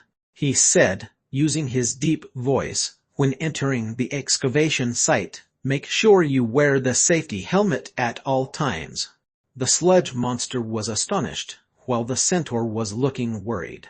In the next instant, a huge rock was tossed from a distance. With a booming sound, the sludge monster was crushed under the huge rock. Small cracked rocks scattered from the impact and fell on Beast's helmet, making pittering noises. The hamster stopped and examined the huge rock. Then he spread his little hands at Beast and said, "You can't blame me. I told everyone to wear helmets." The group continued their journey. The deep pit was several hundred meters deep. They walked on the spiraling plank walkway for 30 minutes before arriving at the bottom. A huge rune with an area of thousands of square meters was engraved at the bottom of the pit. The helmed gnomes were wielding magical lightsticks and brushing soil and trash away from the rune carefully. The hamster stood by the rune and said to Beast, "The ancient ruins' defense mechanisms went deactivated. We used Marner detectors and found a large Marner response inside." The hamster pointed at the corpses that were placed above and said, "We triggered the spiritual trap and suffered serious casualties. This will be included in the final cost. I hope that Senior Beast will report this to the Merchant Alliance." "Don't worry, I'll report this to the Merchant Alliance," Beast said. "If you place the corpses over there, what happens if reporters manage to capture shots and publish them in the newspapers? Won't our previous public announcement be in vain if the officials from the labor union know about this and intercede? The Merchant Alliance won't be held responsible." "Don't worry, I won't let any reporter come in here," the hamster said confidently. Beast asked, "Is this place the only room location? Are there others?" "No, our Marner detectors indicated that this is the only room location in the vicinity," the hamster said as he shook his head. "Good, evacuate your creatures from this pit within 2 days. You must ensure that no reporters discover that there were fatalities in this Merchant Alliance's excavation. For the final cost, go to the finance department of the Winterfell business unit." The hamster nodded and ordered the nearby workers, "Make haste once the area is cleaned, prepare to evacuate." After the hamster left, Beast turned his head and said to the group of archaeologists, "I will leave the rune location to you. I hope that you are able to find a safe method to access the ancient ruins." Chapter 97 Entrance. Chapter 97 Entrance. "No problem, team leader. We'll handle it. We, the Northern Bandit Archaeology Society, will be the first to open the door of the ancient ruins. I, Darkhoof, am ready. It's not that troublesome. To open the ancient ruins only requires explosive Marner." The accompanying archaeologists gave suggestions and started their archaeological work. Everyone was professional. Only Sherlock put his hands in his pockets and stood idly. Senior Beast was pleased to see his recruited archaeologists working hard. When he saw the idling Sherlock, he wanted to remind Sherlock, but didn't do so for some reason. Fortunately, it was just an on-site observation. The detailed archaeological work would only commence after the excavation team had left. Senior Beast stood behind Sherlock, took out a cup of red tea from his backpack, and squinted his eyes. "I have quite a bit of homework to do tonight, so I'm going offline. Tomorrow, we'll continue the missions." I have almost reached the levels required to challenge the instance dungeon. Then you have to buck up. The equipment is valuable, and a lot of expert gamers are speculating that the second beta will start soon. Let's stockpile some equipment and sell it to the second beta gamers. We'll make a lot of money and buy some furniture to make our home more presentable. I understand. Tomorrow I'll take 2 beginners training classes. That should suffice. I'm going offline. Chat on WeChat. Okay, see you on WeChat. A goblin spoke to his comrade, who had just revived. They held hands and went to the living quarters together. Brainiac was at the burial hall entrance, watching the 2 goblins leave. He took out his journal to record his observations. 18. I can confirm that the instance dungeon the goblins are talking about is the Spectre College graduating examination. They take it as a form of entertainment. The collaboration of Eternal Kingdom and Spectre College isn't as simple as it seems. 19. These goblins are not normal goblins. To reproduce, they have sprouted notions of love.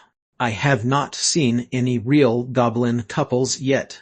I will continue to observe further. The number of active goblins in Eternal Kingdom dwindled. Most of them returned to their living quarters, which was still under construction.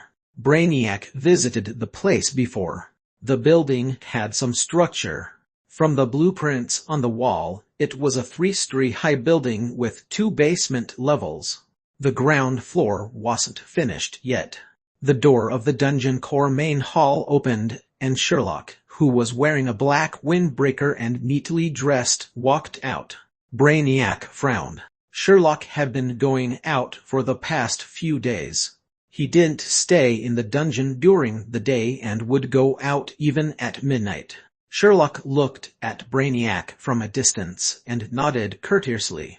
Then he walked towards the teleport portal main hall. With a flashing of magical light, Sherlock left the dungeon via the teleport portal.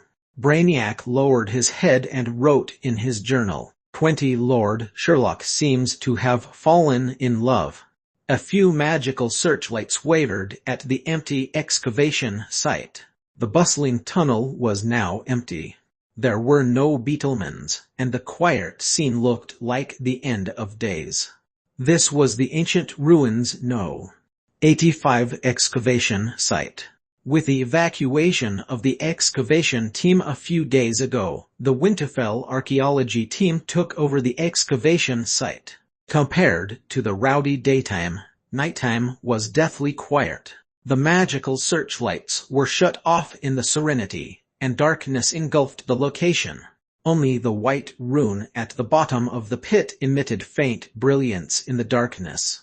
After the flashing of magical lights, Sherlock walked out of the teleport portal. Sherlock walked towards the faint glowing pit.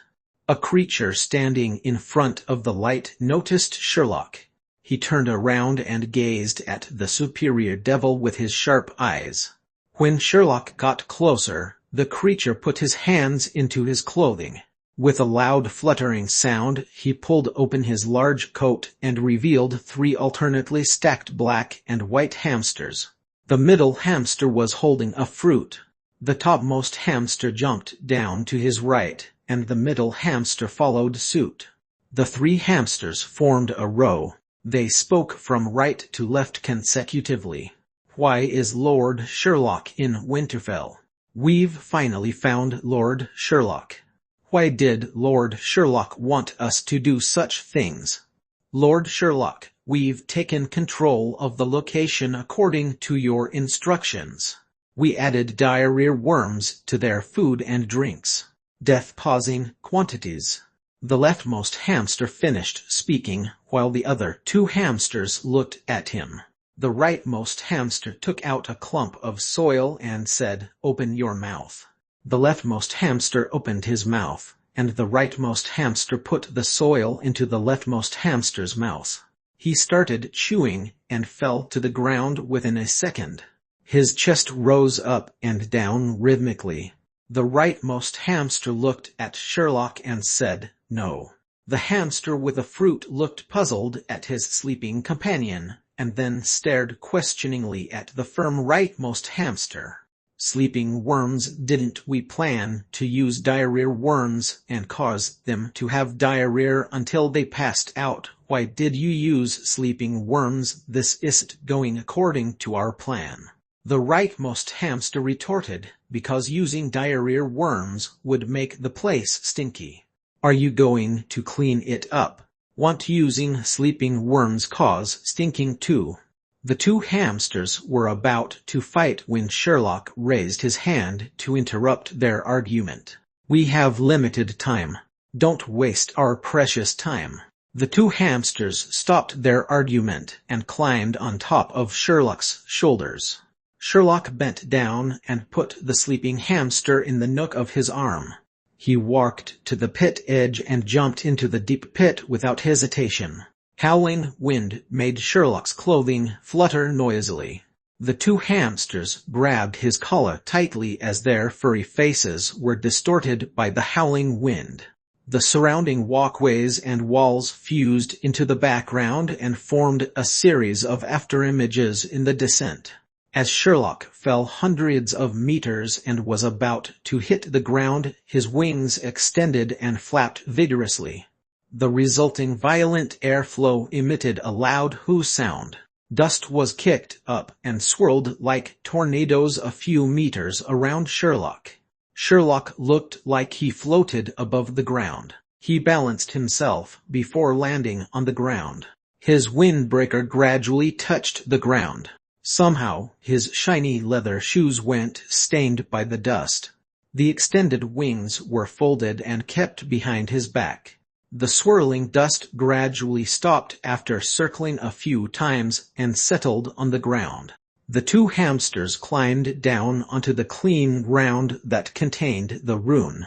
They used their saliva-stained paws to comb their messy fur. Sherlock's hair was untouched. He waited for the two hamsters to finish combing before throwing the hamster who was in his arm to them. They hit the cheeks of the sleeping hamster furiously with their clenched paws and shouted at him, "Wake up, it's mealtime. Mealtime, mealtime." The sleeping hamster was beaten awake, or rather being shouted awake. He opened his bloated eyes and looked in a daze at the surroundings. "Mealtime." Sherlock lifted his wrist and looked at his watch. He left the hamsters and walked to a corner of the rune. He put both his hands on the ground and transferred his marner to the rune.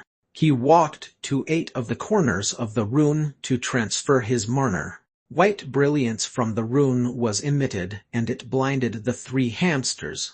Dust and pebbles were blown up and suspended in midair. After the brilliance diminished, the dust and pebbles settled down. The brilliance became softer to the eyes. Sherlock walked to the 3 hamsters, bent down, and patted the back of their furry heads. "It's your turn." The 3 hamsters ran on the ground and went in 3 different directions. They sniffed intensively and searched for a few minutes. The hamster whose face was bloated with beatings shouted at Sherlock, "It's here, this is the entrance." Chapter 98 Preparing Plot Animation. Chapter 98 Preparing Plot Animation.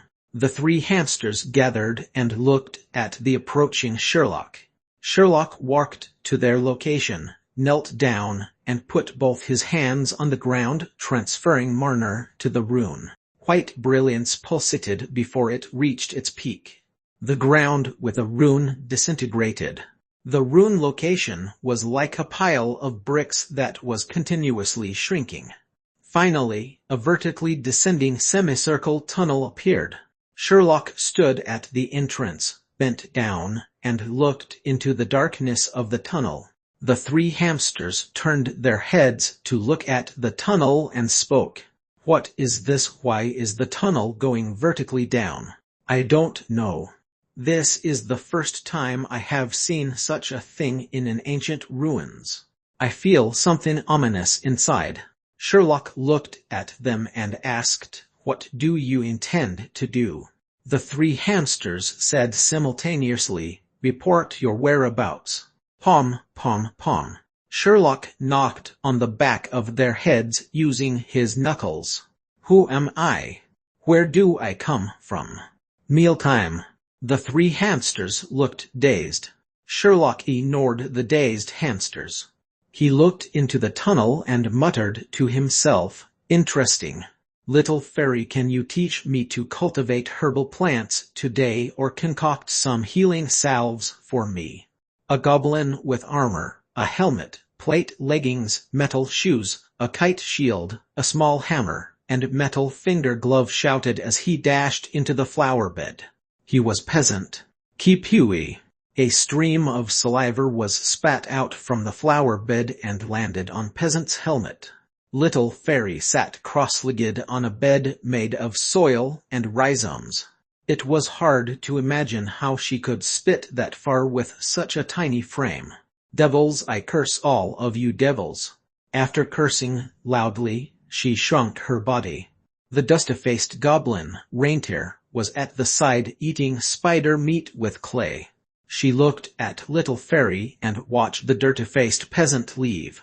She finished the spider meat with clay quickly and drank groundwater from a stone bowl by the side. Behind Reindeer were 3 rows of plants, flowers, and grass. There were also other unknown and distorted stuff. They were all sprouts.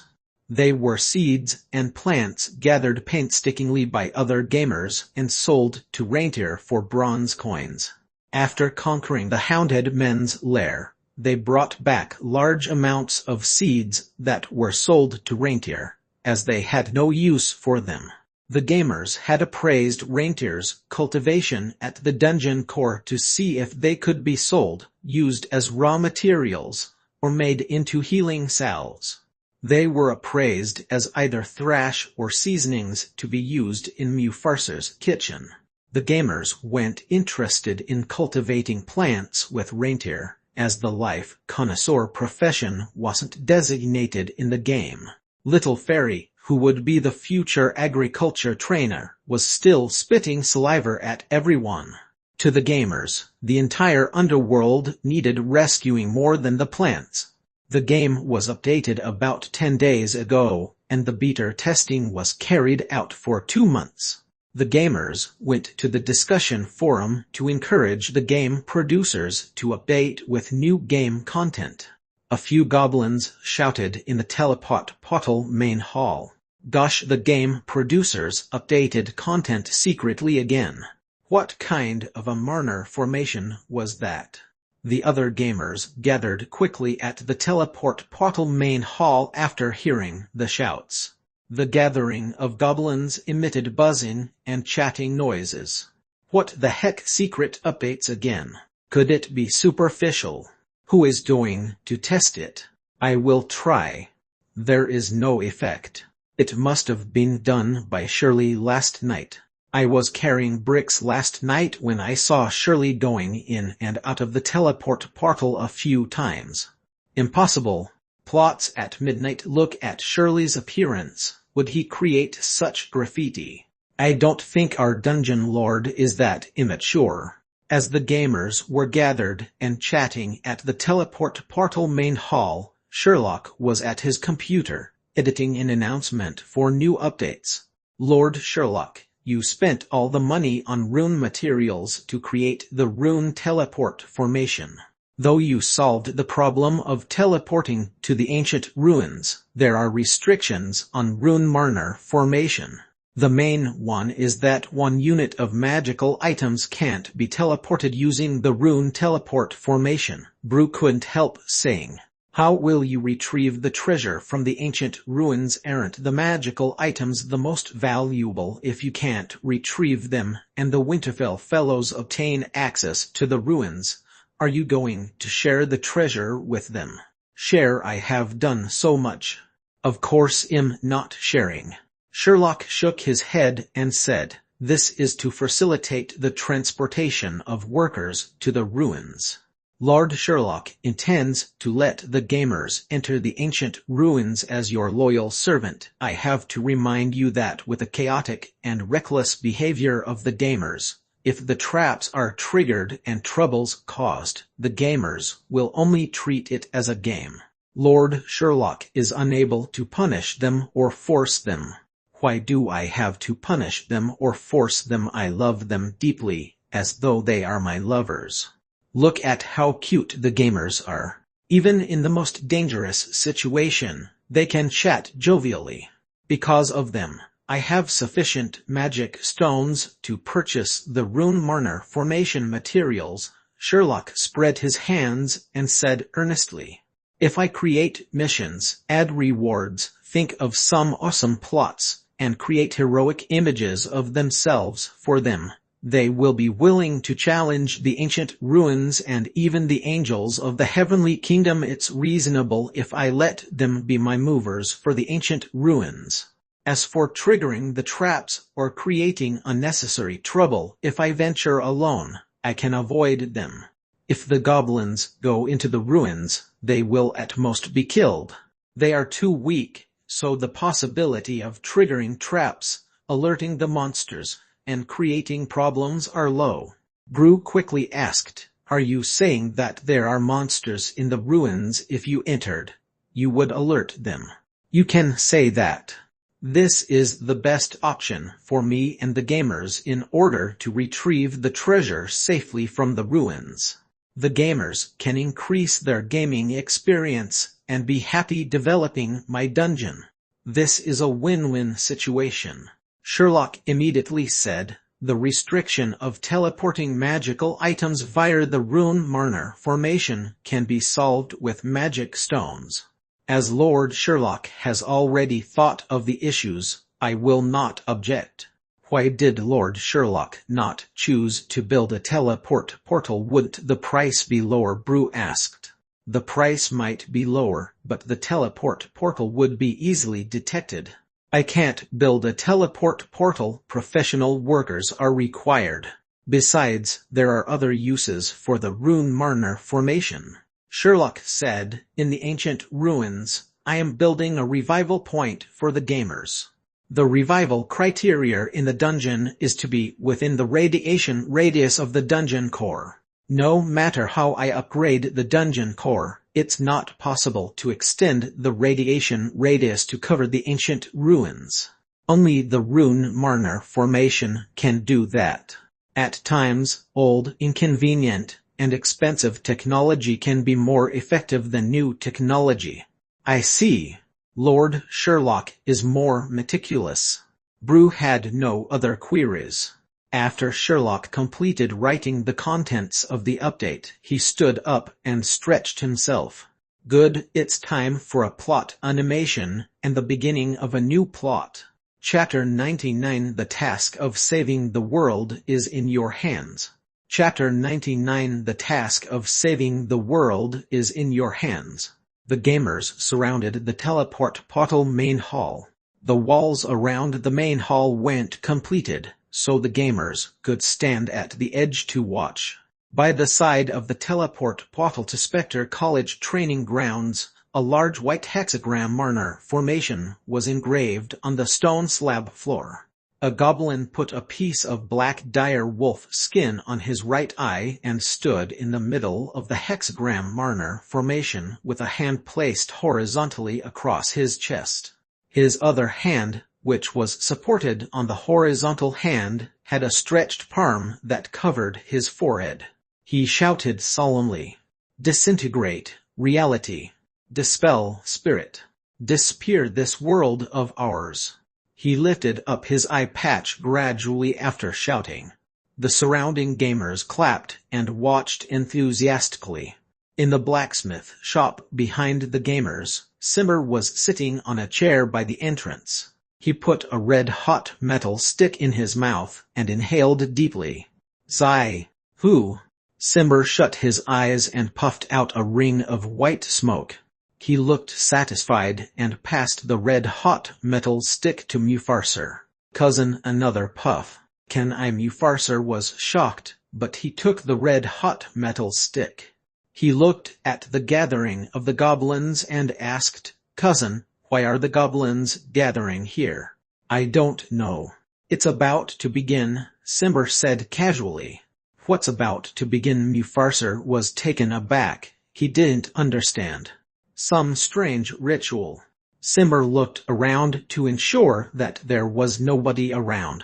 Then he said in a low voice, "Lord Sherlock seems to be using this method to sustain the goblins' morale. They treated Kramer as a nemesis and attacked him for many days.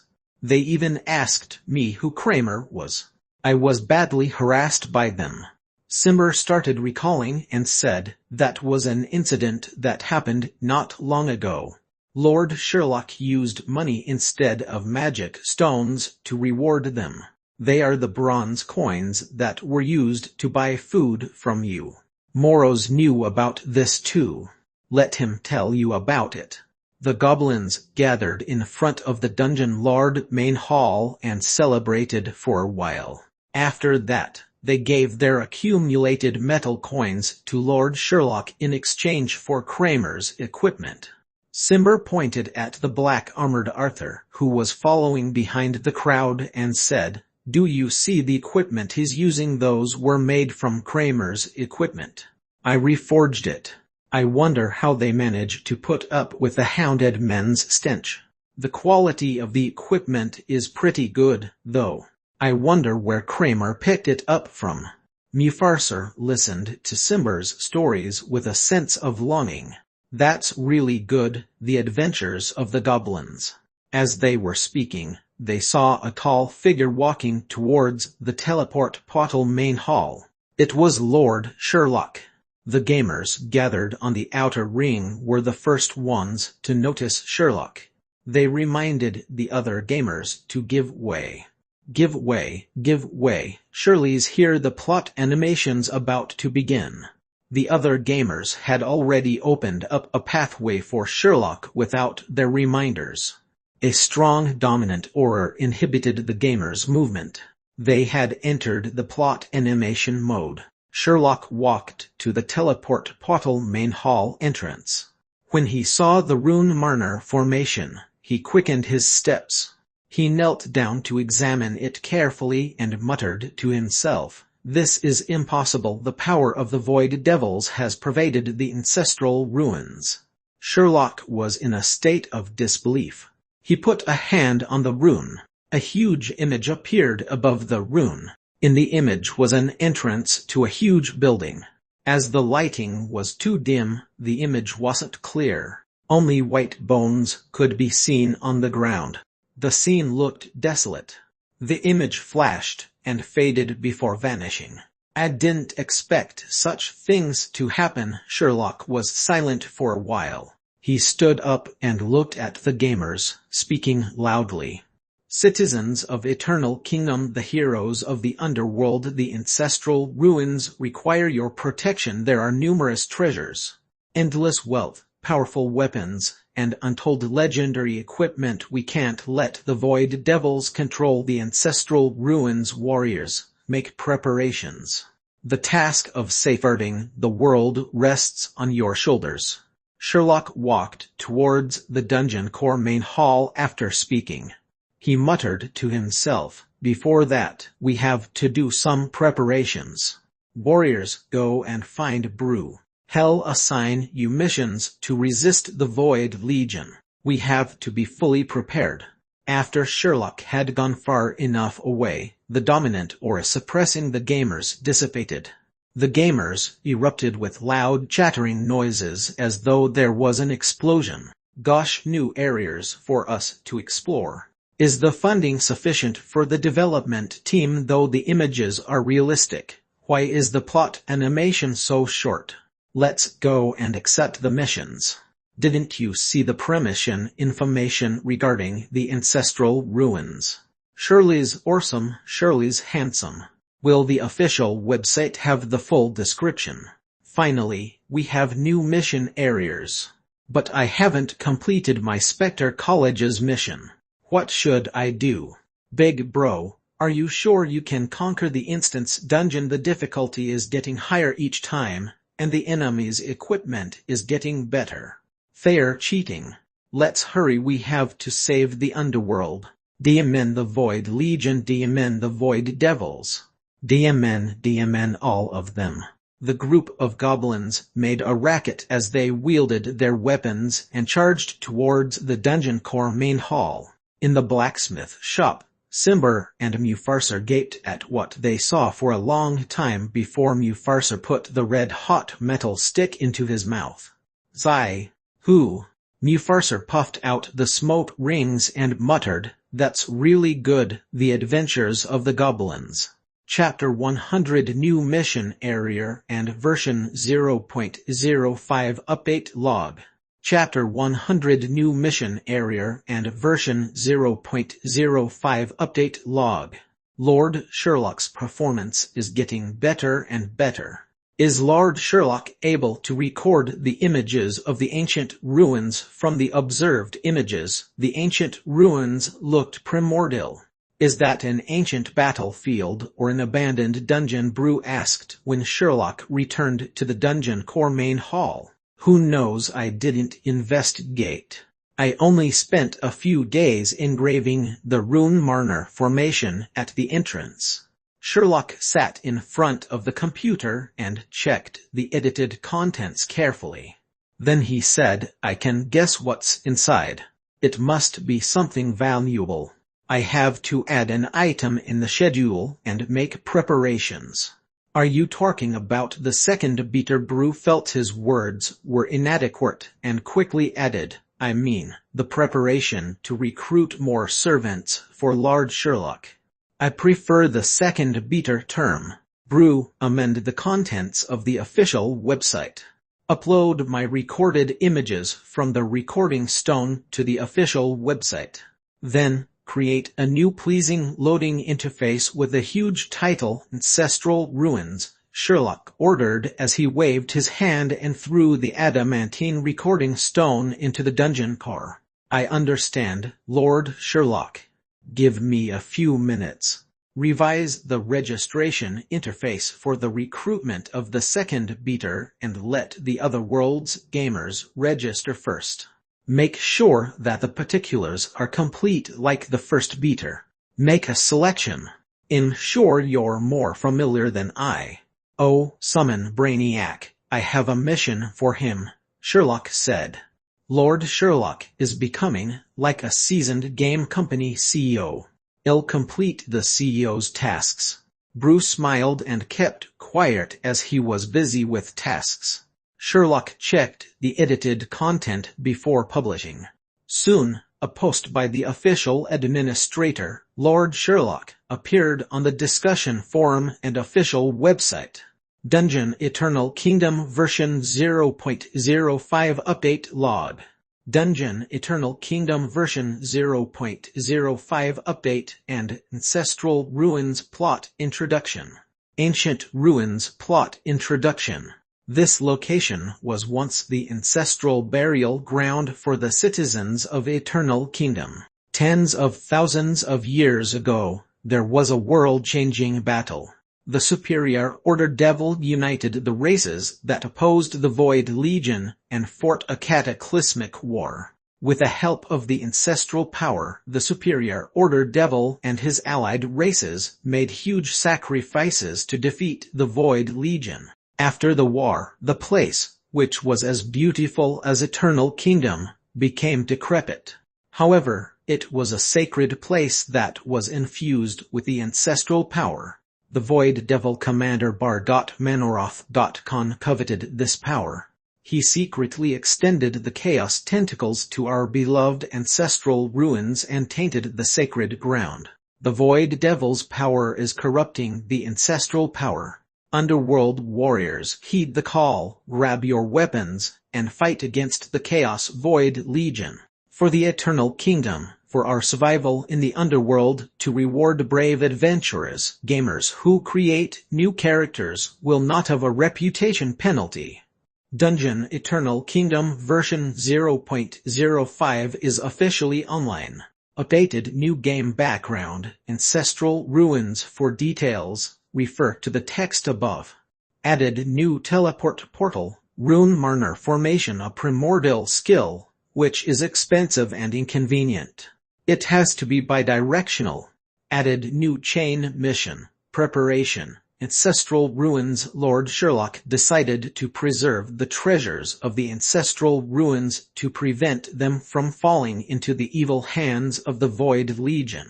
Please prepare some tools to facilitate the transportation of objects. The more, the merrier. After completion of the mission, you will gain access to the ancestral ruins area. The gamers can make use of the new teleport portal, Rune Marner formation, to enter. Added new chain mission, exploration, ancestral ruins. After completing the preparatory mission and entering the ancestral ruins, more exploratory missions will be unlocked. Added other new, unknown area missions. This will be an omission. I will add to it after I think of the missions. Added new exchange policy. There are many treasures in the ancestral ruins, but there is also a lot of trash. After gamers discover items in the new area, they may make use of the Rune Marner formation to contact Brew for appraisal.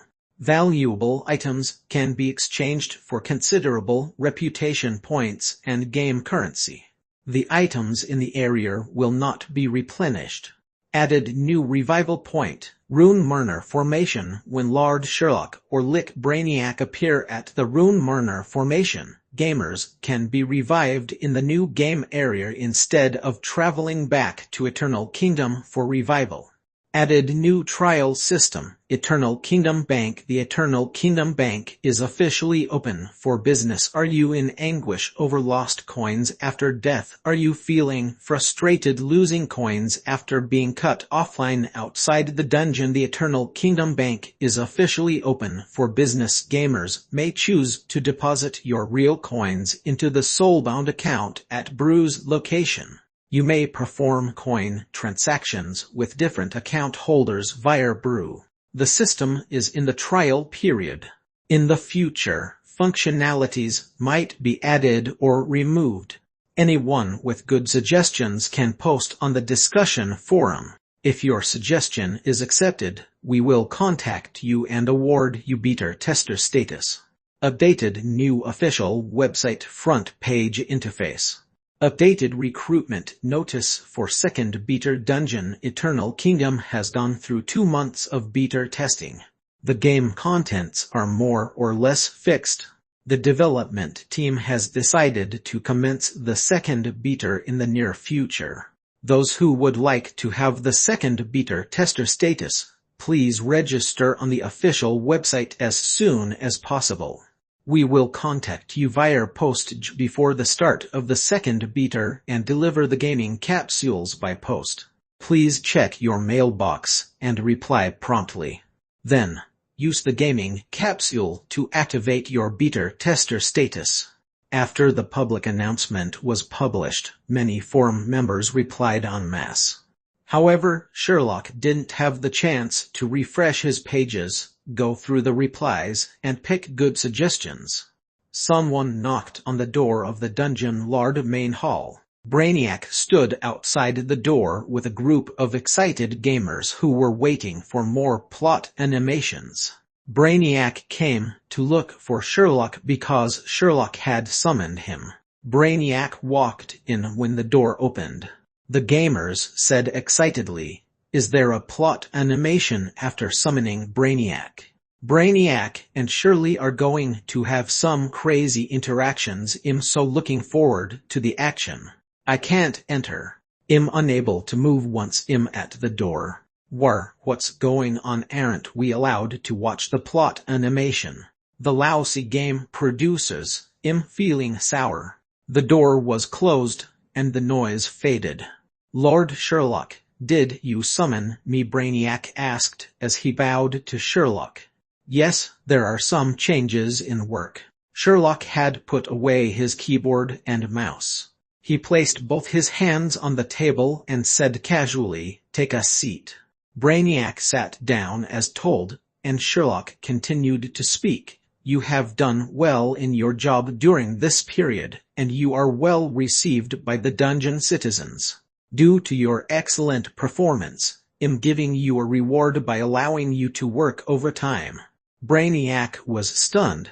He frowned and asked, "But I'm already working 24 hours per day, 7 days a week. How do I work overtime?" Sherlock clapped his hands happily as he smiled and said, "That's a good question. Did you see the Rune Marner formation over there? I'll explain the details of your overtime." And Vol 1 Part 2.